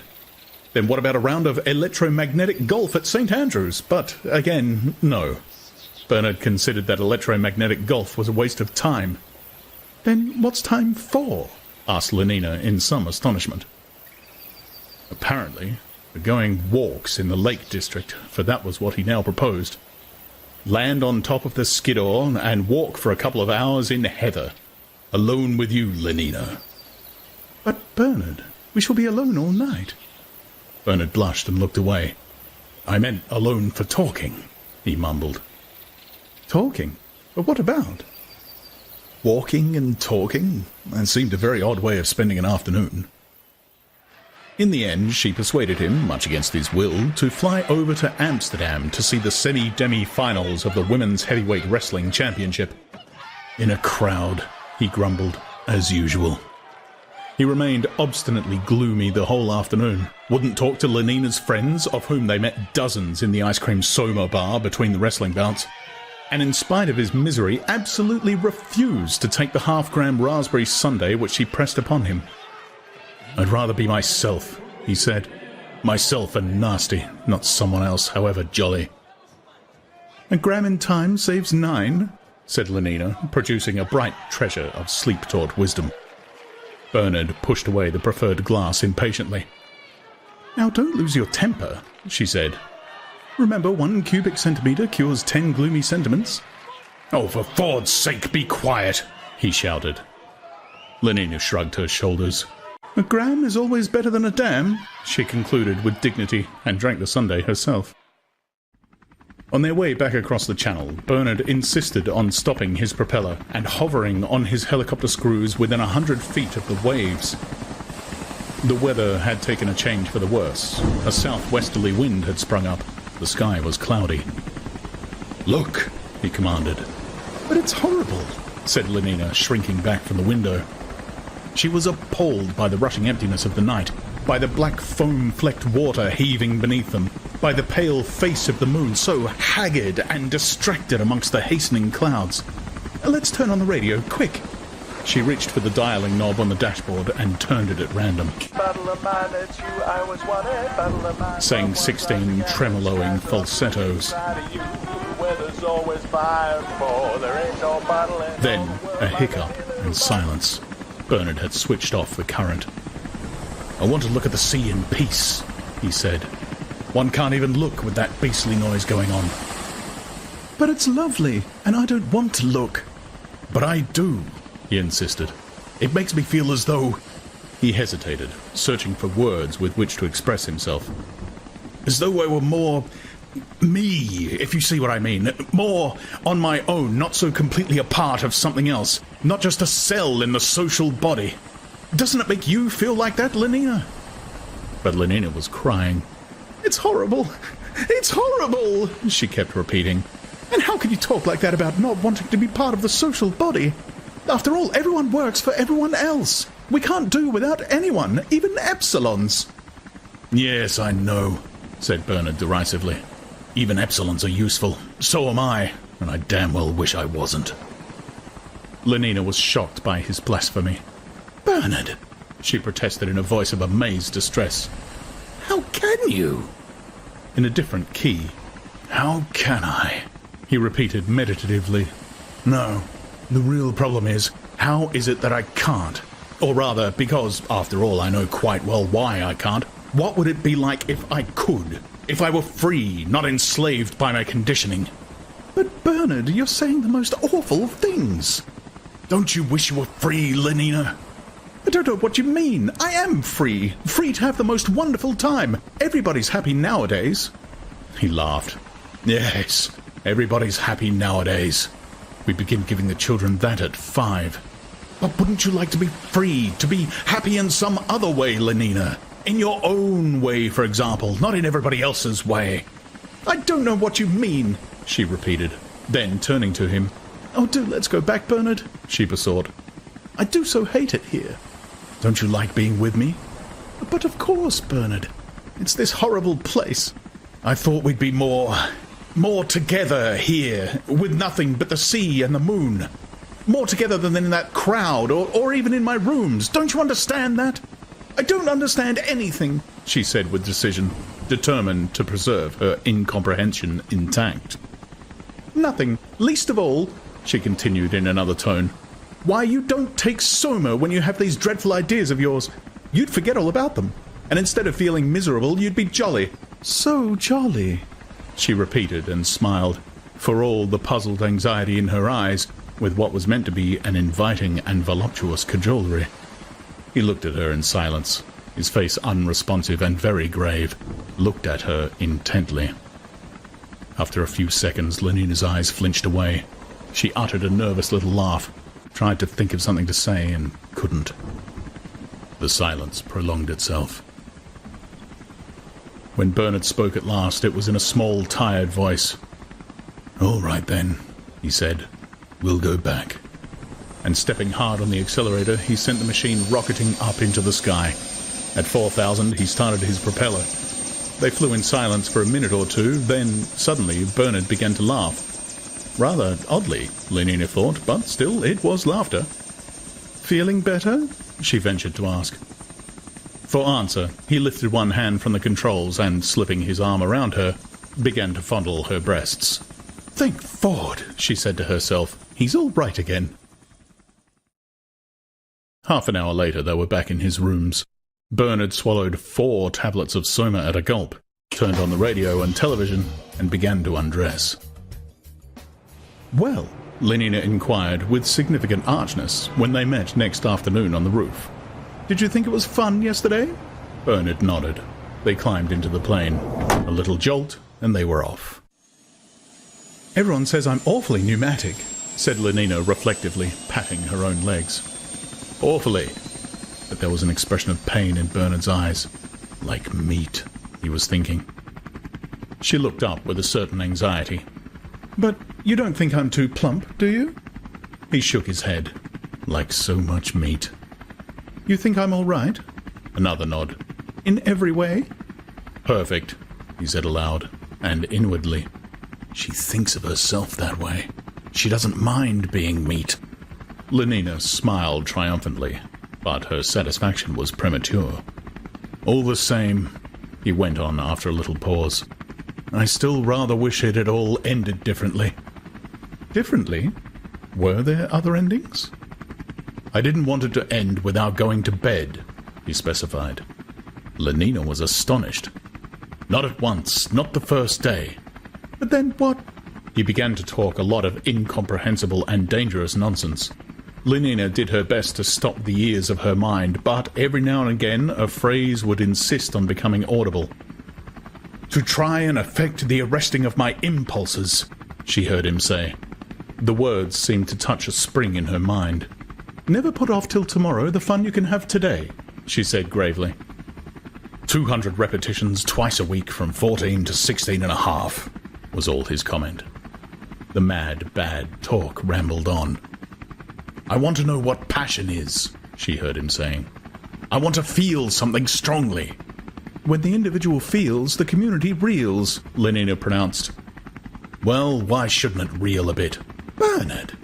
But Bernard remained unabashed.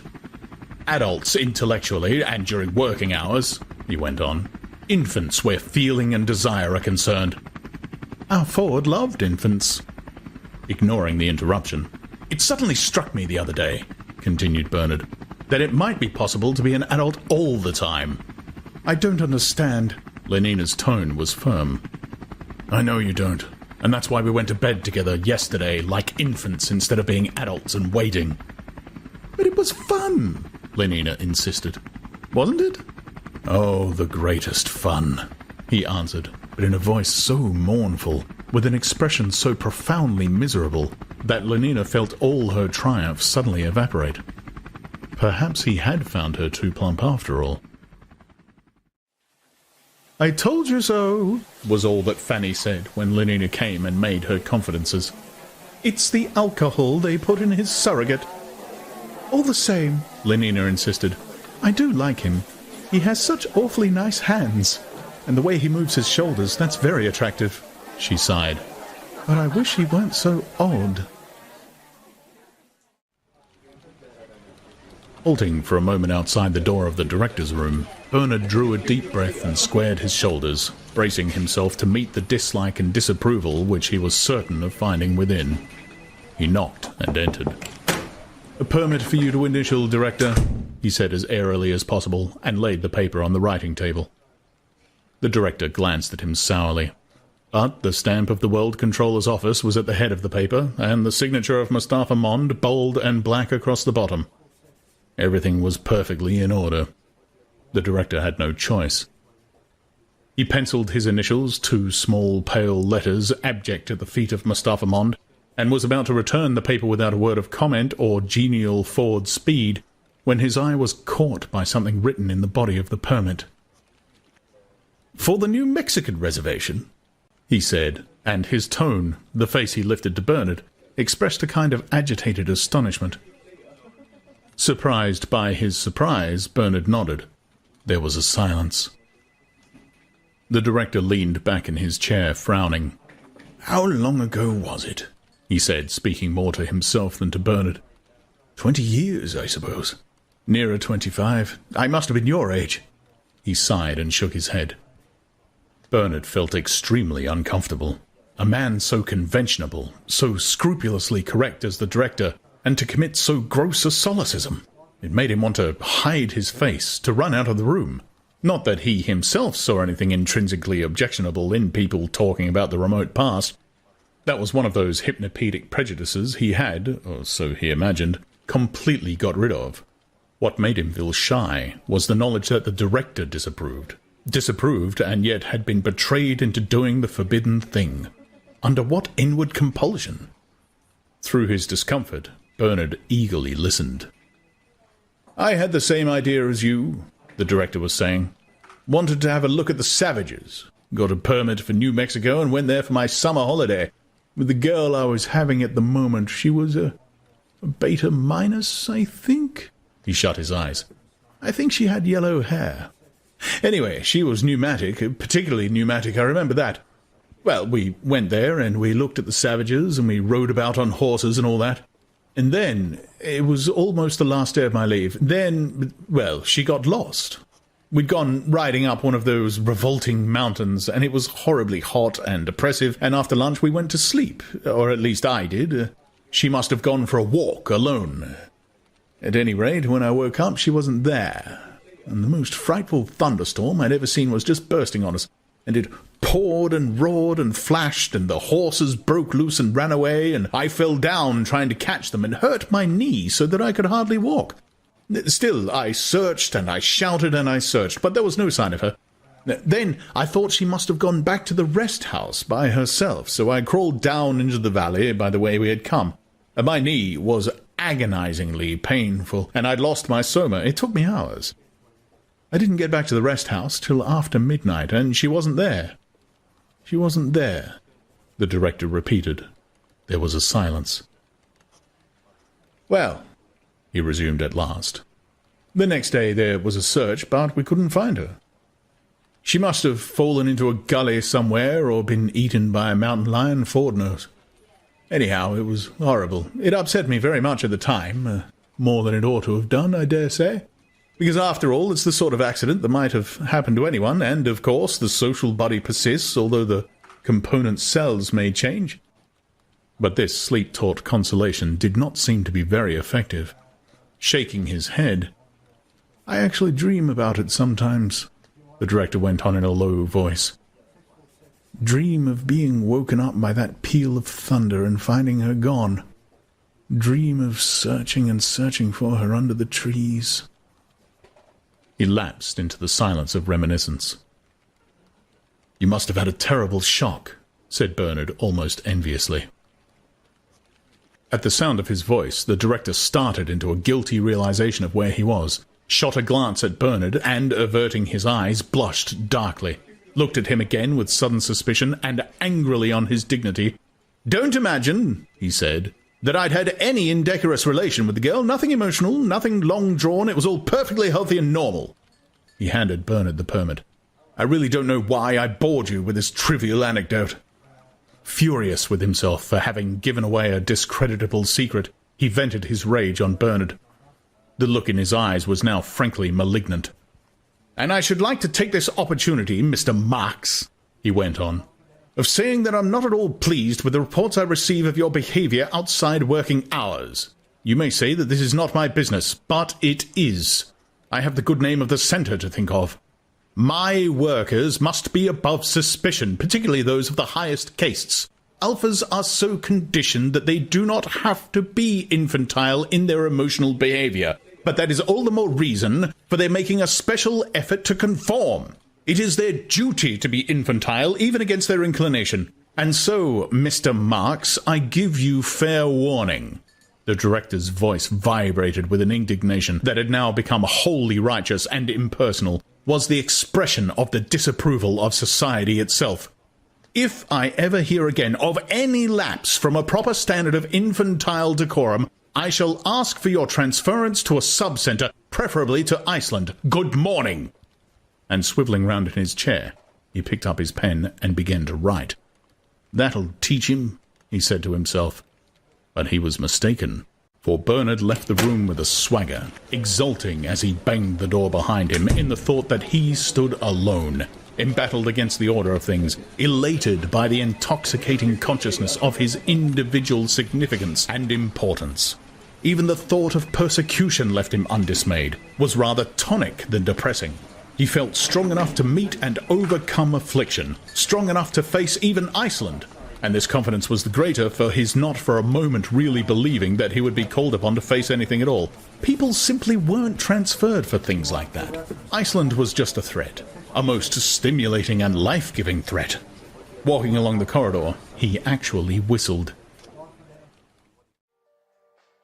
Heroic was the account he gave that evening of his interview with the DHC. Whereupon, it concluded, I simply told him to go to the bottomless past and marched out of the room, and that was that. He looked at Helmholtz Watson expectantly, awaiting his due reward of sympathy, encouragement, and admiration. But no word came. Helmholtz sat silent, staring at the floor.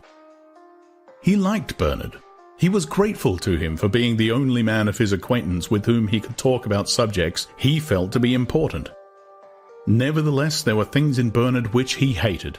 This boasting, for example, and the outbursts of an abject self-pity with which it alternated, and his deplorable habit of being bold after the event, and full in absence of the most extraordinary presence of mind. He hated these things just because he liked Bernard. The seconds passed. Helmholtz continued to stare at the floor, and suddenly Bernard blushed and turned away. The journey was quite uneventful. The Blue Pacific rocket was 2.5 minutes early at New Orleans, lost 4 minutes in a tornado over Texas, but flew into a favorable air current at longitude 95 west and was able to land at Santa Fe less than 40 seconds behind scheduled time. 40 seconds on a 6.5-hour flight. Not so bad, Lenina conceded. They slept that night at Santa Fe. The hotel was excellent, incomparably better, for example, than that horrible Aurora Bora palace in which Lenina had suffered so much the previous summer. Liquid air, television, vibro-vacuum massage, radio, boiling caffeine solution, hot contraceptives, and 8 different kinds of scent were laid on in every bedroom. The synthetic music plant was working as they entered the hall and left nothing to be desired. A notice in the lift announced that there were 60 escalator squash racket courts in the hotel, and that obstacle and electromagnetic golf could both be played in the park. "But it sounds simply too lovely," cried Lenina. "I almost wish we could stay here. 60 escalator squash courts!" "There won't be any in the reservation," Bernard warned her. "And no scent, no television, no hot water even. If you feel you can't stand it, stay here till I come back." Lenina was quite offended. "Of course I can stand it. I only said it was lovely here because progress is lovely, isn't it?" 500 repetitions once a week from 13 to 17, said Bernard wearily, as though to himself. "What did you say?" "I said that progress was lovely. That's why you mustn't come to the reservation unless you really want to." "But I do want to." "Very well then," said Bernard, and it was almost a threat. Their permit required the signature of the warden of the reservation, at whose office next morning they duly presented themselves. An Epsilon Plus Negro porter took in Bernard's card, and they were admitted almost immediately. The warden was a blonde and brachycephalic Alpha Minus, short, red, moon-faced, and broad-shouldered, with a loud, booming voice, very well adapted to the utterance of hypnopedic wisdom.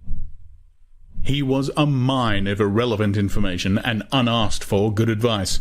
Once started, he went on and on, boomingly. 560,000 square kilometers, divided into 4 distinct sub-reservations, each surrounded by a high-tension wire fence. At this moment, and for no apparent reason, Bernard suddenly remembered that he had left the eau de cologne tap in his bathroom wide open and running. Supplied with current from the Grand Canyon Hydroelectric Station. Cost me a fortune by the time I get back. With his mind's eye, Bernard saw the needle on the cent meter creeping round and round, ant-like, indefatigable. Quickly telephoned to Helmholtz Watson. Upwards of 5,000 kilometers of fencing at 60,000 volts. You don't say so, said Lenina politely, not knowing in the least what the warden had said, but taking her cue from his dramatic pause. When the warden started booming, she had inconspicuously swallowed 1/2 gram of Soma, with the result that she could now sit, serenely not listening, thinking of nothing at all, but with her large blue eyes fixed on the warden's face in an expression of rapt attention. To touch the fence is instant death, pronounced the warden solemnly. There is no escape from a savage reservation. The word escape was suggestive. Perhaps, said Bernard, half rising, we ought to think of going. The little black needle was scurrying, an insect nibbling through time, eating into his money. No escape, repeated the warden, waving him back into his chair. And as the permit was not yet countersigned, Bernard had no choice but to obey. Those who were born in the reservation, and remember, my dear young lady, he added, leering obscenely at Lenina and speaking in an improper whisper, remember that in the reservation children still are born, yes, actually born, revolting as that may seem. He hoped that this reference to a shameful subject would make Lenina blush, but she only smiled with simulated intelligence and said, You don't say so.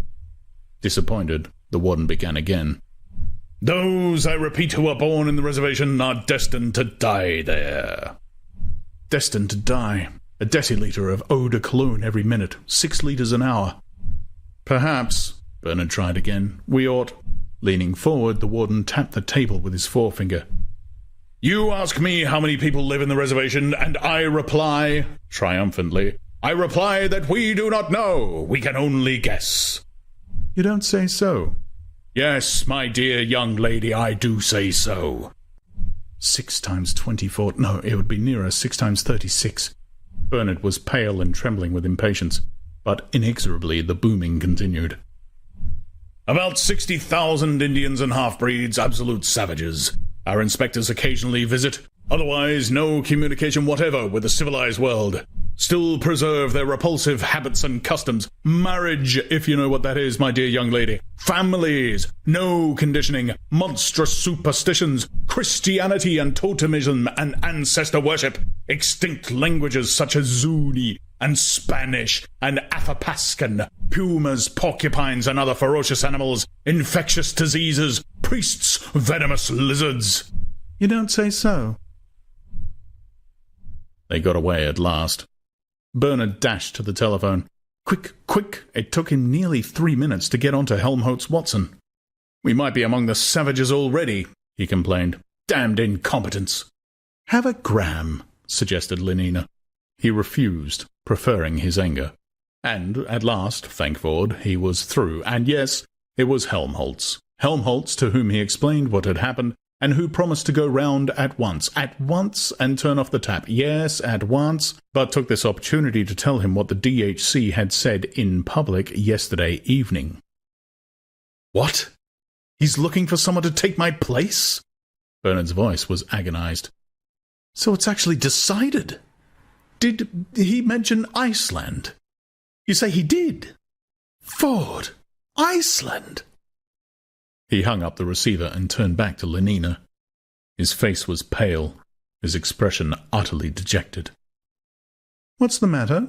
She asked. The matter? He dropped heavily into a chair. I'm going to be sent to Iceland. Often in the past he had wondered what it would be like to be subjected, somaless and with nothing but his own inward resources to rely on, to some great trial, some pain, some persecution. He had even longed for affliction. As recently as a week ago in the director's office, he had imagined himself courageously resisting, stoically accepting suffering without a word. The director's threats had actually elated him, made him feel larger than life, but that, as he now realized, was because he had not taken the threats quite seriously. He had not believed that when it came to the point, the DHC would ever do anything. Now that it looked as though the threats were really going to be fulfilled, Bernard was appalled. Of that imagined stoicism, that theoretical courage, not a trace was left. He raged against himself. What a fool! Against the director. How unfair not to give him another chance. That other chance, which he now had no doubt at all, he had always intended to take. And Iceland. Iceland! Lenina shook her head. "Was and will make me ill," she quoted. "I take a gram and only am." In the end, she persuaded him to swallow 4 tablets of Soma. 5 minutes later, roots and fruits were abolished. The flower of the present rosily blossomed. A message from the porter announced that, at the warden's orders, a reservation guard had come round with a plane and was waiting on the roof of the hotel. They went up at once. An octoroon in gamma green uniform saluted and proceeded to recite the morning's program. A bird's-eye view of 10 or a dozen of the principal pueblos, then a landing for lunch in the valley of Malpais. The rest house was comfortable there, and up at the pueblo the savages would probably be celebrating their summer festival. It would be the best place to spend the night. They took their seats in the plane and set off. 10 minutes later, they were crossing the frontier that separated civilization from savagery. Uphill and down, across the deserts of salt or sand, through forests into the violet depth of canyons, over crag and peak and table-topped mesa, the fence marched on and on, irresistibly the straight line, the geometrical symbol of triumphant human purpose. And at its foot, here and there, a mosaic of white bones. A still-rotted carcass, dark on the tawny ground, marked the place where deer or steer, puma or porcupine or coyote, or the greedy turkey buzzards, drawn down by the whiff of carrion and fulminated as though by poetic justice, had come too close to the destroying wires. "They never learn," said the green-uniformed pilot, pointing down at the skeletons on the ground below them. "And they never will learn," he added and laughed, as though he had somehow scored a personal triumph over the electrocuted animals. Bernard also laughed. After 2 grams of Soma, the joke seemed, for some reason, good. Laughed, and then almost immediately dropped off to sleep, and sleeping was carried over Taos and Tesic, over Nambe and Picurius and Pohac, over Sia and Cochita, over Laguna and Acoma and the Enchanted Mesa, over Zuni and Cibola and Ojo Caliente, and woke at last to find the machine standing on the ground, Lenina carrying the suitcases into a small square house, and the gamma-green octoroon talking incomprehensibly with a young Indian. "Malpais," explained the pilot, and Bernard stepped out. "This is the rest house. There's a dance this afternoon at the Pueblo. He'll take you there." He pointed to the sullen young savage. "Funny, I expect." He grinned. "Everything they do is funny." And with that, he climbed into the plane and started up the engines. "Back tomorrow, and remember," he added reassuringly to Lenina, "they're perfectly tame. Savages won't do you any harm. They've got enough experience of gas bombs to know that they mustn't play any tricks." Still laughing, he threw the helicopter screws into gear, accelerated, and was gone.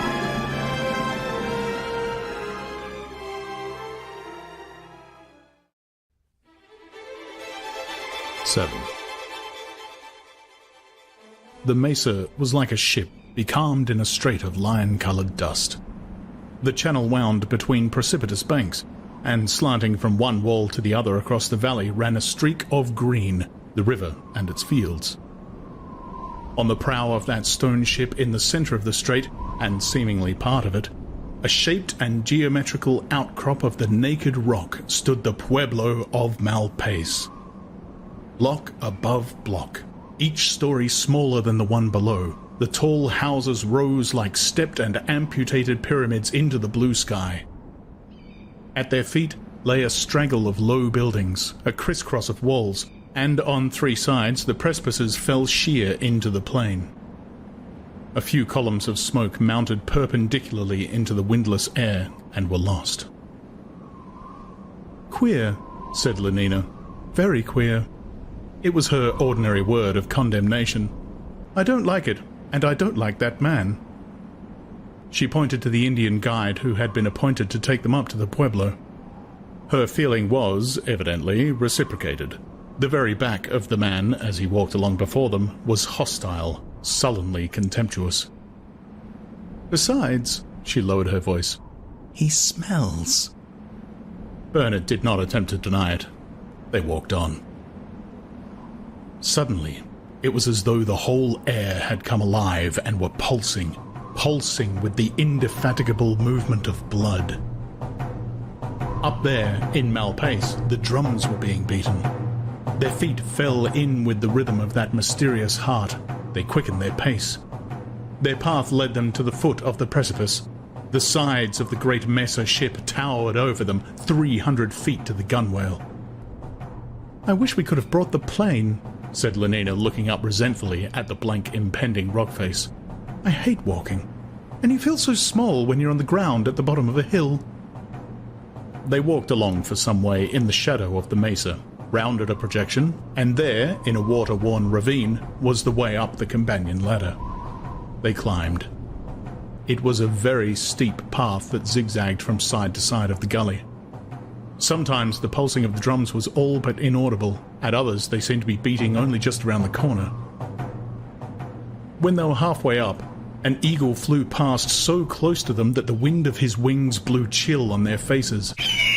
In a crevice of the rock lay a pile of bones.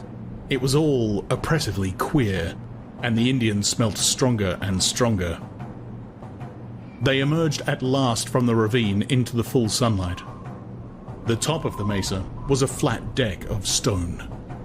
"Like the Charing T Tower," was Lenina's comment, but she was not allowed to enjoy her discovery of this reassuring resemblance for long. A padding of soft feet made them turn around. Naked from throat to navel, their dark brown bodies painted with white lines. "Like asphalt tennis courts," Lenina was later to explain. Their faces inhuman with daubings of scarlet, black, and ochre. 2 Indians came running along the path. Their black hair was braided with fox fur and red flannel. Cloaks of turkey feathers fluttered from their shoulders. Huge feather diadems exploded gaudily round their heads. With every stop they took came the clink and rattle of their silver bracelets, their heavy necklaces of bone and turquoise beads. They came on without a word, running quietly in their deerskin moccasins. One of them was holding a feather brush.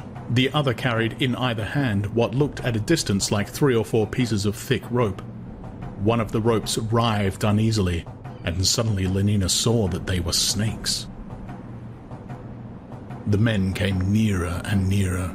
Their dark eyes looked at her, but without giving any sign of recognition, any smallest sign that they had seen her or were aware of her existence. The writhing snake hung limp again with the rest. The men passed. "I don't like it," said Lenina. "I don't like it." She liked even less what awaited her at the entrance to the pueblo, where their guide had left them while he went inside for instructions. The dirt, to start with. The piles of rubbish, the dust, the dogs, the flies. Her face wrinkled up into a grimace of disgust. She held her handkerchief to her nose. "But how can they live like this?" she broke out in a voice of indignant incredulity. It wasn't possible. Bernard shrugged his shoulders philosophically. "Anyhow," he said, "they've been doing it for the past 5,000 or 6,000 years, so I suppose they must be used to it by now."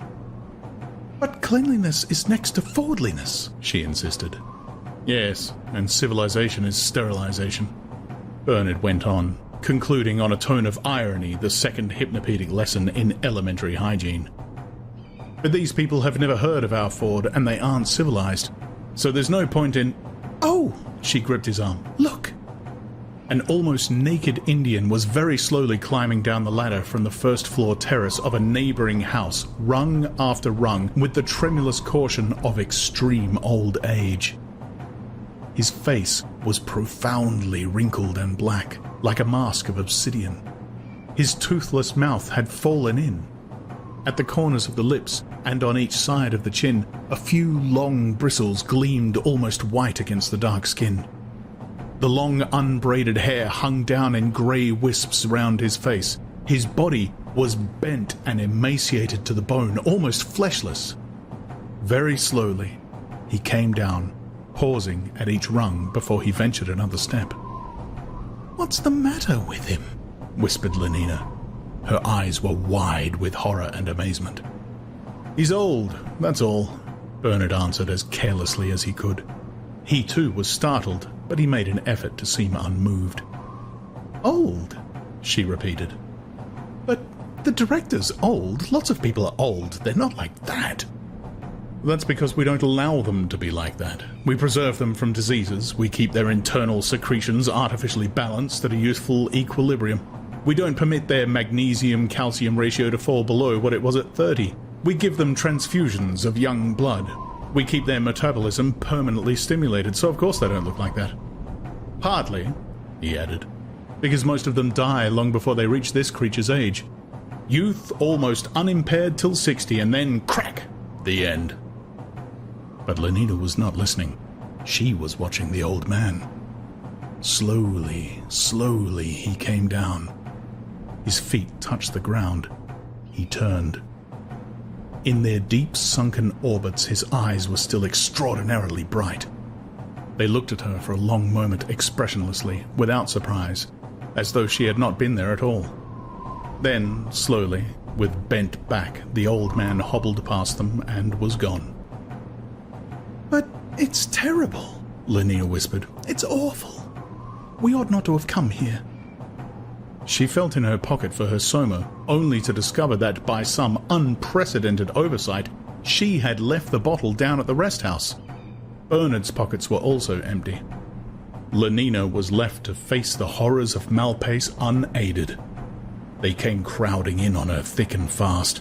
The spectacle of two young women giving breast to their babies made her blush and turn away her face.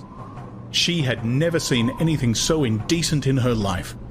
And what made it worse was that, instead of tactfully ignoring it, Bernard proceeded to make open comments on this revoltingly viviparous scene. Ashamed, now that the effects of the soma had worn off, of the weakness he had displayed that morning in the hotel, he went out of his way to show himself strong and unorthodox. "What a wonderfully intimate relationship," he said, deliberately outrageous. "And what an intensity of feeling it must generate. I often think one may have missed something in not having had a mother. And perhaps you've missed something in not being a mother, Lenina. Imagine yourself sitting there with a little baby of your own." "Oh, Bernard, how could you?" The passage of an old woman with ophthalmia and a disease of the skin distracted her from her indignation. "Let's go away," she begged. "I don't like it." But at this moment, their guide came back and, beckoning them to follow, led the way down the narrow street between the houses. They rounded a corner. A dead dog was lying on a rubbish heap. A woman with a goiter was looking for lice in the hair of a small girl. Their guide halted at the foot of a ladder, raised his hand perpendicularly, and then darted it horizontally forward. They did what he mutely commanded, climbed the ladder, and walked through the doorway, to which it gave access into a long, narrow room, rather dark and smelling of smoke and cooked grease and long-worn, long-unwashed clothes. At the further end of the room was another doorway, through which came a shaft of sunlight and the noise, very loud and close, of the drums. They stepped across the threshold and found themselves on a wide terrace. Below them, shut in by the tall houses, was the village square, crowded with Indians. Bright blankets and feathers in black hair and the glint of turquoise and dark skins shining with heat.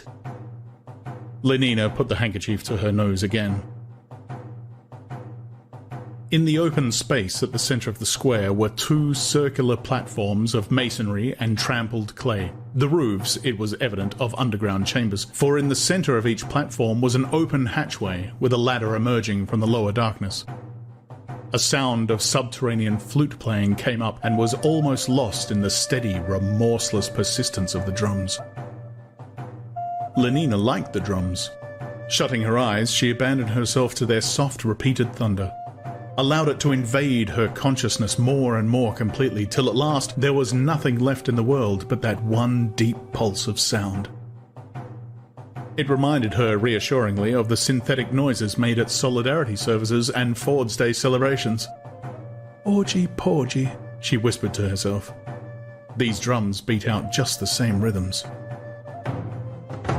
There was a sudden, startling burst of singing, hundreds of male voices crying out fiercely in harsh, metallic unison. A few long notes and silence, the thunderous silence of the drums. Then shrill in a neighing treble the woman's answer. Then again the drums, and once more the men's deep, savage affirmation of their manhood. Queer? Yes. The place was queer, so was the music, so were the clothes, and the goiters, and the skin diseases, and the old people, but the performance itself, there seemed to be nothing specially queer about that. It reminds me of a lower-caste community sing, she told Bernard. But a little later, it was reminding her a good deal less of that innocuous function. For suddenly, there had swarmed up from those round chambers underground a ghastly troop of monsters.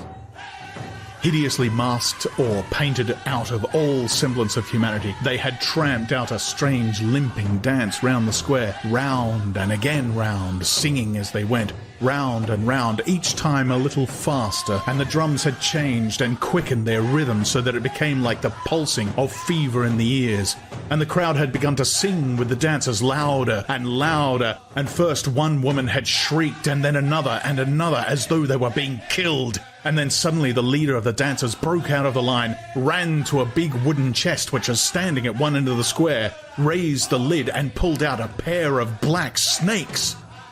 A great yell went up from the crowd, and all the other dancers ran towards him with outstretched hands. He tossed the snakes to the first comers, then dipped back into the chest for more. More and more black snakes, and brown and mottled, he flung them out, and then the dance began again, on a different rhythm.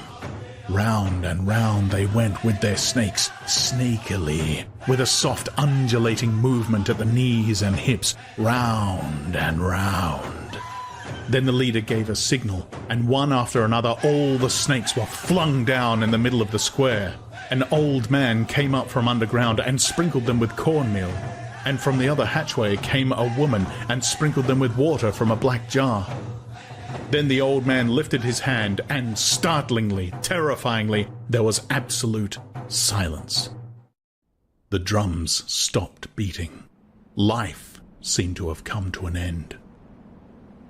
The old man pointed towards the two hatchways that gave entrance to the lower world, and slowly, raised by invisible hands from below, there emerged from the one a painted image of an eagle, from the other that of a man, naked and nailed to a cross. They hung there, seemingly self-sustained, as though watching. The old man clapped his hands. Naked, but for a white cotton breechcloth, a boy of about 18 stepped out of the crowd and stood before him, his hands crossed over his chest, his head bowed. The old man made the sign of the cross over him and turned away. Slowly, the boy began to walk round the writhing heap of snakes. He had completed his first circuit and was halfway through the second when, from among the dancers, a tall man wearing the mask of a coyote and holding in his hand a whip of plaited leather advanced towards him. The boy moved on as though unaware of the other's existence. The coyote man raised his whip. There was a long moment of expectancy, then a swift movement. The whistle of the lash and its loud, flat-sounding impact on flesh. The boy's body quivered, but he made no sound. He walked on at the same slow, steady pace. The coyote struck again, and at every blow, at first a gasp, and then a deep groan went up from the crowd. The boy walked. Twice, thrice, 4 times round he went.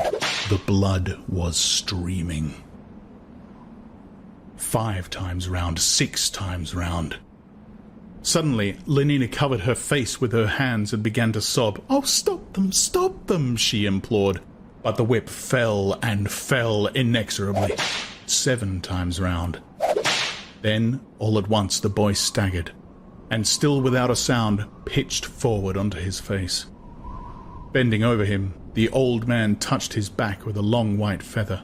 held it up for a moment, crimson for the people to see, then shook it thrice over the snakes. A few drops fell, and suddenly the drums broke out again in a panic of hurrying notes. There was a great shout. The dancers rushed forward, picked up the snakes, and ran out of the square. Men, women, children, all the crowd ran after them. A minute later, the square was empty. Only the boy remained, prone where he had fallen, quite still. 3 old women came out of one of the houses and, with some difficulty, lifted him and carried him in.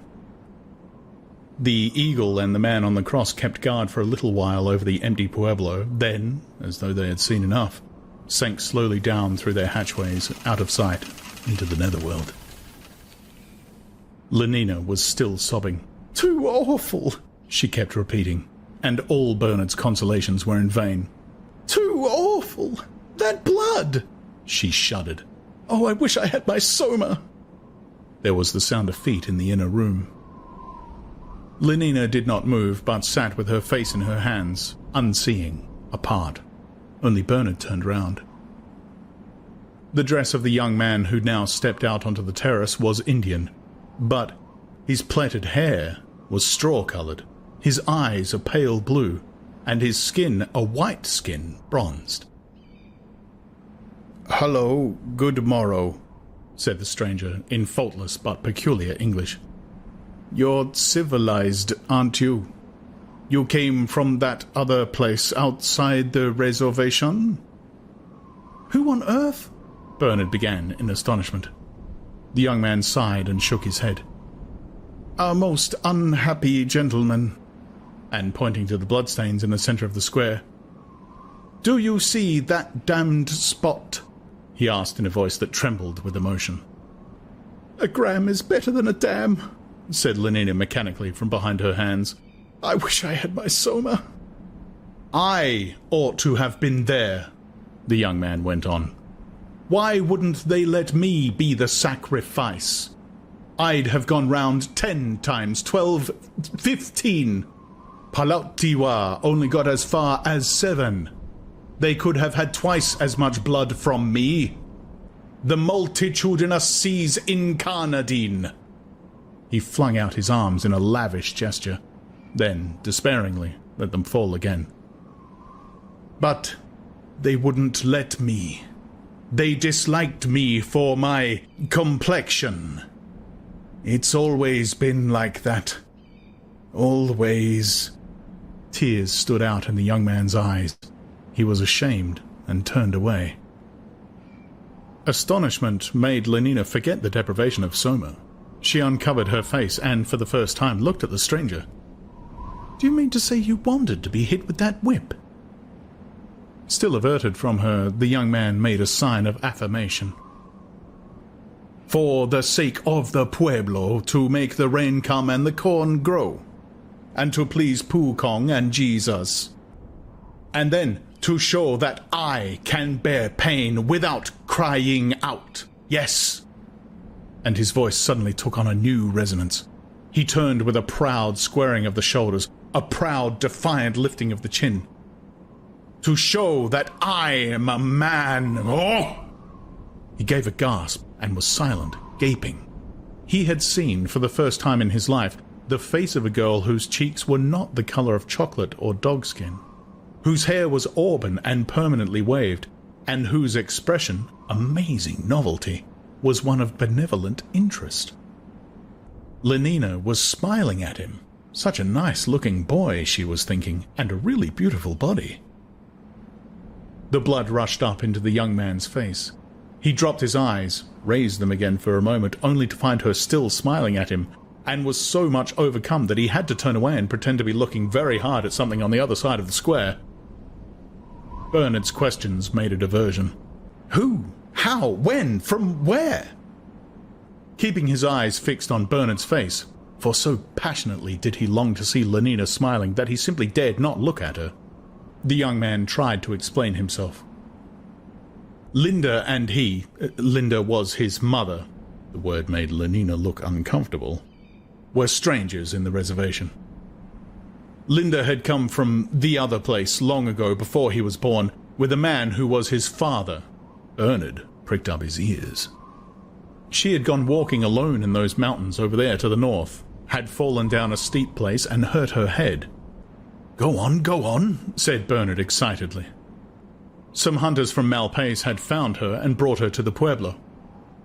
As for the man who was his father, Linda had never seen him again. His name was Tomakin. Yes, Thomas was the DHC's first name.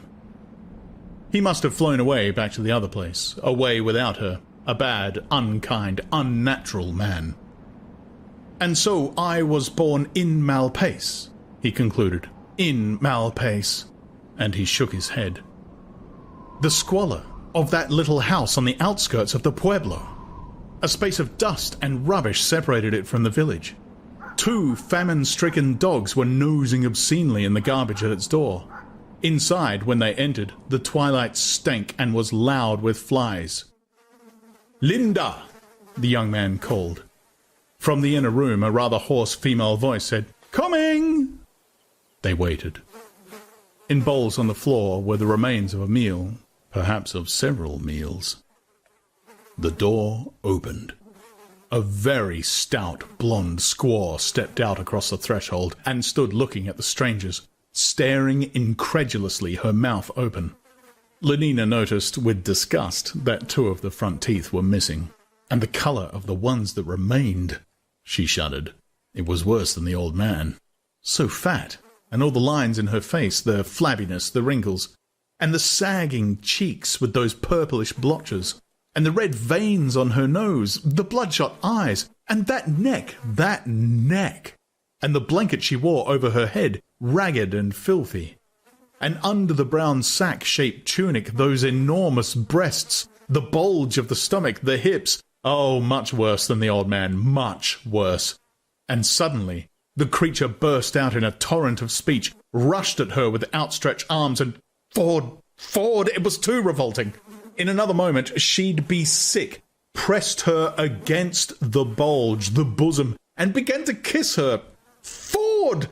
To kiss, slobberingly, and smelt too horrible, obviously never had a bath, and simply reeked of that beastly stuff that was put into Delta and Epsilon bottles. No, it wasn't true about Bernard. Positively stank of alcohol. She broke away as quickly as she could.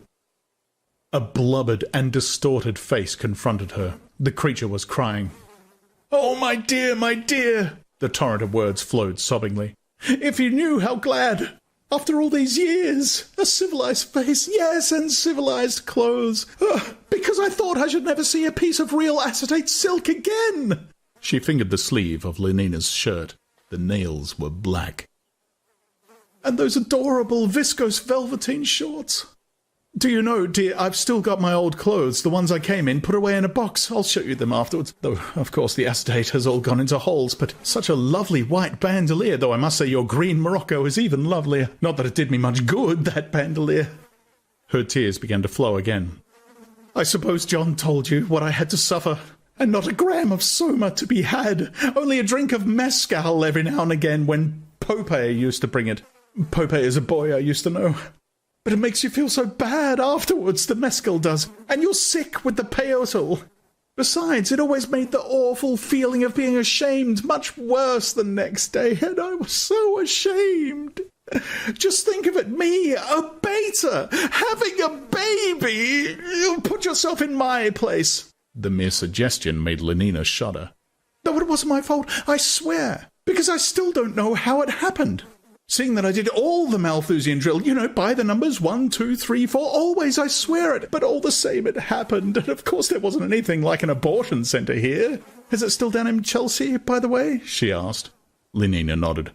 "And still floodlighted on Tuesday and Fridays?" Lenina nodded again. "Oh, that lovely pink glass tower." Poor Linda lifted her face, and with closed eyes ecstatically contemplated the bright remembered image. "And the river at night," she whispered. Great tears oozed slowly out from behind her tight-shut eyelids. "And flying back in the evening from Stoke Pogues, and then a hot bath and vibro-vacuum massage, but there."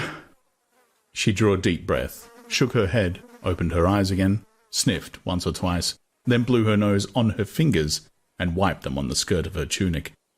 "Oh, I'm so sorry," she said in response to Lenina's involuntary grimace of disgust. "I oughtn't to have done that, I'm sorry, but what are you to do when there aren't any handkerchiefs? I remember how it used to upset me, all that dirt and nothing being aseptic. I had an awful cut on my head when they first brought me here. You can't imagine what they used to put on it. Filth, just filth. Civilization is sterilization, I used to say to them. And Streptococcus G to Banbury T to see a fine bathroom and WC, as though they were children. But of course they didn't understand, how should they? And in the end, I suppose I got used to it. And anyway, how can you keep things clean when there isn't hot water laid on? And look at these clothes. This beastly wool isn't like acetate. It lasts and lasts. And you're supposed to mend it if it gets torn. But I'm a beta. I worked in the fertilizing room. No one ever taught me to do anything like that. It wasn't my business. Besides, it never used to be right to mend clothes. Throw them away when they've got holes in them and buy new. The more stitches, the less riches, isn't that right? Mending's antisocial, but it's all different here. It's like living with lunatics. Everything they do is mad. She looked round, saw John and Bernard had left them and were walking up and down in the dust and garbage outside the house. But nonetheless, confidentially lowering her voice and leaning, while Lenina stiffened and shrank so close that the brown reek of embryo poison stirred the hair on her cheek. "For instance," she hoarsely whispered, "take the way they have one another here. Mad, I tell you, absolutely mad. Everybody belongs to everybody else, don't they? Well, don't they?" she insisted, tugging at Lenina's sleeve. Lenina nodded her averted head, let out the breath she'd been holding, and managed to draw another one relatively untainted. "Well, here," the other went on, "nobody's supposed to belong to more than one person. And if you have people in the ordinary way, the others think you're wicked and antisocial. They hate and despise you. Once, a lot of women came and made a scene because their men came to see me. Well, why not? And then they rushed at me. No, it was too awful. I can't tell you about it." Linda covered her face with her hands and shuddered. "They're so hateful, the women here. Mad and cruel. And of course they don't know anything about Malthusian drill or bottles or decanting or anything of that sort. So they're having children all the time like dogs. It's too revolting. And to think that Oh, Ford. And yet John was a great comfort to me. I don't know what I should have done without him. Even though he did get so upset whenever a man, quite as a tiny boy even. Once, but that was when he was bigger, he tried to kill poor Waihusiwa, or was it Pope? Just because I used to have them sometimes. Because I never could make him understand that that was what civilized people ought to do. Being mad's infectious, I believe. Anyhow, John seemed to have caught it from the Indians. Because of course he was with them a lot. Even though they were always so beastly to him and wouldn't let him do all the things that other boys did, which was a good thing in a way, because it made it easier for me to condition him a little, though you've no idea how difficult that was. There's so much one doesn't know. It wasn't my business to know. I mean, when a child asks you how a helicopter works, or who made the world, well, what are you to answer if you're a beta and have always worked in the fertilizing room? What are you to answer?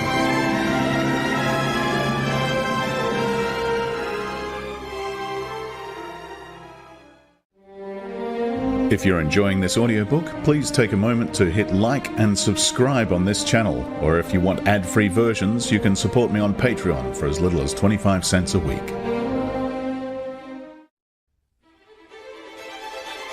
8. Outside, in the dust and among the garbage, there were 4 dogs now. Bernard and John were walking slowly up and down. "So hard for me to realize," Bernard was saying. "To reconstruct, as though we were living on different planets, in different centuries. A mother, and all this dirt, and gods, and old age, and disease." He shook his head. "It's almost inconceivable. I shall never understand unless you explain." "Explain what?" "This," he indicated the pueblo. "That," and it was the little house outside the village. "Everything, all your life." "But what is there to say?" "From the beginning, as far back as you can remember." As far back as I can remember. John frowned. There was a long silence. It was very hot. They had eaten a lot of tortillas and sweet corn. Linda said, "Come and lie down, baby." They lay down together in the big bed. "Sing," and Linda sang. Sang Streptocock G to Banbury T and Bye-bye Banting, soon you'll need decanting. Her voice got fainter and fainter. There was a loud noise, and he woke with a start. A man was saying something to Linda, and Linda was laughing. She had pulled the blankets up to her chin, but the man pulled it down again.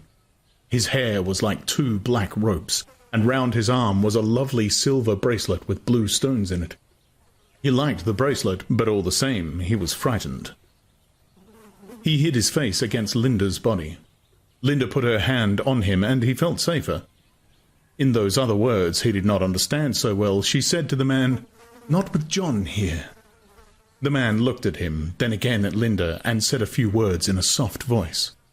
Linda said, "No," but the man bent over the bed towards him, and his face was huge, terrible. The black ropes of hair touched the blanket. "No," Linda said again, and he felt her hand squeezing him more tightly. "No, no!" But the man took hold of one of his arms, and it hurt. He screamed. The man put up his other hand and lifted him. Linda was still holding him, still saying, "No, no!" The man said something short and angry, and suddenly her hands were gone. "Linda! Linda!" He kicked and wriggled, but the man carried him across the door, opened it, put him down on the floor in the middle of the other room, and went away, shutting the door behind him. He got up. He ran to the door. Standing on tiptoe, he could just reach the big wooden latch. He lifted it and pushed, but the door wouldn't open. "Linda!" he shouted. She didn't answer. He remembered a huge room, rather dark, and there were big wooden things with strings fastened to them, and lots of women standing round them making blankets, Linda said. Linda told him to sit in the corner with the other children while she went and helped the women. He played with the little boys for a long time. Suddenly, people started talking very loud, and there were the woman pushing Linda away, and Linda was crying. She went to the door, and he ran after her. He asked her why they were angry. "Because I broke something," she said, and then she got angry too. "How should I know how to do their beastly weaving?" she said. "Beastly savages." He asked her what savages were. When they got back to their house, Pope was waiting at the door, and he came in with them. He had a big gourd full of stuff that looked like water, only it wasn't water, but something with a bad smell that burnt your mouth and made you cough. Linda drank some, and Pope drank some, and then Linda laughed a lot and talked very loud, and then she and Pope went into the other room. When Pope went away, he went into the room. Linda was in bed, and so fast asleep that he couldn't wake her. Pope used to come often. He said the stuff in the gourd was called mescal, but Linda said it ought to have been called soma, only it made you feel ill afterwards. He hated Pope. He hated them all the men who came to see Linda.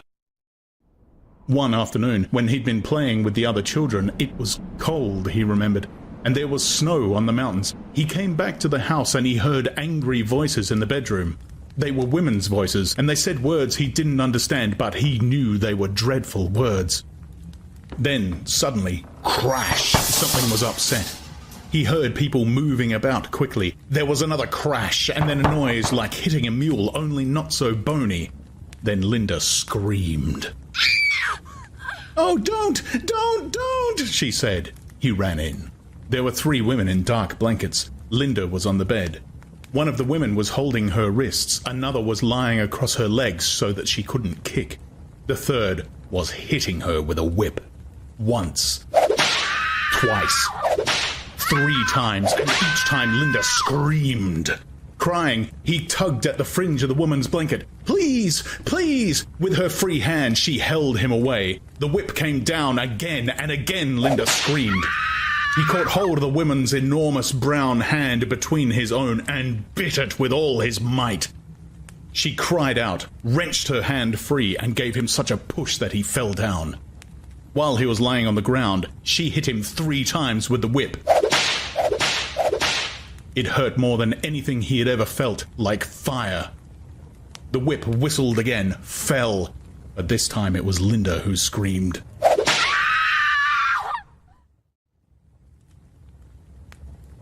But why did they want to hurt you, Linda? He asked that night. He was crying because the red marks of the whip on his back still hurt so terribly.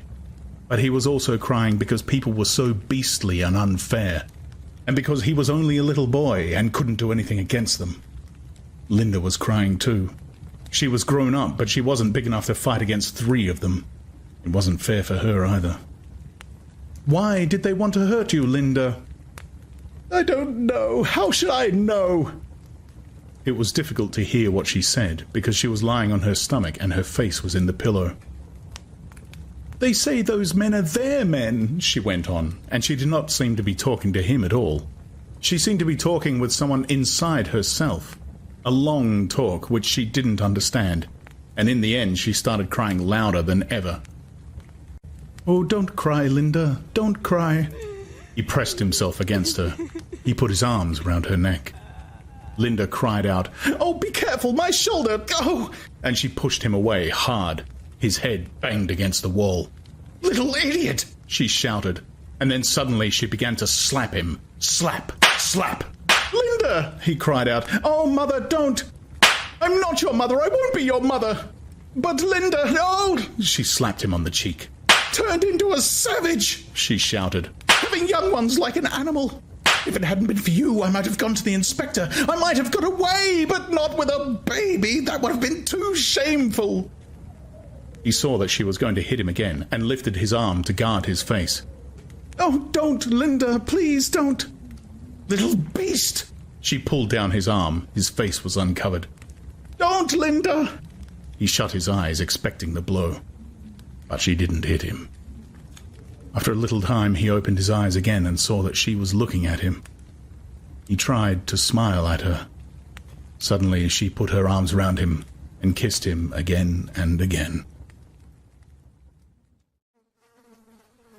Sometimes, for several days, Linda didn't get up at all. She lay in bed and was sad, or else she drank that stuff that Pope brought and laughed a great deal and went to sleep. Sometimes she was sick. Often she forgot to wash him, and there was nothing to eat except cold tortillas. He remembered the first time she found those little animals in his hair, how she screamed and screamed. The happiest times were when she told him about the other place. "And you really can go flying whenever you like? Whenever you like."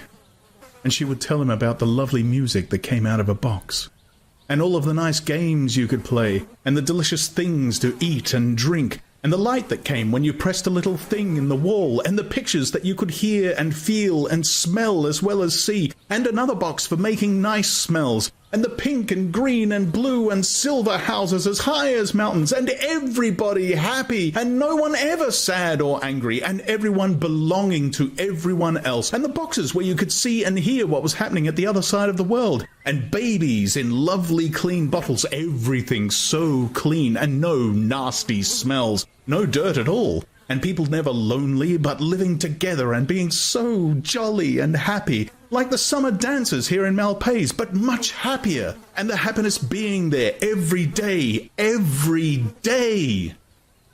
He listened by the hour, and sometimes when he and the other children were tired with too much playing, one of the old men of the Pueblo would talk to them in those other words, of the great transformer of the world, and of the long fight between right hand and left hand, between wet and dry, of Awanawilona, who made a great fog by thinking in the night, and then made the whole world out of the fog, of Earth Mother and Sky Father, of Ahayuta and Masailema, the twins of war and chance, of Jesus and Pukong, of Mary and Etzanatlehi, the woman who made herself young again, of the Black Stone of Laguna and the Great Eagle and Our Lady of Acoma.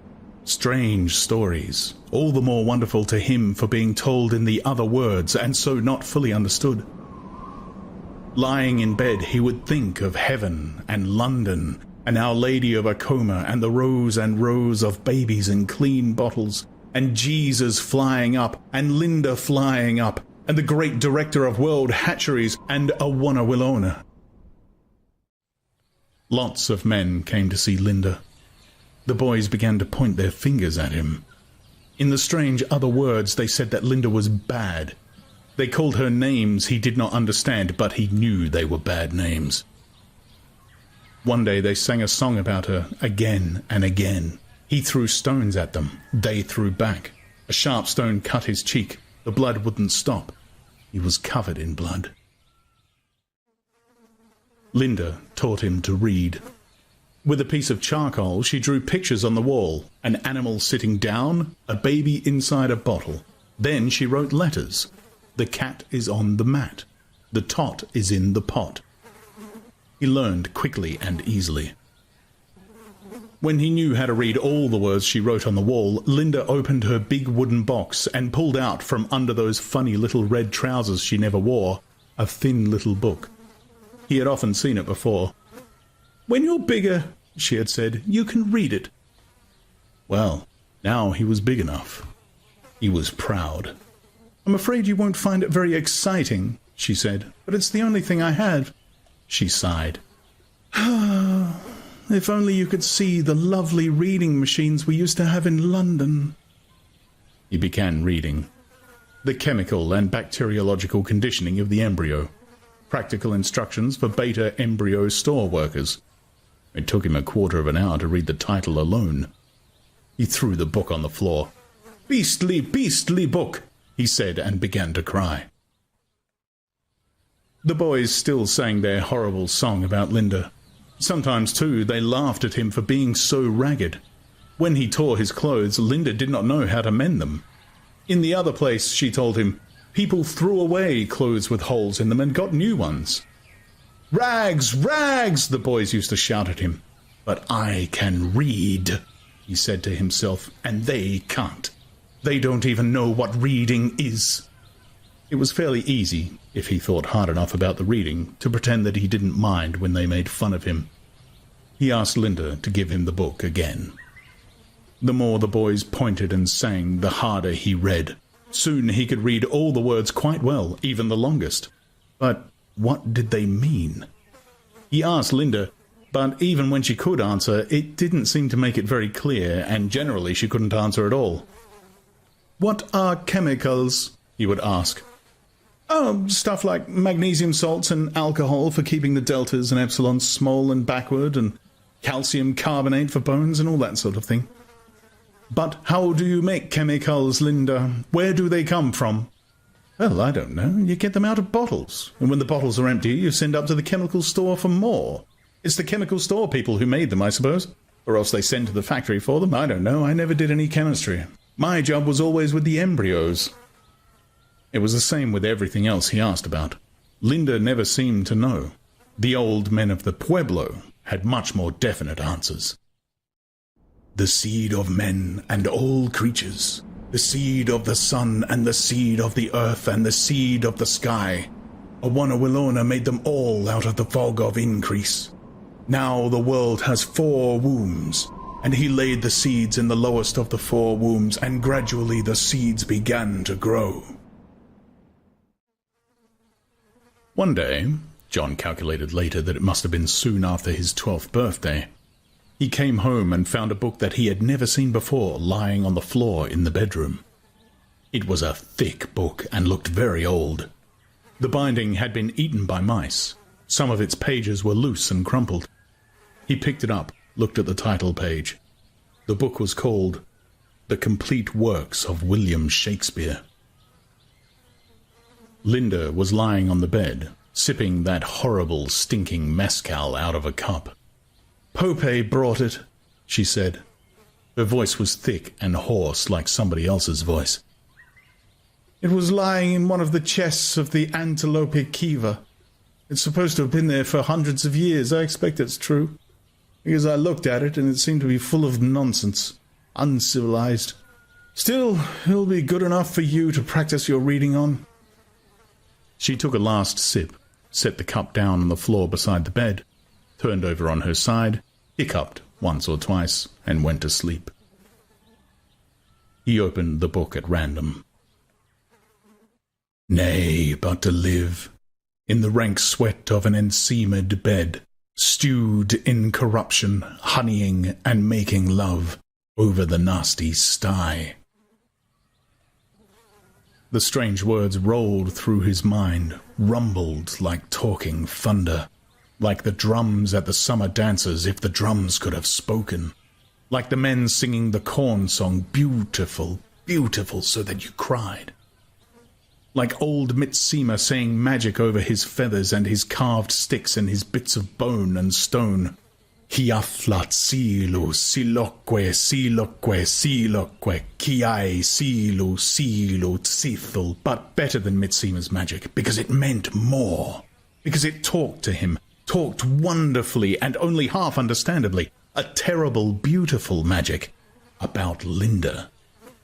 About Linda lying there, snoring, with the empty cup on the floor beside the bed. About Linda and Pope. Linda and Pope. He hated Pope more and more.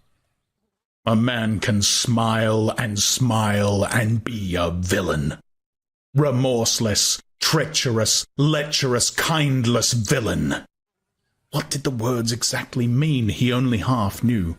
But their magic was strong, and went on rumbling in his head. And somehow it was as though he had never really hated Pope before, never really hated him, because he had never been able to say how much he hated him.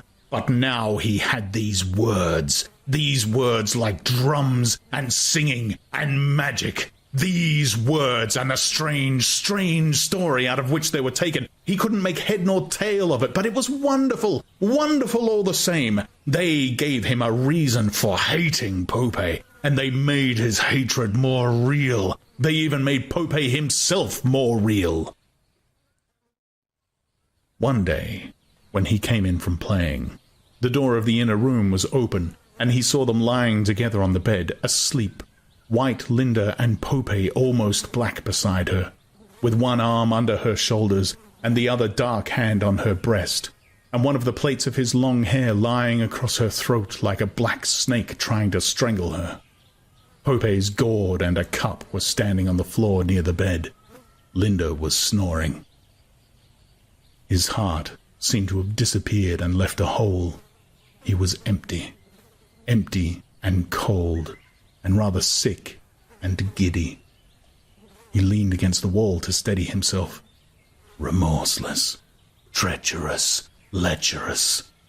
Like drums, like the men singing for the corn, like magic, the words repeated and repeated themselves in his head. From being cold, he was suddenly hot. His cheeks burned with the rush of blood. The room swam and darkened before his eyes. He ground his teeth. I'll kill him. I'll kill him. I'll kill him, he kept saying. And suddenly there were more words. When he is drunk asleep, or in his rage, or in the incestuous pleasure of his bed. The magic was on his side. The magic explained and gave orders. He stepped back into the outer room. When he is drunk asleep. The knife for the meat was lying on the floor near the fireplace. He picked it up and tiptoed to the door again. When he is drunk asleep, drunk asleep. He ran across the room and stabbed. Oh, the blood! Stabbed again, as Pope heaved out of his sleep, lifted his hand to stab once more, but found his wrist caught, held, and twisted. He couldn't move. He was trapped, and there were Pope's small black eyes very close, staring into his own. He looked away. There were 2 cuts on Pope's left shoulder. Oh, look at the blood! Linda was crying. Look at the blood! She had never been able to bear the sight of blood. Pope lifted his other hand to strike him, he thought. He stiffened to receive the blow. But the hand only took him under the chin and turned his face, so that he had to look again into Pope's eyes. For a long time. For hours and hours. And suddenly, he couldn't help it. He began to cry. Pope burst out laughing. "Go," he said in the other Indian words. "Go, my brave Ahayuta." He ran out into the other room to hide his tears. "You are 15, said old Mitsima in the Indian words. "Now I may teach you to work the clay." Squatting by the river, they worked together. "First of all," said Mitsima, taking a lump of the wetted clay between his hands, "we make a little moon." The old man squeezed the lump into a disc, then bent up the edges. The moon became a shallow cup. Slowly and unskillfully, he imitated the old man's delicate gestures. "A moon, a cup, and now a snake." Mitsima rolled out another piece of clay into a long, flexible cylinder, trooped it into a circle, and pressed it onto the rim of the cup. "Then another snake, and another, and another." Round by round, Mitsima built up the sides of the pot. It was narrow, it bulged, it narrowed again towards the neck. Mitsima squeezed and patted, stroked and scraped, and there at last it stood, in shape the familiar water pot of Malpais, but creamy white instead of black, and still soft to the touch. The crooked parody of Mitsima's, his own, stood beside it. Looking at the two pots, he had to laugh. "But the next one will be better," he said, and began to moisten another piece of clay. To fashion, to give form, to feel his fingers gaining in skill and power, this gave him an extraordinary pleasure. "A, B, C, vitamin D," he sang to himself as he worked. "The fat's in the liver, the cod's in the sea." And Mitsima also sang a song about killing a bear. They worked all day, and all day he was filled with an intense, absorbing happiness. "Next winter," said old Mitsima, "I will teach you to make the bow." He stood for a long time outside the house, and at last the ceremonies within were finished. The door opened, they came out. Koth Lu came first, his right hand outstretched and tightly closed, as though over some precious jewel. Her clenched hand similarly outstretched, Hyakkime followed. They walked in silence, and in silence behind them came the brothers and sisters and cousins and all the troop of old people. They walked out of the pueblo, across the mesa. At the edge of the cliff they halted, facing the early morning sun. Koth Lu opened his hand. A pinch of cornmeal lay white on the palm. He breathed on it, murmured a few words, then threw it, a handful of white dust, towards the sun. Hyakkime did the same. Then Kyakkime's father stepped forward, and holding up a feathered prayer stick, made a long prayer, then threw the stick after the cornmeal. "It is finished," said old Mitsima in a loud voice. "They are married." "Well," said Linda as they turned away, "all I can say is it does seem a lot of fuss to make about so little. In civilized countries, when a boy wants to have a girl, he just... But where are you going, John?" He paid no attention to her calling, but ran on, away, away, anywhere, to be by himself. "It is finished." Old Mitsima's words repeated themselves in his mind. Finished. Finished. In silence and from a long way off, but violently, desperately, hopelessly, he had loved Kyakkime. And now it was finished. He was 16. At the full moon, in the Antelope Kiva, secrets would be told. Secrets would be done and born. They would go down boys into the Kiva and come out again men. The boys were all afraid and at the same time impatient. And at last, it was the day. The sun went down, the moon rose. He went with the others. Men were standing dark at the entrance to the Kiva. The ladder went down into the red-lighted depths. Already the leading boys had begun to climb down. Suddenly, one of the men stepped forward, caught him by the arm and pulled him out of the ranks. He broke free and dodged back into his place among the others. This time the man struck him, pulled his hair. Not for you, Whitehair. Not for the son of the she-dog, said one of the other men. The boys laughed. Go! And as he still hovered on the fringes of the group, go! The men shouted again. One of them bent down, took a stone through it. Go! Go! Go! There was a shower of stones. Bleeding, he ran away into the darkness. From the red-lit kiva came the noise of singing. The last of the boys had climbed down the ladder. He was all alone. All alone outside the pueblo on the bare plain of the mesa. The rock was like bleached bones in the moonlight. Down in the valley, the coyotes were howling at the moon. The bruises hurt him. The cuts were still bleeding, but it was not for pain that he sobbed. It was because he was all alone, because he had been driven out alone, into this skeleton world of rocks and moonlight. At the edge of the precipice, he sat down. The moon was behind him.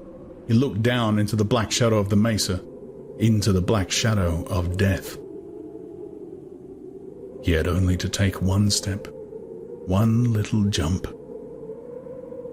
He held out his right hand in the moonlight. From the cut on his wrist, the blood was still oozing. Every few seconds, a drop fell, dark, almost colorless in the dead light. Drop, drop, drop. Tomorrow, and tomorrow, and tomorrow. He had discovered time and death and God. Alone, always alone, the young man was saying. The words awoke a plaintive echo in Bernard's mind. Alone, alone. So am I, he said on a gush of confidingness. Terribly alone. Are you? John looked surprised. I thought that in the other place. I mean, Linda always said that nobody was ever alone there.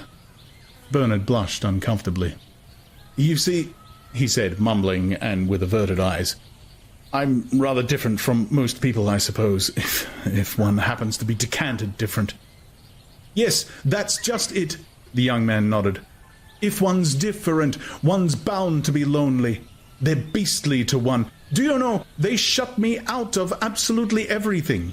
When the other boys were sent to spend the night on the mountains, you know, when you have to dream which your sacred animal is, they wouldn't let me go with the others. They wouldn't tell me any of the secrets. I did it by myself, though, he added. Didn't eat anything for 5 days, and then went out one night alone into the mountains. There, he pointed. Patronizingly, Bernard smiled. And did you dream of anything? He asked. The other nodded. But I mustn't tell you what. He was silent for a little. Then, in a low voice, once, he went on, I did something that none of the others did. I stood against a rock in the middle of the day in summer, with my arms out like Jesus on the cross. What on earth for? I wanted to know what it was like being crucified, hanging there in the sun. But why? Why? Well, he hesitated. Because I felt I ought to. If Jesus could stand it, and then if one has done something wrong. Besides, I was unhappy. That was another reason. It seems a funny way of curing your unhappiness, said Bernard. But on second thoughts, he decided that there was, after all, some sense in it. Better than taking soma. I fainted after a time, said the young man, fell down on my face. Do you see the mark where I cut myself? He lifted the thick yellow hair from his forehead. The scar showed, pale and puckered, on his right temple. Bernard looked, and then quickly, with a little shudder, averted his eyes. His conditioning had made him not so much pitiful as profoundly squeamish. The mere suggestion of illness or wounds was to him not only horrifying, but even repulsive and rather disgusting. Like dirt, or deformity, or old age. Hastily, he changed the subject. I wonder if you'd like to come back to London with us. he asked, making the first move in a campaign whose strategy he had been secretly elaborating ever since in the little house he had realized who the father of this young savage must be. Would you like that? The young man's face lit up. Do you really mean it? Of course, if I can get permission, that is. Linda, too? Well, he hesitated doubtfully. That revolting creature. No, it was impossible. Unless... It suddenly occurred to Bernard that her very revoltingness might prove an enormous asset. But of course, he cried, making up for his first hesitations with an excess of noisy cordiality. The young man drew a deep breath. To think it should be coming true, what I've dreamt of all my life. Do you remember what Miranda says? Who's Miranda? But the young man had evidently not heard the question. Oh, wonder, he was saying, and his eyes shone. His face was brightly flushed. How many goodly creatures are there here? How beauteous mankind is! The flush suddenly deepened. He was thinking of Lenina, of an angel in bottle-green viscous, lustrous with youth and skin food, plump, benevolently smiling. His voice faltered. Oh, brave new world, he began, then suddenly interrupted himself. The blood had left his cheeks. He was as pale as paper. Are you married to her? He asked. Am I what? Married, you know, forever. They say forever in the Indian words. It can't be broken. Oh, no. Bernard couldn't help laughing. John also laughed, but for another reason. He laughed for pure joy. Oh, brave new world, he repeated. Oh, brave new world that has such people in it. Let's start at once. You have a most peculiar way of talking sometimes, said Bernard, staring at the young man in perplexed astonishment. And anyhow, hadn't you better wait till you actually see the new world?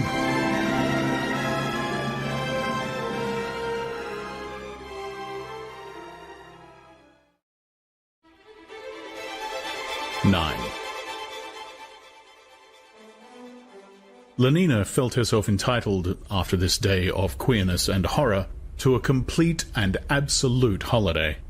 As soon as they got back to the rest house, she swallowed 6 half-gram tablets of Soma, lay down on her bed, and within 10 minutes had embarked for lunar eternity. It would be 18 hours at least before she was in time again. Bernard, meanwhile, lay pensive and wide-eyed in the dark. It was long after midnight before he fell asleep. Long after midnight. But his insomnia had not been fruitless. He had a plan. Punctually, on the following morning at 10 o'clock, the green-uniformed Octoroon stepped out of his helicopter. Hermod was waiting for him among the agaves. Miss Crown's gone on a Soma holiday, he explained. Can hardly be back before 5, which leaves us 7 hours. He could fly to Santa Fe, do all the business he had to do, and be in Malpais again long before she woke up. She'll be quite safe here by herself? Safe as helicopters, the Octoroon assured him. They climbed into the machine and started off at once. At 10:34, they had landed on the roof of the Santa Fe post office. At 10:37, Bernard had got through to the World Controller's office in Whitehall. At 10:38, he was speaking to his Fordship's 4th personal secretary. At 10:44, he was repeating his story to the 1st secretary. And at 10:47.5, it was the deep, resonant voice of Mustafa Mond himself that sounded in his ears. I ventured to think, stammered Bernard, that your Fordship might find the matter of sufficient scientific interest. Yes, I do find it of sufficient scientific interest, said the deep voice. Bring these 2 individuals back to London with you. Your Fordship is aware that I shall need a special permit. The necessary orders, said Mustafa Mond, are being sent to the warden of the reservation at the moment. You will proceed at once to the warden's office. Good morning, Mr. Marks. There was silence. Bernard hung up the receiver and hurried up to the roof.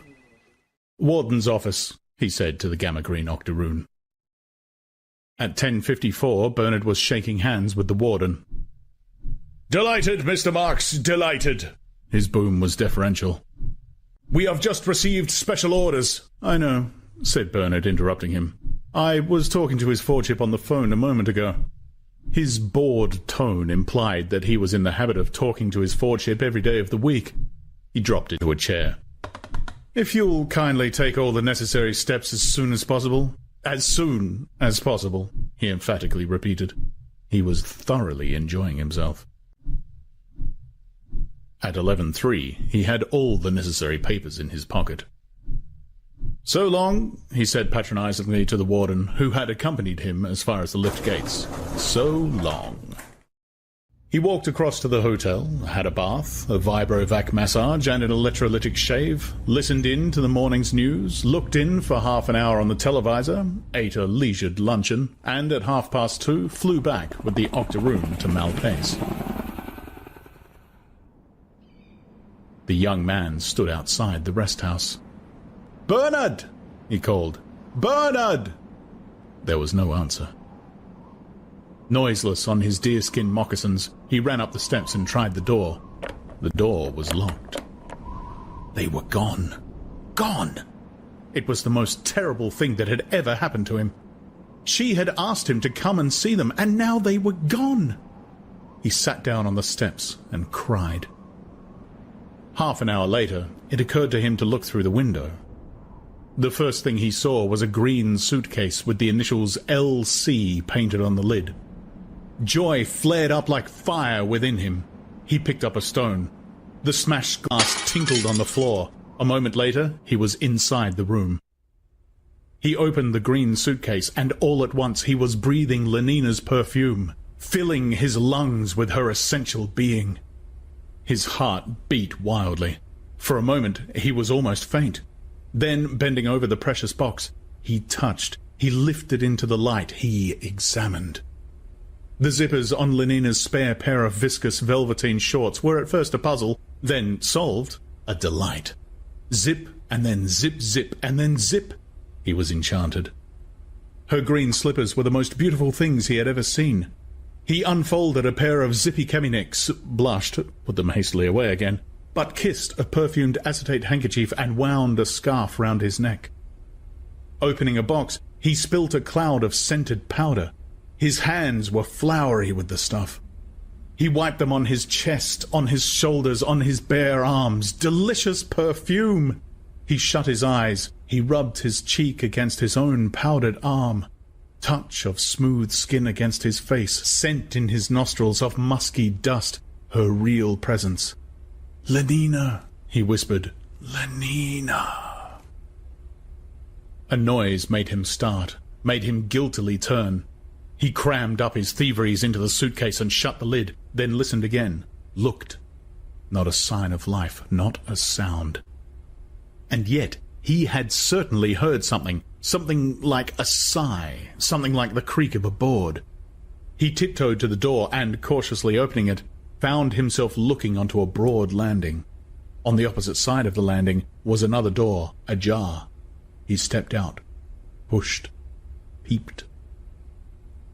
There, on a low bed, the sheet flung back, dressed in a pair of pink one-piece zippy pajamas, lay Lenina, fast asleep, and so beautiful in the midst of her curls, so touchingly childish with her pink toes and her grave sleeping face, so trustful in the helplessness of her limp hands and melted limbs that the tears came to his eyes. With an infinity of quite unnecessary precautions, for nothing short of a pistol shot could have called Lenina back from her summer holiday before the appointed time, he entered the room. He knelt on the floor beside the bed. He gazed. He clasped his hands. His lips moved. "Her eyes," he murmured. "Her eyes, her hair, her cheek, her gait, her voice, handless in thy discourse, oh, that her hand, in whose comparison all whites are ink, writing their own reproach, to whose soft seizure the signet's down is harsh." A fly buzzed round her. He waved it away. Flies, he remembered, on the white wonder of dear Juliet's hand, may seize and steal immortal blessings from her lips, who, even in pure and vestal modesty, still blush as thinking their own kisses sin. Very slowly, with the hesitating gesture of one who reaches forward to stroke a shy and possibly rather dangerous bird, he put out his hand. It hung there, trembling, within an inch of those limp fingers on the verge of contact. Did he dare to profane with his unworthiest hand that? No, he didn't. The bird was too dangerous. His hand dropped back. How beautiful she was! How beautiful! Then, suddenly, he found himself reflecting that he had only to take hold of the zipper at her neck and give one long, strong pull. He shut his eyes. He shook his head with the gesture of a dog shaking its ears as it emerges from the water. Detestable thought. He was ashamed of himself. Pure and vestal modesty. There was a humming in the air. Another fly trying to steal immortal blessings? A wasp? He looked, saw nothing. The humming grew louder and louder, localized itself as being outside the shuttered windows. The plane! In a panic, he scrambled to his feet and ran into the other room, vaulted through the open window, and hurrying along the path between the tall agaves, was in time to receive Bernard Marks as he climbed out of there.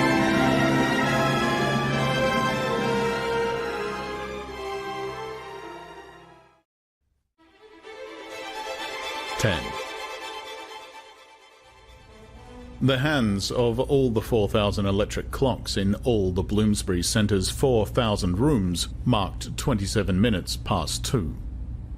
This hive of industry, as the director was fond of calling it, was in the full buzz of work. Everyone was busy, everything in ordered motion.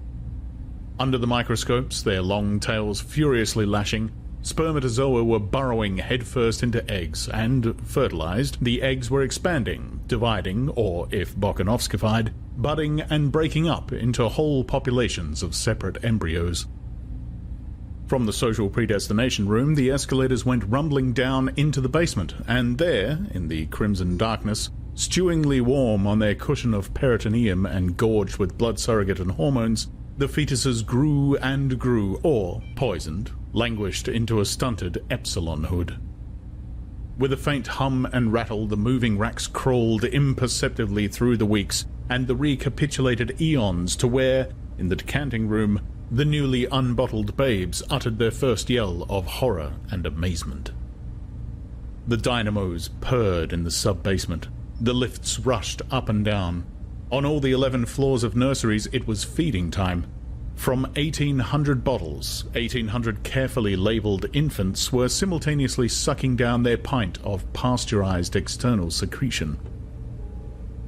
Above them, in 10 successive layers of dormitory, the little boys and girls who were still young enough to need an afternoon nap were as busy as everyone else, though they did not know it, listening unconsciously to hypnopedic lessons in hygiene and sociability, in class consciousness and the toddler's love life.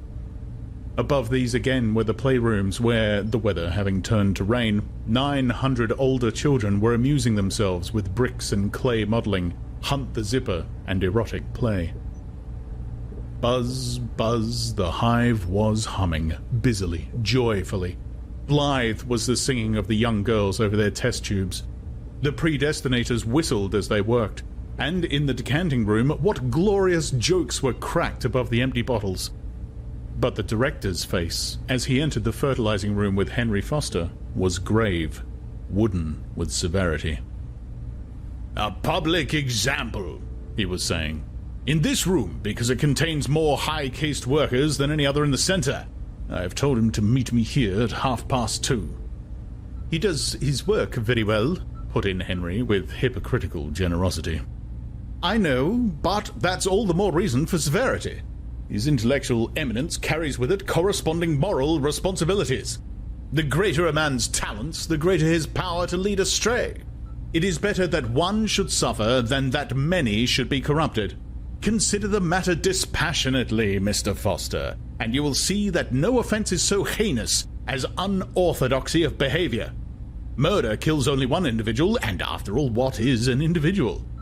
With a sweeping gesture, he indicated the rows of microscopes, the test tubes, the incubators. We can make a new one with the greatest ease, as many as we like. Unorthodoxy threatens more than the life of a mere individual. It strikes at society itself. Yes, at society itself, he repeated. Ah, but here he comes.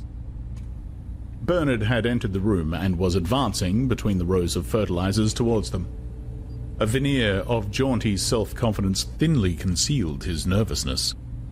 The voice in which he said, "Good morning, Director," was absurdly too loud.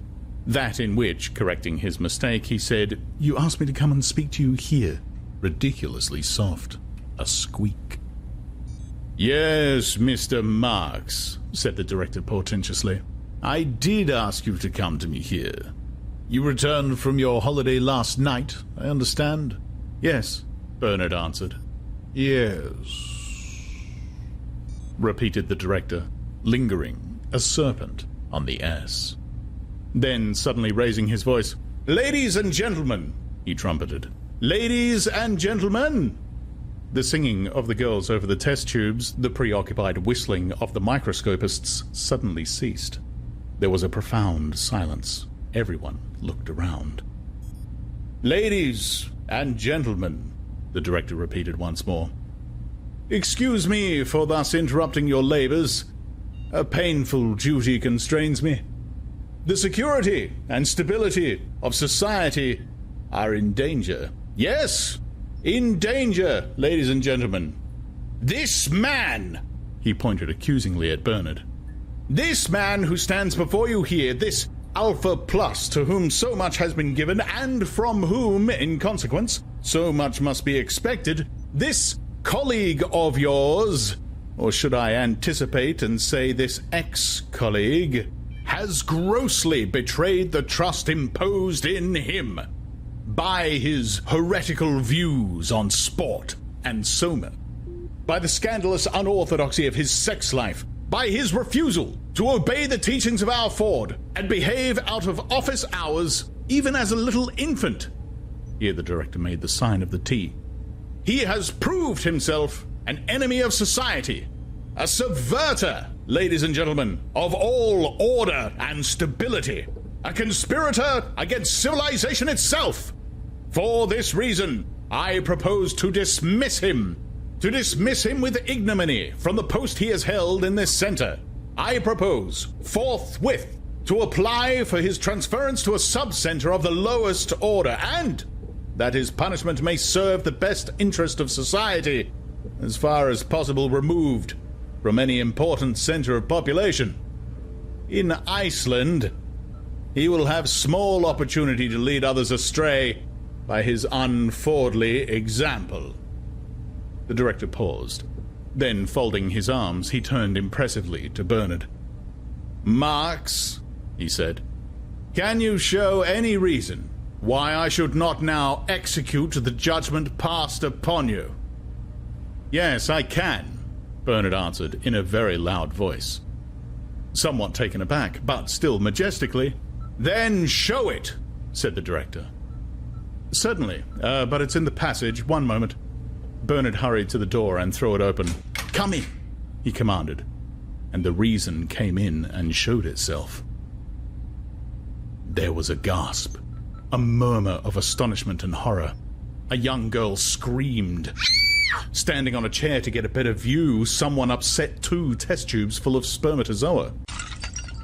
Bloated, sagging, and among those firm, youthful bodies, those undistorted faces, a strange and terrifying monster of middle-agedness, Linda arrived into the room, coquettishly smiling her broken and discolored smile, and rolling as she walked with what was meant to be a voluptuous undulation, her enormous haunches.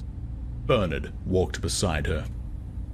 "There he is," he said, pointing at the Director. "Do you think I don't recognize him?" Linda asked indignantly. Then, turning to the Director, Of course I knew you, Tomikin. I should have known you anywhere among 1,000. But perhaps you've forgotten me. Don't you remember? Don't you remember, Tomikin? You're Linda.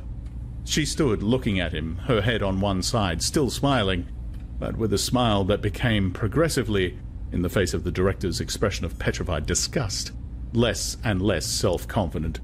That wavered, and finally went out. Don't you remember, Tomikin? She repeated in a voice that trembled. Her eyes were anxious, agonized. The blotched and sagging face twisted grotesquely into the grimace of extreme grief. Tomikin! She held out her arms. Someone began to titter. What's the meaning, began the director, of this monstrous...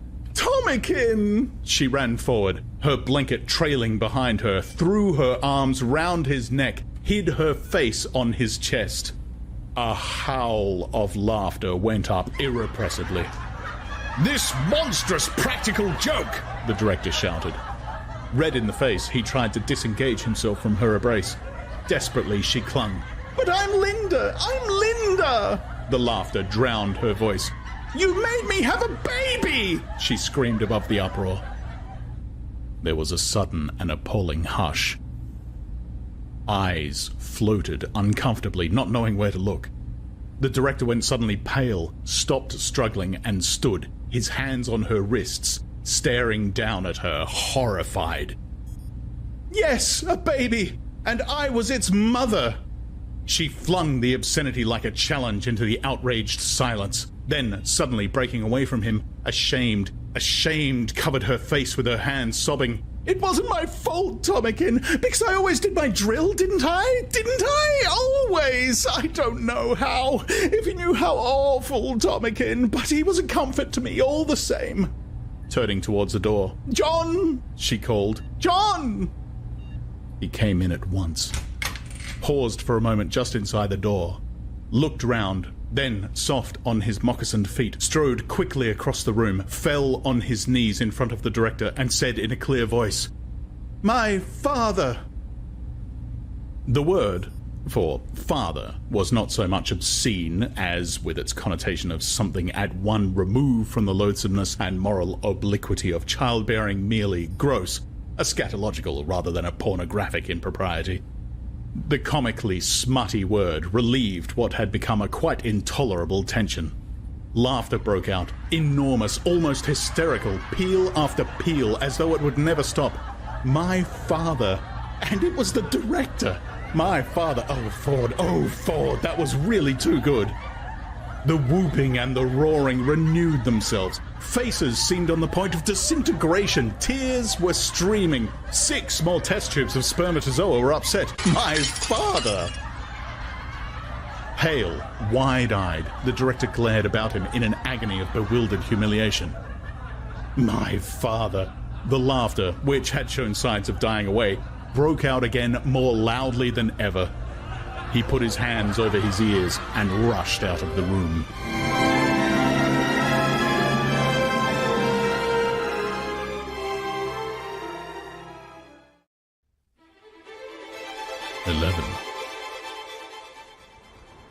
After the scene in the fertilizing room, all uppercase London was wild to see this delicious creature who had fallen on his knees before the director of hatcheries and conditioning, or rather the ex-director, for the poor man had resigned immediately afterwards and never set his foot inside the centre again, had flopped down and called him, the joke was almost too good to be true, my father. Linda, on the contrary, cut no ice. Nobody had the smallest desire to see Linda. To say one was a mother, that was past a joke. It was an obscenity. Moreover, she wasn't a real savage, had been hatched out of a bottle and conditioned like anyone else, so couldn't have any really quaint ideas. Finally, and this was by far the strongest reason for people's not wanting to see poor Linda, there was her appearance. Fat, having lost her youth, with bad teeth and a blotched complexion, and that figure, Ford. You simply couldn't look at her without feeling sick, yes, positively sick. So the best people were quite determined not to see Linda, and Linda, for her part, had no desire to see them. The return to civilization was, for her, the return to Soma. Was the possibility of lying in bed and taking holiday after holiday, without ever having to come back to a headache or a fit of vomiting, without ever being made to feel, as you always felt after peyote, as though you'd done something so shamefully antisocial that you could never hold up your head again. Soma played none of these unpleasant tricks. The holiday it gave was perfect, and if the morning after was disagreeable, it was so not intrinsically, but only by comparison with the joys of the holiday. The remedy was to make the holiday continuous. Greedily she clamoured for ever larger, ever more frequent doses. Dr. Shaw at first demurred, then let her have what she wanted. She took as much as 20 grams a day. "Which will finish her off in a month or two," the doctor confided to Bernard. "One day the respiratory centre will be paralysed, no more breathing, finished. And a good thing, too. If we could rejuvenate, of course, it would be different, but we can't." Surprisingly, as everyone thought, for on Soma holiday Linda was most conveniently out of the way, John raised objections. "But aren't you shortening her life by giving her so much?" In one sense, yes," Dr. Shaw admitted. "But in another, we're actually lengthening it." The young man stared, uncomprehending.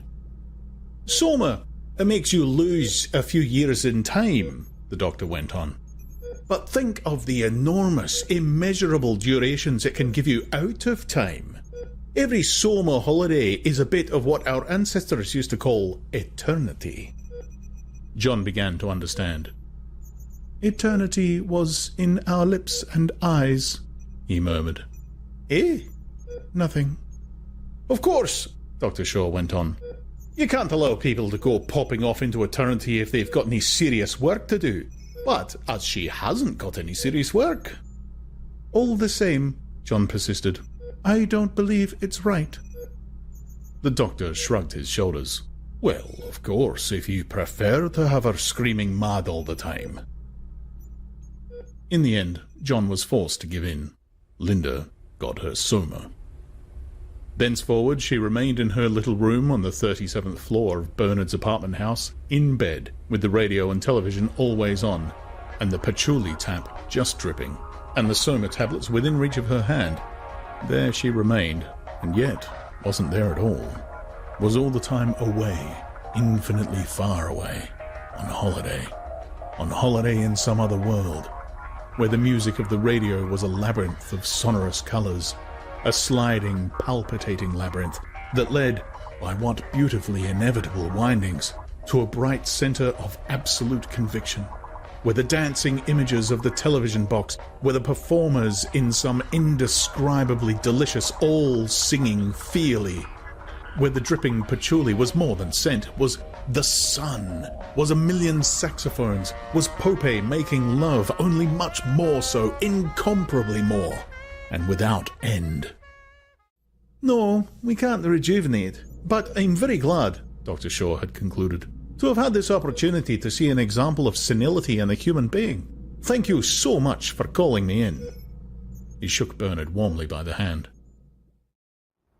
It was John, then, they were all after.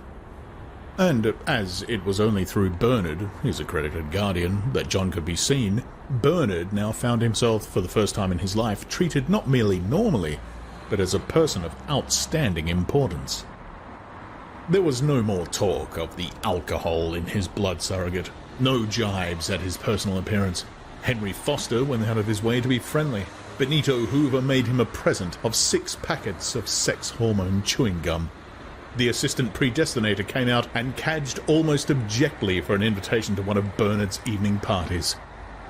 As for the women, Bernard had only to hint at the possibility of an invitation, and he could have whichever of them he liked.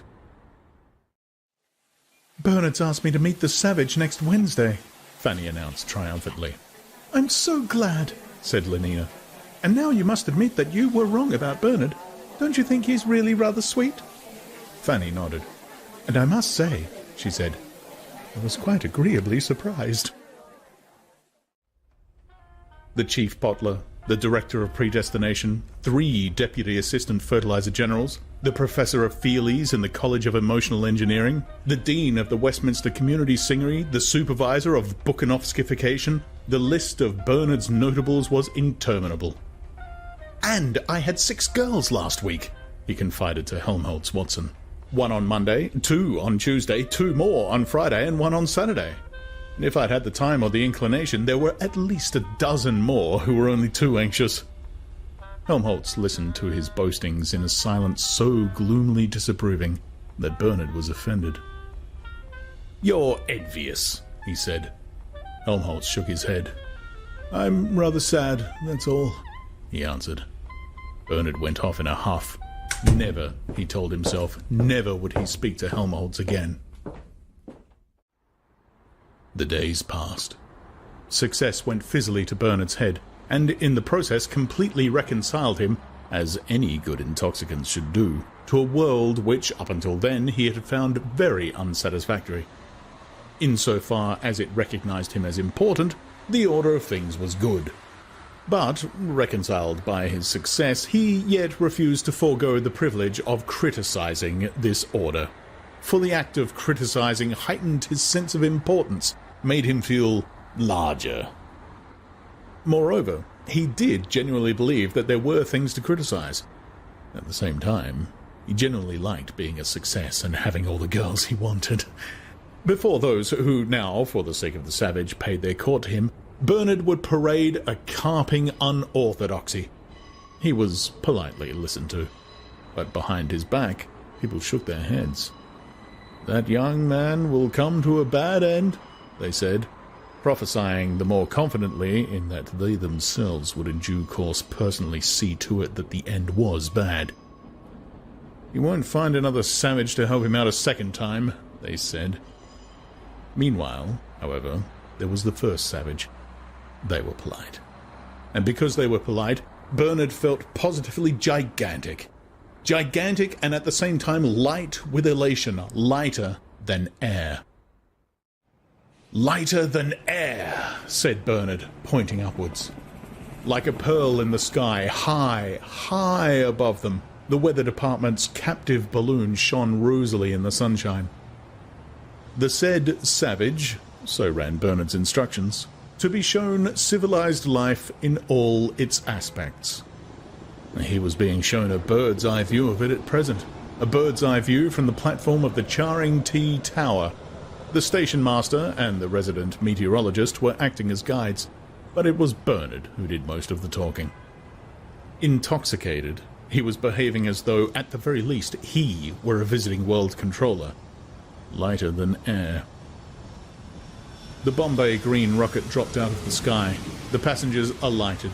8 identical Dravidian twins in khaki looked out of the 8 portholes of the cabin. The stewards. 1,250 kilometers an hour, said the station master impressively. "What do you think of that, Mr. Savage?" John thought it was very nice. "Still," he said, "Ariel could put a girdle round the earth in 40 minutes. The Savage, wrote Bernard in his report to Mustafa Mond, shows surprisingly little astonishment at, or awe of, civilized inventions. This is partly due, no doubt, to the fact that he has heard them talked about by the woman Linda, his M-. Mustafa Mond frowned. "Does the fool think I'm too squeamish to see the words written out at full length?" Partly on his interest being focused on what he calls the soul, which he persists in regarding as an entity independent of the physical environment, whereas, as I tried to point out to him... The controller skipped the next sentences, and was just about to turn the page in search of something more interestingly concrete, when his eye was caught by a series of quite extraordinary phrases. "Though I must admit," he read, "that I agree with the Savage in finding civilized infantility too easy or, as he puts it, not expensive enough, and I would like to take this opportunity of drawing your Fordship's attention to..." Mustafa Mond's anger gave place almost at once to mirth. The idea of this creature solemnly lecturing him, about the social order was really too grotesque. The man must have gone mad. I ought to give him a lesson, he said to himself, then threw back his head and laughed aloud. For the moment, at any rate, the lesson would not be given. It was a small factory of lighting sets for helicopters, a branch of the Electrical Equipment Corporation. They were met on the roof itself, for that circular letter of recommendation from the controller was magical in its effects, by the chief technician and the human element manager. They walked downstairs into the factory. Each process, explained the human element manager, is carried out, so far as possible, by a single Bukhanovsky group. And, in effect, 83 almost noseless black brachycephalic deltas were cold pressing. The 56 four-spindle chucking and turning machines were being manipulated by 56 aquiline and ginger gammas. 107 heat-conditioned epsilon Senegalese were working in the foundry. 32 delta females, long-headed, sandy, with narrow pelvises, and all within 20 millimeters of 1 meter 69 centimeters tall, were cutting screws. In the assembling room, the dynamos were being put together by 2 sets of Gamma Plus 12s. The 2 low work tables faced one another. Between them crawled the conveyor with its load of separate parts. 47 blonde heads were confronted by 47 brown ones. 47 snubs by 47 hooks. 47 receding by 47 prognathous chins. The completed mechanisms were inspected by 18 identical curly auburn girls in gamma green, packed in crates by 34 short-legged left-handed male Delta Minuses, and loaded into the waiting trucks and lorries by 63 blue-eyed, flaxen and freckled Epsilon semi-morons. Oh, brave new world. By some malice of his memory, the savage found himself repeating Miranda's words. Oh, brave new world that has such people in it. And I assure you, the human element manager concluded as they left the factory, we hardly ever have any trouble with our workers. We always find... But the savage had suddenly broken away from his companions and was violently retching behind a clump of laurels, as though the solid earth had been a helicopter in an air pocket. The savage, wrote Bernard, refuses to take Soma, and seems much distressed because of the woman Linda, his M- remains permanently on holiday. It is worthy of note that, in spite of his M-'s senility and the extreme repulsiveness of her appearance, the savage frequently goes to see her and appears to be much attached to her, an interesting example of the way in which early conditioning can be made to modify and even run counter to natural impulses, in this case the impulse to recoil from an unpleasant object. At Eton, they alighted on the roof of Upper School.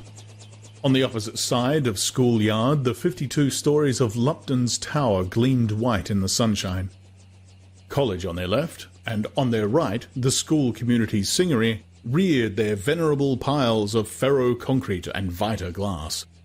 In the centre of the quadrangle stood the quaint old chrome-steel statue of our Ford. Dr. Gaffney, the provost, and Miss Keat, the headmistress, received them as they stepped out of the plane. "Oh, no," the provost answered. "Eton is reserved exclusively for upper-caste boys and girls. 1 egg, 1 adult. It makes education more difficult, of course, but as they'll be called upon to take responsibilities and deal with unexpected emergencies, it can't be helped." He sighed. Bernard, meanwhile, had taken a strong fancy to Miss Keat. "If you're free any Monday, Wednesday, or Friday evening," he was saying, jerking his thumb towards the savage. "He's curious, you know," Bernard added. "Quaint." Miss Keat smiled, and her smile was really charming, he thought. Said thank you, would be delighted to come to one of his parties. The provost opened a door. 5 minutes in that Alpha Double Plus classroom left John a trifle bewildered. "What is elementary relativity?" he whispered to Bernard. Bernard tried to explain, then thought better of it, and suggested that they should go to some other classroom. From behind a door in the corridor leading to the Beta- geography room, a ringing soprano voice called, 1, 2, 3, 4, And then, with a weary impatience, "As you were." "Malthusian drill," explained the headmistress. "Most of our girls are free martins, of course. I'm a free martin myself." She smiled at Bernard. "But we have about 800 unsterilized ones who need constant drilling."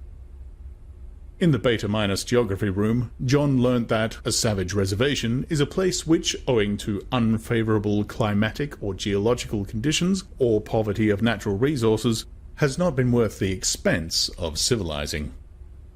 A click.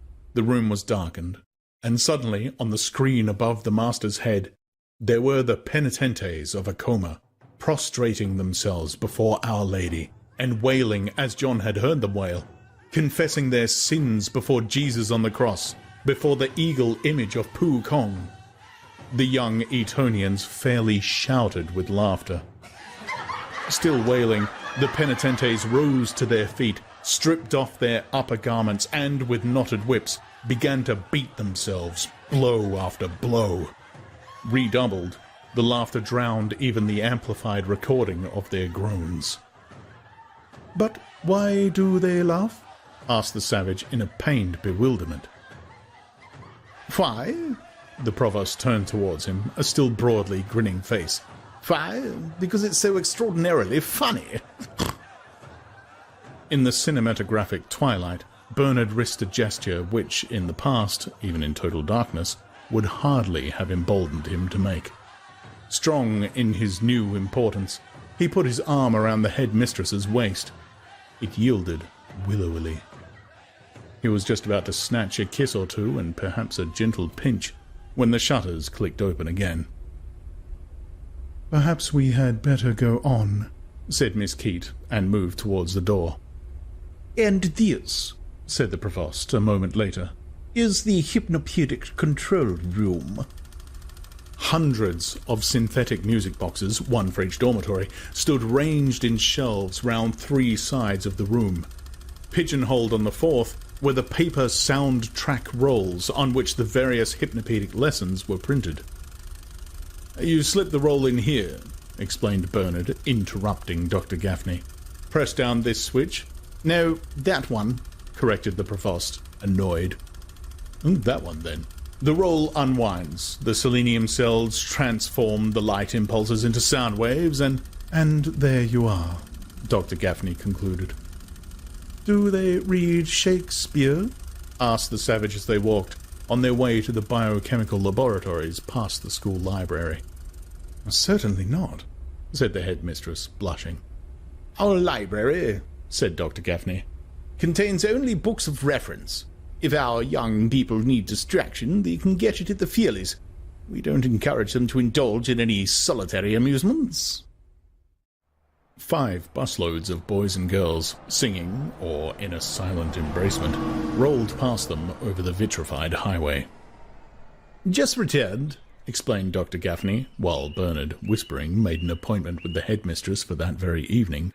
"From the Slough Crematorium. Death conditioning begins at 18 months. Every tot spends 2 mornings a week at the hospital for the dying. All the best toys are kept there, and they get chocolate cream on death days.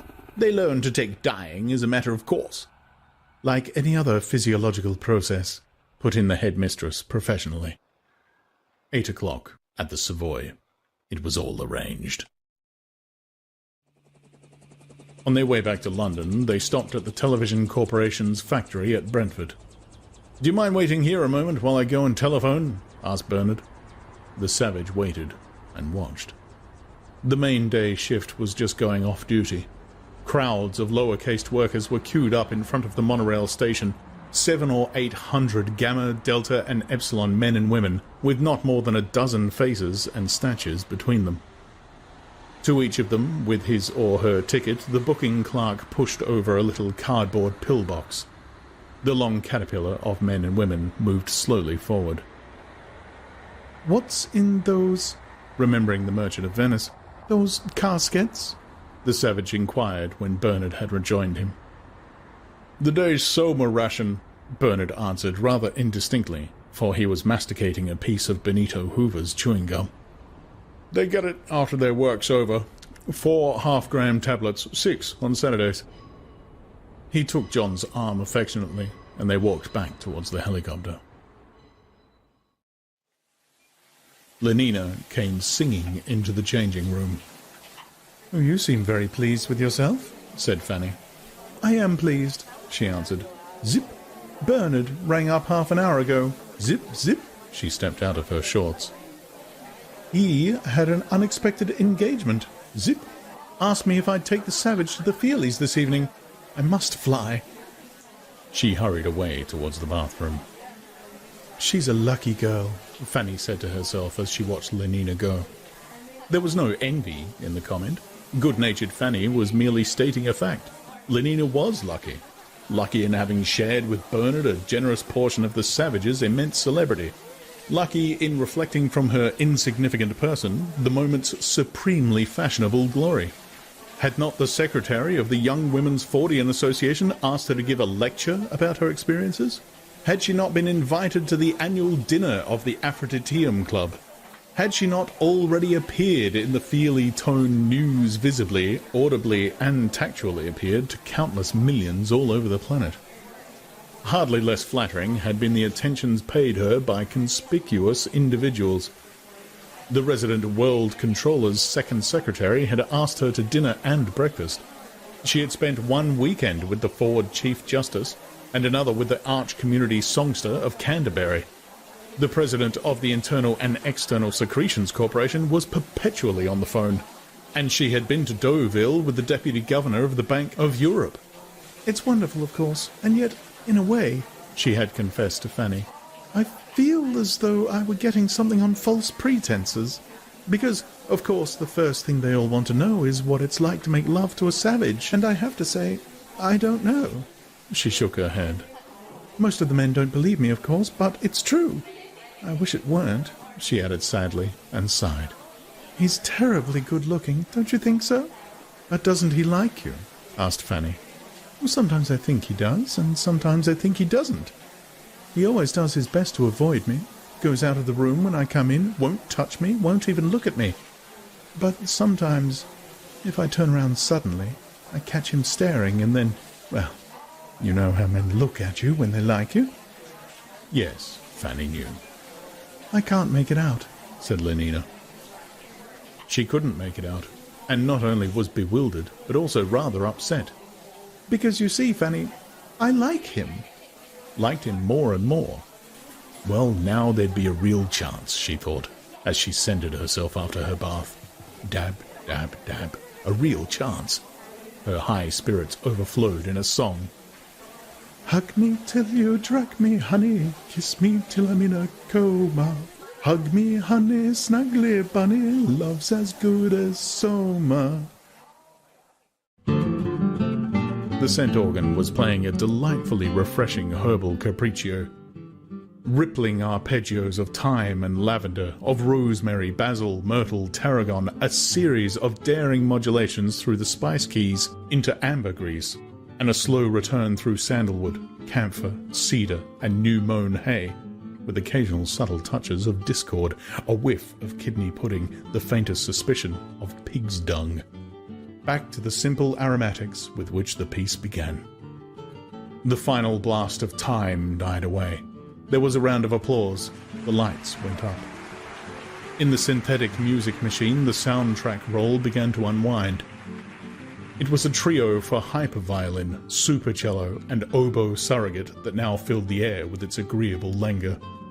30 or 40 bars, and then, against this instrumental background, a much more than human voice began to warble, now throaty, now from the head, now hollow as a flute, now charged with yearning harmonics. It effortlessly passed from Gaspard Forster's low record, on the very frontiers of musical tone, to a trilled bat note high above the highest C, to which, in 1770 at the Ducal Opera of Parma, and to the astonishment of Mozart, Lucrezia Adjugari, alone of all the singers in history, once piercingly gave utterance. Sunk in their pneumatic stalls, Lenina and the Savage sniffed and listened. It was now the turn also for eyes and skin. The house lights went down. Fiery letters stood out solid and as though self-supported in the darkness. 3 weeks in a helicopter. An all super singing, synthetic talking, colored, stereoscopic feely with synchronized scent organ accompaniment. Take hold of those metal knobs on the arms of your chair, whispered Lenina. Otherwise you won't get any of the feely effects. The savage did as he was told. Those fiery letters, meanwhile, had disappeared. There were 10 seconds of complete darkness. Then, suddenly, dazzling and incomparably more solid-looking than they would have seemed in actual flesh and blood, far more real than reality, there stood the stereoscopic images, locked in one another's arms, of a gigantic Negro and a golden-haired young brachycephalic Beta Plus female. The savage started, that sensation on his lips. He lifted a hand to his mouth. The titillation ceased. Let his hand fall back on the metal knob. It began again. The scent organ, meanwhile, breathed pure musk. Expiringly, a soundtrack superdove cooed, "Ooh," and, vibrating only 32 times a second, a deeper-than-African bass made answer. Ah. Ooh. Ah. Ooh. The stereoscopic lips came together again, and once more the facial erogenous zones of 6,000 spectators in the Alhambra tingled with almost intolerable galvanic pleasure. Ooh. The plot of the film was extremely simple. A few minutes after the first oohs and ahs, a duet having been sung and a little love made on that famous bearskin, every hair of which, the assistant predestinator was perfectly right, could be separately and distinctly felt. The Negro had a helicopter accident, fell on his head. Thump. What a twinge through the forehead. A chorus of ows and ah went up from the audience. The concussion knocked all the Negro's conditioning into a cocked hat. He developed for the Beta Blonde an exclusive and maniacal passion. She protested. He persisted. There were struggles, pursuits, an assault on a rival. Finally, a sensational kidnapping. The Beta Blonde was ravished away into the sky and kept there, hovering for 3 weeks in a wildly antisocial tete-a-tete with the Black Madman. Finally, after a whole series of adventures and much aerial acrobatics, 3 handsome young alphas succeeded in rescuing her. The Negro was packed off to an adult reconditioning center, and the film ended happily and decorously, with the Beta Blonde becoming the mistress of all her 3 rescuers. They interrupted themselves for a moment to sing a synthetic quartet, with full super-orchestral accompaniment and gardenias on the scent organ. Then the bearskin made a final appearance, and amid a blare of saxophones, the last stereoscopic kiss faded into darkness. The last electric titillation died on the lips, like a dying moth that quivers, ever more feebly, ever more faintly, and at last is quiet, quite still. But for Lenina, the moth did not completely die. Even after the lights had gone up, while they were shuffling slowly along with the crowd towards lifts, its ghost still fluttered against her lips, still traced fine, shuddering roads of anxiety and pleasure across her skin. Her cheeks were flushed. She caught hold of the savage's arm and pressed it limp against her side. He looked down at her for a moment, pale, pained, desiring, and ashamed of his desire. He was not worthy. Not. Their eyes for a moment met. What treasures hers promised! A queen's ransom of temperament. Hastily he looked away, disengaged his imprisoned arm. He was obscurely terrified lest she should cease to be something he could feel himself unworthy of. "I don't think you ought to see things like that," he said, making haste to transfer from Lenina herself to the surrounding circumstances the blame for any past or future lapse from perfection. "Things like what, John? Like this horrible film?" "Horrible?" Lenina was genuinely astonished. "But I thought it was lovely." "It was base," he said indignantly. "It was ignoble." She shook her head. "I don't know what you mean. Why was he so queer? Why did he go out of his way to spoil things?" In the taxicopter, he hardly even looked at her. Bound by strong vows that had never been pronounced, obedient to laws that had long since ceased to run, he sat averted and in silence. Sometimes, as though a finger had plucked at some taut, almost breaking string, his whole body would shake with a sudden nervous start. The taxicopter landed on the roof of Lenina's apartment house. At last, she thought exultantly as she stepped out of the cab. At last, even though he had been so queer just now. Standing under a lamp, she peered into her hand mirror. At last. Yes, her nose was a bit shiny. She shook the loose powder from her puff. While he was paying off the taxi, there would just be time. She rubbed at the shininess, thinking, he's terribly good-looking. No need for him to be shy like Bernard. And yet, any other man would have done it long ago. Well, now, at last. That fragment of a face in the little round mirror suddenly smiled at her. "Good night," said a strangled voice behind her. Lenina wheeled round. He was standing in the doorway of the cab, his eyes fixed, staring, had evidently been staring all this time while she was powdering her nose, waiting. But what for? Or hesitating, trying to make up his mind, and all the time thinking she could not imagine what extraordinary thoughts. "Good night, Lenina," he repeated, and made a strange, grimacing attempt to smile. "But, John, I thought you were... aren't you?" He shut the door and bent forward to say something to the driver. The cab shot up into the air. Looking down through the window in the floor, the savage could see Lenina's upturned face, pale in the bluish light from the lamps. The mouth was open. She was calling. Her foreshortened figure rushed away from him. The diminishing square of the roof seemed to be falling through the darkness. 5 minutes later, he was back in his room. From its hiding place, he took out his mouse-nibbled volume, turned with religious care its stained and crumbled pages, and began to read Othello. Othello, he remembered, was, like the hero of 3 Weeks in a Helicopter, a black man. Drying her eyes, Lenina walked across the roof to the lift. On her way down to the 27th floor, she pulled out her Soma bottle. 1 gram, she decided, would not be enough. Hers had been more than a 1 gram affliction. But if she took 2 grams, she ran the risk of not waking up in time tomorrow morning. She compromised, and into her cupped left palm shook out 3 half-gram tablets.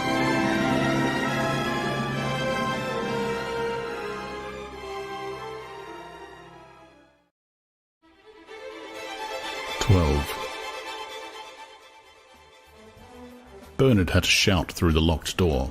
The savage would not open. "But everyone's there waiting for you." "Let them wait," came the muffled voice through the door. "But you know quite well, John." How difficult it is to sound persuasive at the top of one's voice. "I asked them on purpose to meet you." "You ought to have asked me first whether I wanted to meet them." "But you always came before, John." "That's precisely why I don't want to come now." "Just to please me," Bernard bellowingly wheedled. "Won't you come to please me?" "No." "Do you seriously mean it?" "Yes." Despairingly. "But what shall I do?" Bernard wailed. "Go to hell," bawled the exasperated voice from within. "But the arch-community songster of Canterbury is there tonight." Bernard was almost in tears. "Ayya Takwa." It was only in Zuni that the savage could adequately express what he felt about the arch-community songster. "Honey," he added as an afterthought, and then, with what derisive ferocity, "Sons esotena," and he spat on the ground, as Pope might have done. In the end, Bernard had to slink back, diminished, to his rooms and inform the impatient assembly that the savage would not be appearing that evening. The news was received with indignation. The men were furious at having been tricked into behaving politely to this insignificant fellow with the unsavory reputation and the heretical opinions. The higher their position in the hierarchy, the deeper their resentment. "To play such a joke on me," the arch-songster kept repeating. "On me!" As for the women, They indignantly felt that they had been had on false pretenses, had by a wretched little man who had alcohol poured into his bottle by mistake, by a creature with a gamma-minus physique. It was an outrage, and they said so more and more loudly. The headmistress of Eton was particularly scathing. Lenina alone said nothing. Pale, her blue eyes clouded with an unwanted melancholy, she sat in a corner, cut off from those who surrounded her by an emotion which they did not share. She had come to the party filled with a strange feeling of anxious exultation. "In a few minutes," she had said to herself as she entered the room, "I shall be seeing him, talking to him, telling him," for she had come with her mind made up, "that I like him more than anybody I've ever known. And then perhaps he'll say, What would he say? The blood had rushed to her cheeks. Why was he so strange the other night after the Feelies? So queer. And yet I'm absolutely sure he really does rather like me. I'm sure." It was at this moment that Bernard had made his announcement. The savage wasn't coming to the party. Lenina suddenly felt all the sensations normally experienced at the beginning of a violent passion surrogate treatment. A sense of dreadful emptiness, a breathless apprehension, a nausea. Her heart seemed to stop beating. "Perhaps it's because he doesn't like me," she said to herself. And at once this possibility became an established certainty. John had refused to come because he didn't like her. He didn't like her. "It really is a bit too thick," the headmistress of Eton was saying to the director of crematoria and phosphorus reclamation. "When I think that I actually—" "Yes," came the voice of Fanny Crown. "It's absolutely true about the alcohol. Someone I knew someone who was working in the embryo store at the time. She said to my friend, and my friend said to me." Too bad," said Henry Foster, sympathizing with the arch community songster. "It may interest you to know that our director was on the point of transferring him to Iceland." Pierced by every word that was spoken, the tight balloon of Bernard's happy self-confidence was leaking from 1,000 wounds. Pale, distraught, abject and agitated, he moved among his guests, stammering incoherent apologies, assuring them that next time the savage would certainly be there, begging them to sit down and take a carotene sandwich, a slice of vitamin A pâté, a glass of champagne surrogate. They duly ate, but ignored him, drank and were either rude to his face or talked to one another about him, loudly and offensively, as though he had not been there. "And now, my friends," said the arch community songster of Canterbury in that beautiful, ringing voice with which he had led the proceedings at Ford's Day celebrations. "Now, my friends, I think perhaps the time has come." He rose, put down his glass, brushed from his purple viscous waistcoat the crumbs of a considerable collation, and walked towards the door. Bernard darted forward to intercept him. "Must you really, Arch Songster? It's very early still. I'd hoped you would—" Yes, what hadn't he hoped? When Lenina confidentially told him the arch community songster would accept an invitation if it was sent. "He's really rather sweet, you know." And she had shown Bernard the little golden zipper fastening in the form of a T, which the arch songster had given her as a memento of the weekend she had spent at Lambeth. To meet the arch community songster of Canterbury and Mr. Savage. Bernard had proclaimed his triumph on every invitation card, but the savage had chosen this evening of all evenings to lock himself up in his room, to shout honey, and even, it was lucky that Bernard didn't understand Zuni, sons esotetna. What should have been the crowning moment of Bernard's whole career had turned out to be the moment of his greatest humiliation. I'd so much hoped, he stammeringly repeated, looking up at the great dignitary with pleading and distracted eyes. "My young friend," said the arch community songster, in a tone of loud and solemn severity. There was a general silence. "Let me give you a word of advice." He wagged his finger at Bernard. "Before it's too late. A word of good advice." His voice became sepulchral.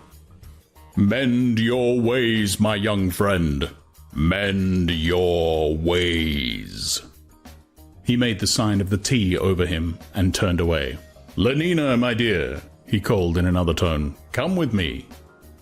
Obediently, but unsmilingly, and wholly insensible of the honor done to her, without elation, Lenina walked after him out of the room.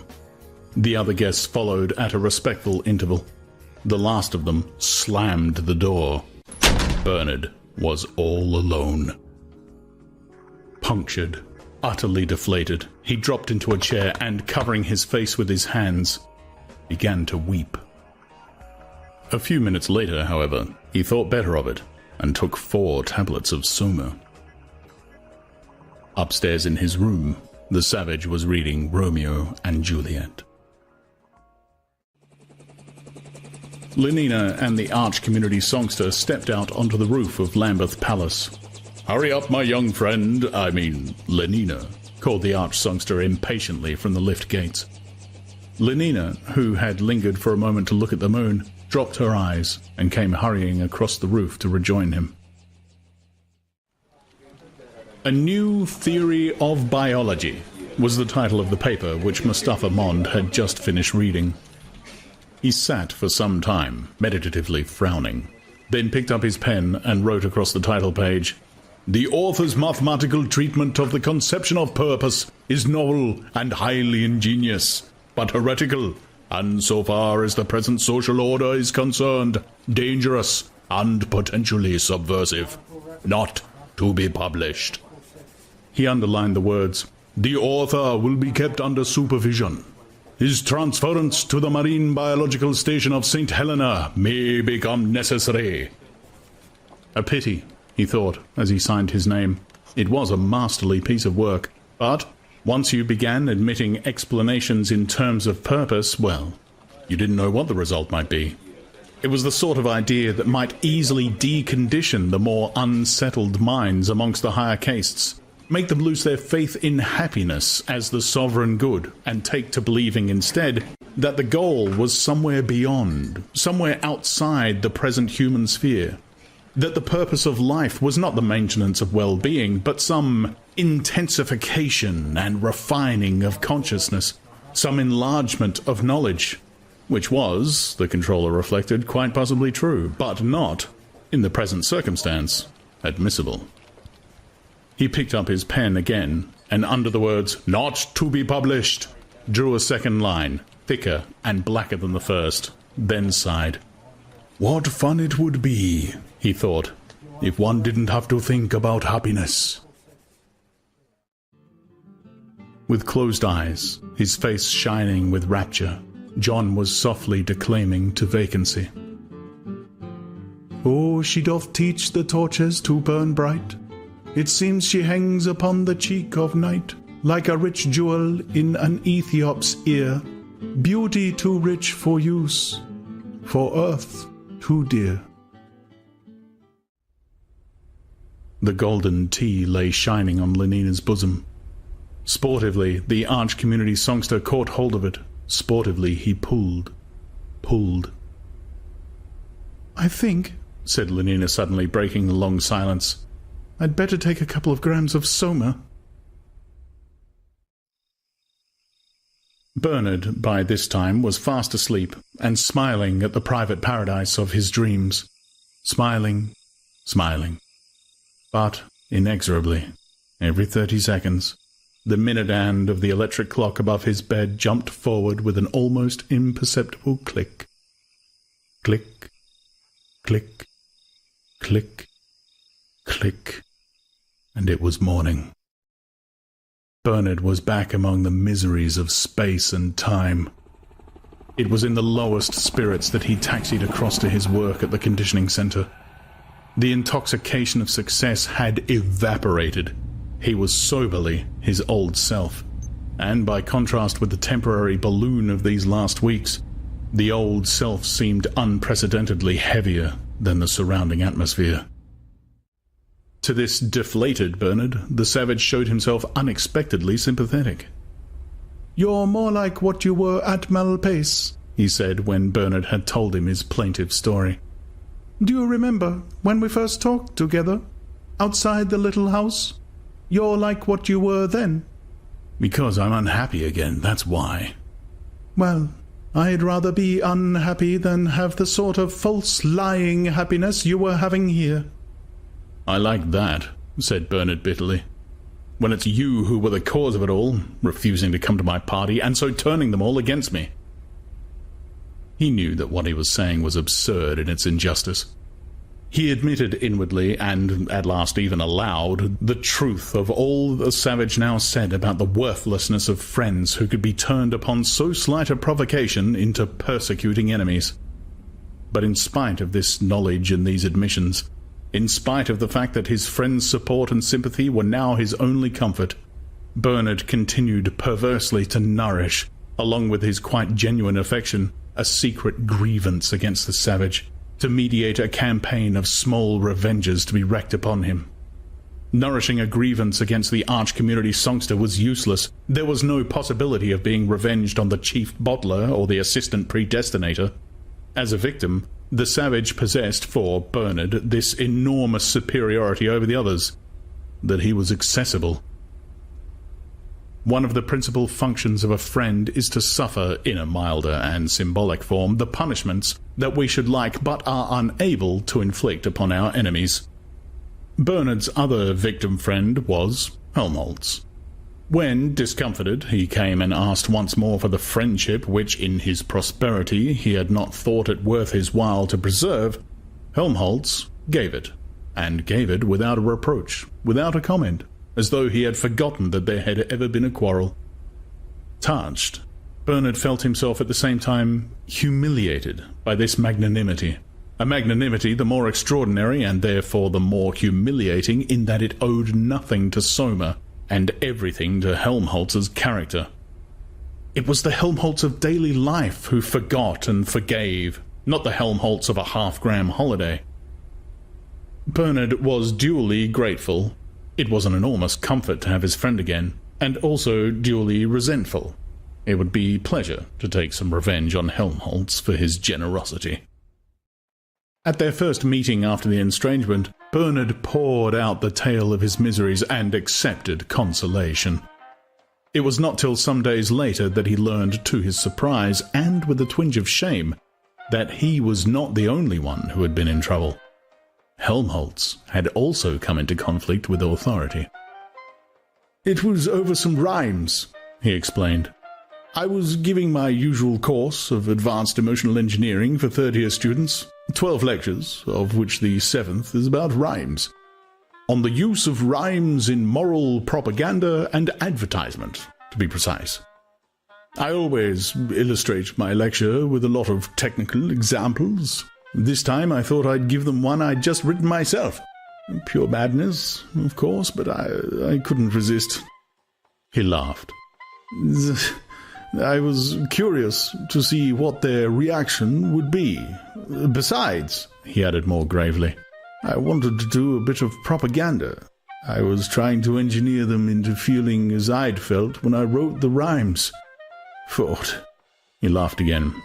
"What an outcry there was. The principal had me up and threatened to hand me the immediate sack. I'm a marked man." "But what were your rhymes?" Bernard asked. "They were about being alone." Bernard's eyebrows went up. "I'll recite them to you, if you like." And Helmholtz began. "Yesterday's committee, sticks but a broken drum. Midnight in the city, flutes in a vacuum. Shut lips, sleeping faces, every stopped machine. The dumb and littered places where crowds have been. All silences rejoice, weep loudly or low. Speak, but with the voice of whom I do not know. Absence, say, of Susans.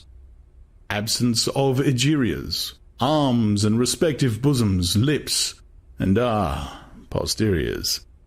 Slowly form a presence whose, and I ask of what?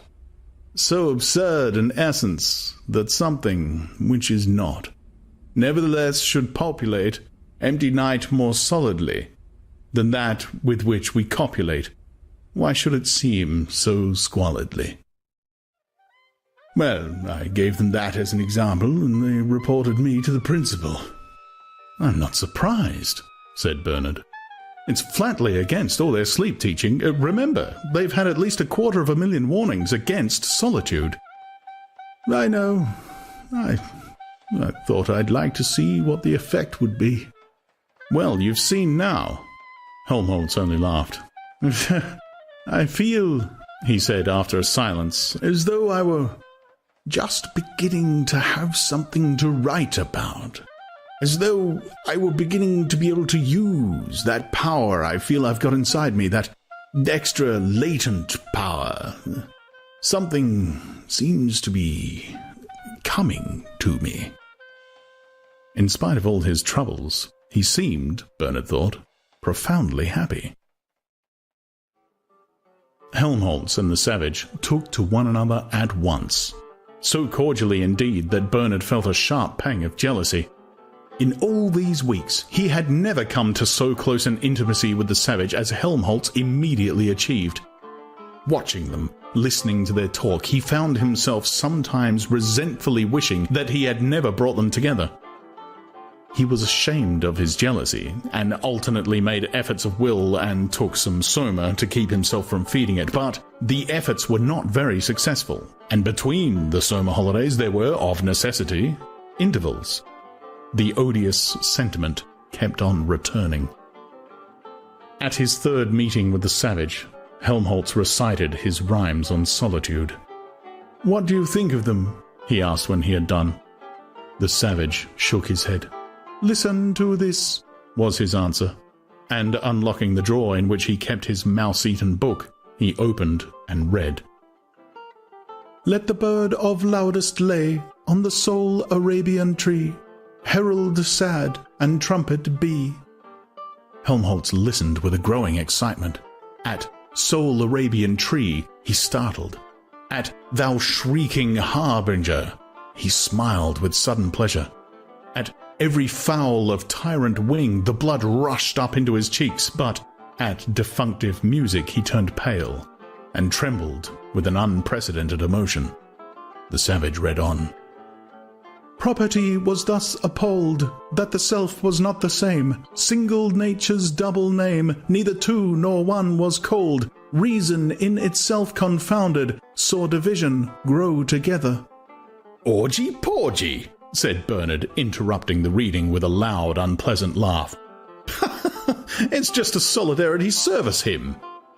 He was revenging himself on his two friends for liking one another more than they liked him. In the course of their next 2 or 3 meetings, he frequently repeated this little act of vengeance. It was simple, and since both Helmholtz and the Savage were dreadfully pained by the shattering and defilement of a favourite poetic crystal, extremely effective. In the end, Helmholtz threatened to kick him out of the room if he dared to interrupt again, and yet, strangely enough, the next interruption, the most disgraceful of all, came from Helmholtz himself. The Savage was reading Romeo and Juliet aloud, reading, for all the time he was seeing himself as Romeo and Lenina as Juliet, with an intense and quivering passion. Helmholtz had listened to the scene of the lovers' first meeting with a puzzled interest. The scene in the orchard had delighted him with its poetry, but the sentiments expressed had made him smile. Getting into such a state about having a girl, it seemed rather ridiculous. But, taken detail by verbal detail, what a superb piece of emotional engineering. "That old fellow," he said, "he makes our best propaganda technicians look absolutely silly." The Savage smiled triumphantly and resumed his reading. All went tolerably well until, in the last scene of the third act, Capulet and Lady Capulet began to bully Juliet to marry Paris. Helmholtz had been restless throughout the entire scene, but when, pathetically mimed by the Savage, Juliet cried out, "Is there no pity sitting in the clouds, that sees into the bottom of my grief? O sweet my mother, cast me not away, delay this marriage for a month, a week, or if you do not, make the bridal bed in that dim monument where Tybalt lies." When Juliet said this, Helmholtz broke out in an explosion of uncontrollable guffawing. The mother and father grotesque obscenity, forcing the daughter to have someone she didn't want, and the idiotic girl not saying that she was having someone else whom, for the moment at any rate, she preferred. In its smutty absurdity, the situation was irresistibly comical. He had managed, with a heroic effort, to hold down the mounting pressure of his hilarity, but sweet mother, in the savage's tremulous tones of anguish, and his reference to Tybalt lying dead, but evidently uncremated and wasting his phosphorus on a dim monument, were too much for him. He laughed and laughed till the tears streamed down his face. Quenchlessly laughed, while, pale with a sense of outrage, the savage looked at him over the top of his book, and then, as the laughter still continued, closed it indignantly, got up, and with the gesture of one who removes his pearl from before swine, locked it away in its drawer. "And yet," said Helmholtz, when, having recovered breath enough to apologize, he had mollified the savage into listening to his explanations, "I know quite well that one needs ridiculous, mad situations like that. One can't write really well about anything else. Why was that old fellow such a marvelous propaganda technician? Because he had so many insane, excruciating things to get excited about. You've got to be hurt and upset, otherwise you can't think of the really good, penetrating, X-rayish phrases. But mothers and fathers," he shook his head. "You can't expect me to keep a straight face about fathers and mothers. And who's going to get excited about a boy having a girl or not having her?" The savage winced, but Helmholtz, who was staring pensively at the floor, saw nothing. "No," he concluded with a sigh, "it won't do. We need some other kind of madness and violence. But what? What? Where can one find it?" He was silent, then shaking his head. "I don't know," he said at last. "I don't know."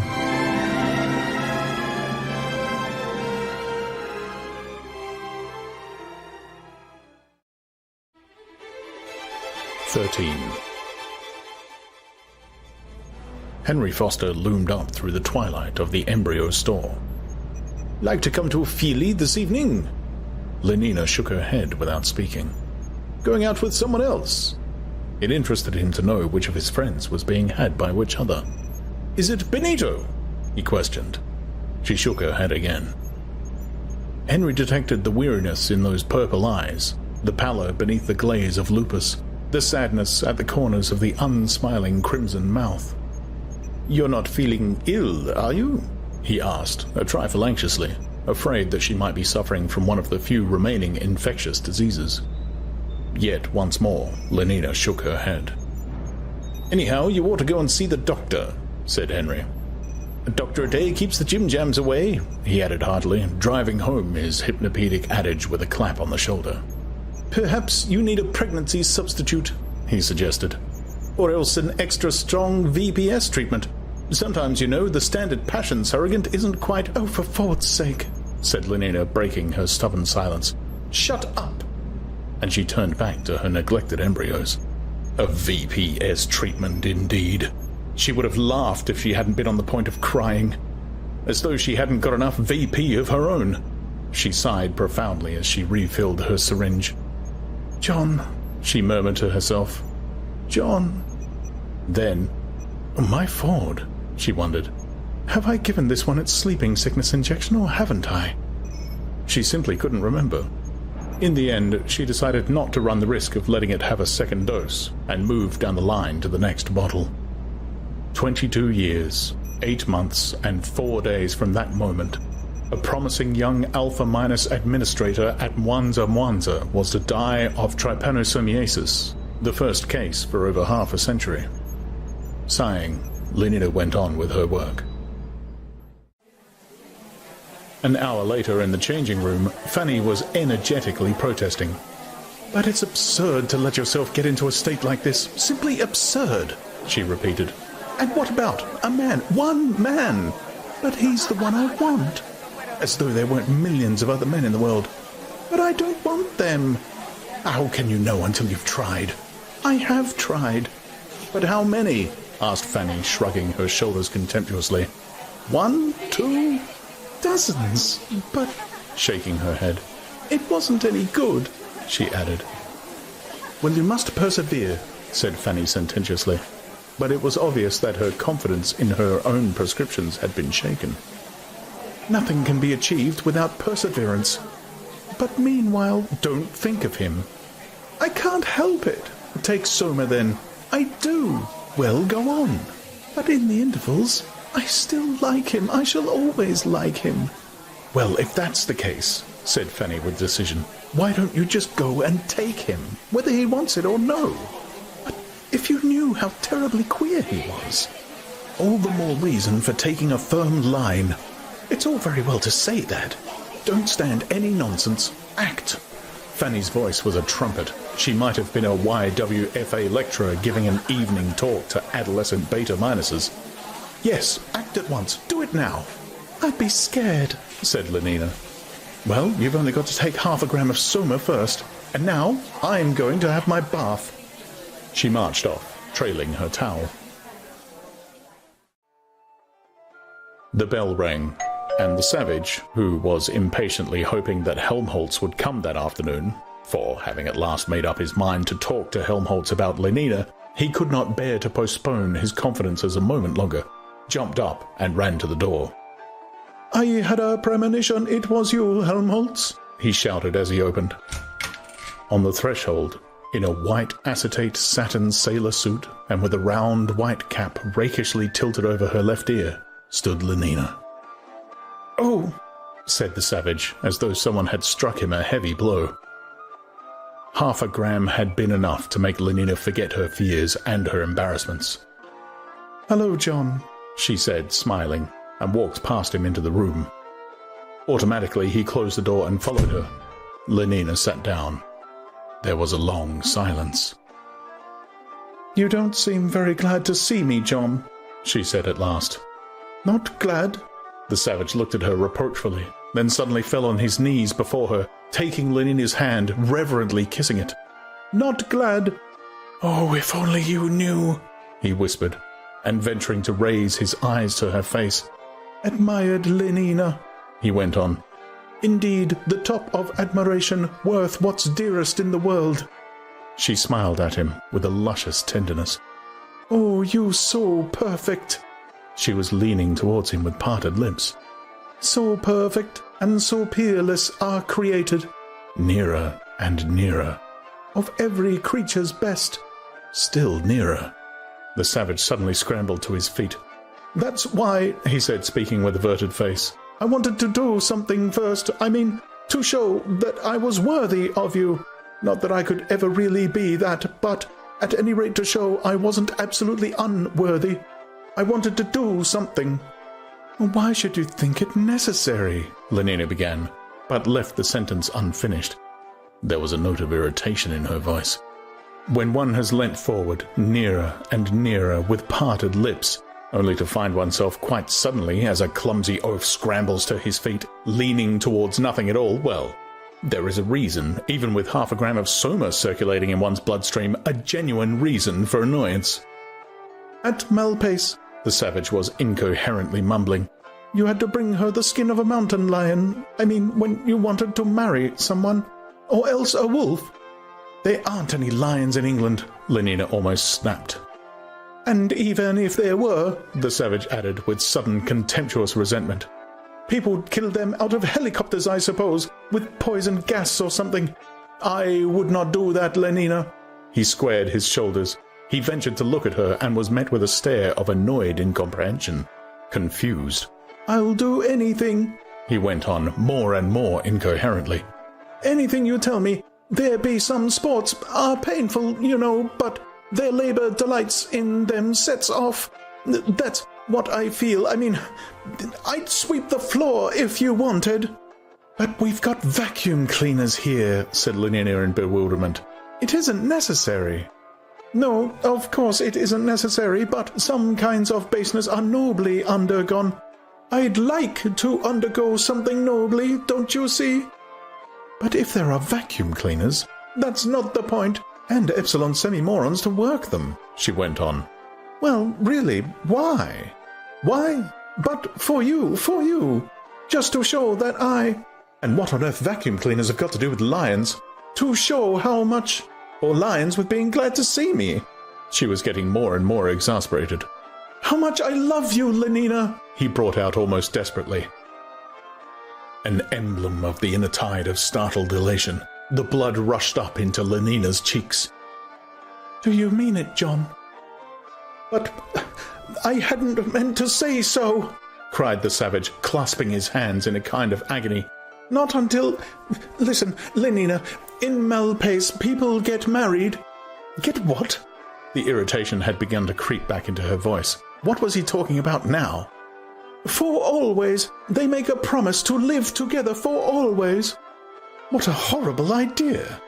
Lenina was genuinely shocked. Outliving beauties outward, with a mind that doth renew swifter than blood decays. What?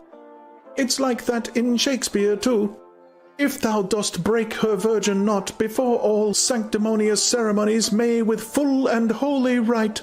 For God's sake, John, talk sense. I can't understand a word you say. First it's vacuum cleaners, then it's knots. You're driving me crazy. She jumped up, and as though afraid that he might run away from her physically as well as with his mind, caught him by the wrist. Answer me this question. Do you really like me, or don't you? There was a moment's silence. Then, in a very low voice, I love you more than anything in the world, he said. Why on earth didn't you say so? She cried, and so intense was her exasperation that she drove her sharp nails into the skin of his wrist. Instead of drivelling away about knots and vacuum cleaners and lions, and making me miserable for weeks and weeks. She released his hand and flung it angrily away from her. If I didn't like you so much, she said, I'd be furious with you. And suddenly her arms were round his neck. He felt her soft lips against his own, so deliciously soft, so warm and electric that inevitably he found himself thinking of the embraces in 3 weeks in a helicopter. Ooh, ooh, the stereoscopic blonde, and the more than real blackamoor. Horror, horror, horror. He tried to disengage himself, but Lenina tightened her embrace. Why didn't you say so? She whispered, drawing back her face to look at him. Her eyes